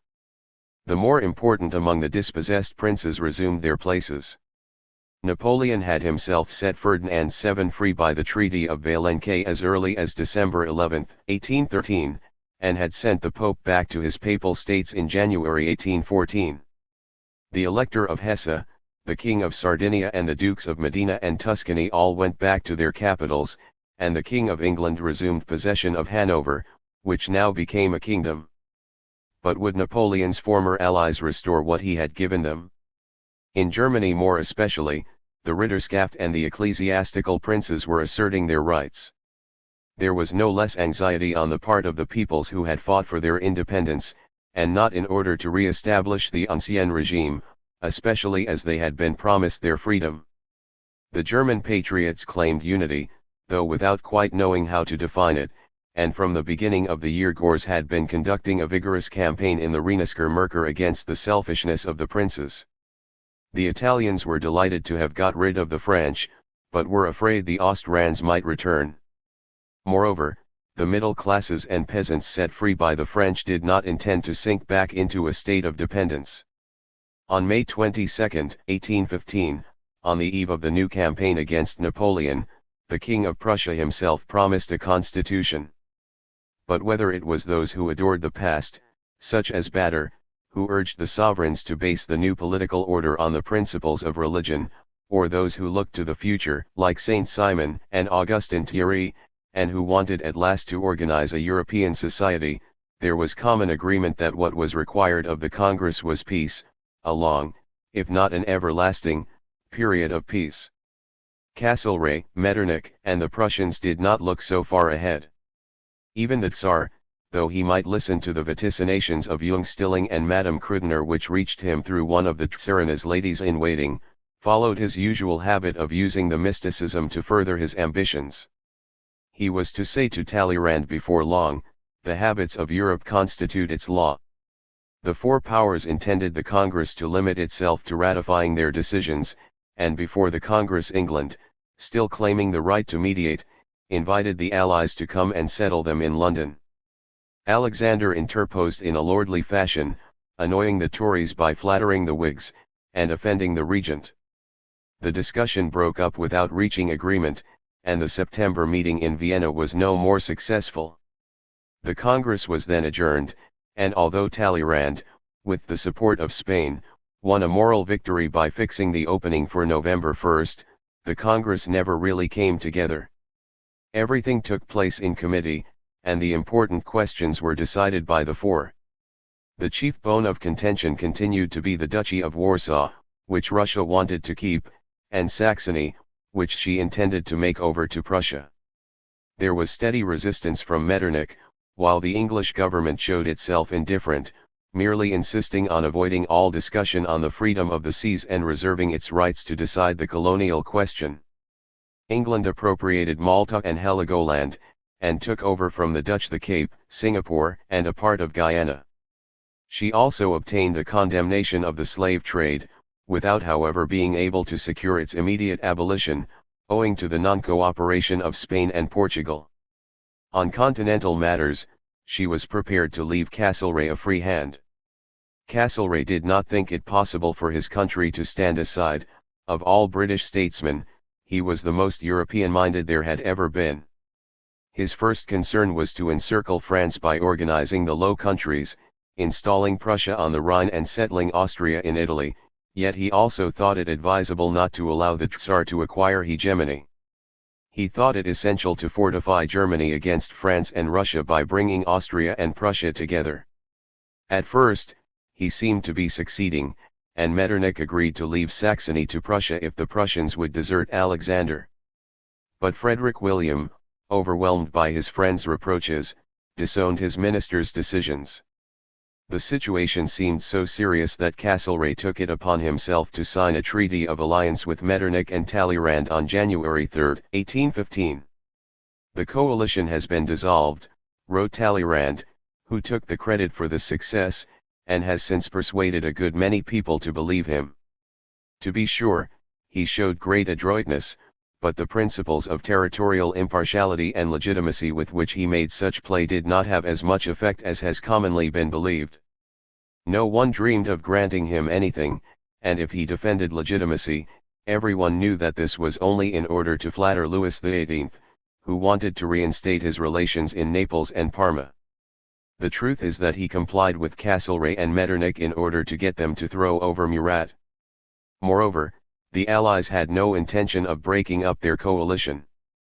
Castlereagh was prepared to make concessions, and quickly persuaded Alexander to agree. Thorn and Posen were given back to the Prussians, who had to be satisfied with a third of Saxony, and obtained only Eupen and Malmedy on the Dutch side.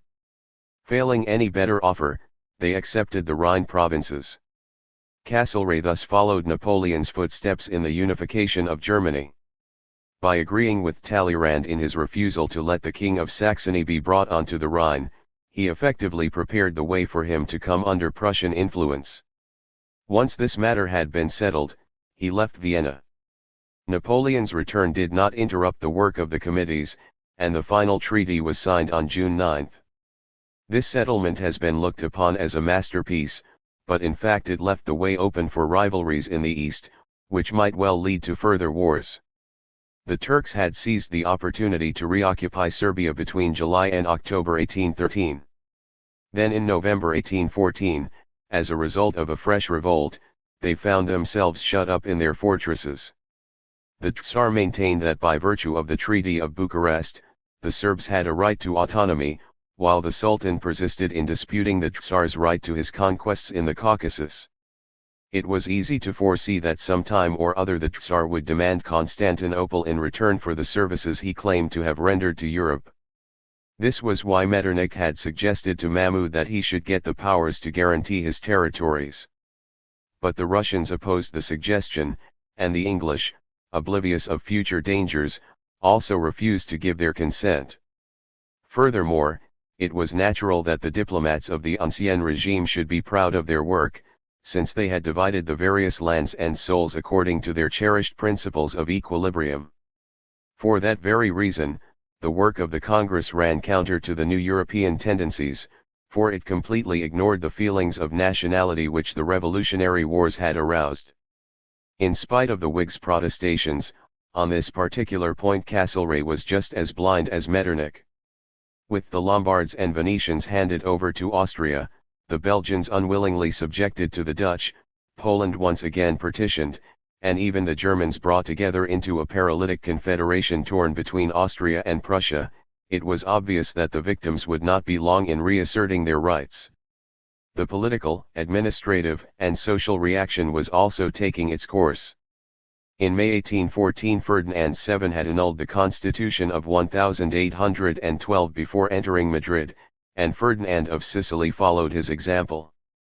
The Pope and the Italian princes, and the sovereigns of central and northern Germany all set about destroying the work of Napoleon, while the King of Prussia suspended the agrarian reforms that were so hateful to the Junkers.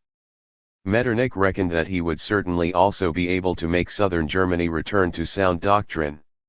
In this respect, Castlereagh and the Tories agreed with him. Freedom was a perquisite of the British aristocracy, and the continental rabble had no claims to it. They were soon destined to discover that the spirit of the revolution, which had been carried abroad by Napoleon's troops, had survived their defeat.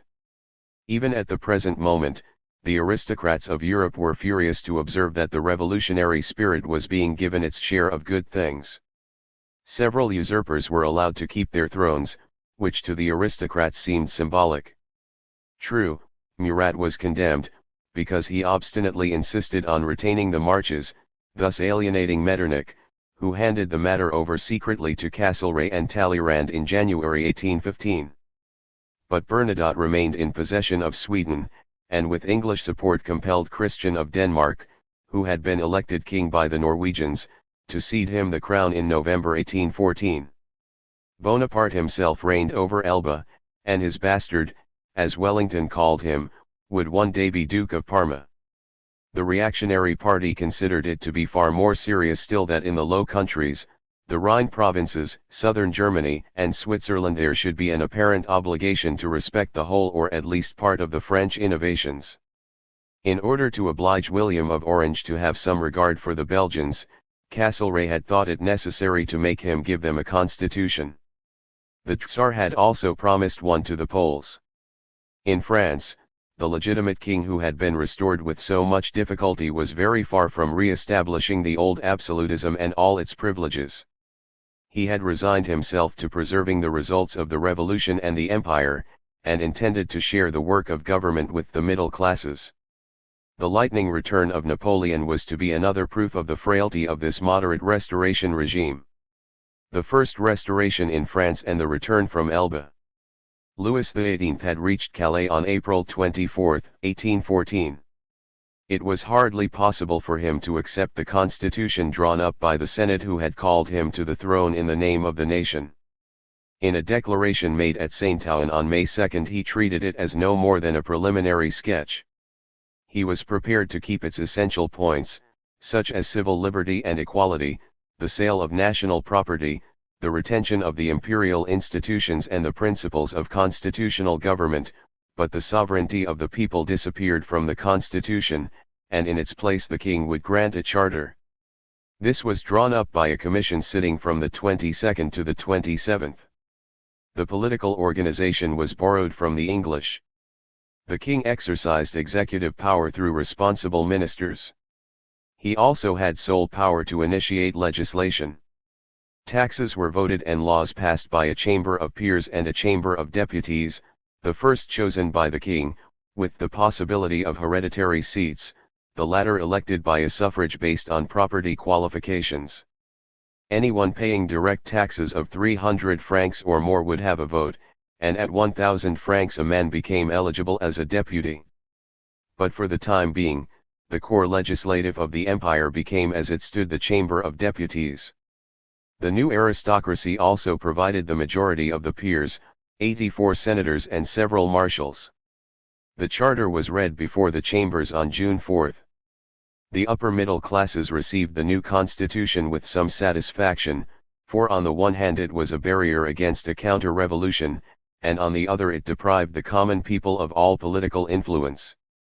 All the same, it remained to be seen whether Louis XVIII would hand the government over to the notables, that is, whether he would choose his ministers according to the wishes of the parliamentary majority, like the King of England.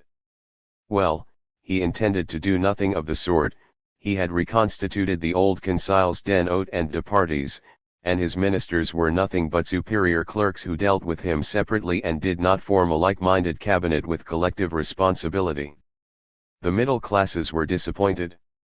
And to make matters worse, Louis XVIII showed no interest in affairs, and foreign ambassadors, particularly Wellington and Pozzo di Borgo, aspired to have a hand in the game. The regime had no proper government, and consequently lost power.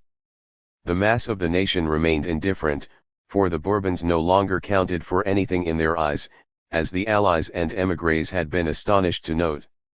After all, Louis had returned without their being consulted, and they only accepted him because foreigners seemed to be imposing him on them as a condition of peace and the evacuation of French territory. Naturally enough, they were not at all grateful to him for this peace, quite the contrary. In fact, the white flag seemed to them to be a symbol of national humiliation. Nothing in the charter could rouse their interest, for they did not care about the seat of political power once it had been decided not to reintroduce the ancient privileges, the tithe, or the feudal dues. This was precisely what the nobles and the priests could not resign themselves to accept. The latter in particular, having proclaimed the Catholic faith as the religion of the state, did not intend it to be a mere hollow formula. These two classes looked upon the charter as a temporary concession, an opinion that was shared by the Comte d'Artois. Louis XVIII, moreover, owed them certain satisfactions. To the nobles he dealt out places at court, in his household guard, in the administration and in the army, while thousands of officers found themselves discharged on half-pay, at a time when the financial state of the country was being made an excuse for maintaining the combined duties which the Comte d'Artois had promised to abolish. The clergy procured a decree requiring the observance of Sunday, the exemption of church schools from all dues and all control, and the abolition of the office of Grand Master in the University of Paris. The government could hardly refuse to make certain symbolical gestures, such as the erection of a monument to the dead at Quiberon, and the elevation of Cateau Udal to the nobility. There was all the more excuse for showing indulgence to the nobles' pleas and the priests' sermons, and all Frenchmen soon realized that nothing less than a return to the ancien regime would satisfy these interests. Resignation was now succeeded by anger, and the regime could certainly not rely on the loyalty of the soldiers. Before long, there were conspiracies afoot.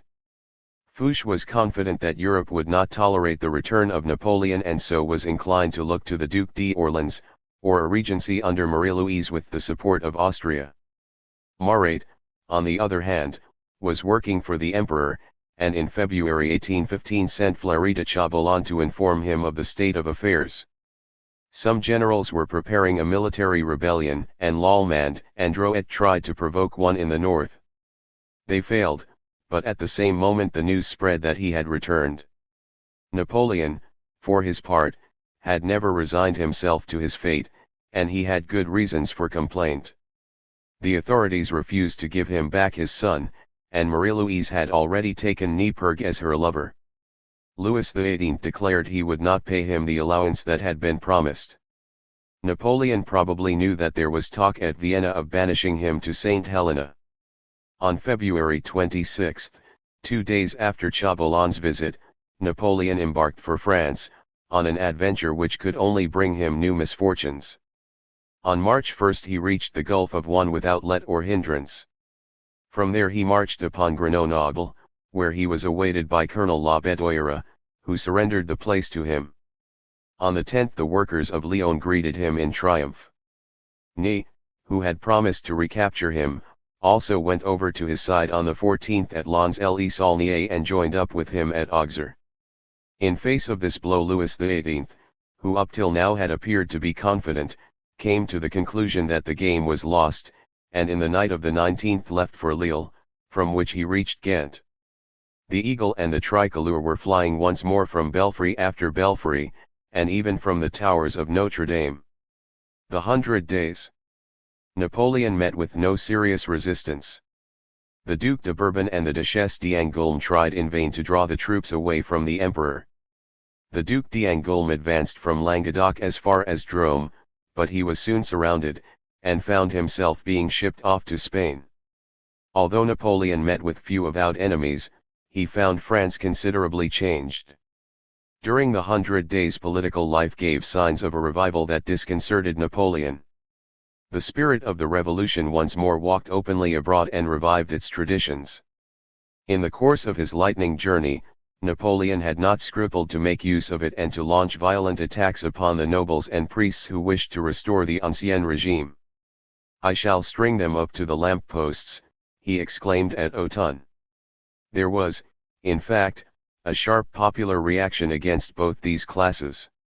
Moreover, the Jacobin bourgeoisie revived the federations, which proved successful in Brittany at the end of April, in Paris on May 14, and more especially in the East, in Lorraine, at Strasbourg, in Burgundy and in Dauphine. They brought back memories of the Committee of Public Safety and the Army in Year 2. There was even singing of the Marseillaise and the Chant du Départ.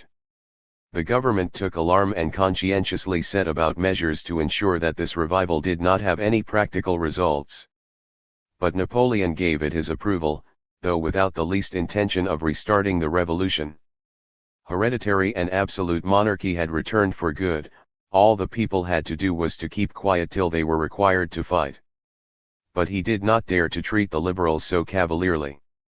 From the moment of his arrival at Lyon he began to hand out lavish promises, no doubt at the instance of La Bédoyère, though probably without attaching much importance to them. But in Paris the newspapers, the constitutional bodies and even the Conseil d'État demanded a constitutional government. "That blackguard has ruined France for me," he remarked of Louis XVIII.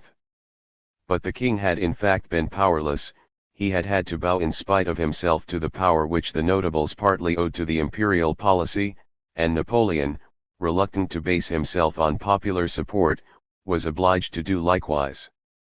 In order not to have to eat his own words, he merely agreed to promulgate a decree to supplement the imperial constitutions. This supplementary decree was fairly close to the charter, and was likewise a compromise. He signed it himself along with Benjamin Constant, who had as lately as March 19 published a violent article against him in the Débats, but had yielded to the emperor's first appeal. The liberal middle classes did not manage to retain the property qualification for the suffrage. Napoleon re-established universal suffrage and the electoral colleges, but he conceded hereditary peerage to the Senate, though he had refused it in Year 12. The results satisfied nobody. There were few voters at the plebiscite, and more than half the electorate failed to vote at the election of the deputies. The granting of hereditary peerages had frozen the zeal of the patriotic party and robbed them of all their initiative. As for the liberal middle classes, they did not trust Napoleon, and soon resumed the offensive against him. After the promulgation of the decree with all due pomp in a Champ de Mai which had to be postponed till June 1, the deputies undertook to transform themselves into constituent assemblies and to revise the decree. In short, Napoleon alienated the Frenchmen who were disposed to support him warmly, without managing to conciliate the notables. The liberal opposition proved a source of annoyance to the government. Fouché, in control of the police, was lenient towards all parties, and was in addition secretly negotiating with Metternich. At the Ministry of the Interior, Carnot did not make many ministerial changes. The special commissions were no more energetic in their actions than in 1814. The censorship, which had been retained by Louis XVIII, had now been abolished, and the royalists took advantage of the fact to exploit the economic crisis, the fear of conscription and the inevitability of war. At the beginning of May the Vendée rose once again, and the Chouans reappeared in Brittany. The rebels took Bressuire and Cholet, and Napoleon had to put a western army in charge of Lamarck. The rebellion was quickly suppressed. The Vendéan leaders were crushed near Leg on June 20 and made peace on the 25th. Nevertheless, they had pinned down a force of 30,000, and had done good service to the coalition, for Lamarck's troops would have made all the difference between victory and defeat at Waterloo. Whatever interest the historian may find in these movements of opinion, Frenchmen themselves were more occupied during these months with the threats from abroad. During his march on Paris, Napoleon had given an assurance that he was acting in concert with Austria, but it is difficult to believe that he can really have been under such an illusion. When he reassumed the title of emperor, he sent the Allies an offer of peace and dispatched envoys to them. But he received no answer. As early as March 13 he was declared a European outlaw at Vienna, and on the 25th the alliance of Chaumont was confirmed.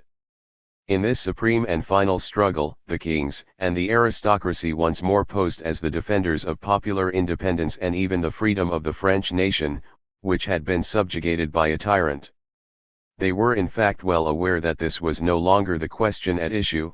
The vital thing was to crush the revolution once and for all by striking down the man who personified it in their eyes. Pozzo di Borgo had written, "Napoleon is advancing on Paris, holding aloft the torch of revolution. He is accompanied by the dregs of the populace and by the army. The foreign powers must make haste to nip this evil in the bud, or it will once more undermine all the foundations of social order, for it represents the lust for pillage and violence pitted against the rights of property and law." Europe was about to come down on France like an avalanche. She had from 700,000 to 800,000 men on foot, considerable reserves, and all the resources of England at her disposal. The Restoration had an army of 160,000 men, and there were another 100,000 at home, with or without leave. Napoleon called them all up and mixed them with the 1,815 conscripts, who had been summoned to the ranks on October 9, 1813. He also appealed for volunteers and for officers of the reserve, preserved the organization of the National Guard which he had initiated, and set a part of them to guarding the fortresses or forming reserve divisions. Unfortunately there was no great abundance of arms, munitions, or horses, and still less money. The worst part of it was that the national spirit, though better than in 1814, did not show much enthusiasm. Those who were called up were slow to respond, and by no means all of them put in an appearance. Napoleon might perhaps have rekindled some enthusiasm if he had supported the federations. But he disclaimed the revolutionary ardor and the example of the Committee of Public Safety, and did not dare to restore either conscription or a mixed system which would have joined the National Guard in with the army and thus have made it easily possible to take 200,000 men to Belgium. It must, however, be admitted that he would not have had time to make better arrangements, for it was imperative to take the offensive and reconquer the Rhine before the coalition was organized for action. In his last army there was thus a breach with the traditions of the revolution. It was composed of trained men, who had mostly already fought a campaign. It was more reliable than the 1,813 army, and better provided with artillery and cavalry, but it was too small. Leaving out of account the National Guard and the forces assigned to the different frontiers, the Northern Army numbered only 126,000 men, that is, 6 army corps, the Guards, and 4 cavalry groups. The staff and higher command did not prove to be of the first order, and on the very eve of Ligny Bourmont went over to the enemy. In spite of what has been said to the contrary, it would seem that the Emperor's health, energy, and confidence were no longer what they had been in former days. 2 of the armies that had evacuated France were still quartered in Belgium. One of these, composed of English, Hanoverians, Belgians, and Dutch, numbered 96,000 men, and Wellington had come to take command of it. The other, Blücher's troops, consisted of 124,000 Prussians. Between them, these 2 armies were therefore superior in strength, but they were still in scattered groups and there might well be a chance of surprising them, or at least defeating them one at a time. This at any rate was the only card Napoleon had to play. Besides, even an overwhelming victory would not have decided the issue. From June 6 onwards Napoleon began to move his troops from Lille to Metz in order to concentrate them south of the Sambre, and on the 15th he descended on Charleroi and threw himself between the 2 enemy armies. But his orders were rather ineffectively carried out, and Ligny and Quatre-Bras were not taken. He for his part allowed the enemy to retreat and lost the whole morning of the 16th. In actual fact, Blücher and Gneisenau, having collected 84,000 men, had made up their minds to risk a battle. Wellington, who had made no move until the 12th and was still waiting for an attack from the Mons direction on the 15th, was quickly moving his divisions eastwards in order to catch the French in the flank. At last, in the early afternoon of the 16th, Napoleon realized that the Prussians were present in force at Ligny. He gave battle, instructing Ney and Drouet to fall back from Quatre-Bras on their right, but he had left Lobau's corps at Charleroi, which did not rejoin him till the evening, and he had only 68,000 men. Ney was under increasing pressure from Wellington, and could not disengage himself. Orders were inefficiently passed on, with the result that Drouet maneuvered between the two battlefields without being of any use in either. Blücher's army was driven in at the center and forced to retreat, though not destroyed. Napoleon was unwell, and left the field of battle. There was no pursuit of the enemy until at the end of the morning of the 17th, when Grouchy was at last sent to see what had happened to their retreating forces. In the course of the night he discovered that far from retiring on Namur, they were marching on Wavre, and instead of crossing the Dyle and blocking their path he followed them, so that there was now nothing to prevent Blücher marching to the assistance of Wellington. Meanwhile, Wellington had retired northwards, and had taken up a position in front of the forest of Soignes, on the Mont Saint-Jean plateau, with 67,000 men, his right strongly protected by the Château de Hougomont and the Hay Saint farm, and his centre well covered. His left was more exposed, but he expected Prussian support on this side. Napoleon turned back against him in the course of the 17th with 74,000 men, but rain impeded operations, and he did not launch an attack against him till about midday on June 18, with the result that by 1 o'clock Bülow had appeared on the French flank. The frontal attack on the English positions, which had been left to Ney, was deplorably carried out. Launched to begin with against the enemy's right, it was held up at the Château de Hougomont, then it was transferred to the centre, where it was caught up until 3:30 in front of La Haye Sainte. After this, the infantry advanced in deep column and were mown down by grape shot, then charged and thoroughly mauled. The cavalry, charging in its turn at the English squares, was repulsed, then in a final rally the infantry came back to the assault and shook the enemy line. Ney called for the guards to deal a final blow. But Napoleon had been obliged to use a large part of them to support Lobau, who had slowly been thrust back by Bülow's growing forces, and was only able to send 5 battalions of the Old Guard, whose attack was held by the English Guards, Wellington's last reserves. At this moment Ziethen appeared on the extreme right of the French, and the English took up the offensive. The whole of Napoleon's army wavered, and then broke and fled in panic, losing 30,000 men and 7,500 prisoners. Grouchy, who had been treated with some circumspection at Wavre, was able to disengage his forces. Then the remnants of the army gathered together at Laon and retired behind the Seine. Returning to Paris on the 21st, Napoleon wanted to organize further resistance. But the Chamber showed its hostility, and he abdicated the next day. An executive commission was elected, with Fouché as its moving spirit, and he succeeded in inducing Napoleon to leave Malmaison on the 29th. The Chamber declared against the Bourbons and sent a delegation to Wellington, who arrived outside the capital on June 30. The general inclination was to substitute the Duc d'Orléans for Louis XVIII, and Talleyrand, who had remained in Vienna, was inclined to assent. The Allies had some difficulty in agreeing to restore the fallen king, and Alexander remained strongly opposed to him. But Alexander was not there.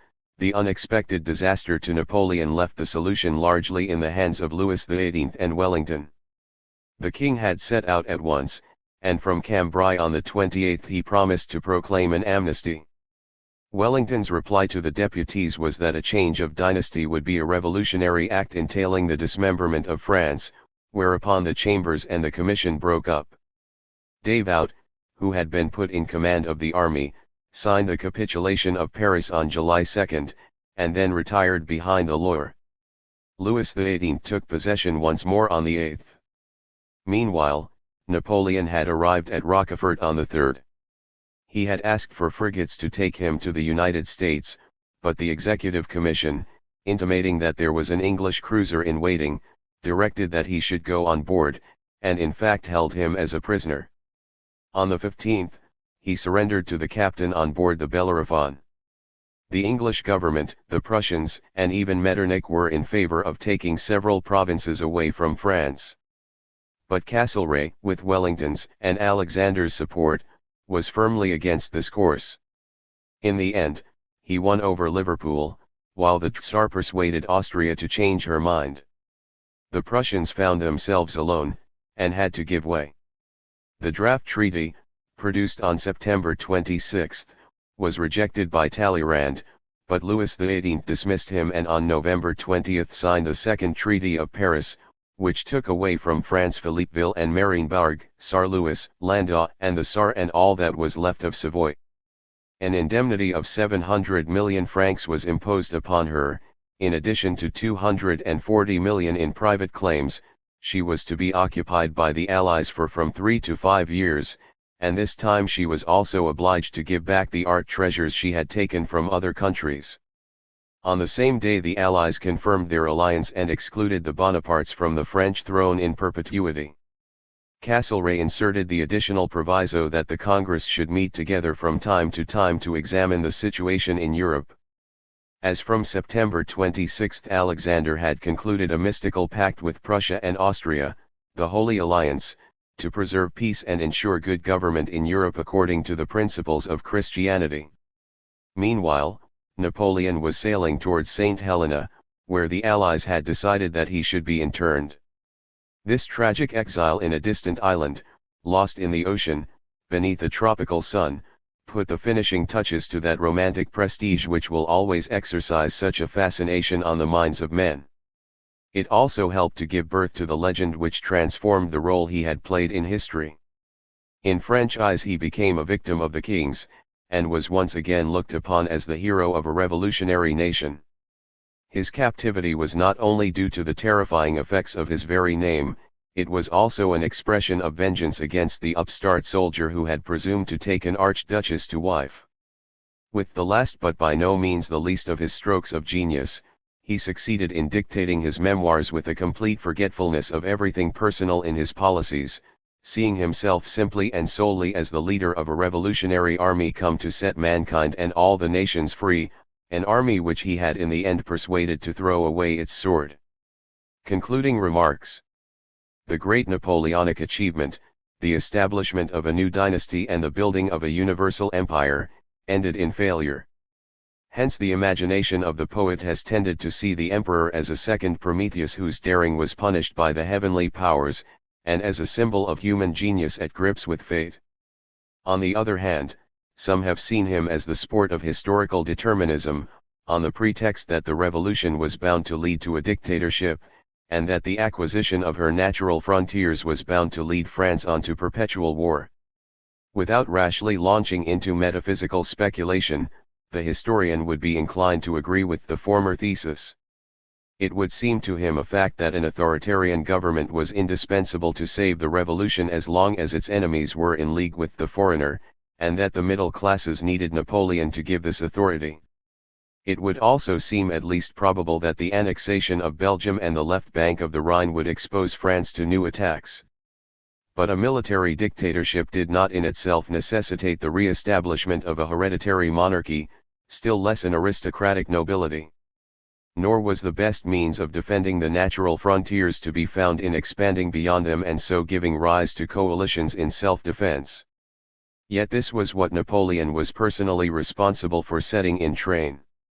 Circumstances were certainly favorable to his efforts, but they nonetheless arose from the depths of his own essential nature. Moreover, there is a widely held view that Napoleon's work was doomed to fail, and it would perhaps be salutary for all would-be Caesars and for the good of the human race if this judgment could be held beyond a doubt. But this cannot for one moment be admitted. Alexander's willpower might well have failed at Moscow, and the Allied army might have been destroyed at Lutzen. The only solid certainty is that the risks were tremendous, and that France, hazarding her all, lost all that the revolution had conquered in her name. Although Napoleon's individual ambitions were not realized, his actions have nevertheless left the deepest impress on society. In France, the new state had not yet taken definite shape, and it was Napoleon who gave it an administrative framework that bore the marks of a master hand. The revolution of 1789 had thrust the middle classes forward into power, but this power had then been disputed by a rising democracy. Under the protection of the emperor, the notables succeeded in recovering it, and grew in wealth and influence. Once they had got rid of the menace of the common people, they were prepared to govern and to restore liberalism. In Europe, the spread of French ideas, the influence of England, the advance of capitalism and the consequent rise of the middle classes, all tended in the same direction and resulted in a marked speeding up of evolution and the introduction of the modern order. The expansion of culture, the proclamation of the sovereignty of the people and the spread of Romanticism foreshadowed the awakening of nationalism, and Napoleon's territorial rearrangements and reforms encouraged these trends. Capitalism was taking root in the West, and the blockade provided protection for its early stages. Romanticism had long been fermenting in Europe, and Napoleon provided its poets with the perfect hero. But though Napoleon's influence was considerable, this was only in so far as it followed the currents that were already carrying European civilization along with them. If historical determinism is to be brought into the picture, this is where its effects may be observed. Since he was, in this respect, a man of his century, one can understand the swift growth of the Napoleonic legend, and the deep roots that it struck. Nevertheless, there is a glaring contradiction between his personal tendencies and the durable elements in his achievement, which only legend preserved. He had in fact become more and more hostile to the revolution, to such a degree that if he had had the time he would in the end have partly repudiated even civil equality, yet in the popular imagination, he was the hero of the revolution. He who dreamed of universal empire remained in the eyes of Frenchmen the defender of his country's natural frontiers, while the European liberals saw him as the defender of nationality against the kings of the Holy Alliance. He had instituted the most rigorous despotism, yet it was in his name that the constitutional reign of the Bourbons was opposed. The Romantics had idolized him, yet his methods of thought and his literary and artistic tastes ranged him on the side of the purest classicism. From the political and national point of view, this ambivalence was to lead in the end to Napoleon III. Yet the Romantics were not wholly wrong about him, for his classicism was only one of culture and cast of mind. His springs of action, his unconquerable energy of temperament, arose from the depths of his imagination. Here lay the secret of the fascination that he will exercise forevermore on the individual person. For men will always be haunted by romantic dreams of power, even if only in the passing fires and disturbances of youth, and there will thus never be wanting those who will come, like Barza's heroes, to stand in ecstasy before the tomb. Chronology 1789. July 14.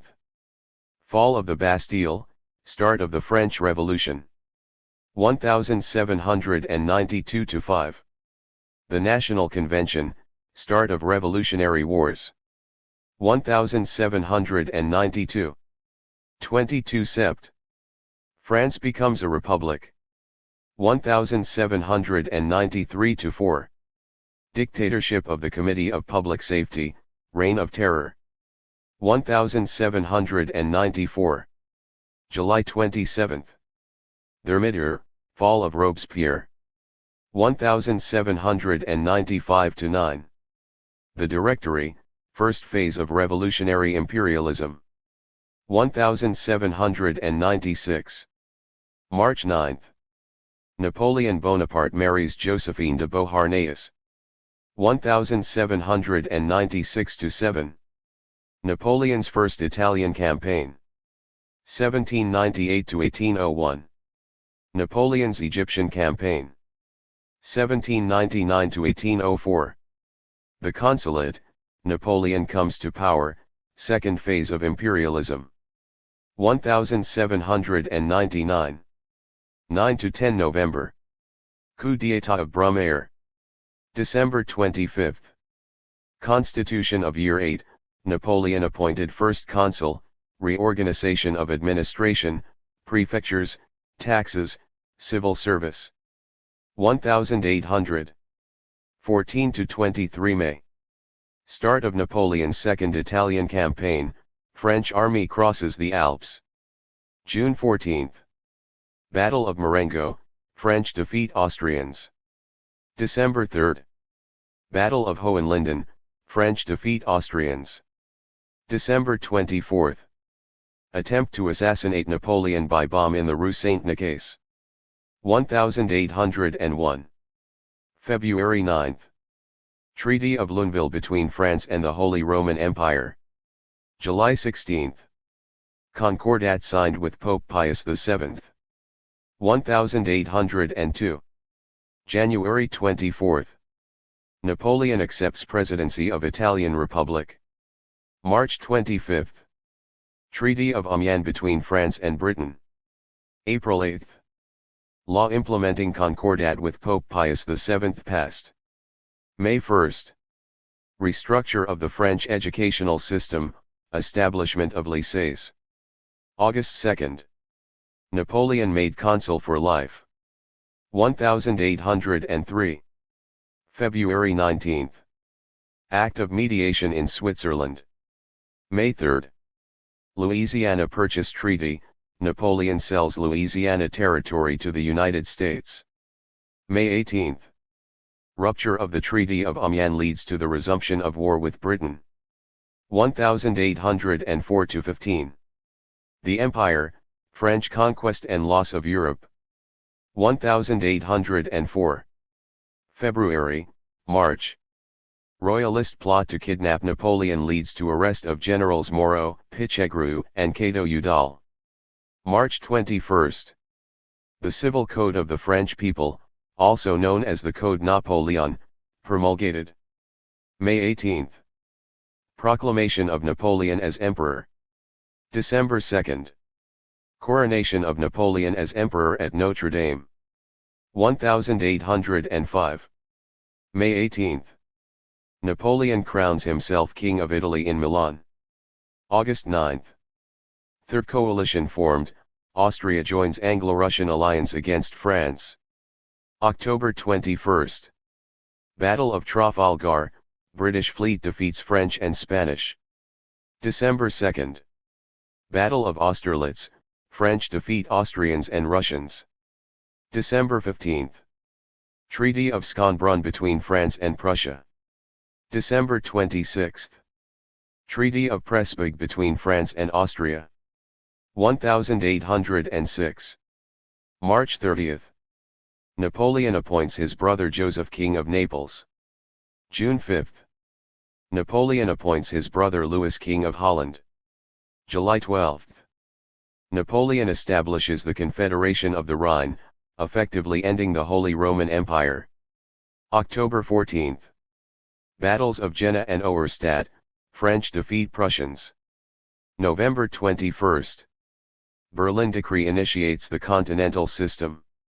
1807. February 8. Battle of Eylau, French defeat Russians. June 14. Battle of Friedland, French defeat Russians.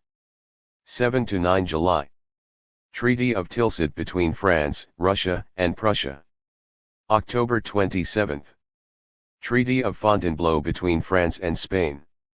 November 30. Napoleon begins French occupation of Portugal with General Junot occupying Lisbon, the start of the Peninsular War. December 17. Milan Decree strengthens the Berlin Decree. 1808. March 1. Organization of the Imperial Noblesse. March 23. French troops occupy Madrid. April 17. Napoleon announces the Bayonne Decree. May 2. Revolt in Madrid against French troops. July 7.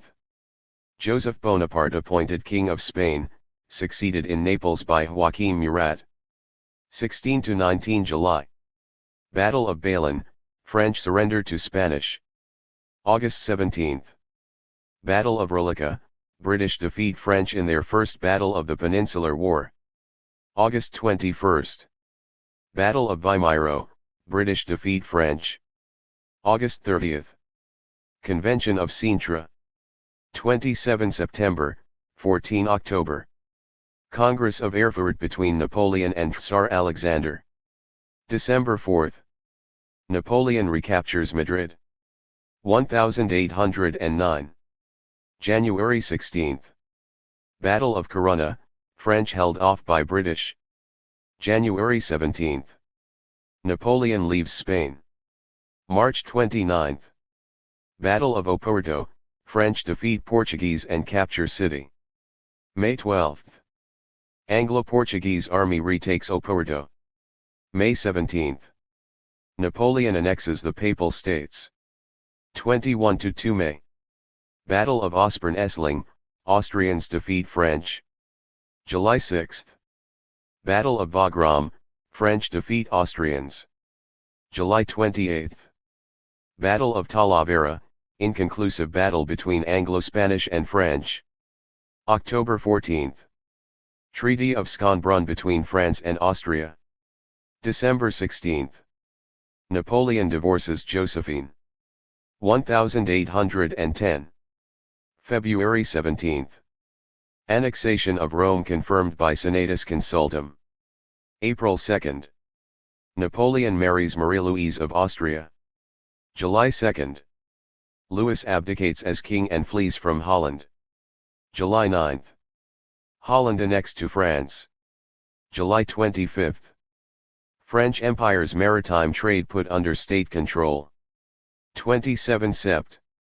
Battle of Busaco, British defeat French. December 13. North German territories annexed to French Empire. December 31. Napoleon reopens his ports to neutral states. 1811. March 20. Birth of the King of Rome, Napoleon II. May 5. Battle of Fuentes de Onoro, Anglo-Portuguese defeat French. May 16. Battle of Albuera, British, Spanish and Portuguese defeat French. 1812. January 19. British seize Ciudad Rodrigo. March 16 to April 6. Battle of Badajoz, Anglo-Portuguese defeat French. 24–5 June. Grande Army crosses the river Niemen, beginning the Russian campaign. July 22. Battle of Salamanca, British, Spanish and Portuguese defeat French. 7 Sept. Battle of Borodino, heavy losses on both French and Russian sides. 14 Sept. Grande Army enters Moscow. October, December. Grande Army retreats from Moscow, suffering huge losses. 1813. February 28. Treaty of Kursk between Prussia and Russia. March 16. Prussia declares war on France. May 2. Battle of Lutzen, French defeat Prussians and Russians. 20–1 May. Battle of Bautzen, French defeat Prussians and Russians. June 21. Battle of Vitoria, British, Spanish and Portuguese defeat French, who start to withdraw from Spain. 6 Sept. Battle of Deneuitz, Russians and Prussians defeat French. 9 September 16–19 October. Alliance of Prussia, Russia, and Austria. 16–19 October. Battle of Leipzig, Austrians, Prussians, Russians, Swedish, and Bohemians defeat French. 1814. January, March. Campaign of France, Allies enter France. March 12. Mayor of Bordeaux hands city over to the British. March 31. Paris surrenders to the Allies. 2–3 April. The Senate and Corps Legislative proclaim the deposition of Napoleon. April 6. Napoleon abdicates. April 10. Battle of Toulouse, French troops surrender, final battle of the Peninsular War. April 11. Treaty of Fontainebleau exiles Napoleon to Elba. April 24. King Louis XVIII returns to France. May 30. Treaty of Paris, Louis XVIII proclaimed King of France, restoring the Bourbon monarchy. 1815. March 1. Napoleon lands in France after escaping from Elba. March 13. Congress of Vienna declares Napoleon an outlaw. March 19. Louis XVIII flees from Paris. March 20th. Napoleon arrives in Paris and takes control, marking the start of the 100 Days. June 16th. Battles of Ligny and Quatre-Bras, French force Prussians and British to retreat. June 18th. Battle of Waterloo, British and Prussian forces led by Wellington defeat French. June 22nd. Napoleon forced to abdicate and leave Paris. July 3rd. Paris surrenders to the Allies. July 8th. Louis XVIII returns to Paris. August 7th. Napoleon exiled to St. Helena. November 20th. Second Treaty of Paris, between France and the Allies.